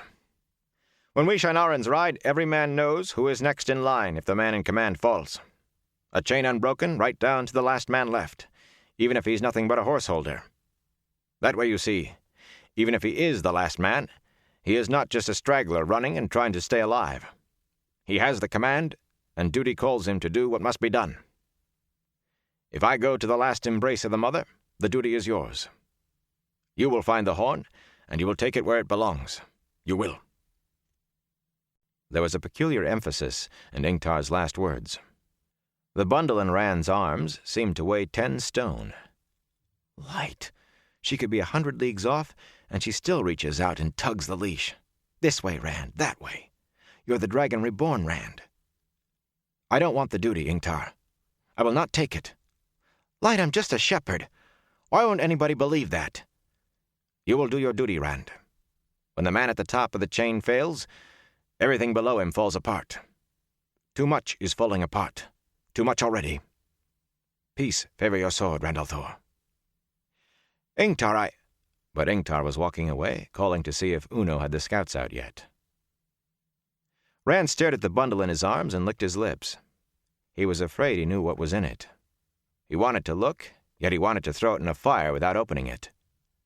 He thought he might, if he could be sure it would burn without anyone seeing what was inside, if he could be sure what was inside would burn at all. But he could not look there, where other eyes than his might see. He glanced around the camp. The Shienarans were unloading the pack animals, some already handing out a cold supper of dried meat and flatbread. Mat and Perrin tended their horses, and Loyal sat on a stone reading a book, with his long-stemmed pipe clenched between his teeth and a wisp of smoke curling above his head. Gripping the bundle, as if afraid he might drop it, Rand sneaked into the trees. He knelt in a small clearing sheltered by thick-foliaged branches and set the bundle on the ground. For a time he just stared at it. She wouldn't have. She couldn't. A small voice answered, "Oh, yes, she could. She could and would." Finally he set about untying the small knots in the cords that bound it. Neat knots, tied with a precision that spoke loudly of Moraine's own hand. No servant had done this for her. She would not have dared let any servant see. When he had the last cord unfastened, he opened out what was folded inside with hands that felt numb, then stared at it, his mouth full of dust. It was all of one piece, neither woven nor dyed nor painted. A banner, white as snow, big enough to be seen the length of a field of battle. And across it marched a rippling figure like a serpent scaled in gold and crimson, but a serpent with 4 scaled legs, each tipped with 5 golden claws. A serpent with eyes like the sun, and a golden lion's mane. He had seen it once before, and Moraine had told him what it was. The banner of Lews Therin Telamon, Lews Therin Kinslayer in the War of the Shadow. The banner of the dragon. "Look at that! Look what he's got now!" Mat burst into the clearing. Perrin came after him more slowly. "First fancy coats," Mat snarled, "and now a banner. We'll hear no end of lording it now, with—" Mat got close enough to see the banner clearly, and his jaw dropped. "Light!" He stumbled back a step. "Burn me!" He had been there, too, when Moraine named the banner. So had Perrin. Anger boiled up in Rand, anger at Moraine and the Amerlin seat, pushing him, pulling him. He snatched up the banner in both hands and shook it at Mat, words boiling out uncontrollably. "That's right! The dragon's banner!" Mat took another step back. "Moraine wants me to be a puppet on Tar Valen's strings, a false dragon for the Aes Sedai. She's going to push it down my throat whatever I want. But I will not be used." Mat had backed up against a tree trunk. "A false dragon," he swallowed. "You? That's crazy." Perrin had not retreated. He squatted down with his thick arms on his knees and studied Rand with those bright golden eyes. In the evening shadows they seemed to shine. "If the Aes Sedai want you for a false dragon—" He paused, frowning, thinking things through. Finally he said quietly, "Rand, can you channel?" Mat gave a strangled gasp. Rand let the banner drop. He hesitated only a moment before nodding wearily. "I did not ask for it. I don't want it, but I do not think I know how to stop it." The room with the flies came back unbidden to his mind. "I don't think they'll let me stop." "Burn me," Mat breathed. "Blood and bloody ashes. They'll kill us, you know. All of us. Perrin and me as well as you. If Ingtar and the others find out, they will cut our bloody throats for Dark Friends. Light. They'll probably think we are part of stealing the horn and killing those people in Fal Dara." "Shut up, Mat," Perrin said calmly. "Don't tell me to shut up. If Ingtar doesn't kill us, Rand will go mad and do it for him. Burn me! Burn me!" Mat slid down the tree to sit on the ground. "Why didn't they gentle you? If the Aes Sedai know, why didn't they gentle you? I never heard of them letting a man who can wield the power just walk away." "They don't all know," Mat sighed. "The Amerlin seat? She knows? Light, no wonder she looked at me so strange. And Moraine told me I'm the Dragon Reborn. And then they said I could go wherever I wanted. Don't you see, Mat? They're trying to use me." "Doesn't change you being able to channel," Mat muttered. "If I were you, I'd be halfway to the Arath Ocean by now. And I would not stop until I found some place where there were no Aes Sedai, and never likely to be any. And no people. I mean, well—" "Shut up, Mat," Perrin said. "Why are you here, Rand? The longer you stay around people, the more likely it is somebody will find out and send for Aes Sedai. Aes Sedai who won't tell you to go on about your business." He paused, scratching his head over that. "And Mat's right about Ingtar. I don't doubt he would name you Darkfriend and kill you. Kill all of us, maybe. He seems to like you, but he'd still do it, I think. A false dragon? So would the others. Masema wouldn't need that much excuse for you. So why aren't you gone?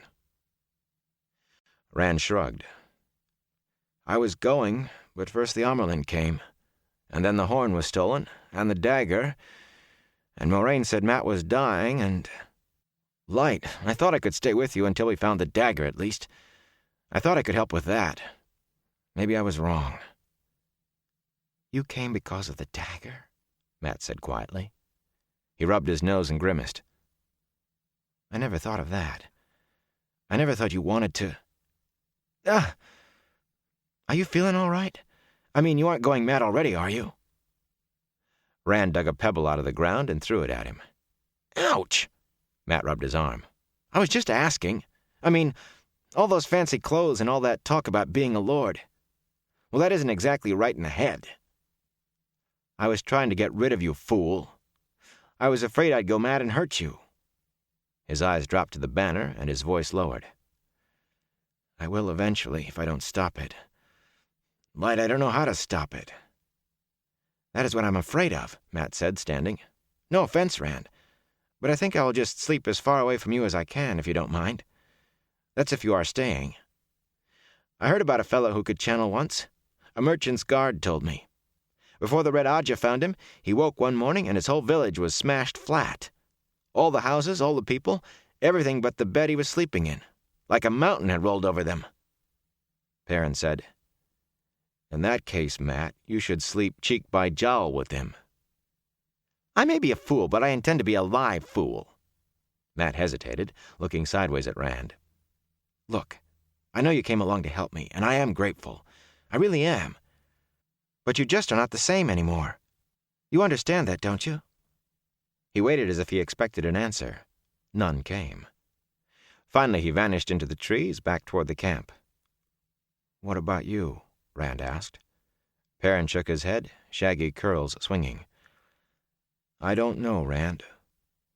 You are the same, but then again you aren't. A man channeling. My mother used to frighten me with that when I was little. I just do not know.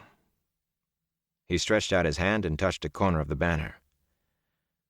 I think I would burn this or bury it if I were you. Then I'd run so far, so fast, no Aes Sedai would ever find me. Mat was right about that. He stood up, squinting at the western sky, beginning to turn red with the sinking sun. Time to get back to the camp. You think on what I said, Rand. I'd run. But maybe you can't run. Think of that, too. His yellow eyes seemed to look inward, and he sounded tired. Sometimes you can't run. Then he was gone, too. Rand knelt there, staring at the banner spread out on the ground. Well, sometimes you can run, he muttered. Only maybe she gave me this to make me run. Maybe she has something waiting for me if I run. I won't do what she wants, I won't. I'll bury it right here. But she said my life may depend on it, and Aes Sedai never lie so you can see it. Suddenly his shoulders shook with silent laughter. Now I'm talking to myself. Maybe I am going mad already. When he returned to the camp, he carried the banner wrapped in the canvas once more, tied with knots less neat than Moraine's had been. The light had begun to fail, and the shadow of the rim covered half the hollow. The soldiers were settling in, all with their horses by their sides, lances propped to hand. Mat and Perrin were bedding down alongside their horses. Rand gave them a sad look, then fetched Red, standing where he had been left with his reins dangling, and went to the other side of the hollow where Huron had joined Loial. The Ogier had given over reading and was examining the half-buried stone on which he had been sitting, tracing something on the stone with the long stem of his pipe. Huron stood and gave Rand something just short of a bow. Hope you don't mind me making my bed here, Rand. I was just listening to the builder here. There you are, Rand, Loial said. You know, I think this stone was worked once. See, it's weathered, but it looks as if it was a column of some kind. And there are markings also. I can't quite make them out, but they look familiar somehow." "Maybe you'll be able to see them better in the morning," Rand said. He pulled the saddlebags from Red. "I'll be glad of your company, Huron. I'm glad of anybody's company who isn't afraid of me. How much longer can I have it, though?" He shifted everything into one side of the saddlebag, spare shirts and breeches and woolen stockings, sewing kit, tinder box, tin plate and cup, a greenwood box with knife and fork and spoon, a packet of dried meat and flatbread for emergency rations, and all the other traveler's necessities, then stuffed the canvas-wrapped banner into the empty pocket. It bulged, the straps barely reaching the buckles, but then the other side bulged now too. It would do. Loyal and Huron seemed to sense his mood, leaving him in silence while he stripped saddle and bridle from Red, rubbed the big bay down with tufts of grass torn from the ground, then resaddled him. Rand refused their offer of food. He did not think he could have stomached the best meal he had ever seen just then. All three of them made their beds there beside the stone, a simple matter of a blanket folded for a pillow and cloak to cover. The camp was silent now, but Rand lay awake past the fall of full dark. His mind darted back and forth. The banner. What is she trying to make me do? The village. What could kill a fade like that? Worst of all, the house in the village. Did it really happen? Am I going mad already? Do I run or do I stay? I have to stay. I have to help Matt find the dagger.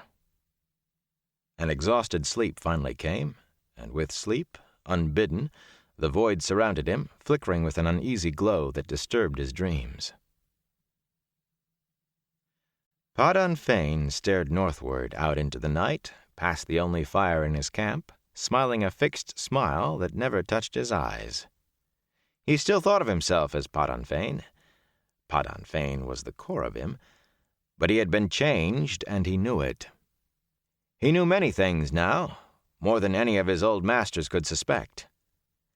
He had been a dark friend long years before Baalzamon summoned him and set him on the track of the three young men from Emond's Field, distilling what he knew of them, distilling him, and feeding the essence back so that he could feel them, smell where they had been, follow wherever they ran, especially the one. A part of him still cringed, remembering what Baalzamon had done to him. But it was a small part, hidden, suppressed. He was changed. Following the three had led him into Shadar Logoth. He had not wanted to go, but he had had to obey. Then, and in Shadar Logoth, Fain drew a deep breath and fingered the ruby-hilted dagger at his belt. That had come from Shadar Logoth too. It was the only weapon he carried, the only one he needed. It felt like a part of him. He was whole within himself now. That was all that mattered. He cast a glance to either side of his fire. The 12 dark friends who were left, their once fine clothes now rumpled and dirty, huddled in the darkness to one side, staring not at the fire but at him. On the other squatted his Trollocs, 20 in number, the all-too-human eyes in those animal-twisted men's faces, following his every move like mice watching a cat. It had been a struggle at first, waking each morning to find himself not completely whole, to find the Myrddraal back in command, raging and demanding they go north, to the Blight, to Shayol Ghul. But bit by bit, those mornings of weakness grew shorter, until he remembered the feel of the hammer in his hand, driving the spikes in, and he smiled. This time it did touch his eyes with the joy of sweet memory. Weeping from the dark caught his ear, and his smile faded. I should never have let the Trollocs take so many. An entire village to slow them down. If those few houses at the ferry had not been deserted, perhaps. But Trollocs were greedy by nature, and in the euphoria of watching the Myrddraal die, he had not paid attention as he should. He glanced at the Trollocs. Any one of them was nearly twice as tall as he, strong enough to break him to flinders with one hand. Yet they edged back, still crouching. Kill them. All. You may feed, but then make a pile of everything that remains. For our friends to find. Put the heads on top. Neatly now. He laughed and cut it off short. "Go!"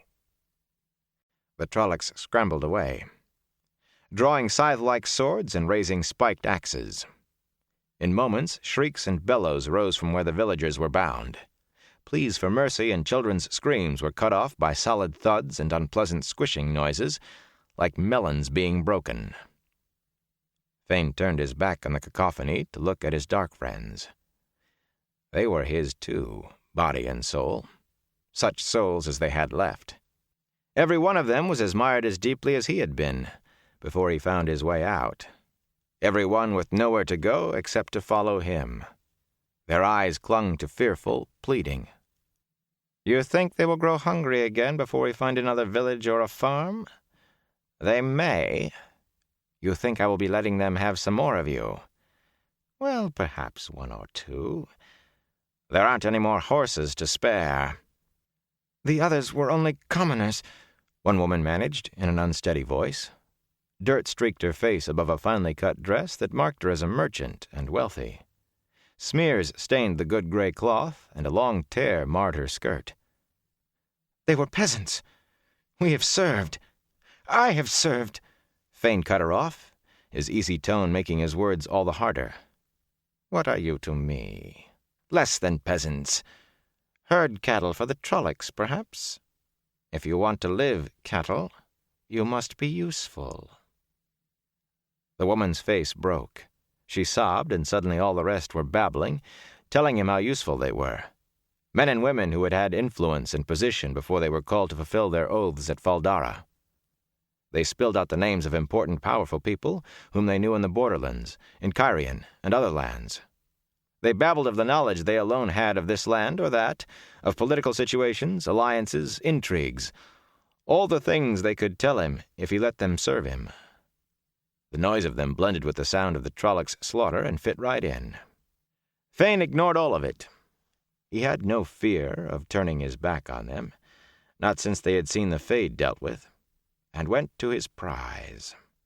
Kneeling, he ran his hands over the ornate golden chest, feeling the power locked inside. He had to have a Trolloc carry it. He did not trust the humans enough to load it on a horse and pack saddle. Some dreams of power might be strong enough to overcome even fear of him, but Trollocs never dreamed of anything except killing. And he had not yet puzzled out how to open it. But that would come. Everything would come.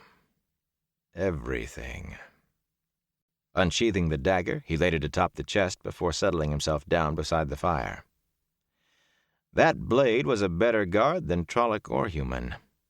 They had all seen what happened when he used it once. None would come within a span of that bared blade without his command, and then reluctantly. Lying there in his blankets, he stared northward. He could not feel Althor now. The distance between them was too great. Or perhaps Althor was doing his vanishing trick. Sometimes in the keep the boy had suddenly vanished from Fane's senses. He did not know how, but always Althor came back, just as suddenly as he had gone. He would come back this time, too.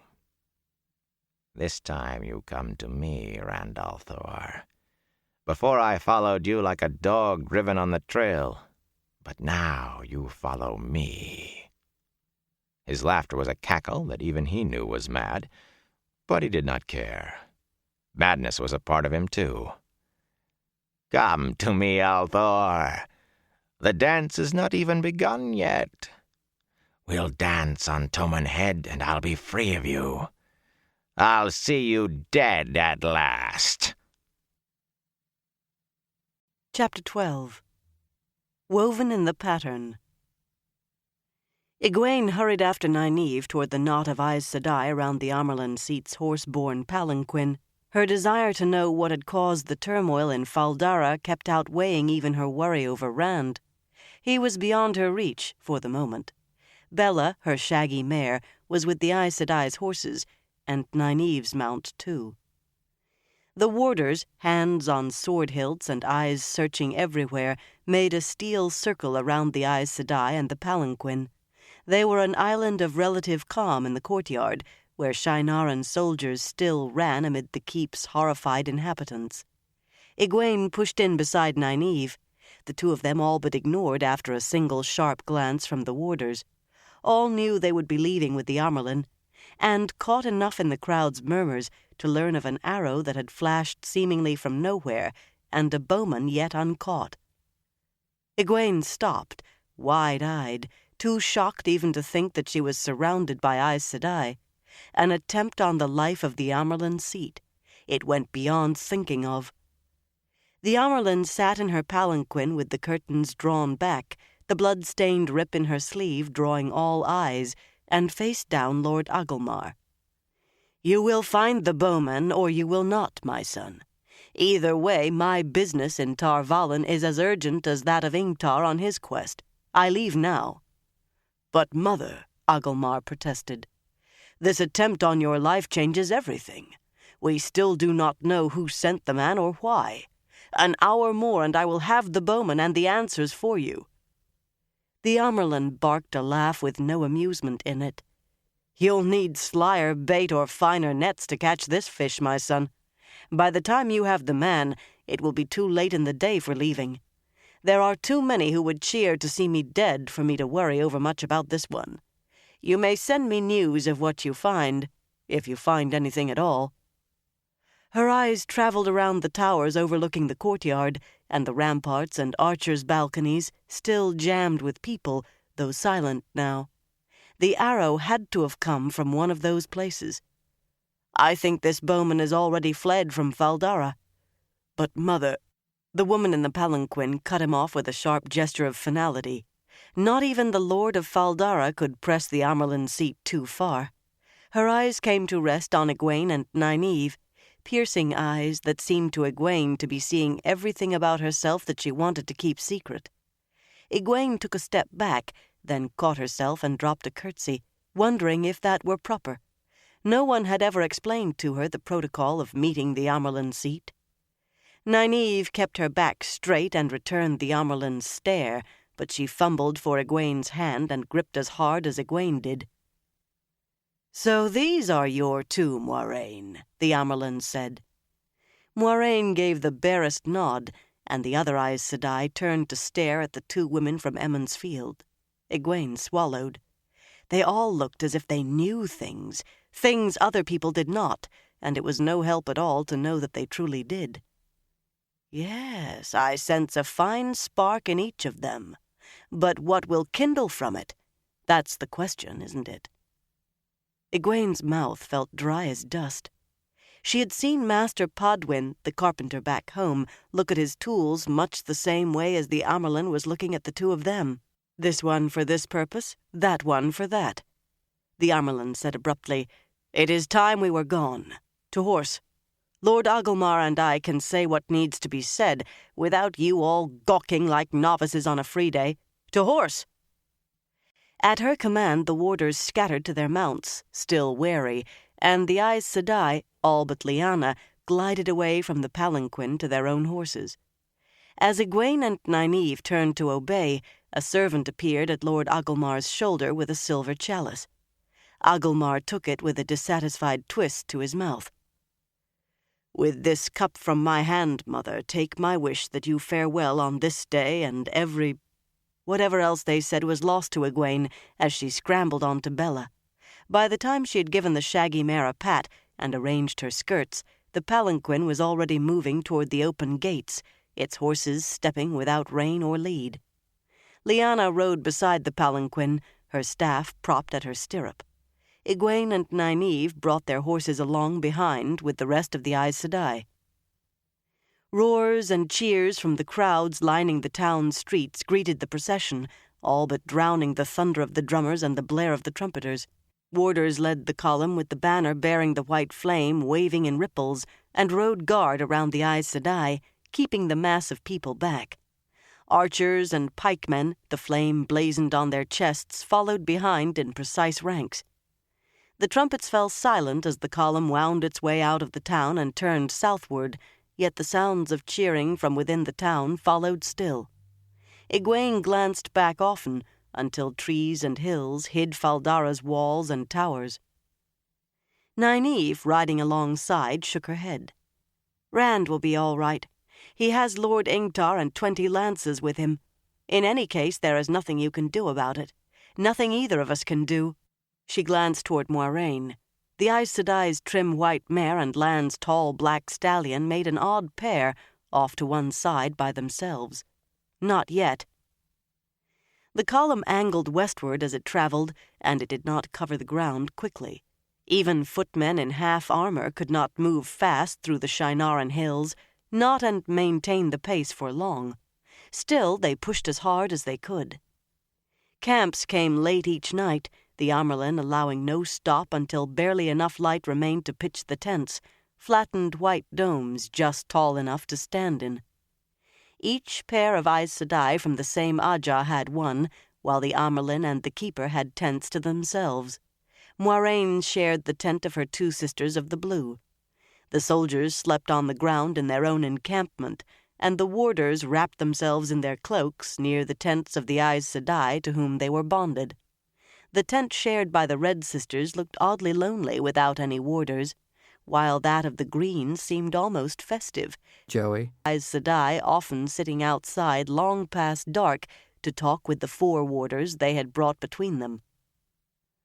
Lan came once to the tent Egwene shared with Nynaeve, taking the wisdom into the night a little distance away. Egwene peered around the tent flap to watch.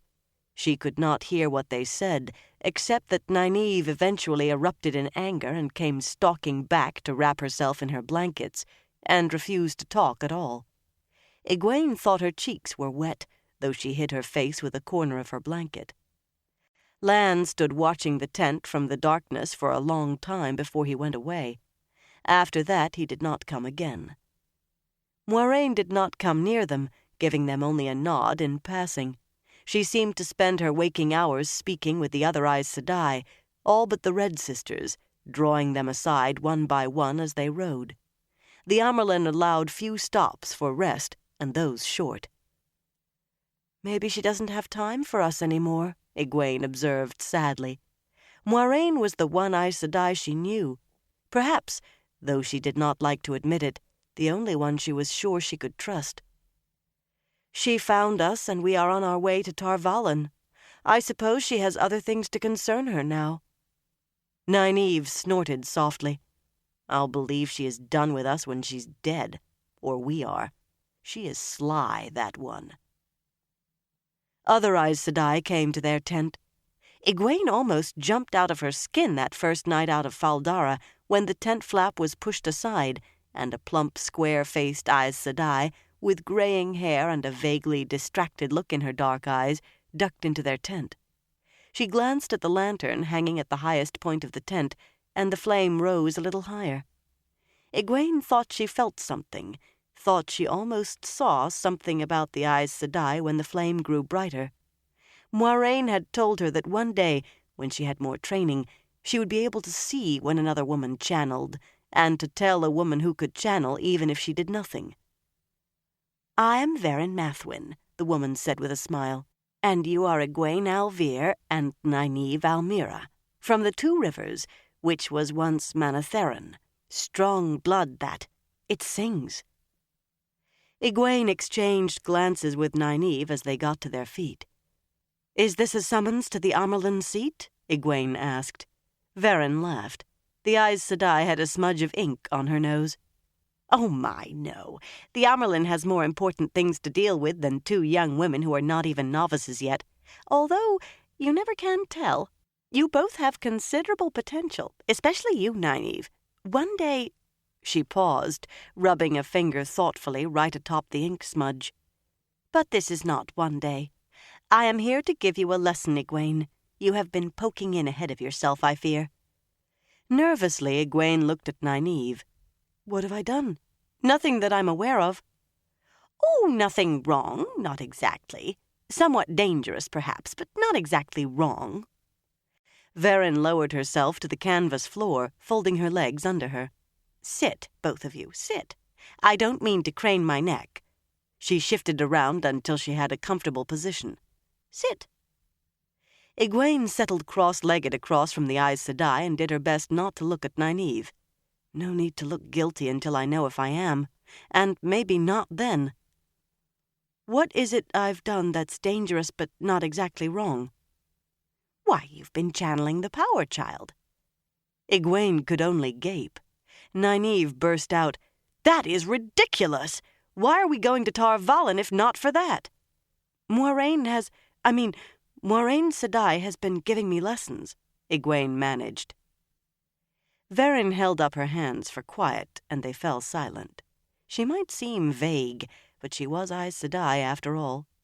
"Child, do you think Aes Sedai immediately teach every girl who says she wants to be one of us how to channel? Well, I suppose you are not exactly every girl, but just the same." She shook her head gravely. "Then why did she?" Nynaeve demanded. There had been no lessons for her, and Egwene was still not sure if it rankled Nynaeve or not. "Because Egwene had already channeled," Verin said patiently. So have I." Nynaeve did not sound happy about it. "Your circumstances are different, child. That you are still alive shows you weathered the various crises, and did it on your own. I think you know how lucky you are. Of every 4 women forced to do what you did, only 1 survives. Of course, Wilders—" Verin grimaced. "Forgive me, but I am afraid that is what we in the White Tower often call women who, without any training, have managed some rough control, random and barely enough to be called control, usually like you, but still control of a sort. Wilders have difficulties, it is true. Almost always they have built up walls to keep themselves from knowing what it was they were doing, and those walls interfere with conscious control. The longer those walls have to build, the harder it is to tear them down. But if they can be demolished, well, some of the most adept sisters ever have been Wilders." Nynaeve shifted irritably and looked at the entrance as if thinking of leaving. "I don't see what any of that has to do with me," Egwene said. Verin blinked at her, almost as if wondering where she had come from. "With you? Why, nothing. Your problem is quite different. Most girls who want to become Aes Sedai, even most girls with the seed inside them like you, are afraid of it too. Even after they reach the tower, even after they've learned what to do and how, for months they need to be led step by a sister or by one of the accepted. But not you. From what Moiraine tells me, you leaped into it as soon as you knew you could, fumbling your way through the dark with never a thought of whether there was a bottomless pit under your next step. Oh, there have been others like you. You are not unique. Moiraine was one herself. Once she knew what you had done, there was nothing for it but for her to begin teaching you. Did Moiraine never explain any of this to you?" "Never." "Did Moiraine never explain any of this to you?" "Never." Egwene wished her voice was not so breathless. "She had other matters to deal with." Nynaeve snorted softly. "Well, Moiraine has never believed in telling anyone anything they did not need to know. Knowing serves no real purpose, but then neither does not knowing. Myself, I always prefer knowing to not." "Is there one? A pit, I mean?" "Obviously not so far," Verin said, tilting her head. "But the next step?" She shrugged. "You see, child, the more you try to touch the true source, the more you try to channel the one power, the easier it becomes to actually do it. Yes, in the beginning, you stretch out to the source, and more often than not, it is like grasping at air. Or you actually touch saidar, but even when you feel the one power flowing through you, you find you can do nothing with it. Or you do something and it isn't what you intended at all. That is the danger. Usually with guidance and training, and the girl's own fear slowing her down, the ability to touch the source and the ability to channel the power come together with the ability to control what she is doing. But you began trying to channel without anyone there to teach you any control at all of what you do. I know you don't think you're very far along, and you are not, but you are like someone who has taught herself to run up hills, sometimes at least, without ever learning how to run down the other side, or to walk. Sooner or later, you're going to fall, if you don't learn the rest of it. Now, I'm not talking about anything like what happens when one of those poor men begins channeling. You will not go mad. You won't die. not with sisters to teach and guide you. But what might you do entirely by accident, never meaning to? For an instant the vagueness had dropped from Veren's eyes. For an instant it seemed the Aes Sedai's gaze had flicked from Egwene to Nynaeve as sharply as the Amyrlin's had. Your innate abilities are strong, child, and they will grow stronger. You must learn to control them before you harm yourself, or someone else, or a great many people. That is what Moiraine was trying to teach you.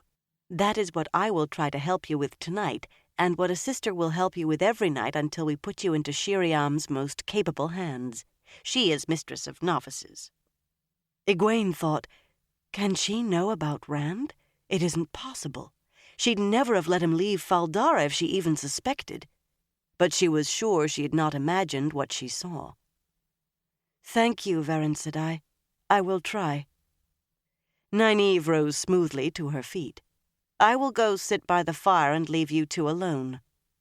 You should stay, Veren said. You could profit by it. From what Moiraine has told me, it should take only a little training for you to be raised to the accepted. Nynaeve hesitated only a moment before shaking her head firmly. I thank you for the offer, but I can wait until we reach Tar Valon. Egwene, if you need me, I will be— By any gauge, Veren cut in. You are a woman grown, Nynaeve. Usually the younger a novice, the better she does. Not with the training necessarily, but because a novice is expected to do as she is told, when she is told, and without question. It is really only of use once the actual training has reached a certain point. A hesitation in the wrong place, then, or a doubt of what you have been told to do, can have tragic consequences. But it is better to follow the discipline all the time. The accepted, on the other hand, are expected to question things, as it is felt they know enough to know what questions to ask and when. Which do you think you would prefer? Nynaeve's hands tightened on her skirt, and she looked at the tent flap again, frowning. Finally, she gave a short nod and settled back down on the floor. I suppose I might as well, she said. Good, Veren said. Now, you already know this part, Egwene, but for Nynaeve's sake I will take you through it step by step. In time it will become second nature. You will do it all faster than you can think of it, but now it is best to go slowly. Close your eyes, please. It goes better in the beginning if you have no distractions at all. Egwene closed her eyes. There was a pause. Nynaeve, Veren said. Please, close your eyes. It will really go better. Another pause. Thank you, child. Now, you must empty yourself. Empty your thoughts. There is only one thing in your mind. The bud of a flower. Only that. Only the bud. You can see it in every detail. You can smell it. You can feel it. Every vein of every leaf. Every curve of every petal. You can feel the sap pulsing. Feel it. Know it. Be it. You and the bud are the same. You are one. You are the bud. Her voice droned on hypnotically, but Egwene no longer really heard. She had done this exercise before with Moiraine. It was slow, but Moiraine had said it would come more quickly with practice. Inside herself she was a rosebud, red petals curled tightly. Yet suddenly there was something else. Light. Light pressing on the petals. Slowly the petals unfolded, turning toward the light, absorbing the light. The rose and the light were one. Egwene and the light were one. She could feel the merest trickle of it seeping through her. She stretched for more, strained for more. In an instant it was all gone, rose and light. Moiraine had also said it could not be forced. With a sigh she opened her eyes. Nynaeve had a grim look on her face. Veren was as calm as ever. You cannot make it happen, the Aes Sedai was saying. You must let it happen. You must surrender to the power before you can control it. This is complete foolishness, Nynaeve muttered. I don't feel like a flower. If anything, I feel like a blackthorn bush. I think I will wait by the fire after all. As you wish, Veren said. Did I mention that novices do chores? They wash dishes, scrub floors, do laundry, serve at table, all sorts of things. I myself think the servants do a better job of it by far, but it is generally felt that such labor builds character. Oh, you are staying? Good.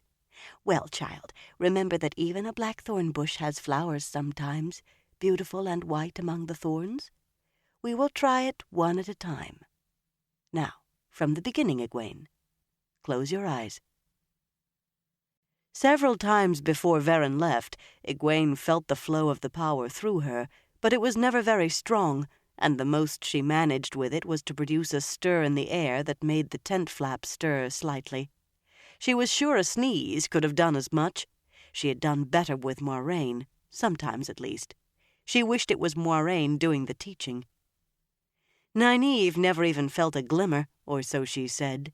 By the end, her eyes were set, and her mouth so tight that Egwene was afraid she was about to begin berating Verin as if the Aes Sedai were a village woman intruding on her privacy. But Verin simply told her to close her eyes once more, this time without Egwene. Egwene was sitting, watching the other two between her yawns. The night had grown late, well past the time she would usually be asleep.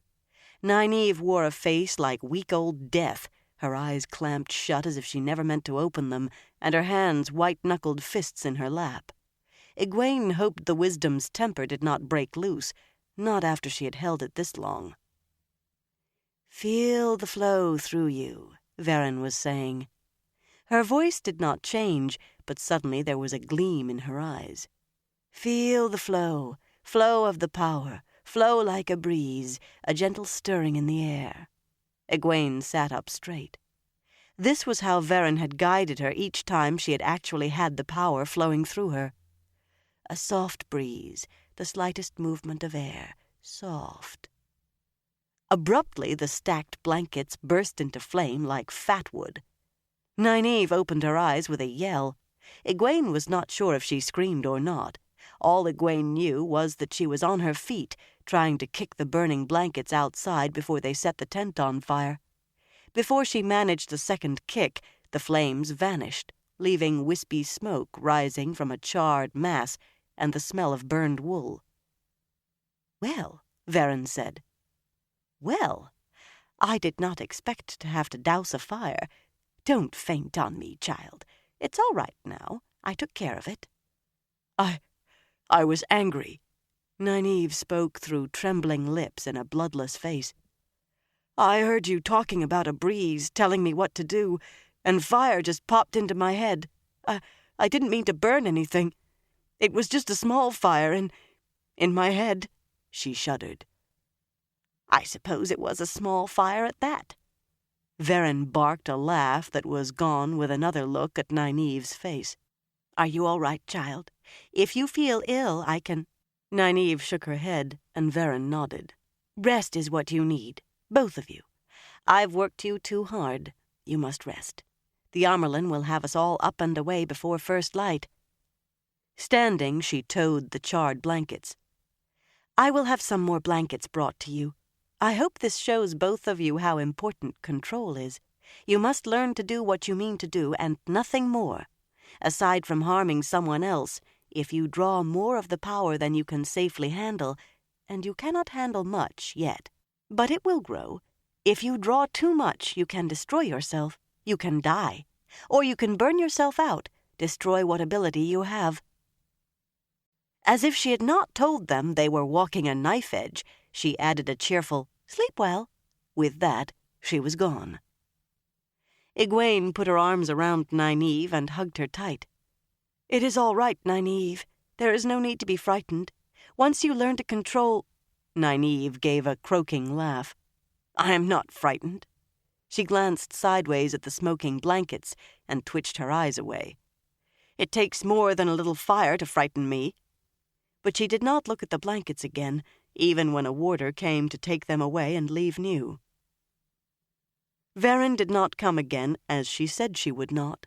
Indeed, as they journeyed on south and west, day by day, as fast as the footmen could move, Verin paid the two women from Emond's Field no more mind than Moiraine did, than any of the Aes Sedai.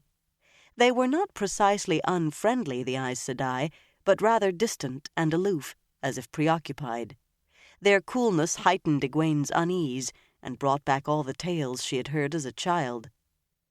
Her mother had always told her the tales about Aes Sedai were a lot of fool men's nonsense, but neither her mother nor any other woman in Emond's Field had ever met an Aes Sedai before Moiraine came there.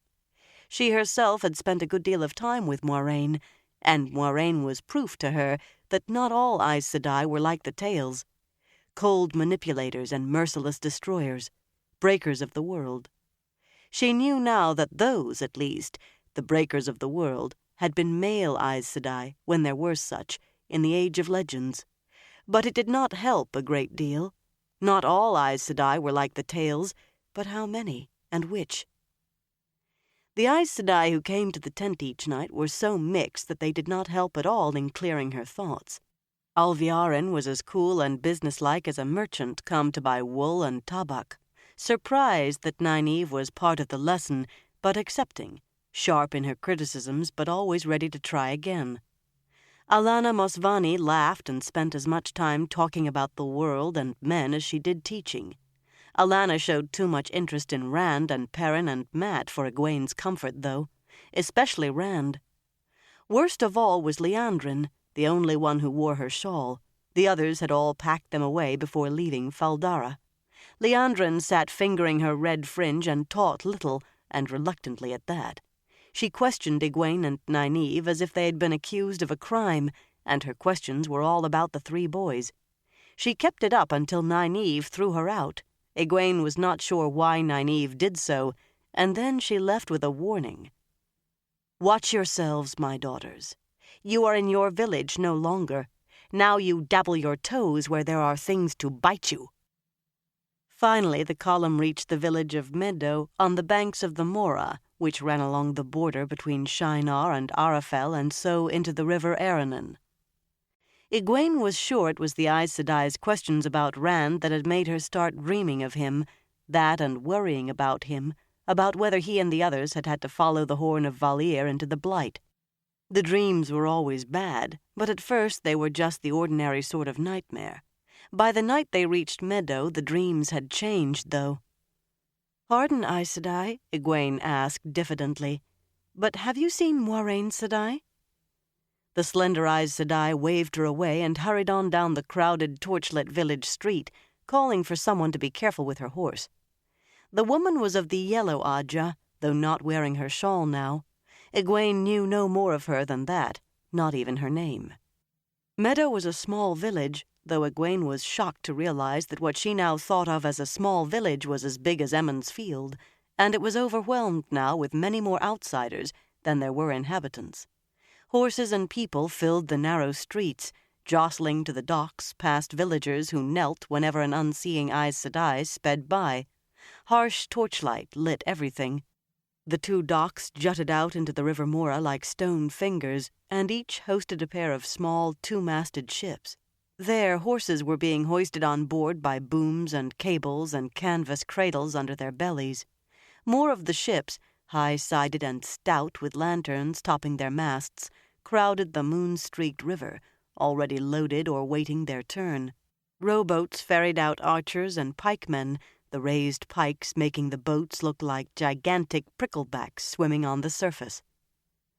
On the left-hand dock, Egwene found Anaya, watching the loading and chivying those who were not moving fast enough. Though she had never said more than 2 words to Egwene, Anaya seemed different from the others, more like a woman from home. Egwene could picture her baking in her kitchen. She could not see any of the others so. "Anaya Sedai, have you seen Moiraine Sedai? I need to talk to her." The Aes Sedai looked around with an absent frown. "What? Oh, it's you, child. Moiraine is gone, and your friend Nynaeve is already out on the River Queen. I had to bundle her onto a boat myself, shouting that she would not go without you. Light, what a scramble! You should be aboard yourself. Find a boat going out to the River Queen. You two will be traveling with the Armerlin seat, so mind yourself once you're on board. No scenes or tantrums." "Which ship is Moiraine Sedai's?" "Moiraine isn't on a ship, girl. She's gone. 2 days gone, and the Armerlin is in a taking over it." Anaya grimaced and shook her head, though most of her attention was still on the workers. First Moiraine vanishes with Lan, then Liandrin right on Moiraine's heels, and then Verin, none of them with so much as a word for anyone. Verin did not even take her warder. Tomas is chewing nails with worry over her. The Aes Sedai glanced at the sky. The waxing moon shone without the hindrance of clouds. "We will have to call the wind again, and the Amyrlin will not be pleased with that either. She says she wants us on our way to Tar Valon within an hour, and she will brook no delays. I would not want to be Moiraine or Liandrin or Verin when she sees them next. They'll wish they were novices again." "Why, child, what's the matter?" Egwene drew a deep breath. "Moiraine gone? She can't be. I have to tell somebody who won't laugh at me." She imagined Anaya back in Emond's Field, listening to her daughter's problems. The woman fit the picture. "Anaya Sedai, Rand is in trouble." Anaya gave her a considering look. "That tall boy from your village? Missing him already, are you? Well, I shouldn't be surprised if he is in trouble. Young men his age usually are. Though it was the other one, Mat, who had the look of trouble. Very well, child. I don't mean to mock you or make light. What kind of trouble, and how do you know? He and Lord Ingtar must have the horn and be back in Fal Dara by now. Or else they've had to follow it into the Blight, and there's nothing to do about that." I don't think they're in the Blight or back in Fal Dara. I had a dream." She said it half defiantly. It sounded silly when she said it, but it had seemed so real. A nightmare for true, but real. First there had been a man with a mask over his face and fire in place of his eyes. Despite the mask, she had thought he was surprised to see her. His look had frightened her till she thought her bones would break from shivering, but suddenly he vanished, and she saw Rand sleeping on the ground, wrapped in a cloak. A woman had been standing over him, looking down. Her face was in shadow, but her eyes seemed to shine like the moon, and Egwene had known she was evil. Then there was a flash of light, and they were gone, both of them. And behind it all, almost like another thing altogether, was the feel of danger, as if a trap was just beginning to snap shut on an unsuspecting lamb, a trap with many jaws. As though time had slowed, and she could watch the iron jaws creep closer together. The dream had not faded with waking the way dreams did, and the danger felt so strong she still wanted to look over her shoulder, only somehow she knew that it was aimed at Rand, not at her. She wondered if the woman had been Moiraine, and upbraided herself for the thought. Liandrin fit that part better, or perhaps Alanna. She had been interested in Rand, too. She could not bring herself to tell Anaya. Formally, she said, "Anaya Sedai, I know it sounds foolish, but he is in danger, great danger. I know it. I could feel it. I still can." Anaya wore a thoughtful look. "Well, now," she said softly, "that's a possibility I'll wager no one has considered. You may be a dreamer. It is a small chance, child, but we haven't had one of those in, 400 or 500 years. And dreaming is close linked to foretelling. If you really can dream, it may be that you can foretell as well. That would be a finger in the red's eye. Of course, it could be just an ordinary nightmare, brought on by a late night and cold food and us traveling so hard since we left Fal Dara. And you missing your young man. Much more likely. Yes, child, I know. You are worried about him. Did your dream indicate what kind of danger?" Egwene shook her head. "He just vanished, and I felt danger and evil. I felt it even before he vanished." She shivered and rubbed her hands together. "I can still feel it." "Well, we will talk about it more on the River Queen. If you are a dreamer, I will see you have the training Moiraine should be here to—" "You there!" the Aes Sedai barked suddenly, and Egwene jumped. A tall man who had just sat down on a cask of wine jumped too. Several others quickened their step. "That's for loading aboard, not resting on." "We will talk on the boat, child." "No, you fool, you can't carry it by yourself. Do you want to hurt yourself?" Anaya went striding off down the dock, giving the unfortunate villagers a rougher side of her tongue than Egwene would have suspected she had. Egwene peered into the dark, toward the south. He was out there, somewhere. Not in Fal Dara. Not in the Blight. She was sure of it. Hold on, you wool-headed idiot. If you get yourself killed before I can get you out of this, I will skin you alive. It did not occur to her to ask how she was going to get him out of anything, going to Tar Valon as she was. Snugging her cloak around her, she set out to find a boat to the River Queen. Chapter 13. From Stone to Stone. The light of the rising sun woke Rand, and he wondered if he were dreaming. He sat up slowly, staring. Everything had changed, or almost everything. The sun and the sky were as he expected to see, if pallid and all but cloudless. Loial and Hurin still lay on either side of him, wrapped in their cloaks asleep, and their horses still stood hobbled a pace away. But everyone else was gone. Soldiers, horses, his friends, everyone and everything gone. The hollow itself had changed, too, and they were in the middle of it now, no longer on the edge. At Rand's head rose a gray stone cylinder, every bit of 3 spans high and a full pace thick, covered with hundreds, perhaps thousands of deeply incised diagrams and markings in some language he did not recognize. White stone paved the bottom of the hollow, as level as a floor, polished so smooth it almost glistened. Broad, high steps rose to the rim in concentric rings of different-colored stone. And about the rim, the trees stood blackened and twisted, as if a firestorm had roared through them. Everything seemed paler than it should be, just like the sun, more subdued, as if seen through mist. Only there was no mist. Just the 3 of them and the horses appeared truly solid.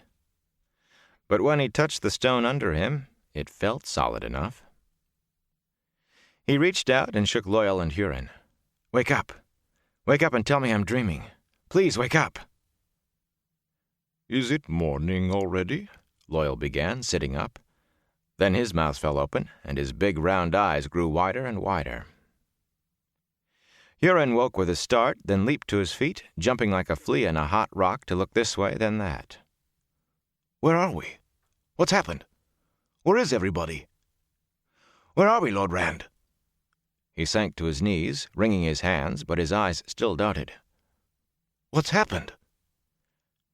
"I don't know," Rand said slowly. "I was hoping it was a dream, but maybe it is a dream." He had had experience of dreams that were not dreams, experience he wanted neither to repeat nor to remember.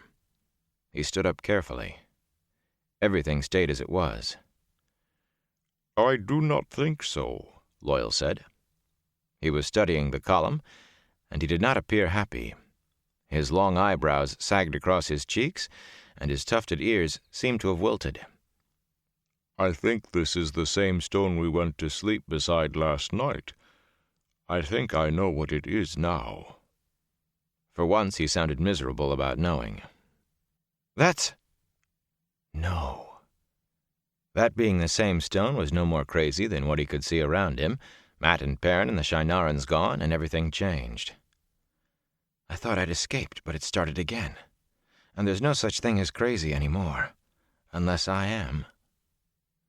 He looked at Loial and Hurin. They were not acting as if he were mad. They saw it, too. Something about the steps caught his eye, the different colors, 7 rising from blue to red.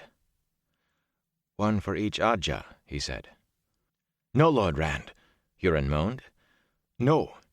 Aes Sedai would not do this to us. They wouldn't. I walk in the light." "We all do, Hurin," Rand said.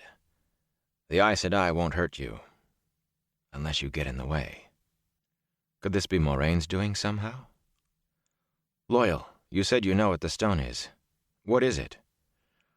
"I said I think I know, Rand. There was a piece of an old book, just a few pages, but one of them had a drawing of this stone. This stone." There was a distinct difference in the way he said it that marked importance. "Or one very like it. And underneath it said, 'From stone to stone run the lines of If, between the worlds that might be.'" What does that mean, Loyal? It doesn't make any sense. The Ogier shook his massive head sadly. It was only a few pages. Part of it said Aes Sedai in the Age of Legends, some of those who could travel, the most powerful of them, could use these stones.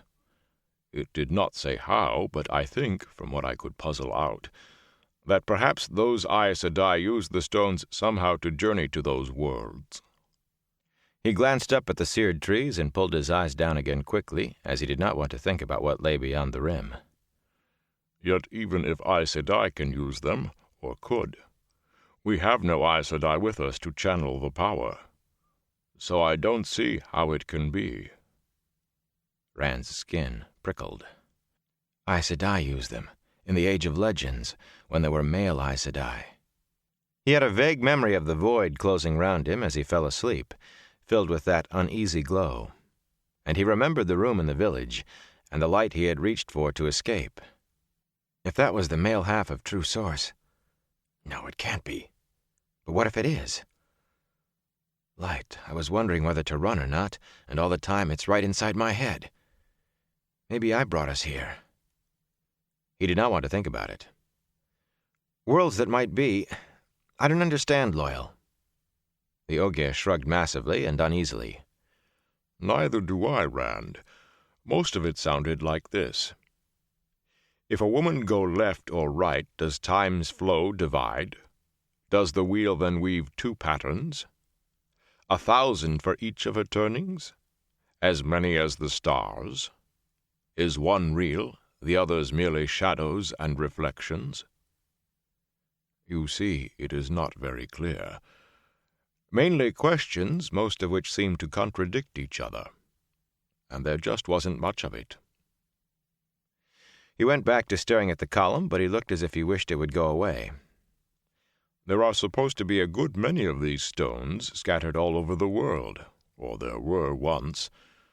But I never heard of anyone finding one. I never heard of anyone finding anything like this at all. My Lord Rand. Now on his feet, Hurin seemed calmer, but he clutched his coat at the waist with both hands, his face urgent. My Lord Rand, you'll get us back, won't you? Back where we belong? I've a wife, my lord, and children. Melia'd take it bad enough, me dying, but if she doesn't even have my body to give to the mother's embrace, she'll grieve to the end of her days. You understand, my lord? I can't leave her not knowing. You'll get us back. And if I die, if you can't take her my body, you'll let her know, so she has that at least. He was no longer questioning at the end. A note of confidence had crept into his voice. Rand opened his mouth to say again he was not a lord, then shut it without speaking. That was hardly important enough to mention now. You got him into this. He wanted to deny it, but he knew what he was, knew he could channel, even if it always seemed to happen all by itself. Loyal said Aes Sedai used the stones, and that meant the one power. What Loyal said he knew, you could be sure of. The Ogier never claimed to know if he did not. And there was no one else nearby who could wield the power. You got him into it. You have to get him out. You have to try. I will do my best, Hurin. And because Hurin was Shienaran, he added, by my house and honor. A shepherd's house and a shepherd's honor, but I'll make them do as well as a lord's. Hurin loosed his hold on his coat. The confidence reached his eyes, too. He bowed deeply. Honor to serve, my lord. Guilt rippled through Rand. He thinks you'll see him home now because Shienaran lords always keep their word. What are you going to do, Lord Rand? None of that, Hurin. There'll be no bowing. I'm not... Suddenly he knew he could not tell the man again that he was not a lord. All that was holding the sniffer together was his belief in a lord, and he could not take that away. Not now. Not here. No bowing, he finished awkwardly. As you say, Lord Rand. Hurin's grin was almost as wide as when Rand first met him. Rand cleared his throat. Yes, well, that's what I say. They were both watching him, Loyal curious, Hurin confident, both waiting to see what he would do. I brought them here. I must have. So I have to get them back. And that means...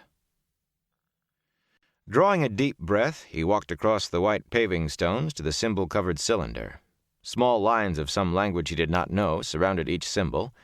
Odd letters that flowed in curves and spirals, suddenly turned to jagged hooks and angles, then flowed on. At least it was not Trolloc script. Reluctantly, he put his hands on the column.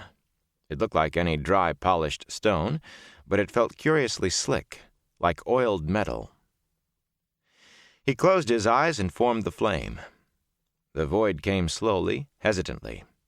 He knew his own fear was holding it back, fear of what he was trying.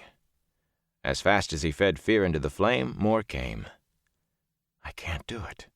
Channel the power. I don't want to. Light, there has to be another way. Grimly, he forced the thoughts to stillness. He could feel sweat beading on his face.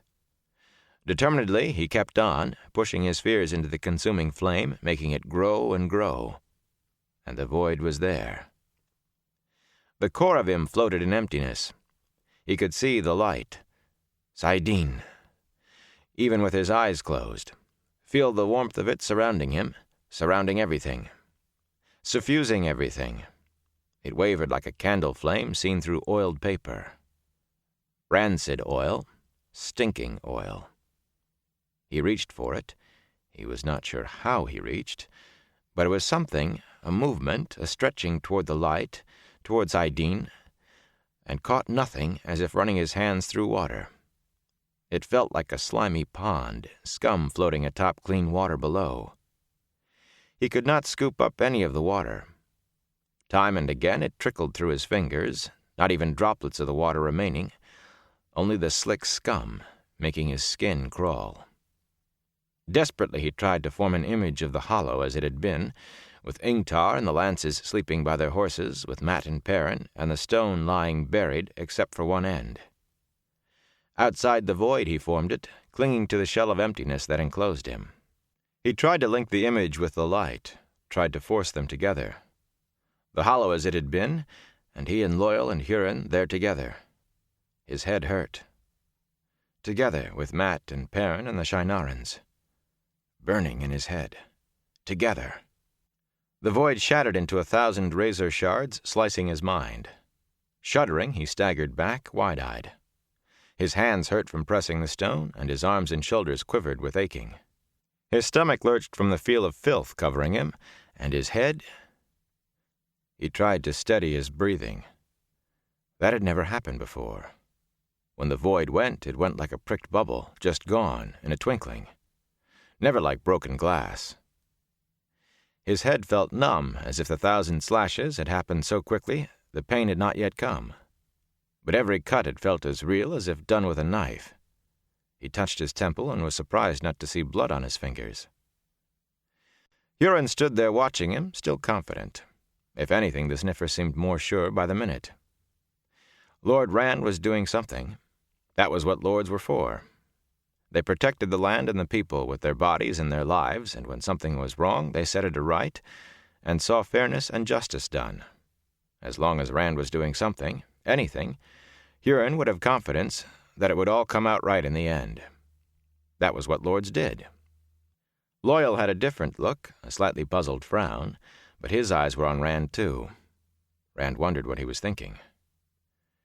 It was worth a try, he told them. The rancid oil feel inside his head. Light, it's inside me. I don't want it inside me. Was fading slowly, but he still thought he might vomit. I will try again in a few minutes. He hoped he sounded confident.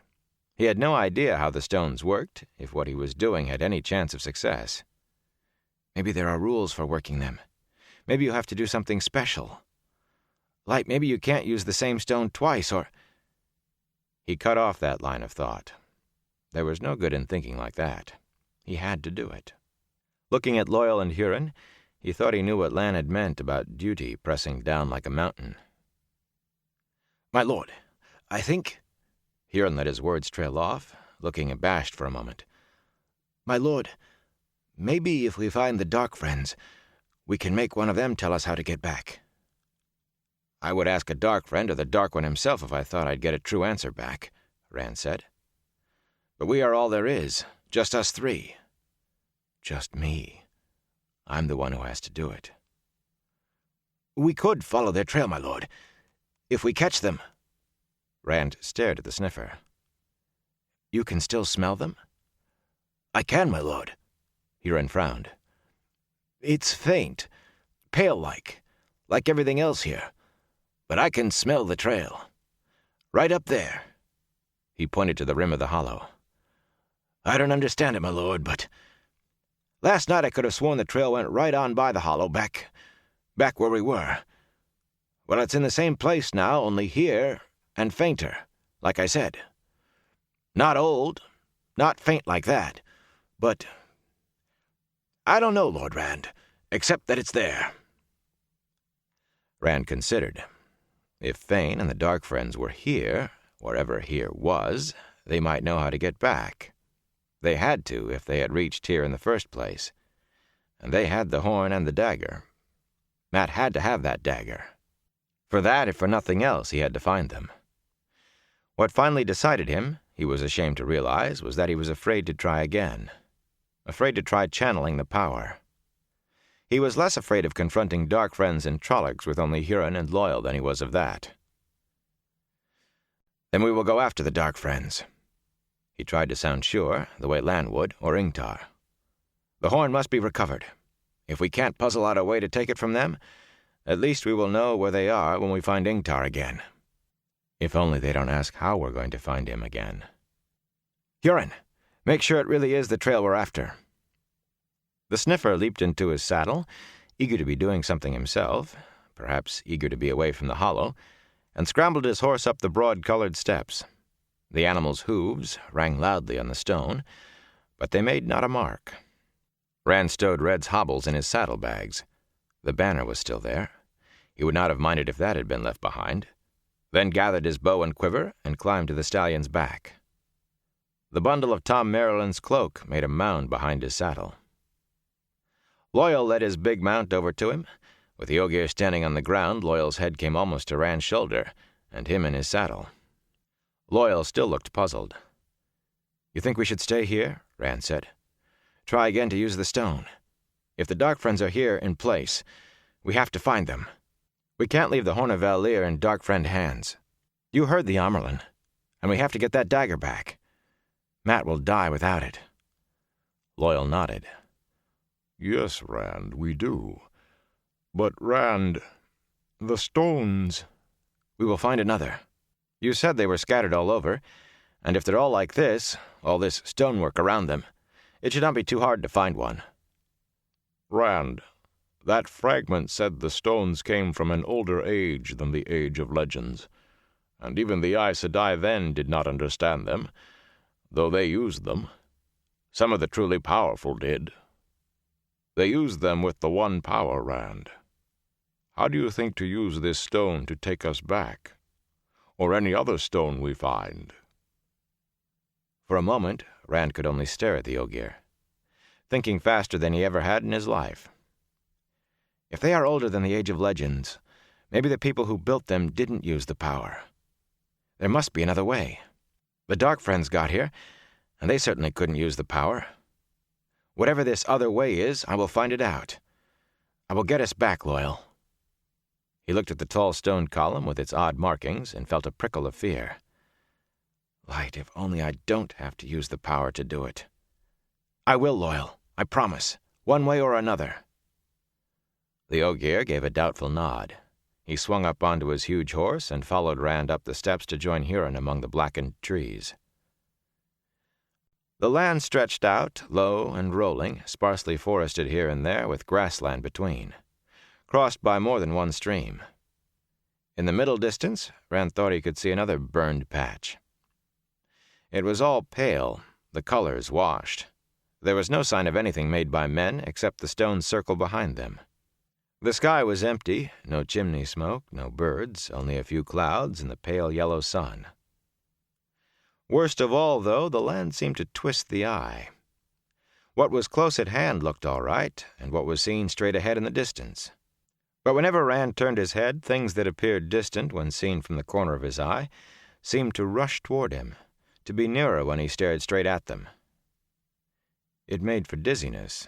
Even the horses whickered nervously and rolled their eyes. He tried moving his head slowly. The apparent movement of things that should have been fixed was still there, but it seemed to help a little. "Did your piece of a book say anything about this?" Rand asked. Loyal shook his head, then swallowed hard as if he wished he had kept it still. "Nothing." "I suppose there's nothing to do for it. Which way, Huron?" "South, Lord Rand." The sniffer kept his eyes on the ground. "South, then." There has to be a way back besides using the power. Rand heeled Red's flanks. He tried to make his voice light-hearted, as if he saw no difficulty at all in what they were about. "What was it Ingtar said? 3 or 4 days to that monument, Arthur Hawkwing? I wonder if that exists here, too. The way the stones do. If this is a world that could be, maybe it's still standing.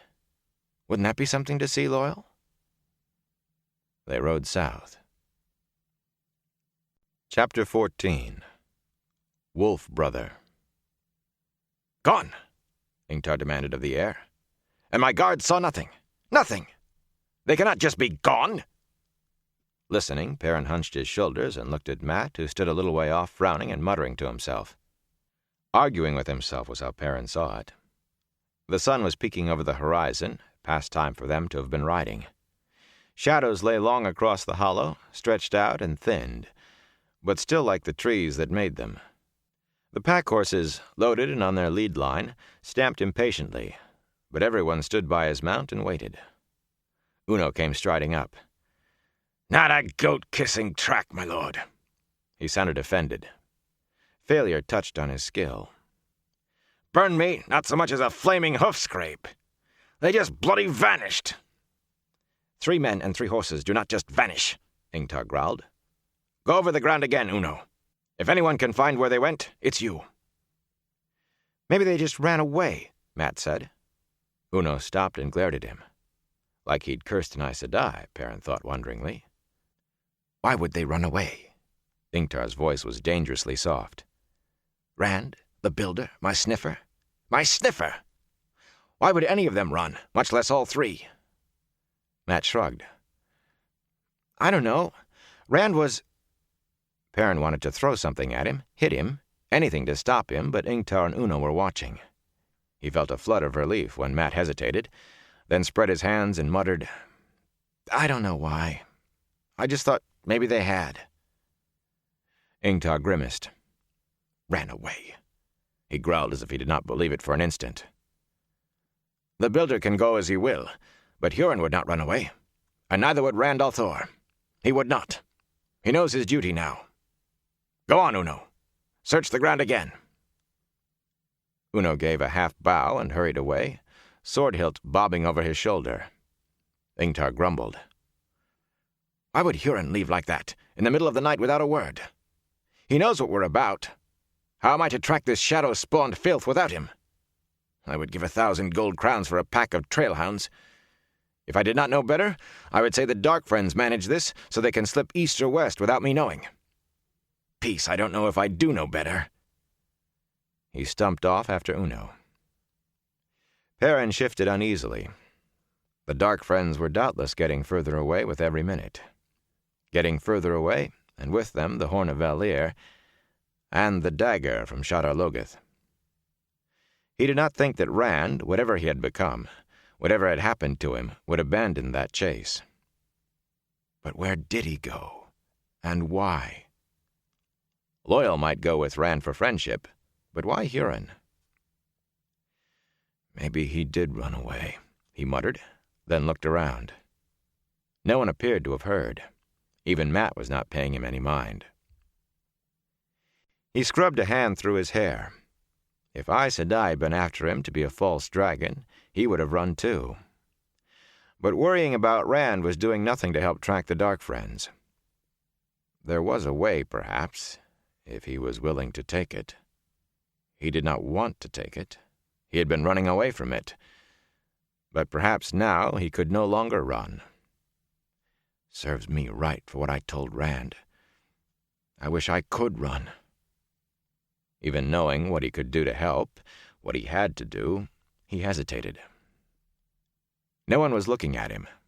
No one would know what they were seeing, even if they did look. Finally, reluctantly, he closed his eyes and let himself drift.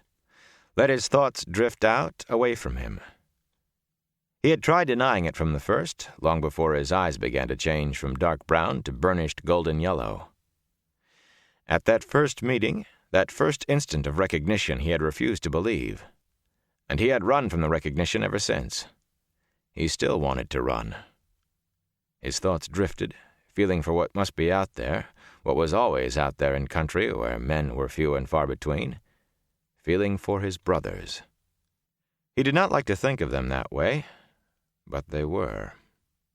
In the beginning he had been afraid that what he did had some taint of the Dark One, or of the One Power, equally bad for a man who wanted nothing more than to be a blacksmith and live his life in the light and in peace. From that time he knew something of how Rand felt, afraid of himself, feeling unclean. He was still not past that entirely. This thing he did was older than humans using the One Power, though, something from the birth of time. Not the power, Moraine had told him. Something long vanished, now come again. Egwene knew too, though he wished she did not. He wished no one did. He hoped she had not told anyone. Contact. He felt them. Felt other minds. Felt his brothers, the wolves. Their thought came to him as a whirlpool blend of images and emotions. At first he had not been able to make out anything except the raw emotion, but now his mind put words to them. Wolf brother. Surprise. Two legs that talks. A faded image, dim with time, old beyond old, of men running with wolves, two packs hunting together. We have heard this comes again. You are Longtooth? It was a faint picture of a man dressed in clothes made of hides, with a long knife in his hand, but overlaid on the image, more central, was a shaggy wolf with one tooth longer than the rest. A steel tooth gleaming in the sunlight, as the wolf led the pack in a desperate charge through deep snow toward the deer that would mean life instead of slow death by starvation, and the deer thrashing to run in powder to their bellies, and the sun glinting on the white until it hurt the eyes, and the wind howling down the passes, swirling the fine snow like mist, and wolves' names were always complex images. Perrin recognized the man, Elias Machira, who had first introduced him to wolves. Sometimes he wished he had never met Elias. No, he thought, and tried to picture himself in his mind. Yes, we have heard of you. It was not the image he had made, a young man with heavy shoulders and shaggy brown curls, a young man with an axe at his belt, who others thought moved and thought slowly. That man was there, somewhere in the mind picture that came from the wolves, but stronger by far was a massive wild bull with curved horns of shining metal, running through the night with the speed and exuberance of youth, curly-haired coat gleaming in the moonlight, flinging himself in among white cloaks on their horses, with the air crisp and cold and dark, and blood so red on the horns, and young bull. For a moment, Perrin lost the contact in his shock. He had not dreamed they had given him a name. He wished he could not remember how he had earned it. He touched the axe at his belt with its gleaming half-moon blade. Light help me, I killed 2 men. They would have killed me even quicker, and Egwene, but... Pushing all that aside, it was done and behind him, he had no wish to remember any of it. He gave the wolves the smell of Rand, of Loial and Huron, and asked if they had scented the 3. It was one of the things that had come to him with the change in his eyes. He could identify people by their smell, even when he could not see them. He could see more sharply, too, see in anything but pitch darkness. He was always careful to light lamps or candles now, sometimes before anyone else thought they were needed. From the wolves came a view of men on horses approaching the hollow in late day. That was the last they had seen or smelled of Rand or the other 2. Perrin hesitated. The next step would be useless unless he told Ingtar. And Mat will die if we don't find that dagger. Burn you, Rand, why did you take the sniffer? The one time he had gone to the dungeon with Egwene, the smell of Fane had made his hair stand on end. Not even Trollocs smelled so foul. He had wanted to rip through the bars of the cell and tear the man apart, and finding that inside himself had frightened him more than Fane did. To mask Fane's smell in his own mind, he added the scent of Trollocs before he howled aloud. From the distance came the cries of a wolf pack, and in the hollow horses stamped and whickered fearfully. Some of the soldiers fingered their long-bladed lances and eyed the rim of the hollow uneasily. Inside Perrin's head it was much worse. He felt the rage of the wolves, the hate. There were only two things wolves hated. All else they merely endured. But fire and Trollocs they hated, and they would go through fire to kill Trollocs. Even more than the Trollocs, Fane's scent had put them into a frenzy, as if they smelled something that made Trollocs seem natural and right. Where? The sky rolled in his head. The land spun. East and west wolves did not know. They knew the movements of sun and moon, the shift of seasons, the contours of the land. Perrin puzzled it out. South. And something more. An eagerness to kill the Trollocs. The wolves would let Youngbull share in the killing. He could bring the two legs with their hardskins if he wanted. But Youngbull and Smoke and Two Deer and Winter Dawn and all the rest of the pack would hunt down the twisted ones who had dared come into their land. The inedible flesh and bitter blood would burn the tongue, but they must be killed. Kill them. Kill the twisted ones. Their fury infected him. His lips peeled back in a snarl, and he took a step to join them, run with them in the hunt, in the killing. With an effort he broke the contact, except for a thin sense that the wolves were there. He could have pointed to them across the intervening distance. He felt cold inside. I'm a man, not a wolf. Light help me, I am a man. Are you well, Perrin? Mat said, moving closer. He sounded the way he always did, flippant, and bitter under it, too, of late. But he looked worried. That is all I need. Rand run off, and then you get sick. I don't know where I'll find a wisdom to look after you out here. I think I have some willow bark in my saddlebags. I can make you some willow bark tea, if Ingtar lets us stay that long. Serve you right if I make it too strong. I'm all right, Mat. Shaking off his friend, he went to find Ingtar. The Shienaran lord was scanning the ground on the rim with Uno, and Ragan, and Masema. The others frowned at him as he drew Ingtar aside. He made sure Uno and the rest were too far away to hear before he spoke. I don't know where Rand or the others went, Ingtar, but Padan Fain and the Trollocs, and I guess the rest of the Dark Friends, are still heading south. How do you know this? Ingtar said. Perrin drew a deep breath. Wolves told me. He waited, for what he was not sure. Laughter, scorn, an accusation of being a dark friend, of being mad. Deliberately, he tucked his thumbs behind his belt, away from the axe. I will not kill. Not again. If he tries to kill me for a dark friend, I'll run. But I won't kill anybody else. I have heard of things like this, Ingtar said slowly, after a moment. Rumors. There was a warder, a man called Elias Machira, who some said could talk to wolves. He disappeared years ago. He seemed to catch something in Perrin's eyes. You know him? I know him, Perrin said flatly. He's the one. I don't want to talk about it.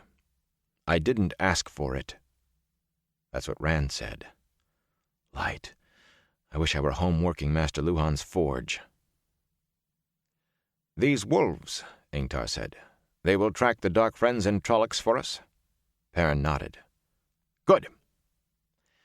I will have the horn, whatever it takes. The Shienaran glanced around at Uno and the others, still searching for tracks. Better not to tell anyone else, though. Wolves are considered good luck in the borderlands. Trollocs fear them. But still, better to keep this between us for the time. Some of them might not understand. I would as soon nobody else ever found out, Perrin said. I will tell them you think you have Huron's talent, They know about that. They're easy with it. Some of them saw you wrinkling your nose back in that village and at the ferry. I've heard jokes about your delicate nose. Yes. You keep us on the trail today. Uno will see enough of their tracks to confirm it is the trail, and before nightfall, every last man will be sure you are a sniffer. I will have the horn." He glanced at the sky and raised his voice. "Daylight is wasting! To horse!" To Perrin's surprise, the Shinaran seemed to accept Ingtar's story. A few of them looked skeptical. Masema went so far as to spit, but Uno nodded thoughtfully, and that was enough for most. Matt was the hardest to convince. "A sniffer? You? You're going to track murderers by smell? Perrin, you're as crazy as Rand. I am the only sane one left from Emmons Field, with Egwene and Nynaeve trotting off to Tarvalin to become—" He cut himself short with an uneasy glance for the Shinarans. Perrin took Huron's place beside Ingtar as the small column rode south. Matt kept up a string of disparaging remarks until Uno found the first tracks left by Trollocs and by men on horses. But Perrin paid him little mind. It was all he could do to keep the wolves from dashing on ahead to kill the Trollocs. The wolves cared only about killing the Twisted Ones. To them, Dark Friends were no different from any other two-legs. Perrin could almost see the Dark Friends scattering in a dozen directions, while the wolves slew Trollocs, running away with the Horn of Valir, running away with the dagger. And once the Trollocs were dead, he did not think he could interest the wolves in tracking the humans, even if he had any idea which of them to track.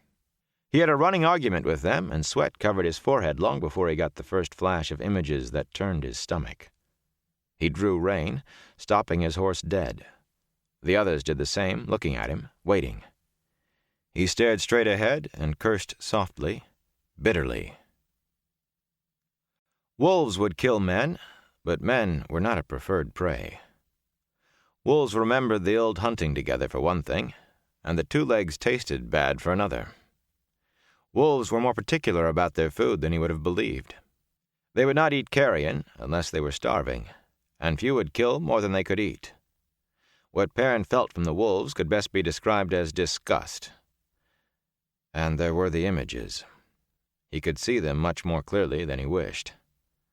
Bodies, men and women and children, heaped and tumbled about. Blood-soaked earth churned by hooves and frenzied attempts to escape. Torn flesh, heads severed. Vultures flapping, their white wings stained red. Bloody, featherless heads tearing and gorging. He broke loose before his stomach emptied itself. Above some trees in the far distance, he could just make out black specks whirling low, dropping, then rising again. Vultures fighting over their meal. "There's something bad up there," he swallowed, meeting Ingtar's gaze. How could he fit telling them into the story of being a sniffer? "I don't want to get close enough to look at that. But they'll want to investigate once they can see the vultures. I have to tell them enough so they'll circle around. The people from that village, I think the Trollocs killed them." Uno began cursing quietly, and some of the other Shinarans muttered to themselves. None of them seemed to take his announcement as odd, though. Lord Ingtar said he was a sniffer, and sniffers could smell killing. "And there is someone following us," Ingtar said. Matt turned his horse eagerly. "Maybe it's Rand. I knew he wouldn't run out on me." Thin, scattered puffs of dust rose to the north. A horse was running across patches where the grass grew thin. The Shinarans spread out, lances ready, watching in all directions. It was no place to be casual about a stranger. A speck appeared, a horse and rider. A woman to Perrin's eyes, long before anyone else could discern the rider, and quickly drew closer. She slowed to a trot as she came up on them, fanning herself with one hand. A plump, graying woman, with her cloak tied behind her saddle, who blinked at them all vaguely. "That's one of the Aes Sedai," Matt said disappointedly. "I recognize her. Verin." "Verin Sedai," Ingtar said sharply, then bowed to her from his saddle. "Moraine Sedai sent me, Lord Ingtar," Verin announced with a satisfied smile. "She thought you might need me. Such a gallop I've had. I thought I might not catch you short of Cairhien. You saw that village, of course. Oh, that was very nasty, wasn't it? And that Myrddraal. There were ravens and crows all over the rooftops, but never a one went near it, dead as it was. I had to wave away the Dark One's own weight in flies, though, but I could make out what it was. A shame I did not have time to take it down. I've never had a chance to study. Suddenly her eyes narrowed, and the absent manner vanished like smoke. Where is Rand al'Thor? Ingtar grimaced. Gone, Varen Sedai. Vanished last night, without a trace. Him, the Ogier, and Hurin, one of my men. The Ogier, Lord Ingtar. And your sniffer went with him? What would those two have in common with... Ingtar gaped at her, and she snorted. Did you think you could keep something like that secret? She snorted again. Sniffers. Vanished, you say? Yes, Varen Sedai. Ingtar sounded unsettled. It was never easy discovering Aes Sedai knew the secrets you were trying to keep from them. Perrin hoped Moiraine had not told anyone about him. But I have a new sniffer. The Shienaran lord gestured to Perrin. This man seems to have the ability also. I will find the Horn of Valere, as I swore to, have no fear. Your company will be welcome, Aes Sedai, if you wish to ride with us. To Perrin's surprise, he did not sound as if he entirely meant it. Varen glanced at Perrin, and he shifted uneasily. A new sniffer? Just when you lose your old one. How... providential. You found no tracks? No, of course not. You said no trace. Odd. Last night. She twisted in her saddle, looking back north, and for a moment Perrin almost thought she was going to ride back the way she had come. Ingtar frowned at her. You think their disappearance has something to do with the horn, Aes Sedai? Varen settled back. The horn? No. No, I think not. But it is odd. Very odd. I do not like odd things until I can understand them. I can have 2 men escort you back to where they disappeared, Varen Sedai. They will have no trouble taking you right to it. No, if you say they vanished without a trace. For a long moment she studied Ingtar, her face unreadable. I will ride with you.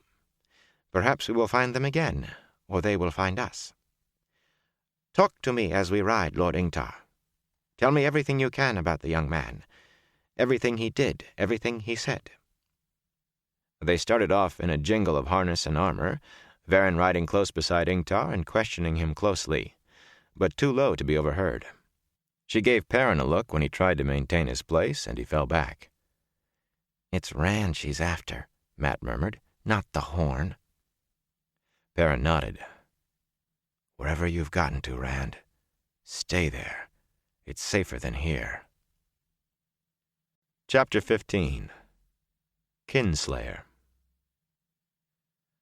The way the strangely faded distant hills seemed to slide toward Rand when he looked straight at them made his head spin, unless he wrapped himself in the void. Sometimes the emptiness crept up on him unawares, but he avoided it like death. Better to be dizzy than share the void with that uneasy light. Better by far to stare at the faded land. Still, he tried not to look at anything too far away unless it lay right ahead of them. Hurin wore a fixed look as he concentrated on sniffing the trail, as if he were trying to ignore the land the trail crossed. When the sniffer did notice what lay around them, he would give a start and wipe his hands on his coat, then push his nose forward like a hound, eyes glazing, excluding everything else. Loyal rode slumped in his saddle and frowned as he glanced around, ears twitching uneasily, muttering to himself. Again they crossed land blackened and burned, even the soil crunching under the horses' hooves, as if it had been seared. The burned swaths, sometimes a mile wide, sometimes only a few hundred paces, all ran east and west, as straight as an arrow's flight. Twice Rand saw the end of a burn, once as they rode over it, once as they passed nearby. They tapered to points at the ends. At least the ends he saw were so, but he suspected they were all the same. Once he had watched Watley Eldon decorate a cart for Sunday back home in Emond's Field, Wat painting the scenes in bright colors and the intricate scroll work that surrounded them. For the borders, Watt let the point of his brush touch the cart, making a thin line that grew thicker as he pressed harder, then thinner again as he eased up. That was how the land looked, as if someone had streaked it with a monstrous brush of fire. Nothing grew where the burns were, though some burns, at least, had the feel of a thing long done. Not so much as a hint of char remained in the air there, not a whiff even when he leaned down to break off a black twig and smell it. Old, yet nothing had come in to reclaim the land. Black gave way to green, and green to black, along knife-edge lines. In its own way, the rest of the land lay as dead as the burns, though grass covered the ground and leaves covered the trees. Everything had that faded look, like clothes too often washed and too long left in the sun. There were no birds or animals, not that Rand saw or heard. No hawk wheeling in the sky, no bark of a hunting fox, no bird singing. Nothing rustled in the grass or lit on a tree branch. No bees or butterflies. Several times they crossed streams, the water shallow, though often it had dug itself a deep gully with steep banks the horses had to scramble down and climb on the other side. The water ran clear except for the mud the horses' hooves stirred, but never a minnow or tadpole wriggled out of the roiling. Not even a water spider danced across the surface, or a hovering lacewing. The water was drinkable, which was just as well, since their water bottles could not last forever. Rand tasted it first, and made Loyal and Huron wait to see if anything happened to him before he let them drink. He had gotten them into this. It was his responsibility. The water was cool and wet, but that was the best that could be said for it. It tasted flat, as if it had been boiled. Loyal made a face, and the horses did not like it either, shaking their heads and drinking reluctantly. There was one sign of life, at least Rand thought it must be so. Twice he saw a wispy streak crawling across the sky like a line drawn with cloud. The lines were too straight to be natural, it seemed, but he could not imagine what might make them. He did not mention the lines to others. Perhaps they did not see, Huron intent on the trail as he was, and Loyal drawn in on himself. They said nothing of the lines, at any rate. When they had ridden half the morning, Loyal abruptly swung down from his huge horse without a word, and strode to a stand of giant's broom, their trunks splitting into many thick branches, stiff and straight, not a pace above the ground. At the top, all split again, into leafy brush that gave them their name. Rand pulled Red up and started to ask what he was doing, but something about the Ogier's manner, as if he himself were uncertain, kept Rand silent.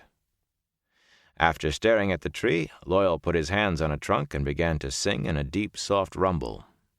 Rand had heard Ogier tree song once, when Loyal had sung to a dying tree and brought it back to life. And he had heard of sung wood, objects wrought from trees by the tree song. The talent was fading, Loyal said. He was one of the few who had the ability now. That was what made sung wood even more sought after and treasured. When he had heard Loyal sing before, it had been as if the earth itself sang. But now the Ogier murmured his song almost diffidently, and the land echoed it in a whisper. It seemed pure song, music without words, at least none that Rand could make out. If there were words, they faded into the music just as water pours into a stream. Huron gasped and stared. Rand was not sure what it was Loyal did, or how. Soft as the song was, it caught him up hypnotically, filling his mind almost the way the void did. Loyal ran his big hands along the trunk, singing, caressing with his voice as well as his fingers. The trunk now seemed smoother somehow, as if his stroking were shaping it. Rand blinked.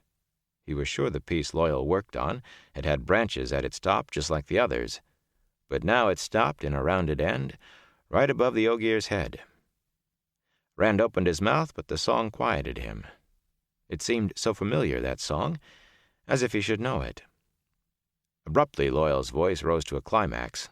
Almost a hymn of thanks, it sounded, and ended, fading as a breeze fades. "Burn me," Huron breathed. He looked stunned. "Burn me. I never heard anything like... Burn me." In his hands, Loyal held a staff as tall as he was, and as thick as Rand's forearm, smooth and polished. Where the trunk had been on the giant's broom was a small stem of new growth. Rand took a deep breath. Always something new. Always something I didn't expect, and sometimes it isn't horrible. He watched Loyal mount, resting the staff across his saddle in front of him, and wondered why the Ogier wanted a staff at all, since they were riding. Then he saw the thick rod, not as big as it was, but in relation to the Ogier, saw the way Loyal handled it. "A quarterstaff," he said, surprised. "I didn't know Ogier carried weapons, Loyal." "Usually we do not," the Ogier replied almost curtly. "Usually. The price has always been too high." He hefted the huge quarterstaff and wrinkled his broad nose with distaste. "Elder Haman would surely say I am putting a long handle on my axe. But I am not just being hasty or rash, Rand. This place—" He shivered and his ears twitched. "We'll find our way back soon," Rand said, trying to sound confident. Loyal spoke as if he had not heard. "Everything is linked, Rand.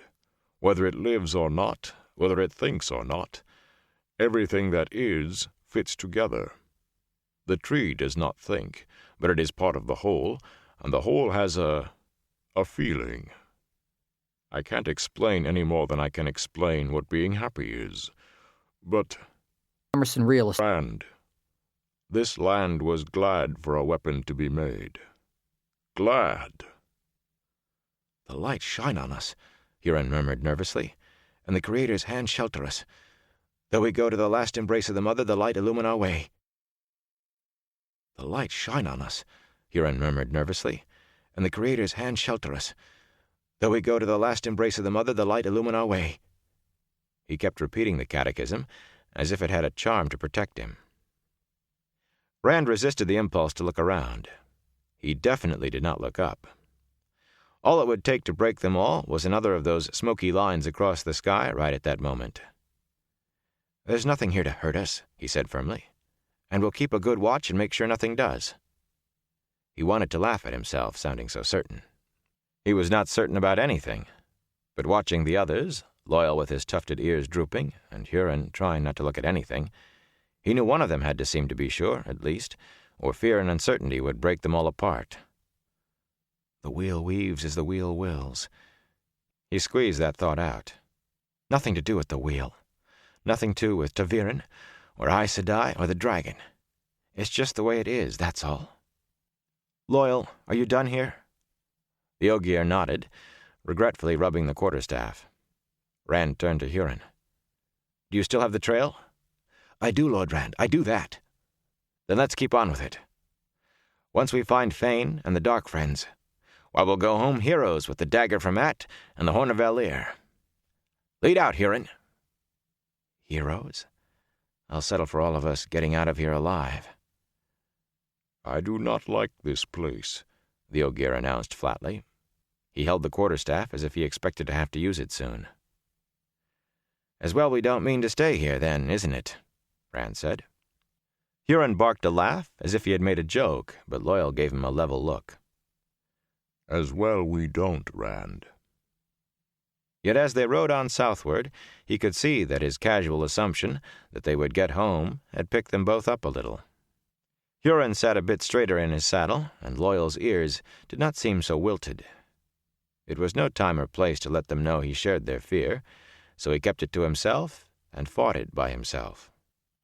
Huron kept his humor through the morning, murmuring, "As well we don't mean to stay," then chuckling until Rand felt like telling him to be quiet. Toward midday, the sniffer did fall silent, though, shaking his head and frowning, and Rand found he wished the man was still repeating his words and laughing. "Is there something wrong with the trail, Huron?" he asked. The sniffer shrugged, looking troubled. "Yes, Lord Rand. And then again, no, as you might say." "It must be one or the other. Have you lost the trail? No shame if you have. You said it was weak to start. If we can't find the Dark Friends, we will find another stone and get back that way." Light, anything but that. Rand kept his face smooth. "If Dark Friends can come here and leave, so can we." "Oh, I haven't lost it, Lord Rand. I can still pick out the stink of them. It isn't that. It's just... With a grimace, Huron burst out, "It's like I'm remembering it, Lord Rand, instead of smelling it. But I'm not. There's dozens of trails crossing it all the time. Dozens, and all sorts of smells of violence. Some of them fresh, almost, only washed out like everything else. This morning, right after we left the hollow, I could have sworn there were hundreds slaughtered right under my feet, just minutes before. But there weren't any bodies, and not a mark on the grass but our own hoof prints. A thing like that couldn't happen without the ground being torn up and bloodied. But there wasn't a mark. It's all like that, my lord. But I am following the trail. I am. This place just has me all on edge. That's it. That must be it." Rand glanced at Loyal. The Ogier did come up with the oddest knowledge at times, but he looked as puzzled as Huron. Rand made his voice more confident than he felt. "I know you are doing your best, Huron. We are all of us on edge. Just follow as best you can, and we'll find them." "As you say, Lord Rand." Huron booted his horse forward. "As you say." But by nightfall, there was still no sign of the Dark Friends, and Huron said the trail was fainter still. The sniffer kept muttering to himself about remembering. There had been no sign, really no sign. Rand was not as good a tracker as Uno, but any boy in the Two Rivers was expected to track well enough to find a lost sheep or a rabbit for dinner. He had seen nothing. It was as if no living thing had ever disturbed the land before they came. There should have been something if the Dark Friends were ahead of them, but Huron kept following the trail he said he smelled. As the sun touched the horizon, they made camp in a stand of trees untouched by the burn, eating from their saddlebags, flat bread and dried meat washed down with flat-tasting water. Hardly a filling meal, tough and far from tasty. Rand thought they might have enough for a week. After that... Huron ate slowly, determinedly, but Loyal gulped his down with a grimace and settled back with his pipe, the big quarterstaff close at hand. Rand kept their fire small and well hidden in the trees. Fane and his Dark Friends and Trollocs might be close enough to see a fire, for all of Huron's worries about the oddness of their trail. It seemed odd to him that he had begun to think of them as Fane's Dark Friends, Fane's Trollocs. Fane was just a madman. Then why did they rescue him? Fane had been part of the Dark One's scheme to find him. Perhaps it had something to do with that. Then why is he running instead of chasing me? And what killed that Fade? What happened in that room full of flies? And those eyes watching me in Faldara? And that wind catching me like a beetle in pine sap? No, Ba'alzamon has to be dead. The Aes Sedai did not believe it. Moiraine did not believe it, nor the Amyrlin. Stubbornly, he refused to think about it any longer. All he had to think about now was finding that dagger for Mat, finding Fane and the horn. It's never over, Althor. The voice was like a thin breeze whispering in the back of his head, a thin, icy murmur working its way into the crevices of his mind. He almost sought the void to escape it, but remembering what waited for him there, he pushed down the desire. In the half-dark of twilight, he worked the forms with his sword, the way Lan had taught, though without the void, parting the silk, hummingbird kisses the honey rose, heron waiting in the rushes for balance. Losing himself in the swift, sure movements, forgetting for a time where he was, he worked until sweat covered him. Yet when he was done, it all came back. Nothing had changed. The weather was not cold, but he shivered and pulled his cloak around him as he hunched by the fire. The others caught his mood, and they finished eating quickly and in silence. No one complained when he kicked dirt over the last fitful flames. Rand took the first watch himself, walking the edges of the copse with his bow, sometimes easing his sword in its scabbard. The chill moon was almost full, standing high in the blackness, and the night was as silent as the day had been, as empty. Empty was the right word. The land was as empty as a dusky milk crock. It was hard to believe there was anyone in the whole world, in this world, except for the three of them. Hard to believe even the Dark Friends were there, somewhere ahead. To keep himself company, He unwrapped Tom Maryland's cloak, exposing the harp and flute in their hard leather cases atop the many-colored patches. He took the gold and silver flute from its case, remembering the gleeman teaching him as he fingered it, and played a few notes of The Wind That Shakes the Willow, softly so as not to wake the others. Even soft, the sad sound was too loud in that place, too real. With a sigh, he replaced the flute and did up the bundle again. He held the watch long into the night, letting the others sleep. He did not know how late it was when he suddenly realized a fog had risen. Close to the ground it lay, thick, making Huron and Loyal indistinct mounds, seeming to hump out of clouds. Thinner higher up, it still shrouded the land around them, hiding everything except the nearest trees. The moon seemed viewed through watered silk. Anything at all could come right up to them unseen. He touched his sword. "Swords do no good against me, Lews Therin. You should know that." The fog swirled around Rand's feet as he spun, the sword coming into his hands, heron mark blade upright before him. The void leaped up inside him. For the first time, he barely noticed the tainted light of Sidene. A shadowy figure drew nearer through the mist, walking with a tall staff. Behind it, as if the shadow's shadow were vast, the fog darkened till it was blacker than night. Rand's skin crawled.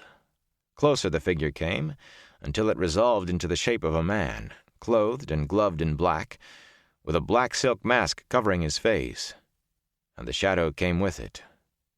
His staff was black, too, as if the wood had been charred, yet smooth and shining like water by moonlight.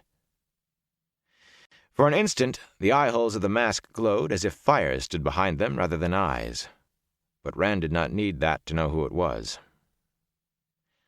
"Ba'alzamon," he breathed. "This is a dream. It has to be. I fell asleep and—" Ba'alzamon laughed like the roar of an open furnace. "You always try to deny what is, Lews Therin. If I stretch out my hand, I can touch you, Kinslayer. I can always touch you. Always and everywhere." "I am not the dragon. My name is Randall—" Rand clamped his teeth shut to stop himself.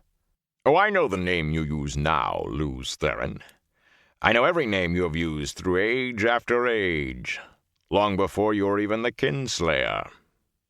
Ba'alzamon's voice began to rise in intensity. Sometimes the fires of his eyes flared so high that Rand could see them through the openings in the silk mask, see them like endless seas of flame. "I know you.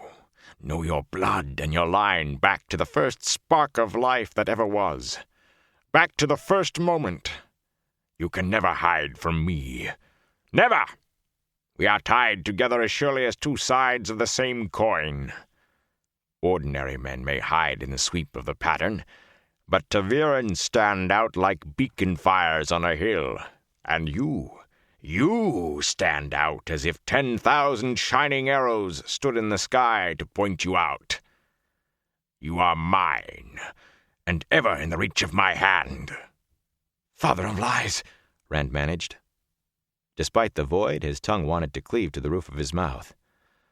"Light, please let it be a dream." The thought skittered outside the emptiness. Even one of those dreams that isn't a dream. He can't really be standing in front of me. The Dark One is sealed in Shale Ghul, sealed by the Creator at the moment of creation. He knew too much of the truth for it to help. "You're well named. If you could just take me, why haven't you? Because you cannot. I walk in the light, and you cannot touch me." Ba'alzamon leaned on his staff and looked at Rand a moment, then moved to stand over Loyal and Huron, peering down at them. The vast shadow moved with him. He did not disturb the fog, Rand saw. He moved, the staff swung with his steps, but the gray mist did not swirl and eddy around his feet as it did around Rand's. That gave him heart. Perhaps Ba'alzamon was really not there. Perhaps it was a dream. "You find odd followers," Ba'alzamon mused. "You always did. These two, the girl who tries to watch over you, a poor guardian and weak Kinslayer. If she had a lifetime to grow, she would never grow strong enough for you to hide behind." "Girl? Who? Moraine is surely not a girl." I don't know what you're talking about, father of lies.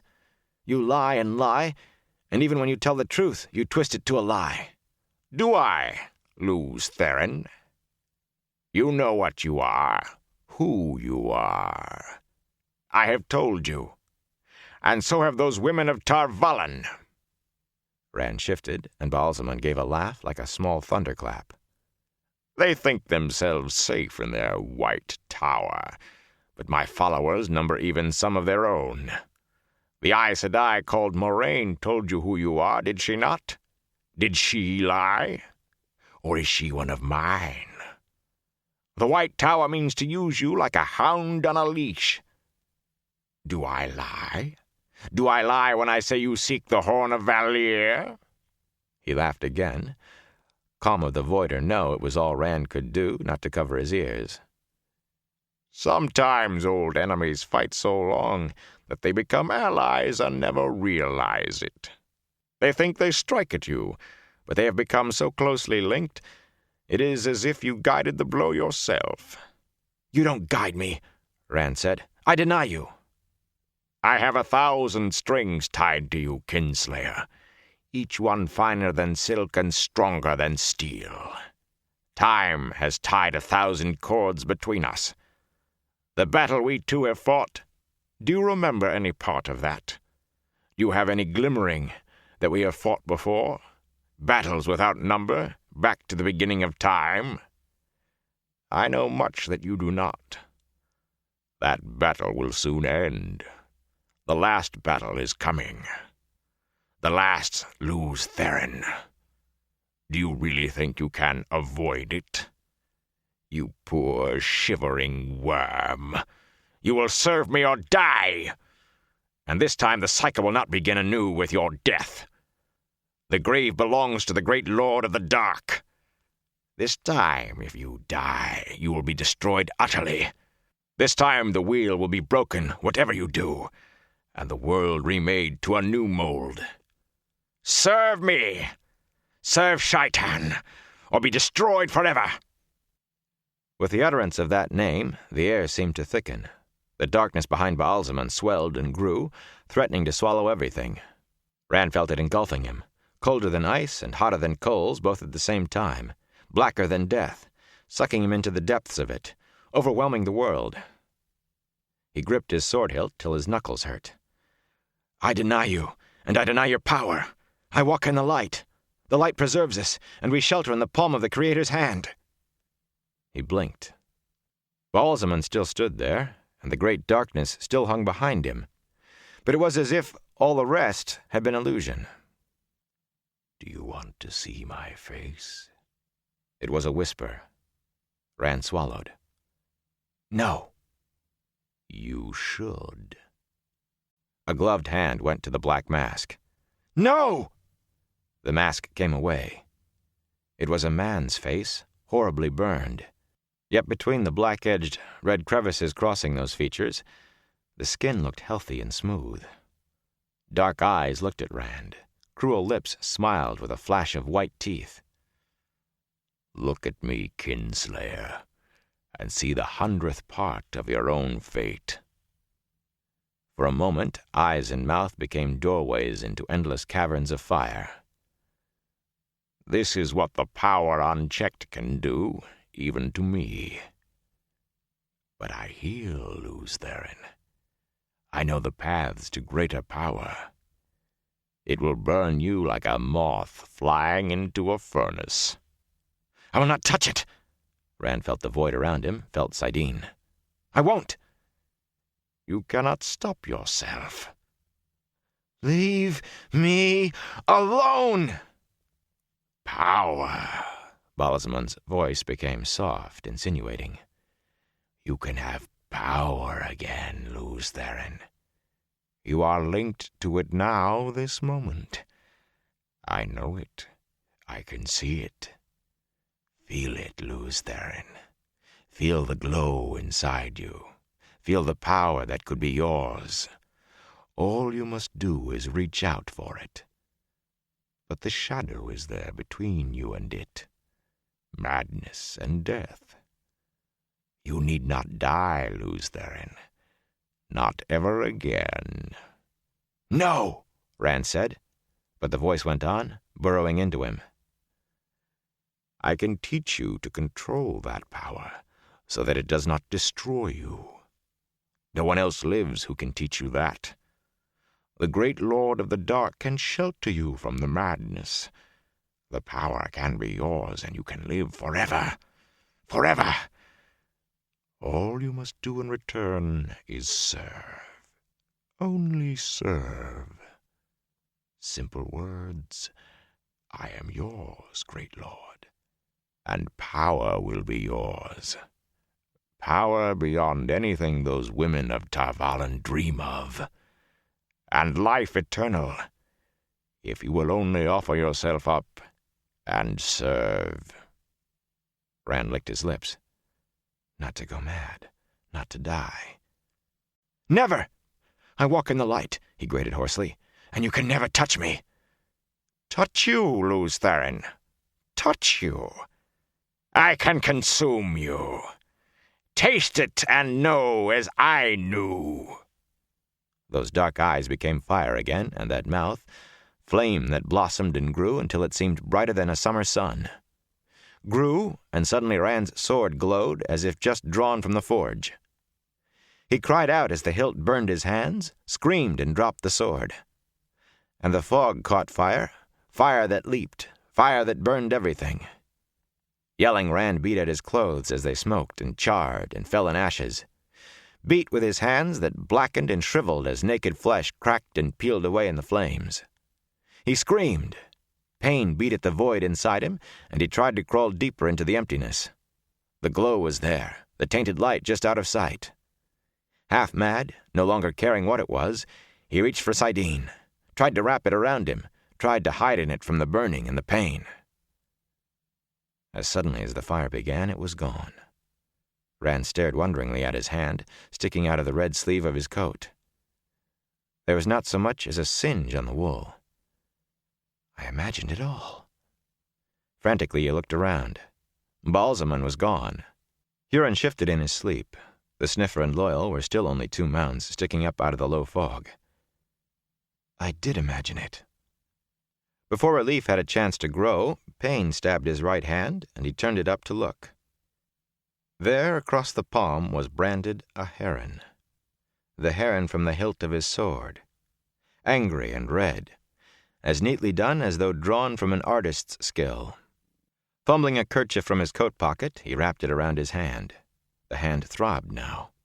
The void would help with that. He was aware of the pain in the void, but he did not feel it. But he put the thought out of his head. Twice now, unknowing, and once on purpose. He could not forget that.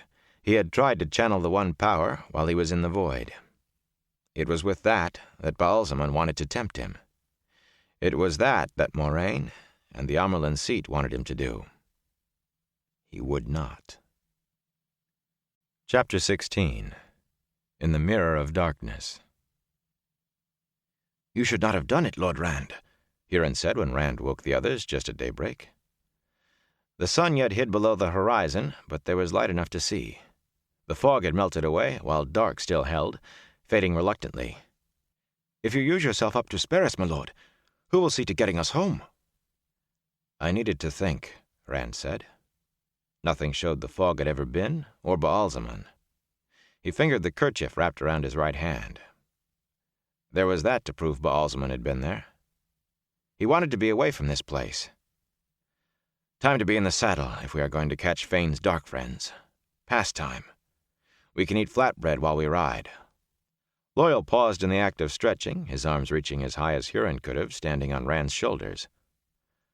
Your hand, Rand. What happened? I heard it. It's nothing. I have a salve in my saddlebags. It is nothing. Rand knew he sounded harsh, but one look at the brand would surely bring questions he did not want to answer. Time's wasting. Let's be on our way. He set about saddling Red, awkwardly because of his injured hand, and Huron jumped to his own horse. No need to be so touchy, Loyal muttered. A track, Rand decided as they set out, would be something natural in that world. There were too many unnatural things there. Even a single hoof print would be welcome. Fane and the Dark Friends and the Trollocs had to leave some mark. He concentrated on the ground they passed over, trying to make out any trace that could have been made by another living thing. There was nothing. Not a turned stone, not a disturbed clod of earth. Once he looked at the ground behind them just to reassure himself that the land did take hoof prints. Scraped turf and bent grass marked their passage plainly. Yet ahead the ground was undisturbed. But Huron insisted he could smell the trail, faint and thin, but still heading south. Once again the sniffer put all his attentions on the trail he followed, like a hound tracking deer, and once again Loyal rode lost in his own thoughts, muttering to himself and rubbing the huge quarterstaff held across his saddle in front of him. They had not been riding more than an hour when Rand saw the spire ahead. He was so busy watching for tracks that the tapering column already stood thick and tall above the trees in the middle distance when he first noticed it. "I wonder what that is." It lay directly in their path. "I don't know what it can be, Rand," Loyal said. If this was our own world, Lord Rand," Huron shifted uncomfortably in his saddle. "Well, that monument Lord Ingtar was talking about, the one to Arthur Hawkwing's victory over the Trollocs, it was a great spire. But it was torn down 1,000 years ago. There's nothing left but a big mound, like a hill. I saw it when I went to Cairhien for Lord Agilmar." "According to Ingtar," Loyal said, "that is still 3 or 4 days ahead of us, if it is here at all. I don't know why it should be. I don't think there are any people here at all." The sniffer put his eyes back on the ground. "That's just it, isn't it, Builder? No people, but there it is ahead of us. Maybe we ought to keep clear of it, my Lord Rand. No telling what it is, or who's there in a place like this." Rand drummed his fingers in the high pommel of his saddle for a moment, thinking. "We have to stick as close to the trail as we can," he said finally. "We don't seem to be getting any closer to Fane as it is, and I don't want to lose more time if we can avoid it. If we see any people, or anything out of the ordinary, then we'll circle around it until we pick it up again. But until then, we keep on." "As you say, my lord." The sniffer sounded odd, and he gave Rand a quick sidelong look. "As you say." Rand frowned for a moment before he understood, and then it was his turn to sigh. Lords did not explain to those who followed them, only to other lords. "I didn't ask him to take me for a bloody lord." "But he did," a small voice seemed to answer him. "And you let him. You made the choice. Now the duty is yours." "Take the trail, Huron," Rand said. With a flash of relieved grin, the sniffer heeled his horse onward. The weak sun climbed as they rode, and by the time it was overhead, they were only a mile or so from the spire. They had reached one of the streams, in a gully a pace deep, and the intervening trees were sparse. Rand could see the mound it was built on, like a round, flat-topped hill. The gray spire itself rose at least 100 spans, and he could just make out now that the top was carved in the likeness of a bird with outstretched wings. "A hawk," Rand said. "It is Hawkwing's monument. It must be. There were people here, whether there are now or not. They just built it in another place here, and never tore it down. Think of it, Huron. When we get back, you'll be able to tell them what the monument really looked like. There will only be 3 of us in the whole world who have ever seen it." Huron nodded. "Yes, my lord. My children would like to hear that tale, their father seeing Hawkwing's spire." "Rand," Loyal began worriedly. "We can gallop the distance," Rand said. "Come on. A gallop will do us good. This place may be dead, but we're alive." "Rand," Loyal said, "I don't think that is a—" Not waiting to hear, Rand dug his boots into Red's flanks, and the stallion sprang forward. He splashed across the shallow ribbon of water in 2 strides, then scrabbled up the far side. Huron launched his horse right behind him.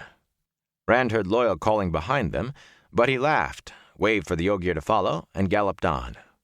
If he kept his eyes on one spot, the land did not seem to slip and slide so badly, and the wind felt good on his face. The mound covered a good 2 hides, but the grassy slope rose at an easy slant. The gray spire reared into the sky, squared and broad enough despite its height to seem massive, almost squat. Rand's laughter died, and he pulled Red up, his face grim. "Is that Hawkwing's monument, Lord Rand?" Huron asked uneasily. "It doesn't look right, somehow." Rand recognized the harsh, angular script that covered the face of the monument, and he recognized some of the symbols chiseled on the breadth. Chiseled as tall as a man. The horn skull of the Davul Trollocs, the iron fist of the Daimon, the trident of the Kobal, and the whirlwind of the Afrite. There was a hawk, too, carved near the bottom. With a wingspan of 10 paces, it lay on its back, pierced by a lightning bolt, and ravens pecked at its eyes. The huge wings atop the spire seemed to block the sun. He heard Loyal galloping up behind him. "I tried to tell you, Rand," Loyal said. "It is a raven, not a hawk. I could see it clearly." Huron turned his horse, refusing even to look at the spire any longer. "But how?" Rand said. "Arthur Hawkwing won a victory over the Trollocs here. Ingtar said so." "Not here," Loyal said slowly.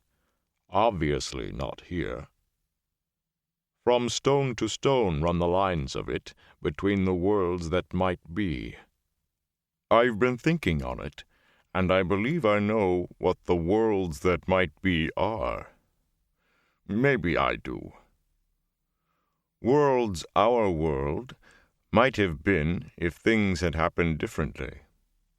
Maybe that's why it is all so washed out looking. Because it's an if, a maybe, just a shadow of the real world. In this world, I think, the Trollocs won. Maybe that's why we have not seen any villages or people." Rand's skin crawled. Where Trollocs won, they did not leave humans alive except for food. If they had won across an entire world... If the Trollocs had won, they would be everywhere. We'd have seen 1,000 of them by now. We'd be dead since yesterday. "I do not know, Rand. Perhaps after they killed the people, they killed one another. Trollocs live to kill. That's all they do. That is all they are. I just don't know." "Lord Rand," Huron said abruptly. "Something moved down there." Rand whirled his horse, ready to see charging Trollocs, but Huron was pointing back the way they had come, at nothing. "What did you see, Huron? Where?" The sniffer let his arm drop. "Right at the edge of that clump of trees there, about a mile. I thought it was a woman. And something else I couldn't make out, but..." He shivered. "It's so hard to make out things that aren't under your nose. This place has my guts all a-whirl. I'm likely imagining things, my lord. This is a place for queer fancies." His shoulders hunched as if he felt the spire pressing on them. "No doubt it was just the wind, my lord." Loyal said, "There's something else to consider, I'm afraid." He sounded troubled again. He pointed southward. "What do you see off there?" Rand squinted against the way things far off seemed to slide toward him. "Land like we've been crossing, trees. Then some hills and mountains. Nothing else. What do you want me to see?" "The mountains," Loyal sighed. The tufts of his ears drooped, and the ends of his eyebrows were down on his cheeks. "That has to be Kinslayer's dagger, Rand. There aren't any other mountains they could be. Unless this world is completely different from ours. But Kinslayer's dagger lies more than 100 leagues south of the Eranin. A good bit more. Distances are hard to judge in this place, but I think we will reach them before dark." He did not have to say any more. They could not have covered over 100 leagues in less than 3 days. Without thinking, Rand muttered, "Maybe this place is like the Ways." He heard Huron moan, and instantly regretted not keeping a rein on his tongue. It was not a pleasant thought. Enter a way gate, they could be found just outside Ogier Steading, and in Ogier Groves. Enter and walk for a day, and you could leave by another way gate 100 leagues from where you started. The ways were dark now, and foul, and to travel them meant to risk death or madness. Even Fades feared to travel the ways. "If it is Rand," Loyal said slowly, "can a misstep kill us here, too? Are there things we have not yet seen that can do worse than kill us?" Huron moaned again. They had been drinking the water, riding along as if they had not a concern in the world. Unconcern would kill quickly in the ways. Rand swallowed, hoping his stomach would settle. "It is too late for worrying about what is past," he said. "From here on, though, we will watch our step." He glanced at Huron. The sniffer's head had sunk between his shoulders, and his eyes darted as if he wondered what would leap at him, and from where. The man had run down murderers, but this was more than he had ever bargained for. "Hold on to yourself, Huron. We are not dead yet, and we won't be. We will just have to be careful from here on, that's all." It was at that moment they heard the scream, thin with distance. "A woman," Huron said. Even this much that was normal seemed to rouse him a little. "I knew I saw." Another scream came, more desperate than the first. "Not unless she can fly," Rand said. "She's south of us." He kicked Red to a dead run in 2 strides. "Be careful, you said," Loyal shouted after him. "Light, Rand, remember. Be careful." Rand lay low on Red's back, letting the stallion run. The screams drew him on. It was easy to say be careful, but there was terror in that woman's voice. She did not sound as if she had time for him to be careful. On the edge of another stream, in a sheer-banked channel deeper than most, he drew rein. Red skidded in a shower of stones and dirt. The screams were coming... there. He took it all in at a glance. Perhaps 200 paces away, the woman stood beside her horse in the stream, both of them backed against the far bank. With a broken length of branch, she was fending off a snarling... something. Rand swallowed, stunned for a moment. If a frog were as big as a bear, or if a bear had a frog's gray-green hide, it might look like that. A big bear. Not letting himself think about the creature, he leaped to the ground, unlimbering his bow. If he took the time to ride closer, it might be too late. The woman was barely keeping the thing at the edge of the branch. It was a fair distance. He kept blinking as he tried to judge it. The distance seemed to change by spans every time the thing moved. Yet a big target. His bandaged hand made drawing awkward, but he had an arrow loosed almost before his feet were set. The shaft sank into the leathery hide for half its length, and the creature spun to face Rand. Rand took a step back despite the distance. That huge, wedge-shaped head had never been on any animal he could imagine, nor that wide, horny-lipped beak of a mouth, hooked for ripping flesh. And it had 3 eyes, small and fierce, and ringed by hard-looking ridges. Gathering itself, the thing bounded toward him down the stream in great splashing leaps. To Rand's eye, some of the leaps seemed to cover twice as much distance as others, though he was sure they were all the same. "An eye," the woman called. She sounded surprisingly calm, considering her screams. "You must hit an eye to kill it." He drew the fletching of another arrow back to his ear. Reluctantly, he sought the void. He did not want to, but it was for this that Tam had taught him, and he knew he could never make the shot without it. My father, he thought with a sense of loss, and emptiness filled him. The quavering light of Sidene was there, but he shut it away.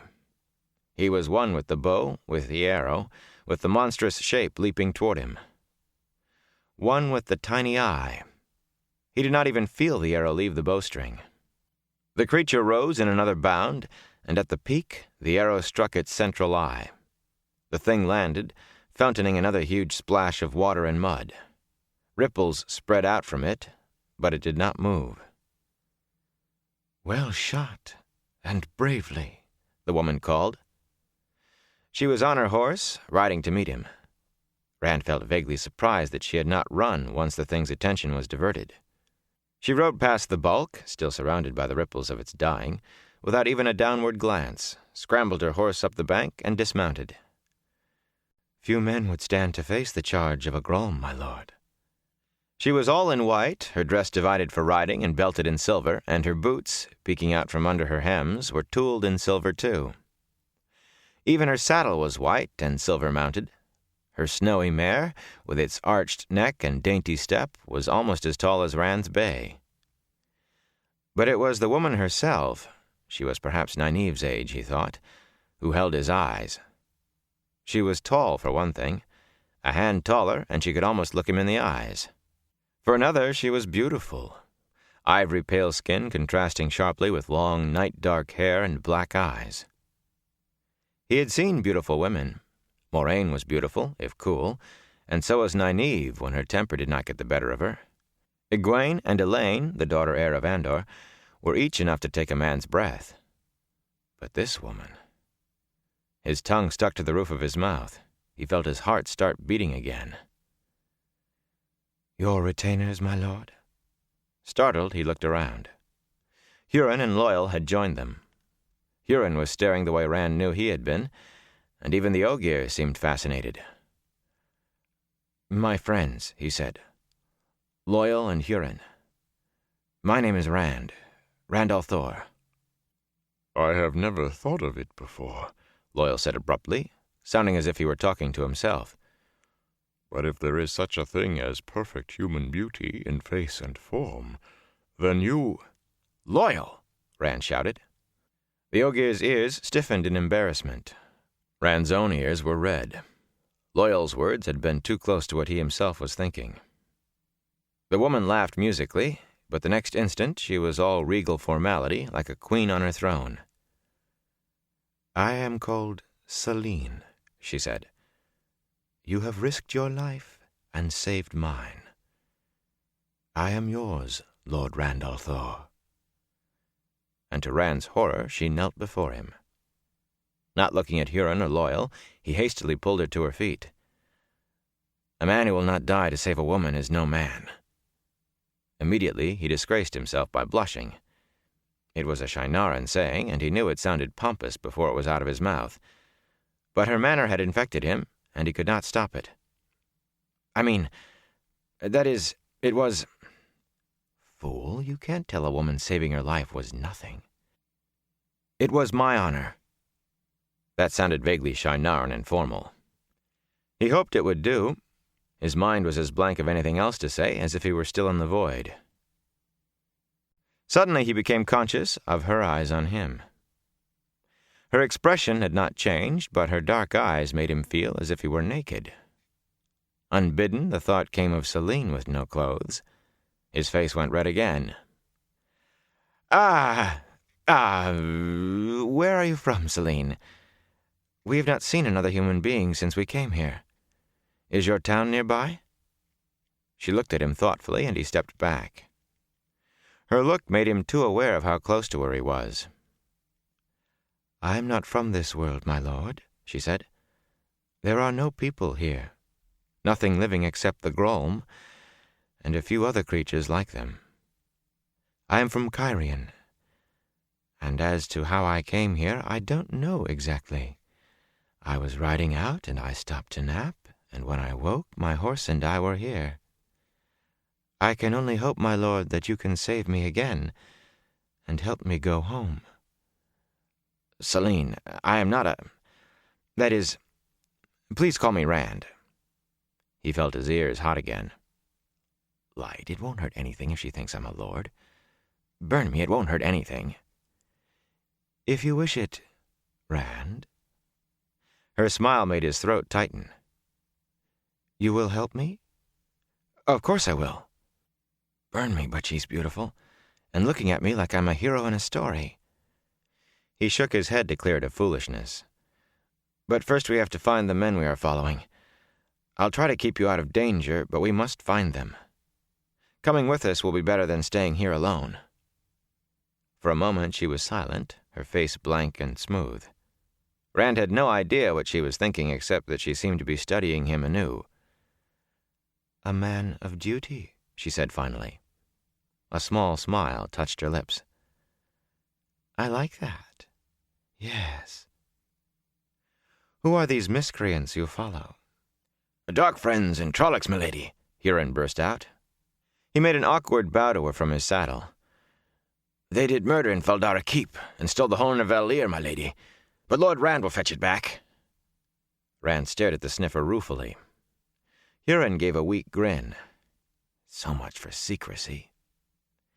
It did not matter here, he supposed, but once back in their world... Selene, you must not say anything of the horn to anyone. If it gets out, we'll have 100 people on our heels trying to get the horn for themselves. No, it would never do, Selene said, for that to fall into the wrong hands. The horn of Valere. I could not tell you how often I've dreamed of touching it, holding it in my hands. You must promise me when you have it, you will let me touch it. Before I can do that, we have to find it. We had better be on our way. Rand offered his hand to help her mount. Huron scrambled down to hold her stirrup. Whatever that thing was I killed, a Grolm? There may be more of them around. Her hand was firm. There was surprising strength in her grip, and her skin was silk? Something softer, smoother. Rand shivered. There always are, Selene said. The tall white mare frisked and bared her teeth once at Red, yet Selene's touch on the reins quieted her. Rand slung his bow across his back and climbed onto Red. Light. How could anyone's skin be so soft? Huron, where's the trail? Huron? Huron! The sniffer gave a start and left off staring at Selene. Yes, Lord Rand. The trail. South, my lord. Still south. Then let's ride. Rand gave an uneasy look at the gray-green bulk of the Grolm lying in the stream. It had been better believing they were the only living things in that world. Take the trail, Huron. Selene rode alongside Rand at first, talking of this and that, asking him questions and calling him lord. Half a dozen times he started to tell her he was no lord, only a shepherd, and every time, looking at her, he could not get the words out. A lady like her would not talk the same way with a shepherd, he was sure, even one who had saved her life. You will be a great man when you found the Horn of Valere, she told him. A man for the legends. The man who sounds the horn will make his own legends. I don't want to sound it, and I don't want to be part of any legend. He did not know if she was wearing perfume, but there seemed to be a scent to her, something that filled his head with her. Spices, sharp and sweet, tickling his nose, making him swallow.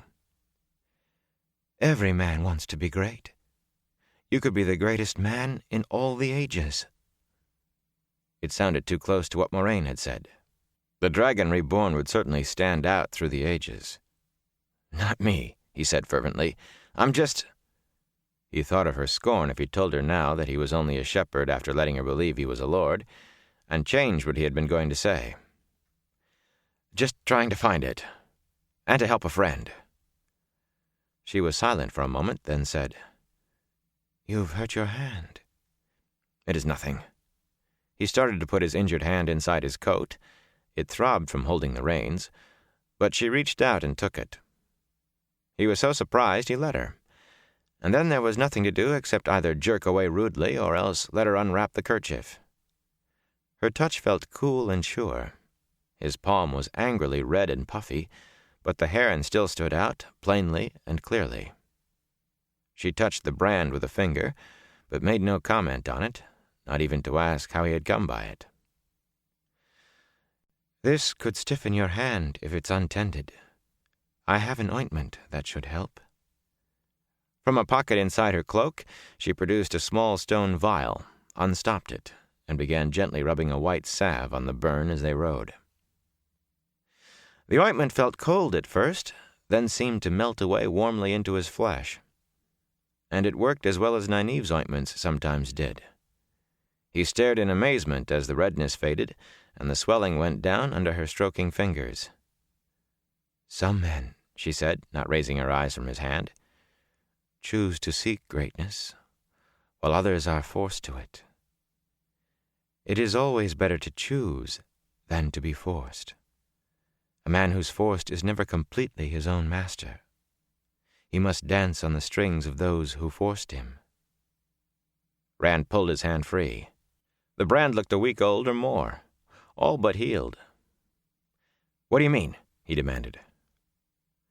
She smiled at him, and he felt ashamed of his outburst. "Why, the horn, of course," she said calmly, putting away her salve. Her mare, stepping along beside Red, was tall enough that her eyes were only a little below Rand's. "If you find the horn of Valir, there will be no avoiding greatness. But will it be forced on you, or will you take it? That's the question." He flexed his hand. She sounded so much like Moraine.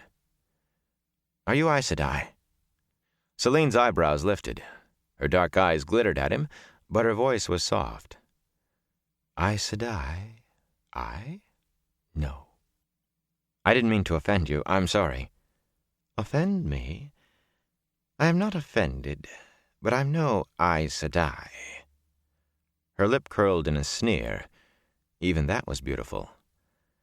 "They cower in what they think is safety when they could do so much. They serve when they could rule, let men fight wars when they could bring order to the world.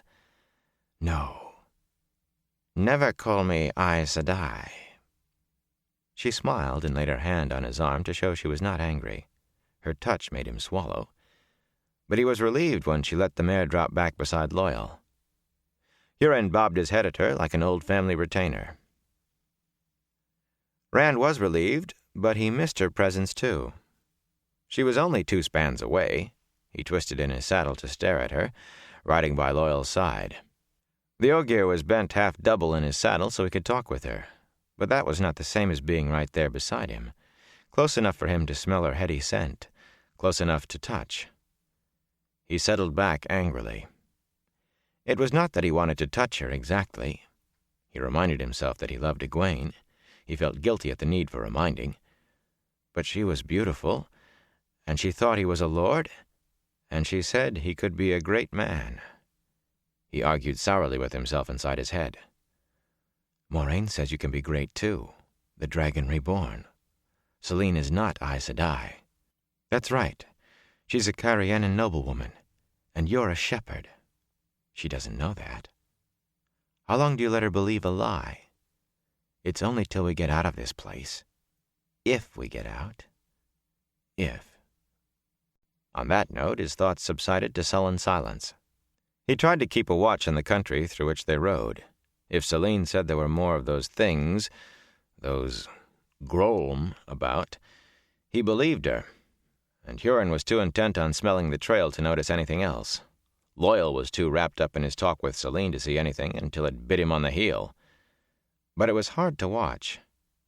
Turning his head too quickly made his eyes water. A hill or a stand of trees could seem a mile off when seen from one angle, and only a few hundred spans when seen from another. The mountains were growing closer, of that much he was sure. Kinslayer's dagger, looming against the sky now, a sawtooth expanse of snow-capped peaks. The land around them already rose in foothills, heralding the coming of the mountains. They would reach the edge of the mountains proper well before dark, perhaps in only another hour or so. More than 100 leagues in less than 3 days. Worse than that. We spent most of a day south of the Eärnen in the real world. Over 100 leagues in less than 2 days here. "She says you were right about this place, Rand." Rand gave a start before he realized Loyal had ridden up beside him. He looked for Selene and found her riding with Hurin. The sniffer was grinning and ducking his head and all but knuckling his forehead at everything she said. Rand glanced sideways at the Ogier. "I'm surprised you could let her go, the way you two had your heads together." "What do you mean, I was right?" "She is a fascinating woman, isn't she? Some of the elders don't know as much as she does about history, especially the Age of Legends, and about... Oh, yes. She says you were right about the ways, Rand. The Aes Sedai, some of them, studied worlds like this, and that study was the basis of how they grew the ways. She says there are worlds where it is time rather than distance that changes. Spend a day in one of those, and you might come back to find a year has passed in the real world, or 20. Or it could be the other way round. Those worlds, this one, all the others, are reflections of the real world, she says. This one seems pale to us because it is a weak reflection, a world that had little chance of ever being. Others are almost as likely as ours. They are as solid as our world and have people. The same people, she says, Rand. Imagine it. You could go to one of them and meet yourself. The pattern has infinite variation, she says, and every variation that can be, will be. Rand shook his head, then wished he had not, as the landscape flickered back and forth and his stomach lurched. He took a deep breath. How does she know all that? You know more about things than anybody I ever met before, Loyal, and all you knew about this world amounted to no more than a rumor. She's Cairienin, Rand. The Royal Library in Cairien is one of the greatest in the world, perhaps the greatest outside Tarvalon. The Aiel spared it deliberately, you know, when they burned Cairien. They will not destroy a book. Did you know that they... I don't care about Aielman, Rand said hotly. If Selene knows so much, I hope she read how to get us home from here. I wish Selene... You wish Selene what? The woman laughed as she joined them. Rand stared at her as if she had been gone months. That was how he felt. I wish Selene would come ride with me some more, he said. Loyal chuckled, and Rand felt his face burn. Selene smiled and looked at Loyal. You will excuse us, Alantin? The Ogier bowed in his saddle and let his big horse fall back, the tufts on his ears drooping with reluctance. For a time Rand rode in silence, enjoying Selene's presence. Now and again he looked at her out of the corner of his eye. He wished he could get his feelings about her straight. Could she be an Aes Sedai despite her denial? Someone sent by Moraine to push him along whatever path he was meant to follow in the Aes Sedai's plans? Moraine could not have known he would be taken to this strange world, and no Aes Sedai would have tried to fend off that beast with a stick when she could strike it dead or send it running with the power. Well, since she took him for a lord, and no one in Cairien knew different, he might keep on letting her think it. She was surely the most beautiful woman he had ever seen, intelligent and learned, and she thought he was brave. What more could a man ask from a wife? That's crazy, too. I'd marry Egwene if I could marry anyone. But I can't ask a woman to marry a man who's going to go mad, maybe hurt her. But Selene was so beautiful. She was studying his sword, he saw. He readied the words in his head. No, he was not a blade master, but his father had given him the sword. Damn. Light, why couldn't you really be my father? He squashed the thought ruthlessly. That was a magnificent shot, Selene said. No, I'm not a... Rand began, then blinked. A shot? Yes. A tiny target, that eye, moving at 100 paces. You've a wonderful hand with that bow. Rand shifted awkwardly. Thank you. It's a trick my father taught me. He told her about the void, about how Tam had taught him how to use it with the bow. He even found himself telling her about Lan and his sword lessons. The oneness, she said, sounding satisfied. She saw his questioning look and added, That is what it is called in some places. The oneness. To learn the full use of it, it is best to wrap it around you continuously, to dwell in it at all times, or so I've heard. He did not even have to think about what lay waiting for him in the void to know his answer to that. But what he said was, I'll think about it. Wear this void of yours all the time, Rand al'Thor, and you'll learn uses for it you never suspected. I said I'll think about it. She opened her mouth again, but he cut her off. You know all these things, about the void, the oneness, you call it, about this world. Loyal reads books all the time. He's read more books than I've ever seen, and he's never seen anything but a fragment about the stones. Selene drew herself up straight in her saddle. Suddenly she reminded him of Moiraine and of Queen Morgase when they were angry. "There was a book written about these worlds," she said tightly. "Mirrors of the Wheel. You see, the Atlantan has not seen all the books that are." "What is this Atlantan you call him? I've never heard—" "The portal stone beside which I woke up is there," Selene said, pointing into the mountains off to the east of their path. Rand found himself wishing for her warmth again and her smiles. "If you take me to it, you can return me to my home, as you promised. We can reach it in an hour." Rand barely looked where she pointed. Using the stone, portal stone she called it, meant wielding the power if he were to take her back to the real world. "Huron, how is the trail?" "Fainter than ever, Lord Rand, but still there." The sniffer spared a quick grin and bob of his head for Selene. "I think it's starting to angle off to the west. There's some easier passes there, toward the tip of the dagger, as I recall from when I went to Cairhien that time." Rand sighed. Fane, or one of his dark friends, has to know another way to use the stones. A dark friend couldn't use the power. "I have to follow the horn, Selene." "How do you know your precious horn is even in this world? Come with me, Rand. You'll find your legend, I promise you. Come with me." "You can use the stone, this portal stone, yourself," he said angrily. Before the words were out of his mouth, he wanted them back. Why does she have to keep talking about legends? Stubbornly, he forced himself to go on. "The portal stone didn't bring you here by itself. You did it, Selene. If you made the stone bring you here, you can make it take you back. I'll take you to it, but then I must go after the horn." "I know nothing about using the portal stones, Rand. If I did anything, I don't know what it was." Rand studied her. She sat her saddle, straight-backed and tall, just as regally as before, but somehow softer, too. Proud, yet vulnerable, and needing him. He had put Nynaeve's age to her, a handful of years older than himself, but he had been wrong, he realized. She was more his own age, and beautiful, and she needed him.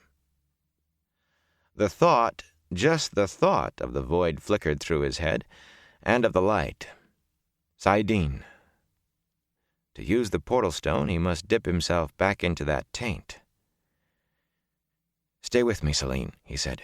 "We'll find the horn and Mat's dagger, and we'll find a way back, I promise you. Just stay with me." "You always—" Selene drew a deep breath as if to calm herself. "You always are so stubborn. Well, I can admire stubbornness in a man. There is little to a man who's too easily biddable." Rand colored. It was too much like the things Egwene sometimes said, and they had all but been promised in marriage since they were children.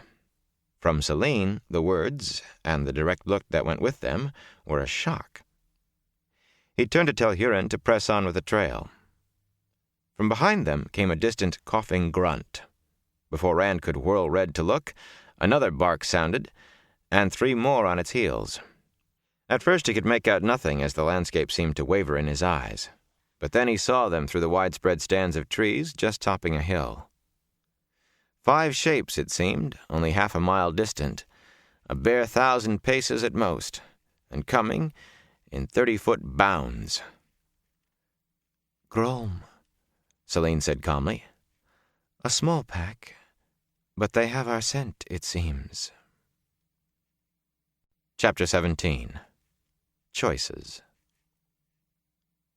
"We'll run for it," Rand said. "Huron, can you gallop and still follow the trail?" "Yes, Lord Rand." "Then push on, we will—" "It won't do any good," Selene said. Her white mare was the only one of their mounts not dancing at the gruff barks coming from the Grolm. "They don't give up, not ever. Once they have your scent, Grolm keep coming, day and night, until they run you down. You must kill them all or find a way to go elsewhere. Rand, the portal stone can take us elsewhere." "No, we can kill them. I can. I already killed 1. There are only 5. If I can just find—" He cast around for the spot he needed and found it. "Follow me." Digging his heels in, he set Red to a gallop, confident before he heard their hoofs that the others would come. The place he had chosen was a low, round hill, bare of trees. Nothing could come close without him seeing. He swung down from his saddle and unlimbered his longbow. Loyal and Huron joined him on the ground, the Ogier hefting his huge quarterstaff, the Sniffer with his short sword in his fist. Neither quarterstaff nor sword would be of much use if the Grom closed with them.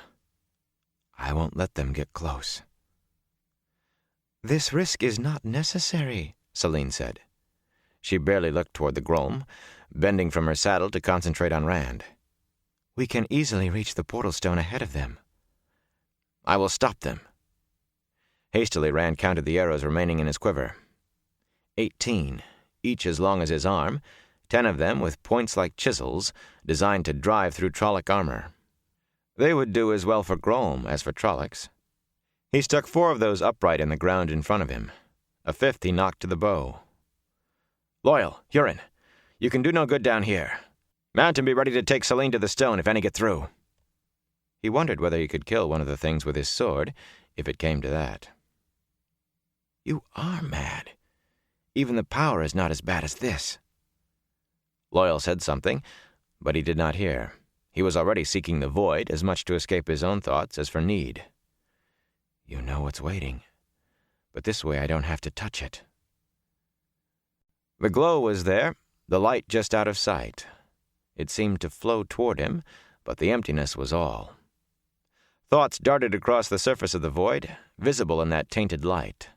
saidin, the power, madness, death. Extraneous thoughts. He was one with the bow, with the arrow, with the things topping the next rise. The Grom came on, overreaching one another in their leaps, 5 great leathery shapes, triple-eyed, with horny maws gaping.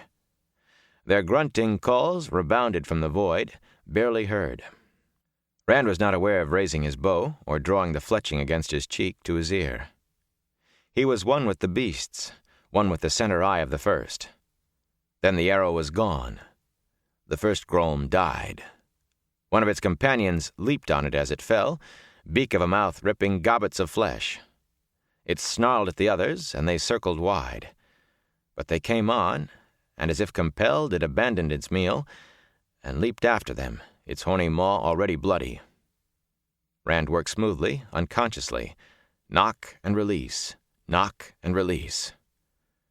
The 5th arrow left his bow, and he lowered it, still deep in the void, as the 4th Grom fell like a huge puppet with its strings cut.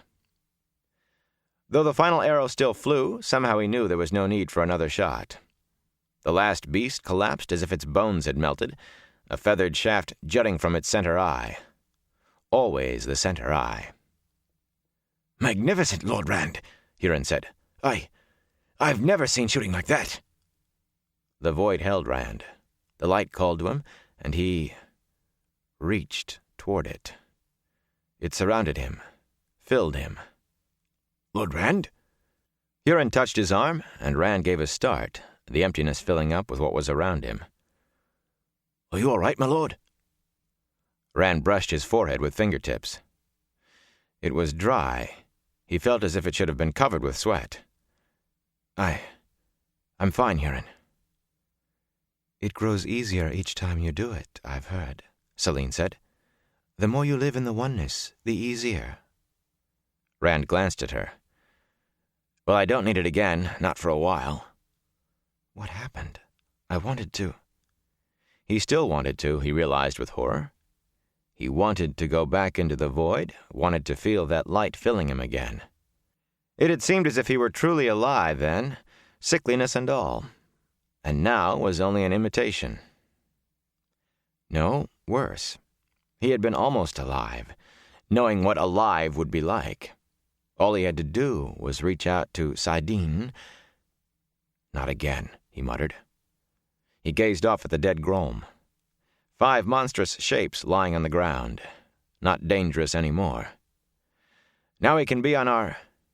A coughing bark, all too familiar, sounded beyond the dead Grom, beyond the next hill, and others answered it. Still more came, from the east, from the west. Rand half raised his bow. "How many arrows do you have left?" Selene demanded. "Can you kill 20 Grolm? 30? 100? We must go to the portal stone." "She is right, Rand," Loial said slowly. "You do not have any choice now." Huron was watching Rand anxiously. The Grolm called, a score of barks overlapping. "The stone," Rand agreed reluctantly. Angrily, he threw himself back into his saddle, slung the bow on his back. "Lead us to this stone, Selene." With a nod, she turned her mare and heeled it to a trot. Rand and the others followed, they eagerly, he holding back. The barks of Grolm pursued them, hundreds it seemed. It sounded as if the Grolm were ranged in a semicircle around them, closing in from every direction but the front. Swiftly and surely, Selene led them through the hills. The land rose in the beginning of mountains, slopes steepening so the horses scrambled over washed-out-looking rocky outcrops and the sparse, faded-looking brush that clung to them. The way became harder, the land slanting more and more upward. We're not going to make it, Rand thought. The fifth time Red slipped and slid backwards in a shower of stone. Loial threw his quarterstaff aside. It would be of no use against Grolm, and it only slowed him. The Ogier had given up riding. He used one hand to haul himself up, and then pulled his tall horse behind him with the other. The hairy fetlocked animal made heavy going, but easier than with Loial on its back. Grolm barked behind them, closer now. Then Selene drew rein and pointed to a hollow nestled below them in the granite. It was all there, the 7 wide colored stairs around a pale floor, and the tall stone column in the middle. She dismounted and led her mare into the hollow, down the stairs to the column. It loomed over her. She turned to look back up at Rand and the others. The Grolm gave their grunting barks, scores of them, loud, near. "They will be on us soon," she said. "You must use the stone, Rand, or else find a way to kill all the Grolm." With a sigh, Rand got down from his saddle and led Red into the hollow. Loial and Huron followed hastily. He stared at the symbol-covered column, the portal stone, uneasily. She must be able to channel, even if she doesn't know it, or it couldn't have brought her here. The power doesn't harm women. "If this brought you here," he began, but she interrupted him. "I know what it is," she said firmly, "but I do not know how to use it. You must do what must be done." She traced one symbol, a little larger than the others, with a finger. A triangle standing on its point inside a circle. "This stands for the true world, our world. I believe it will help if you hold it in your mind while you—" She spread her hands as if unsure exactly what it was he was supposed to do. My lord," Huron said diffidently, "there isn't much time." He glanced over his shoulder at the rim of the hollow. The barking was louder. "Those things will be here in minutes now." Loial nodded. Drawing a deep breath, Rand put his hand on the symbol Selene had pointed out. He looked at her to see if he was doing it right, but she merely watched, not even the slightest frown of worry wrinkling her pale forehead. "She's confident you can save her. You have to." The scent of her filled his nostrils. My lord." Rand swallowed and sought the void. It came easily, springing up around him without effort. Emptiness. Emptiness except for the light, wavering in a way that turned his stomach. Emptiness except for Saidin. But even the queasiness was distant. He was one with the portal stone. The column felt smooth and slightly oily under his hand, but the triangle and circle seemed warm against the brand on his palm. Have to get them to safety. Have to get them home. The light drifted toward him, it seemed, surrounded him, and he embraced it. Light filled him. Heat filled him. He could see the stone, see the others watching him, Loial and Huron anxiously, Selene showing no doubt that he could save her. But they might as well not have been there. The light was all. The heat and the light suffusing his limbs like water sinking into dry sand, filling him. The symbol burned against his flesh. He tried to suck it all in, all the heat, all the light, all. The symbol. Suddenly, as if the sun had gone out for a blink of an eye, the world flickered. And again. The symbol was a live coal under his hand. He drank in the light. The world flickered, flickered. It made him sick, that light. It was water to a man dying of thirst. Flicker. He sucked at it. It made him want to vomit. He wanted it all. Flicker. The triangle and circle seared him. He could feel it charring his hand. Flicker. He wanted it all. He screamed, howling with pain, howling with wanting. The triangle and circle seared him. He could feel it charring his hand. Flicker. He wanted it all. He screamed, howling with pain, howling with wanting. Flicker, flicker, flicker, flicker, flicker. Hands pulled at him. He was only vaguely aware of them. He staggered back. The void was slipping away, the light and the sickness that twisted at him. The light. He watched it go regretfully. Light, that's crazy to want it. But I was so full of it. I was so... Dazed, he stared at Celine. It was she who held his shoulders, stared wonderingly into his eyes. He raised his hand in front of his face. The heron brand was there, but nothing else. No triangle and circle burned into his flesh. Remarkable, Celine said slowly. She glanced at Loyal and Huron. The Ogier looked stunned, his eyes as big as plates. The sniffer was squatting with one hand on the ground, as if unsure he could support himself else. All of us here, and all of our horses. And you do not even know what you did. Remarkable. Are we? Rand began hoarsely, and had to stop to swallow. Look around you, Celine said. You've brought us home. She gave a sudden laugh. You brought all of us home. For the first time, Rand became aware of his surroundings again. The hollow surrounded them without any stairs, though here and there lay a suspiciously smooth piece of stone, colored red or blue. The column lay against the mountainside, half buried in the loose rock of a fall. The symbols were unclear here. Wind and water had worked long on them, and everything looked real. The colors were solid, the granite a strong gray, the brush green and brown. After that other place, it seemed almost too vivid. Home, Rand breathed, and then he was laughing too. We're home! Loyal's laughter sounded like a bull bellowing. Huron danced a caper. You did it, Celine said, leaning closer, until her face filled Rand's eyes. I knew that you could. Rand's laughter died. I suppose I did. He glanced at the fallen portal stone and managed a weak laugh. I wish I knew what it was I did, though. Celine looked deep into his eyes. Perhaps one day you will know, she said softly. You are surely destined for great things. Her eyes seemed as dark and deep as night, as soft as velvet. Her mouth? If I kissed her. He blinked and stepped back hurriedly, clearing his throat. Celine, please don't tell anyone about this. About the portal stone and me. I don't understand it, and neither will anybody else. You know how people are about things they don't understand. Her face wore no expression at all. Suddenly, he wished very much that Matt and Perrin were there. Perrin knew how to talk to girls, and Matt could lie with a straight face. He could manage neither very well.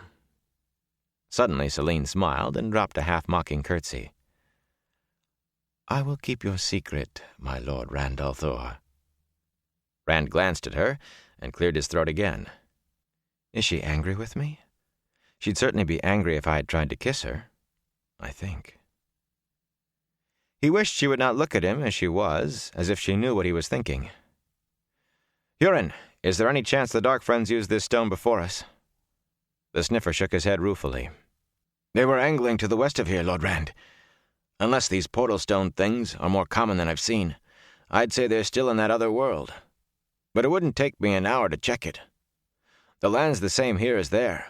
I could find the place here where I lost the trail there, if you see what I mean, and see if they've already gone by. Rand glanced at the sky. The sun, a wonderfully strong sun, not pale at all, sat low in the west, stretching their shadows out across the hollow. Another hour would bring full twilight. In the morning, he said. But I fear we've lost them. We can't lose that dagger. We can't. Selene, if that's the case, in the morning we will take you on to your home. Is it in the city of Cairhien itself, or... You may not have lost the Horn of Valere yet, Selene said slowly. As you know, I do know a few things about those worlds. Mirrors of the wheel, Loyal said. She gave him a look, then nodded. Yes, exactly. Those worlds truly are mirrors in a way, especially the ones where there are no people. Some of them reflect only great events in the true world, but some have a shadow of that reflection even before the event occurs. The passage of the Horn of Valere would certainly be a great event. Reflections of what will be are fainter than reflections of what is or what was, just as Huron says the trail he followed was faint. Huron blinked incredulously. You mean to say, milady, I've been smelling where those dark friends are going to be? The light help me, I wouldn't like that. It's bad enough smelling where violence has been, without smelling where it will be, too. There can't be many spots where there won't be some kind of violence sometime. It would drive me crazy like as not. That place we just left nearly did. I could smell it all the time there, killing and hurting, and the vilest evil you could think of. I could even smell it on us. On all of us. Even on you, my lady, if you'll forgive me for saying so. It was just that place, twisting me the way it twisted your eye. He gave himself a shake. I'm glad we're out of there. I can't get it out of my nostrils yet all the way. Rand rubbed absently at the brand on his palm. What do you think, Loyal? Could we really be ahead of Fane's dark friends? The Ogier shrugged, frowning. I don't know, Rand. I don't know anything about any of this. I think we are back in our world. I think we are in Kinslayer's dagger. Beyond that... He shrugged again. We should be seeing you home, Selene, Rand said. Your people will be worried about you. A few days will see if I'm right, she said impatiently. Huron can find where he left the trail. He said so. We can watch over it. The Horn of Valere cannot be much longer reaching here. The Horn of Valere, Rand. Think of it. The man who sounds the horn will live in legend forever. I don't want anything to do with legends, he said sharply. But if the Dark Friends get by you, what if Ingtar lost them? Then the Dark Friends have the Horn of Valere forever, and Matt dies.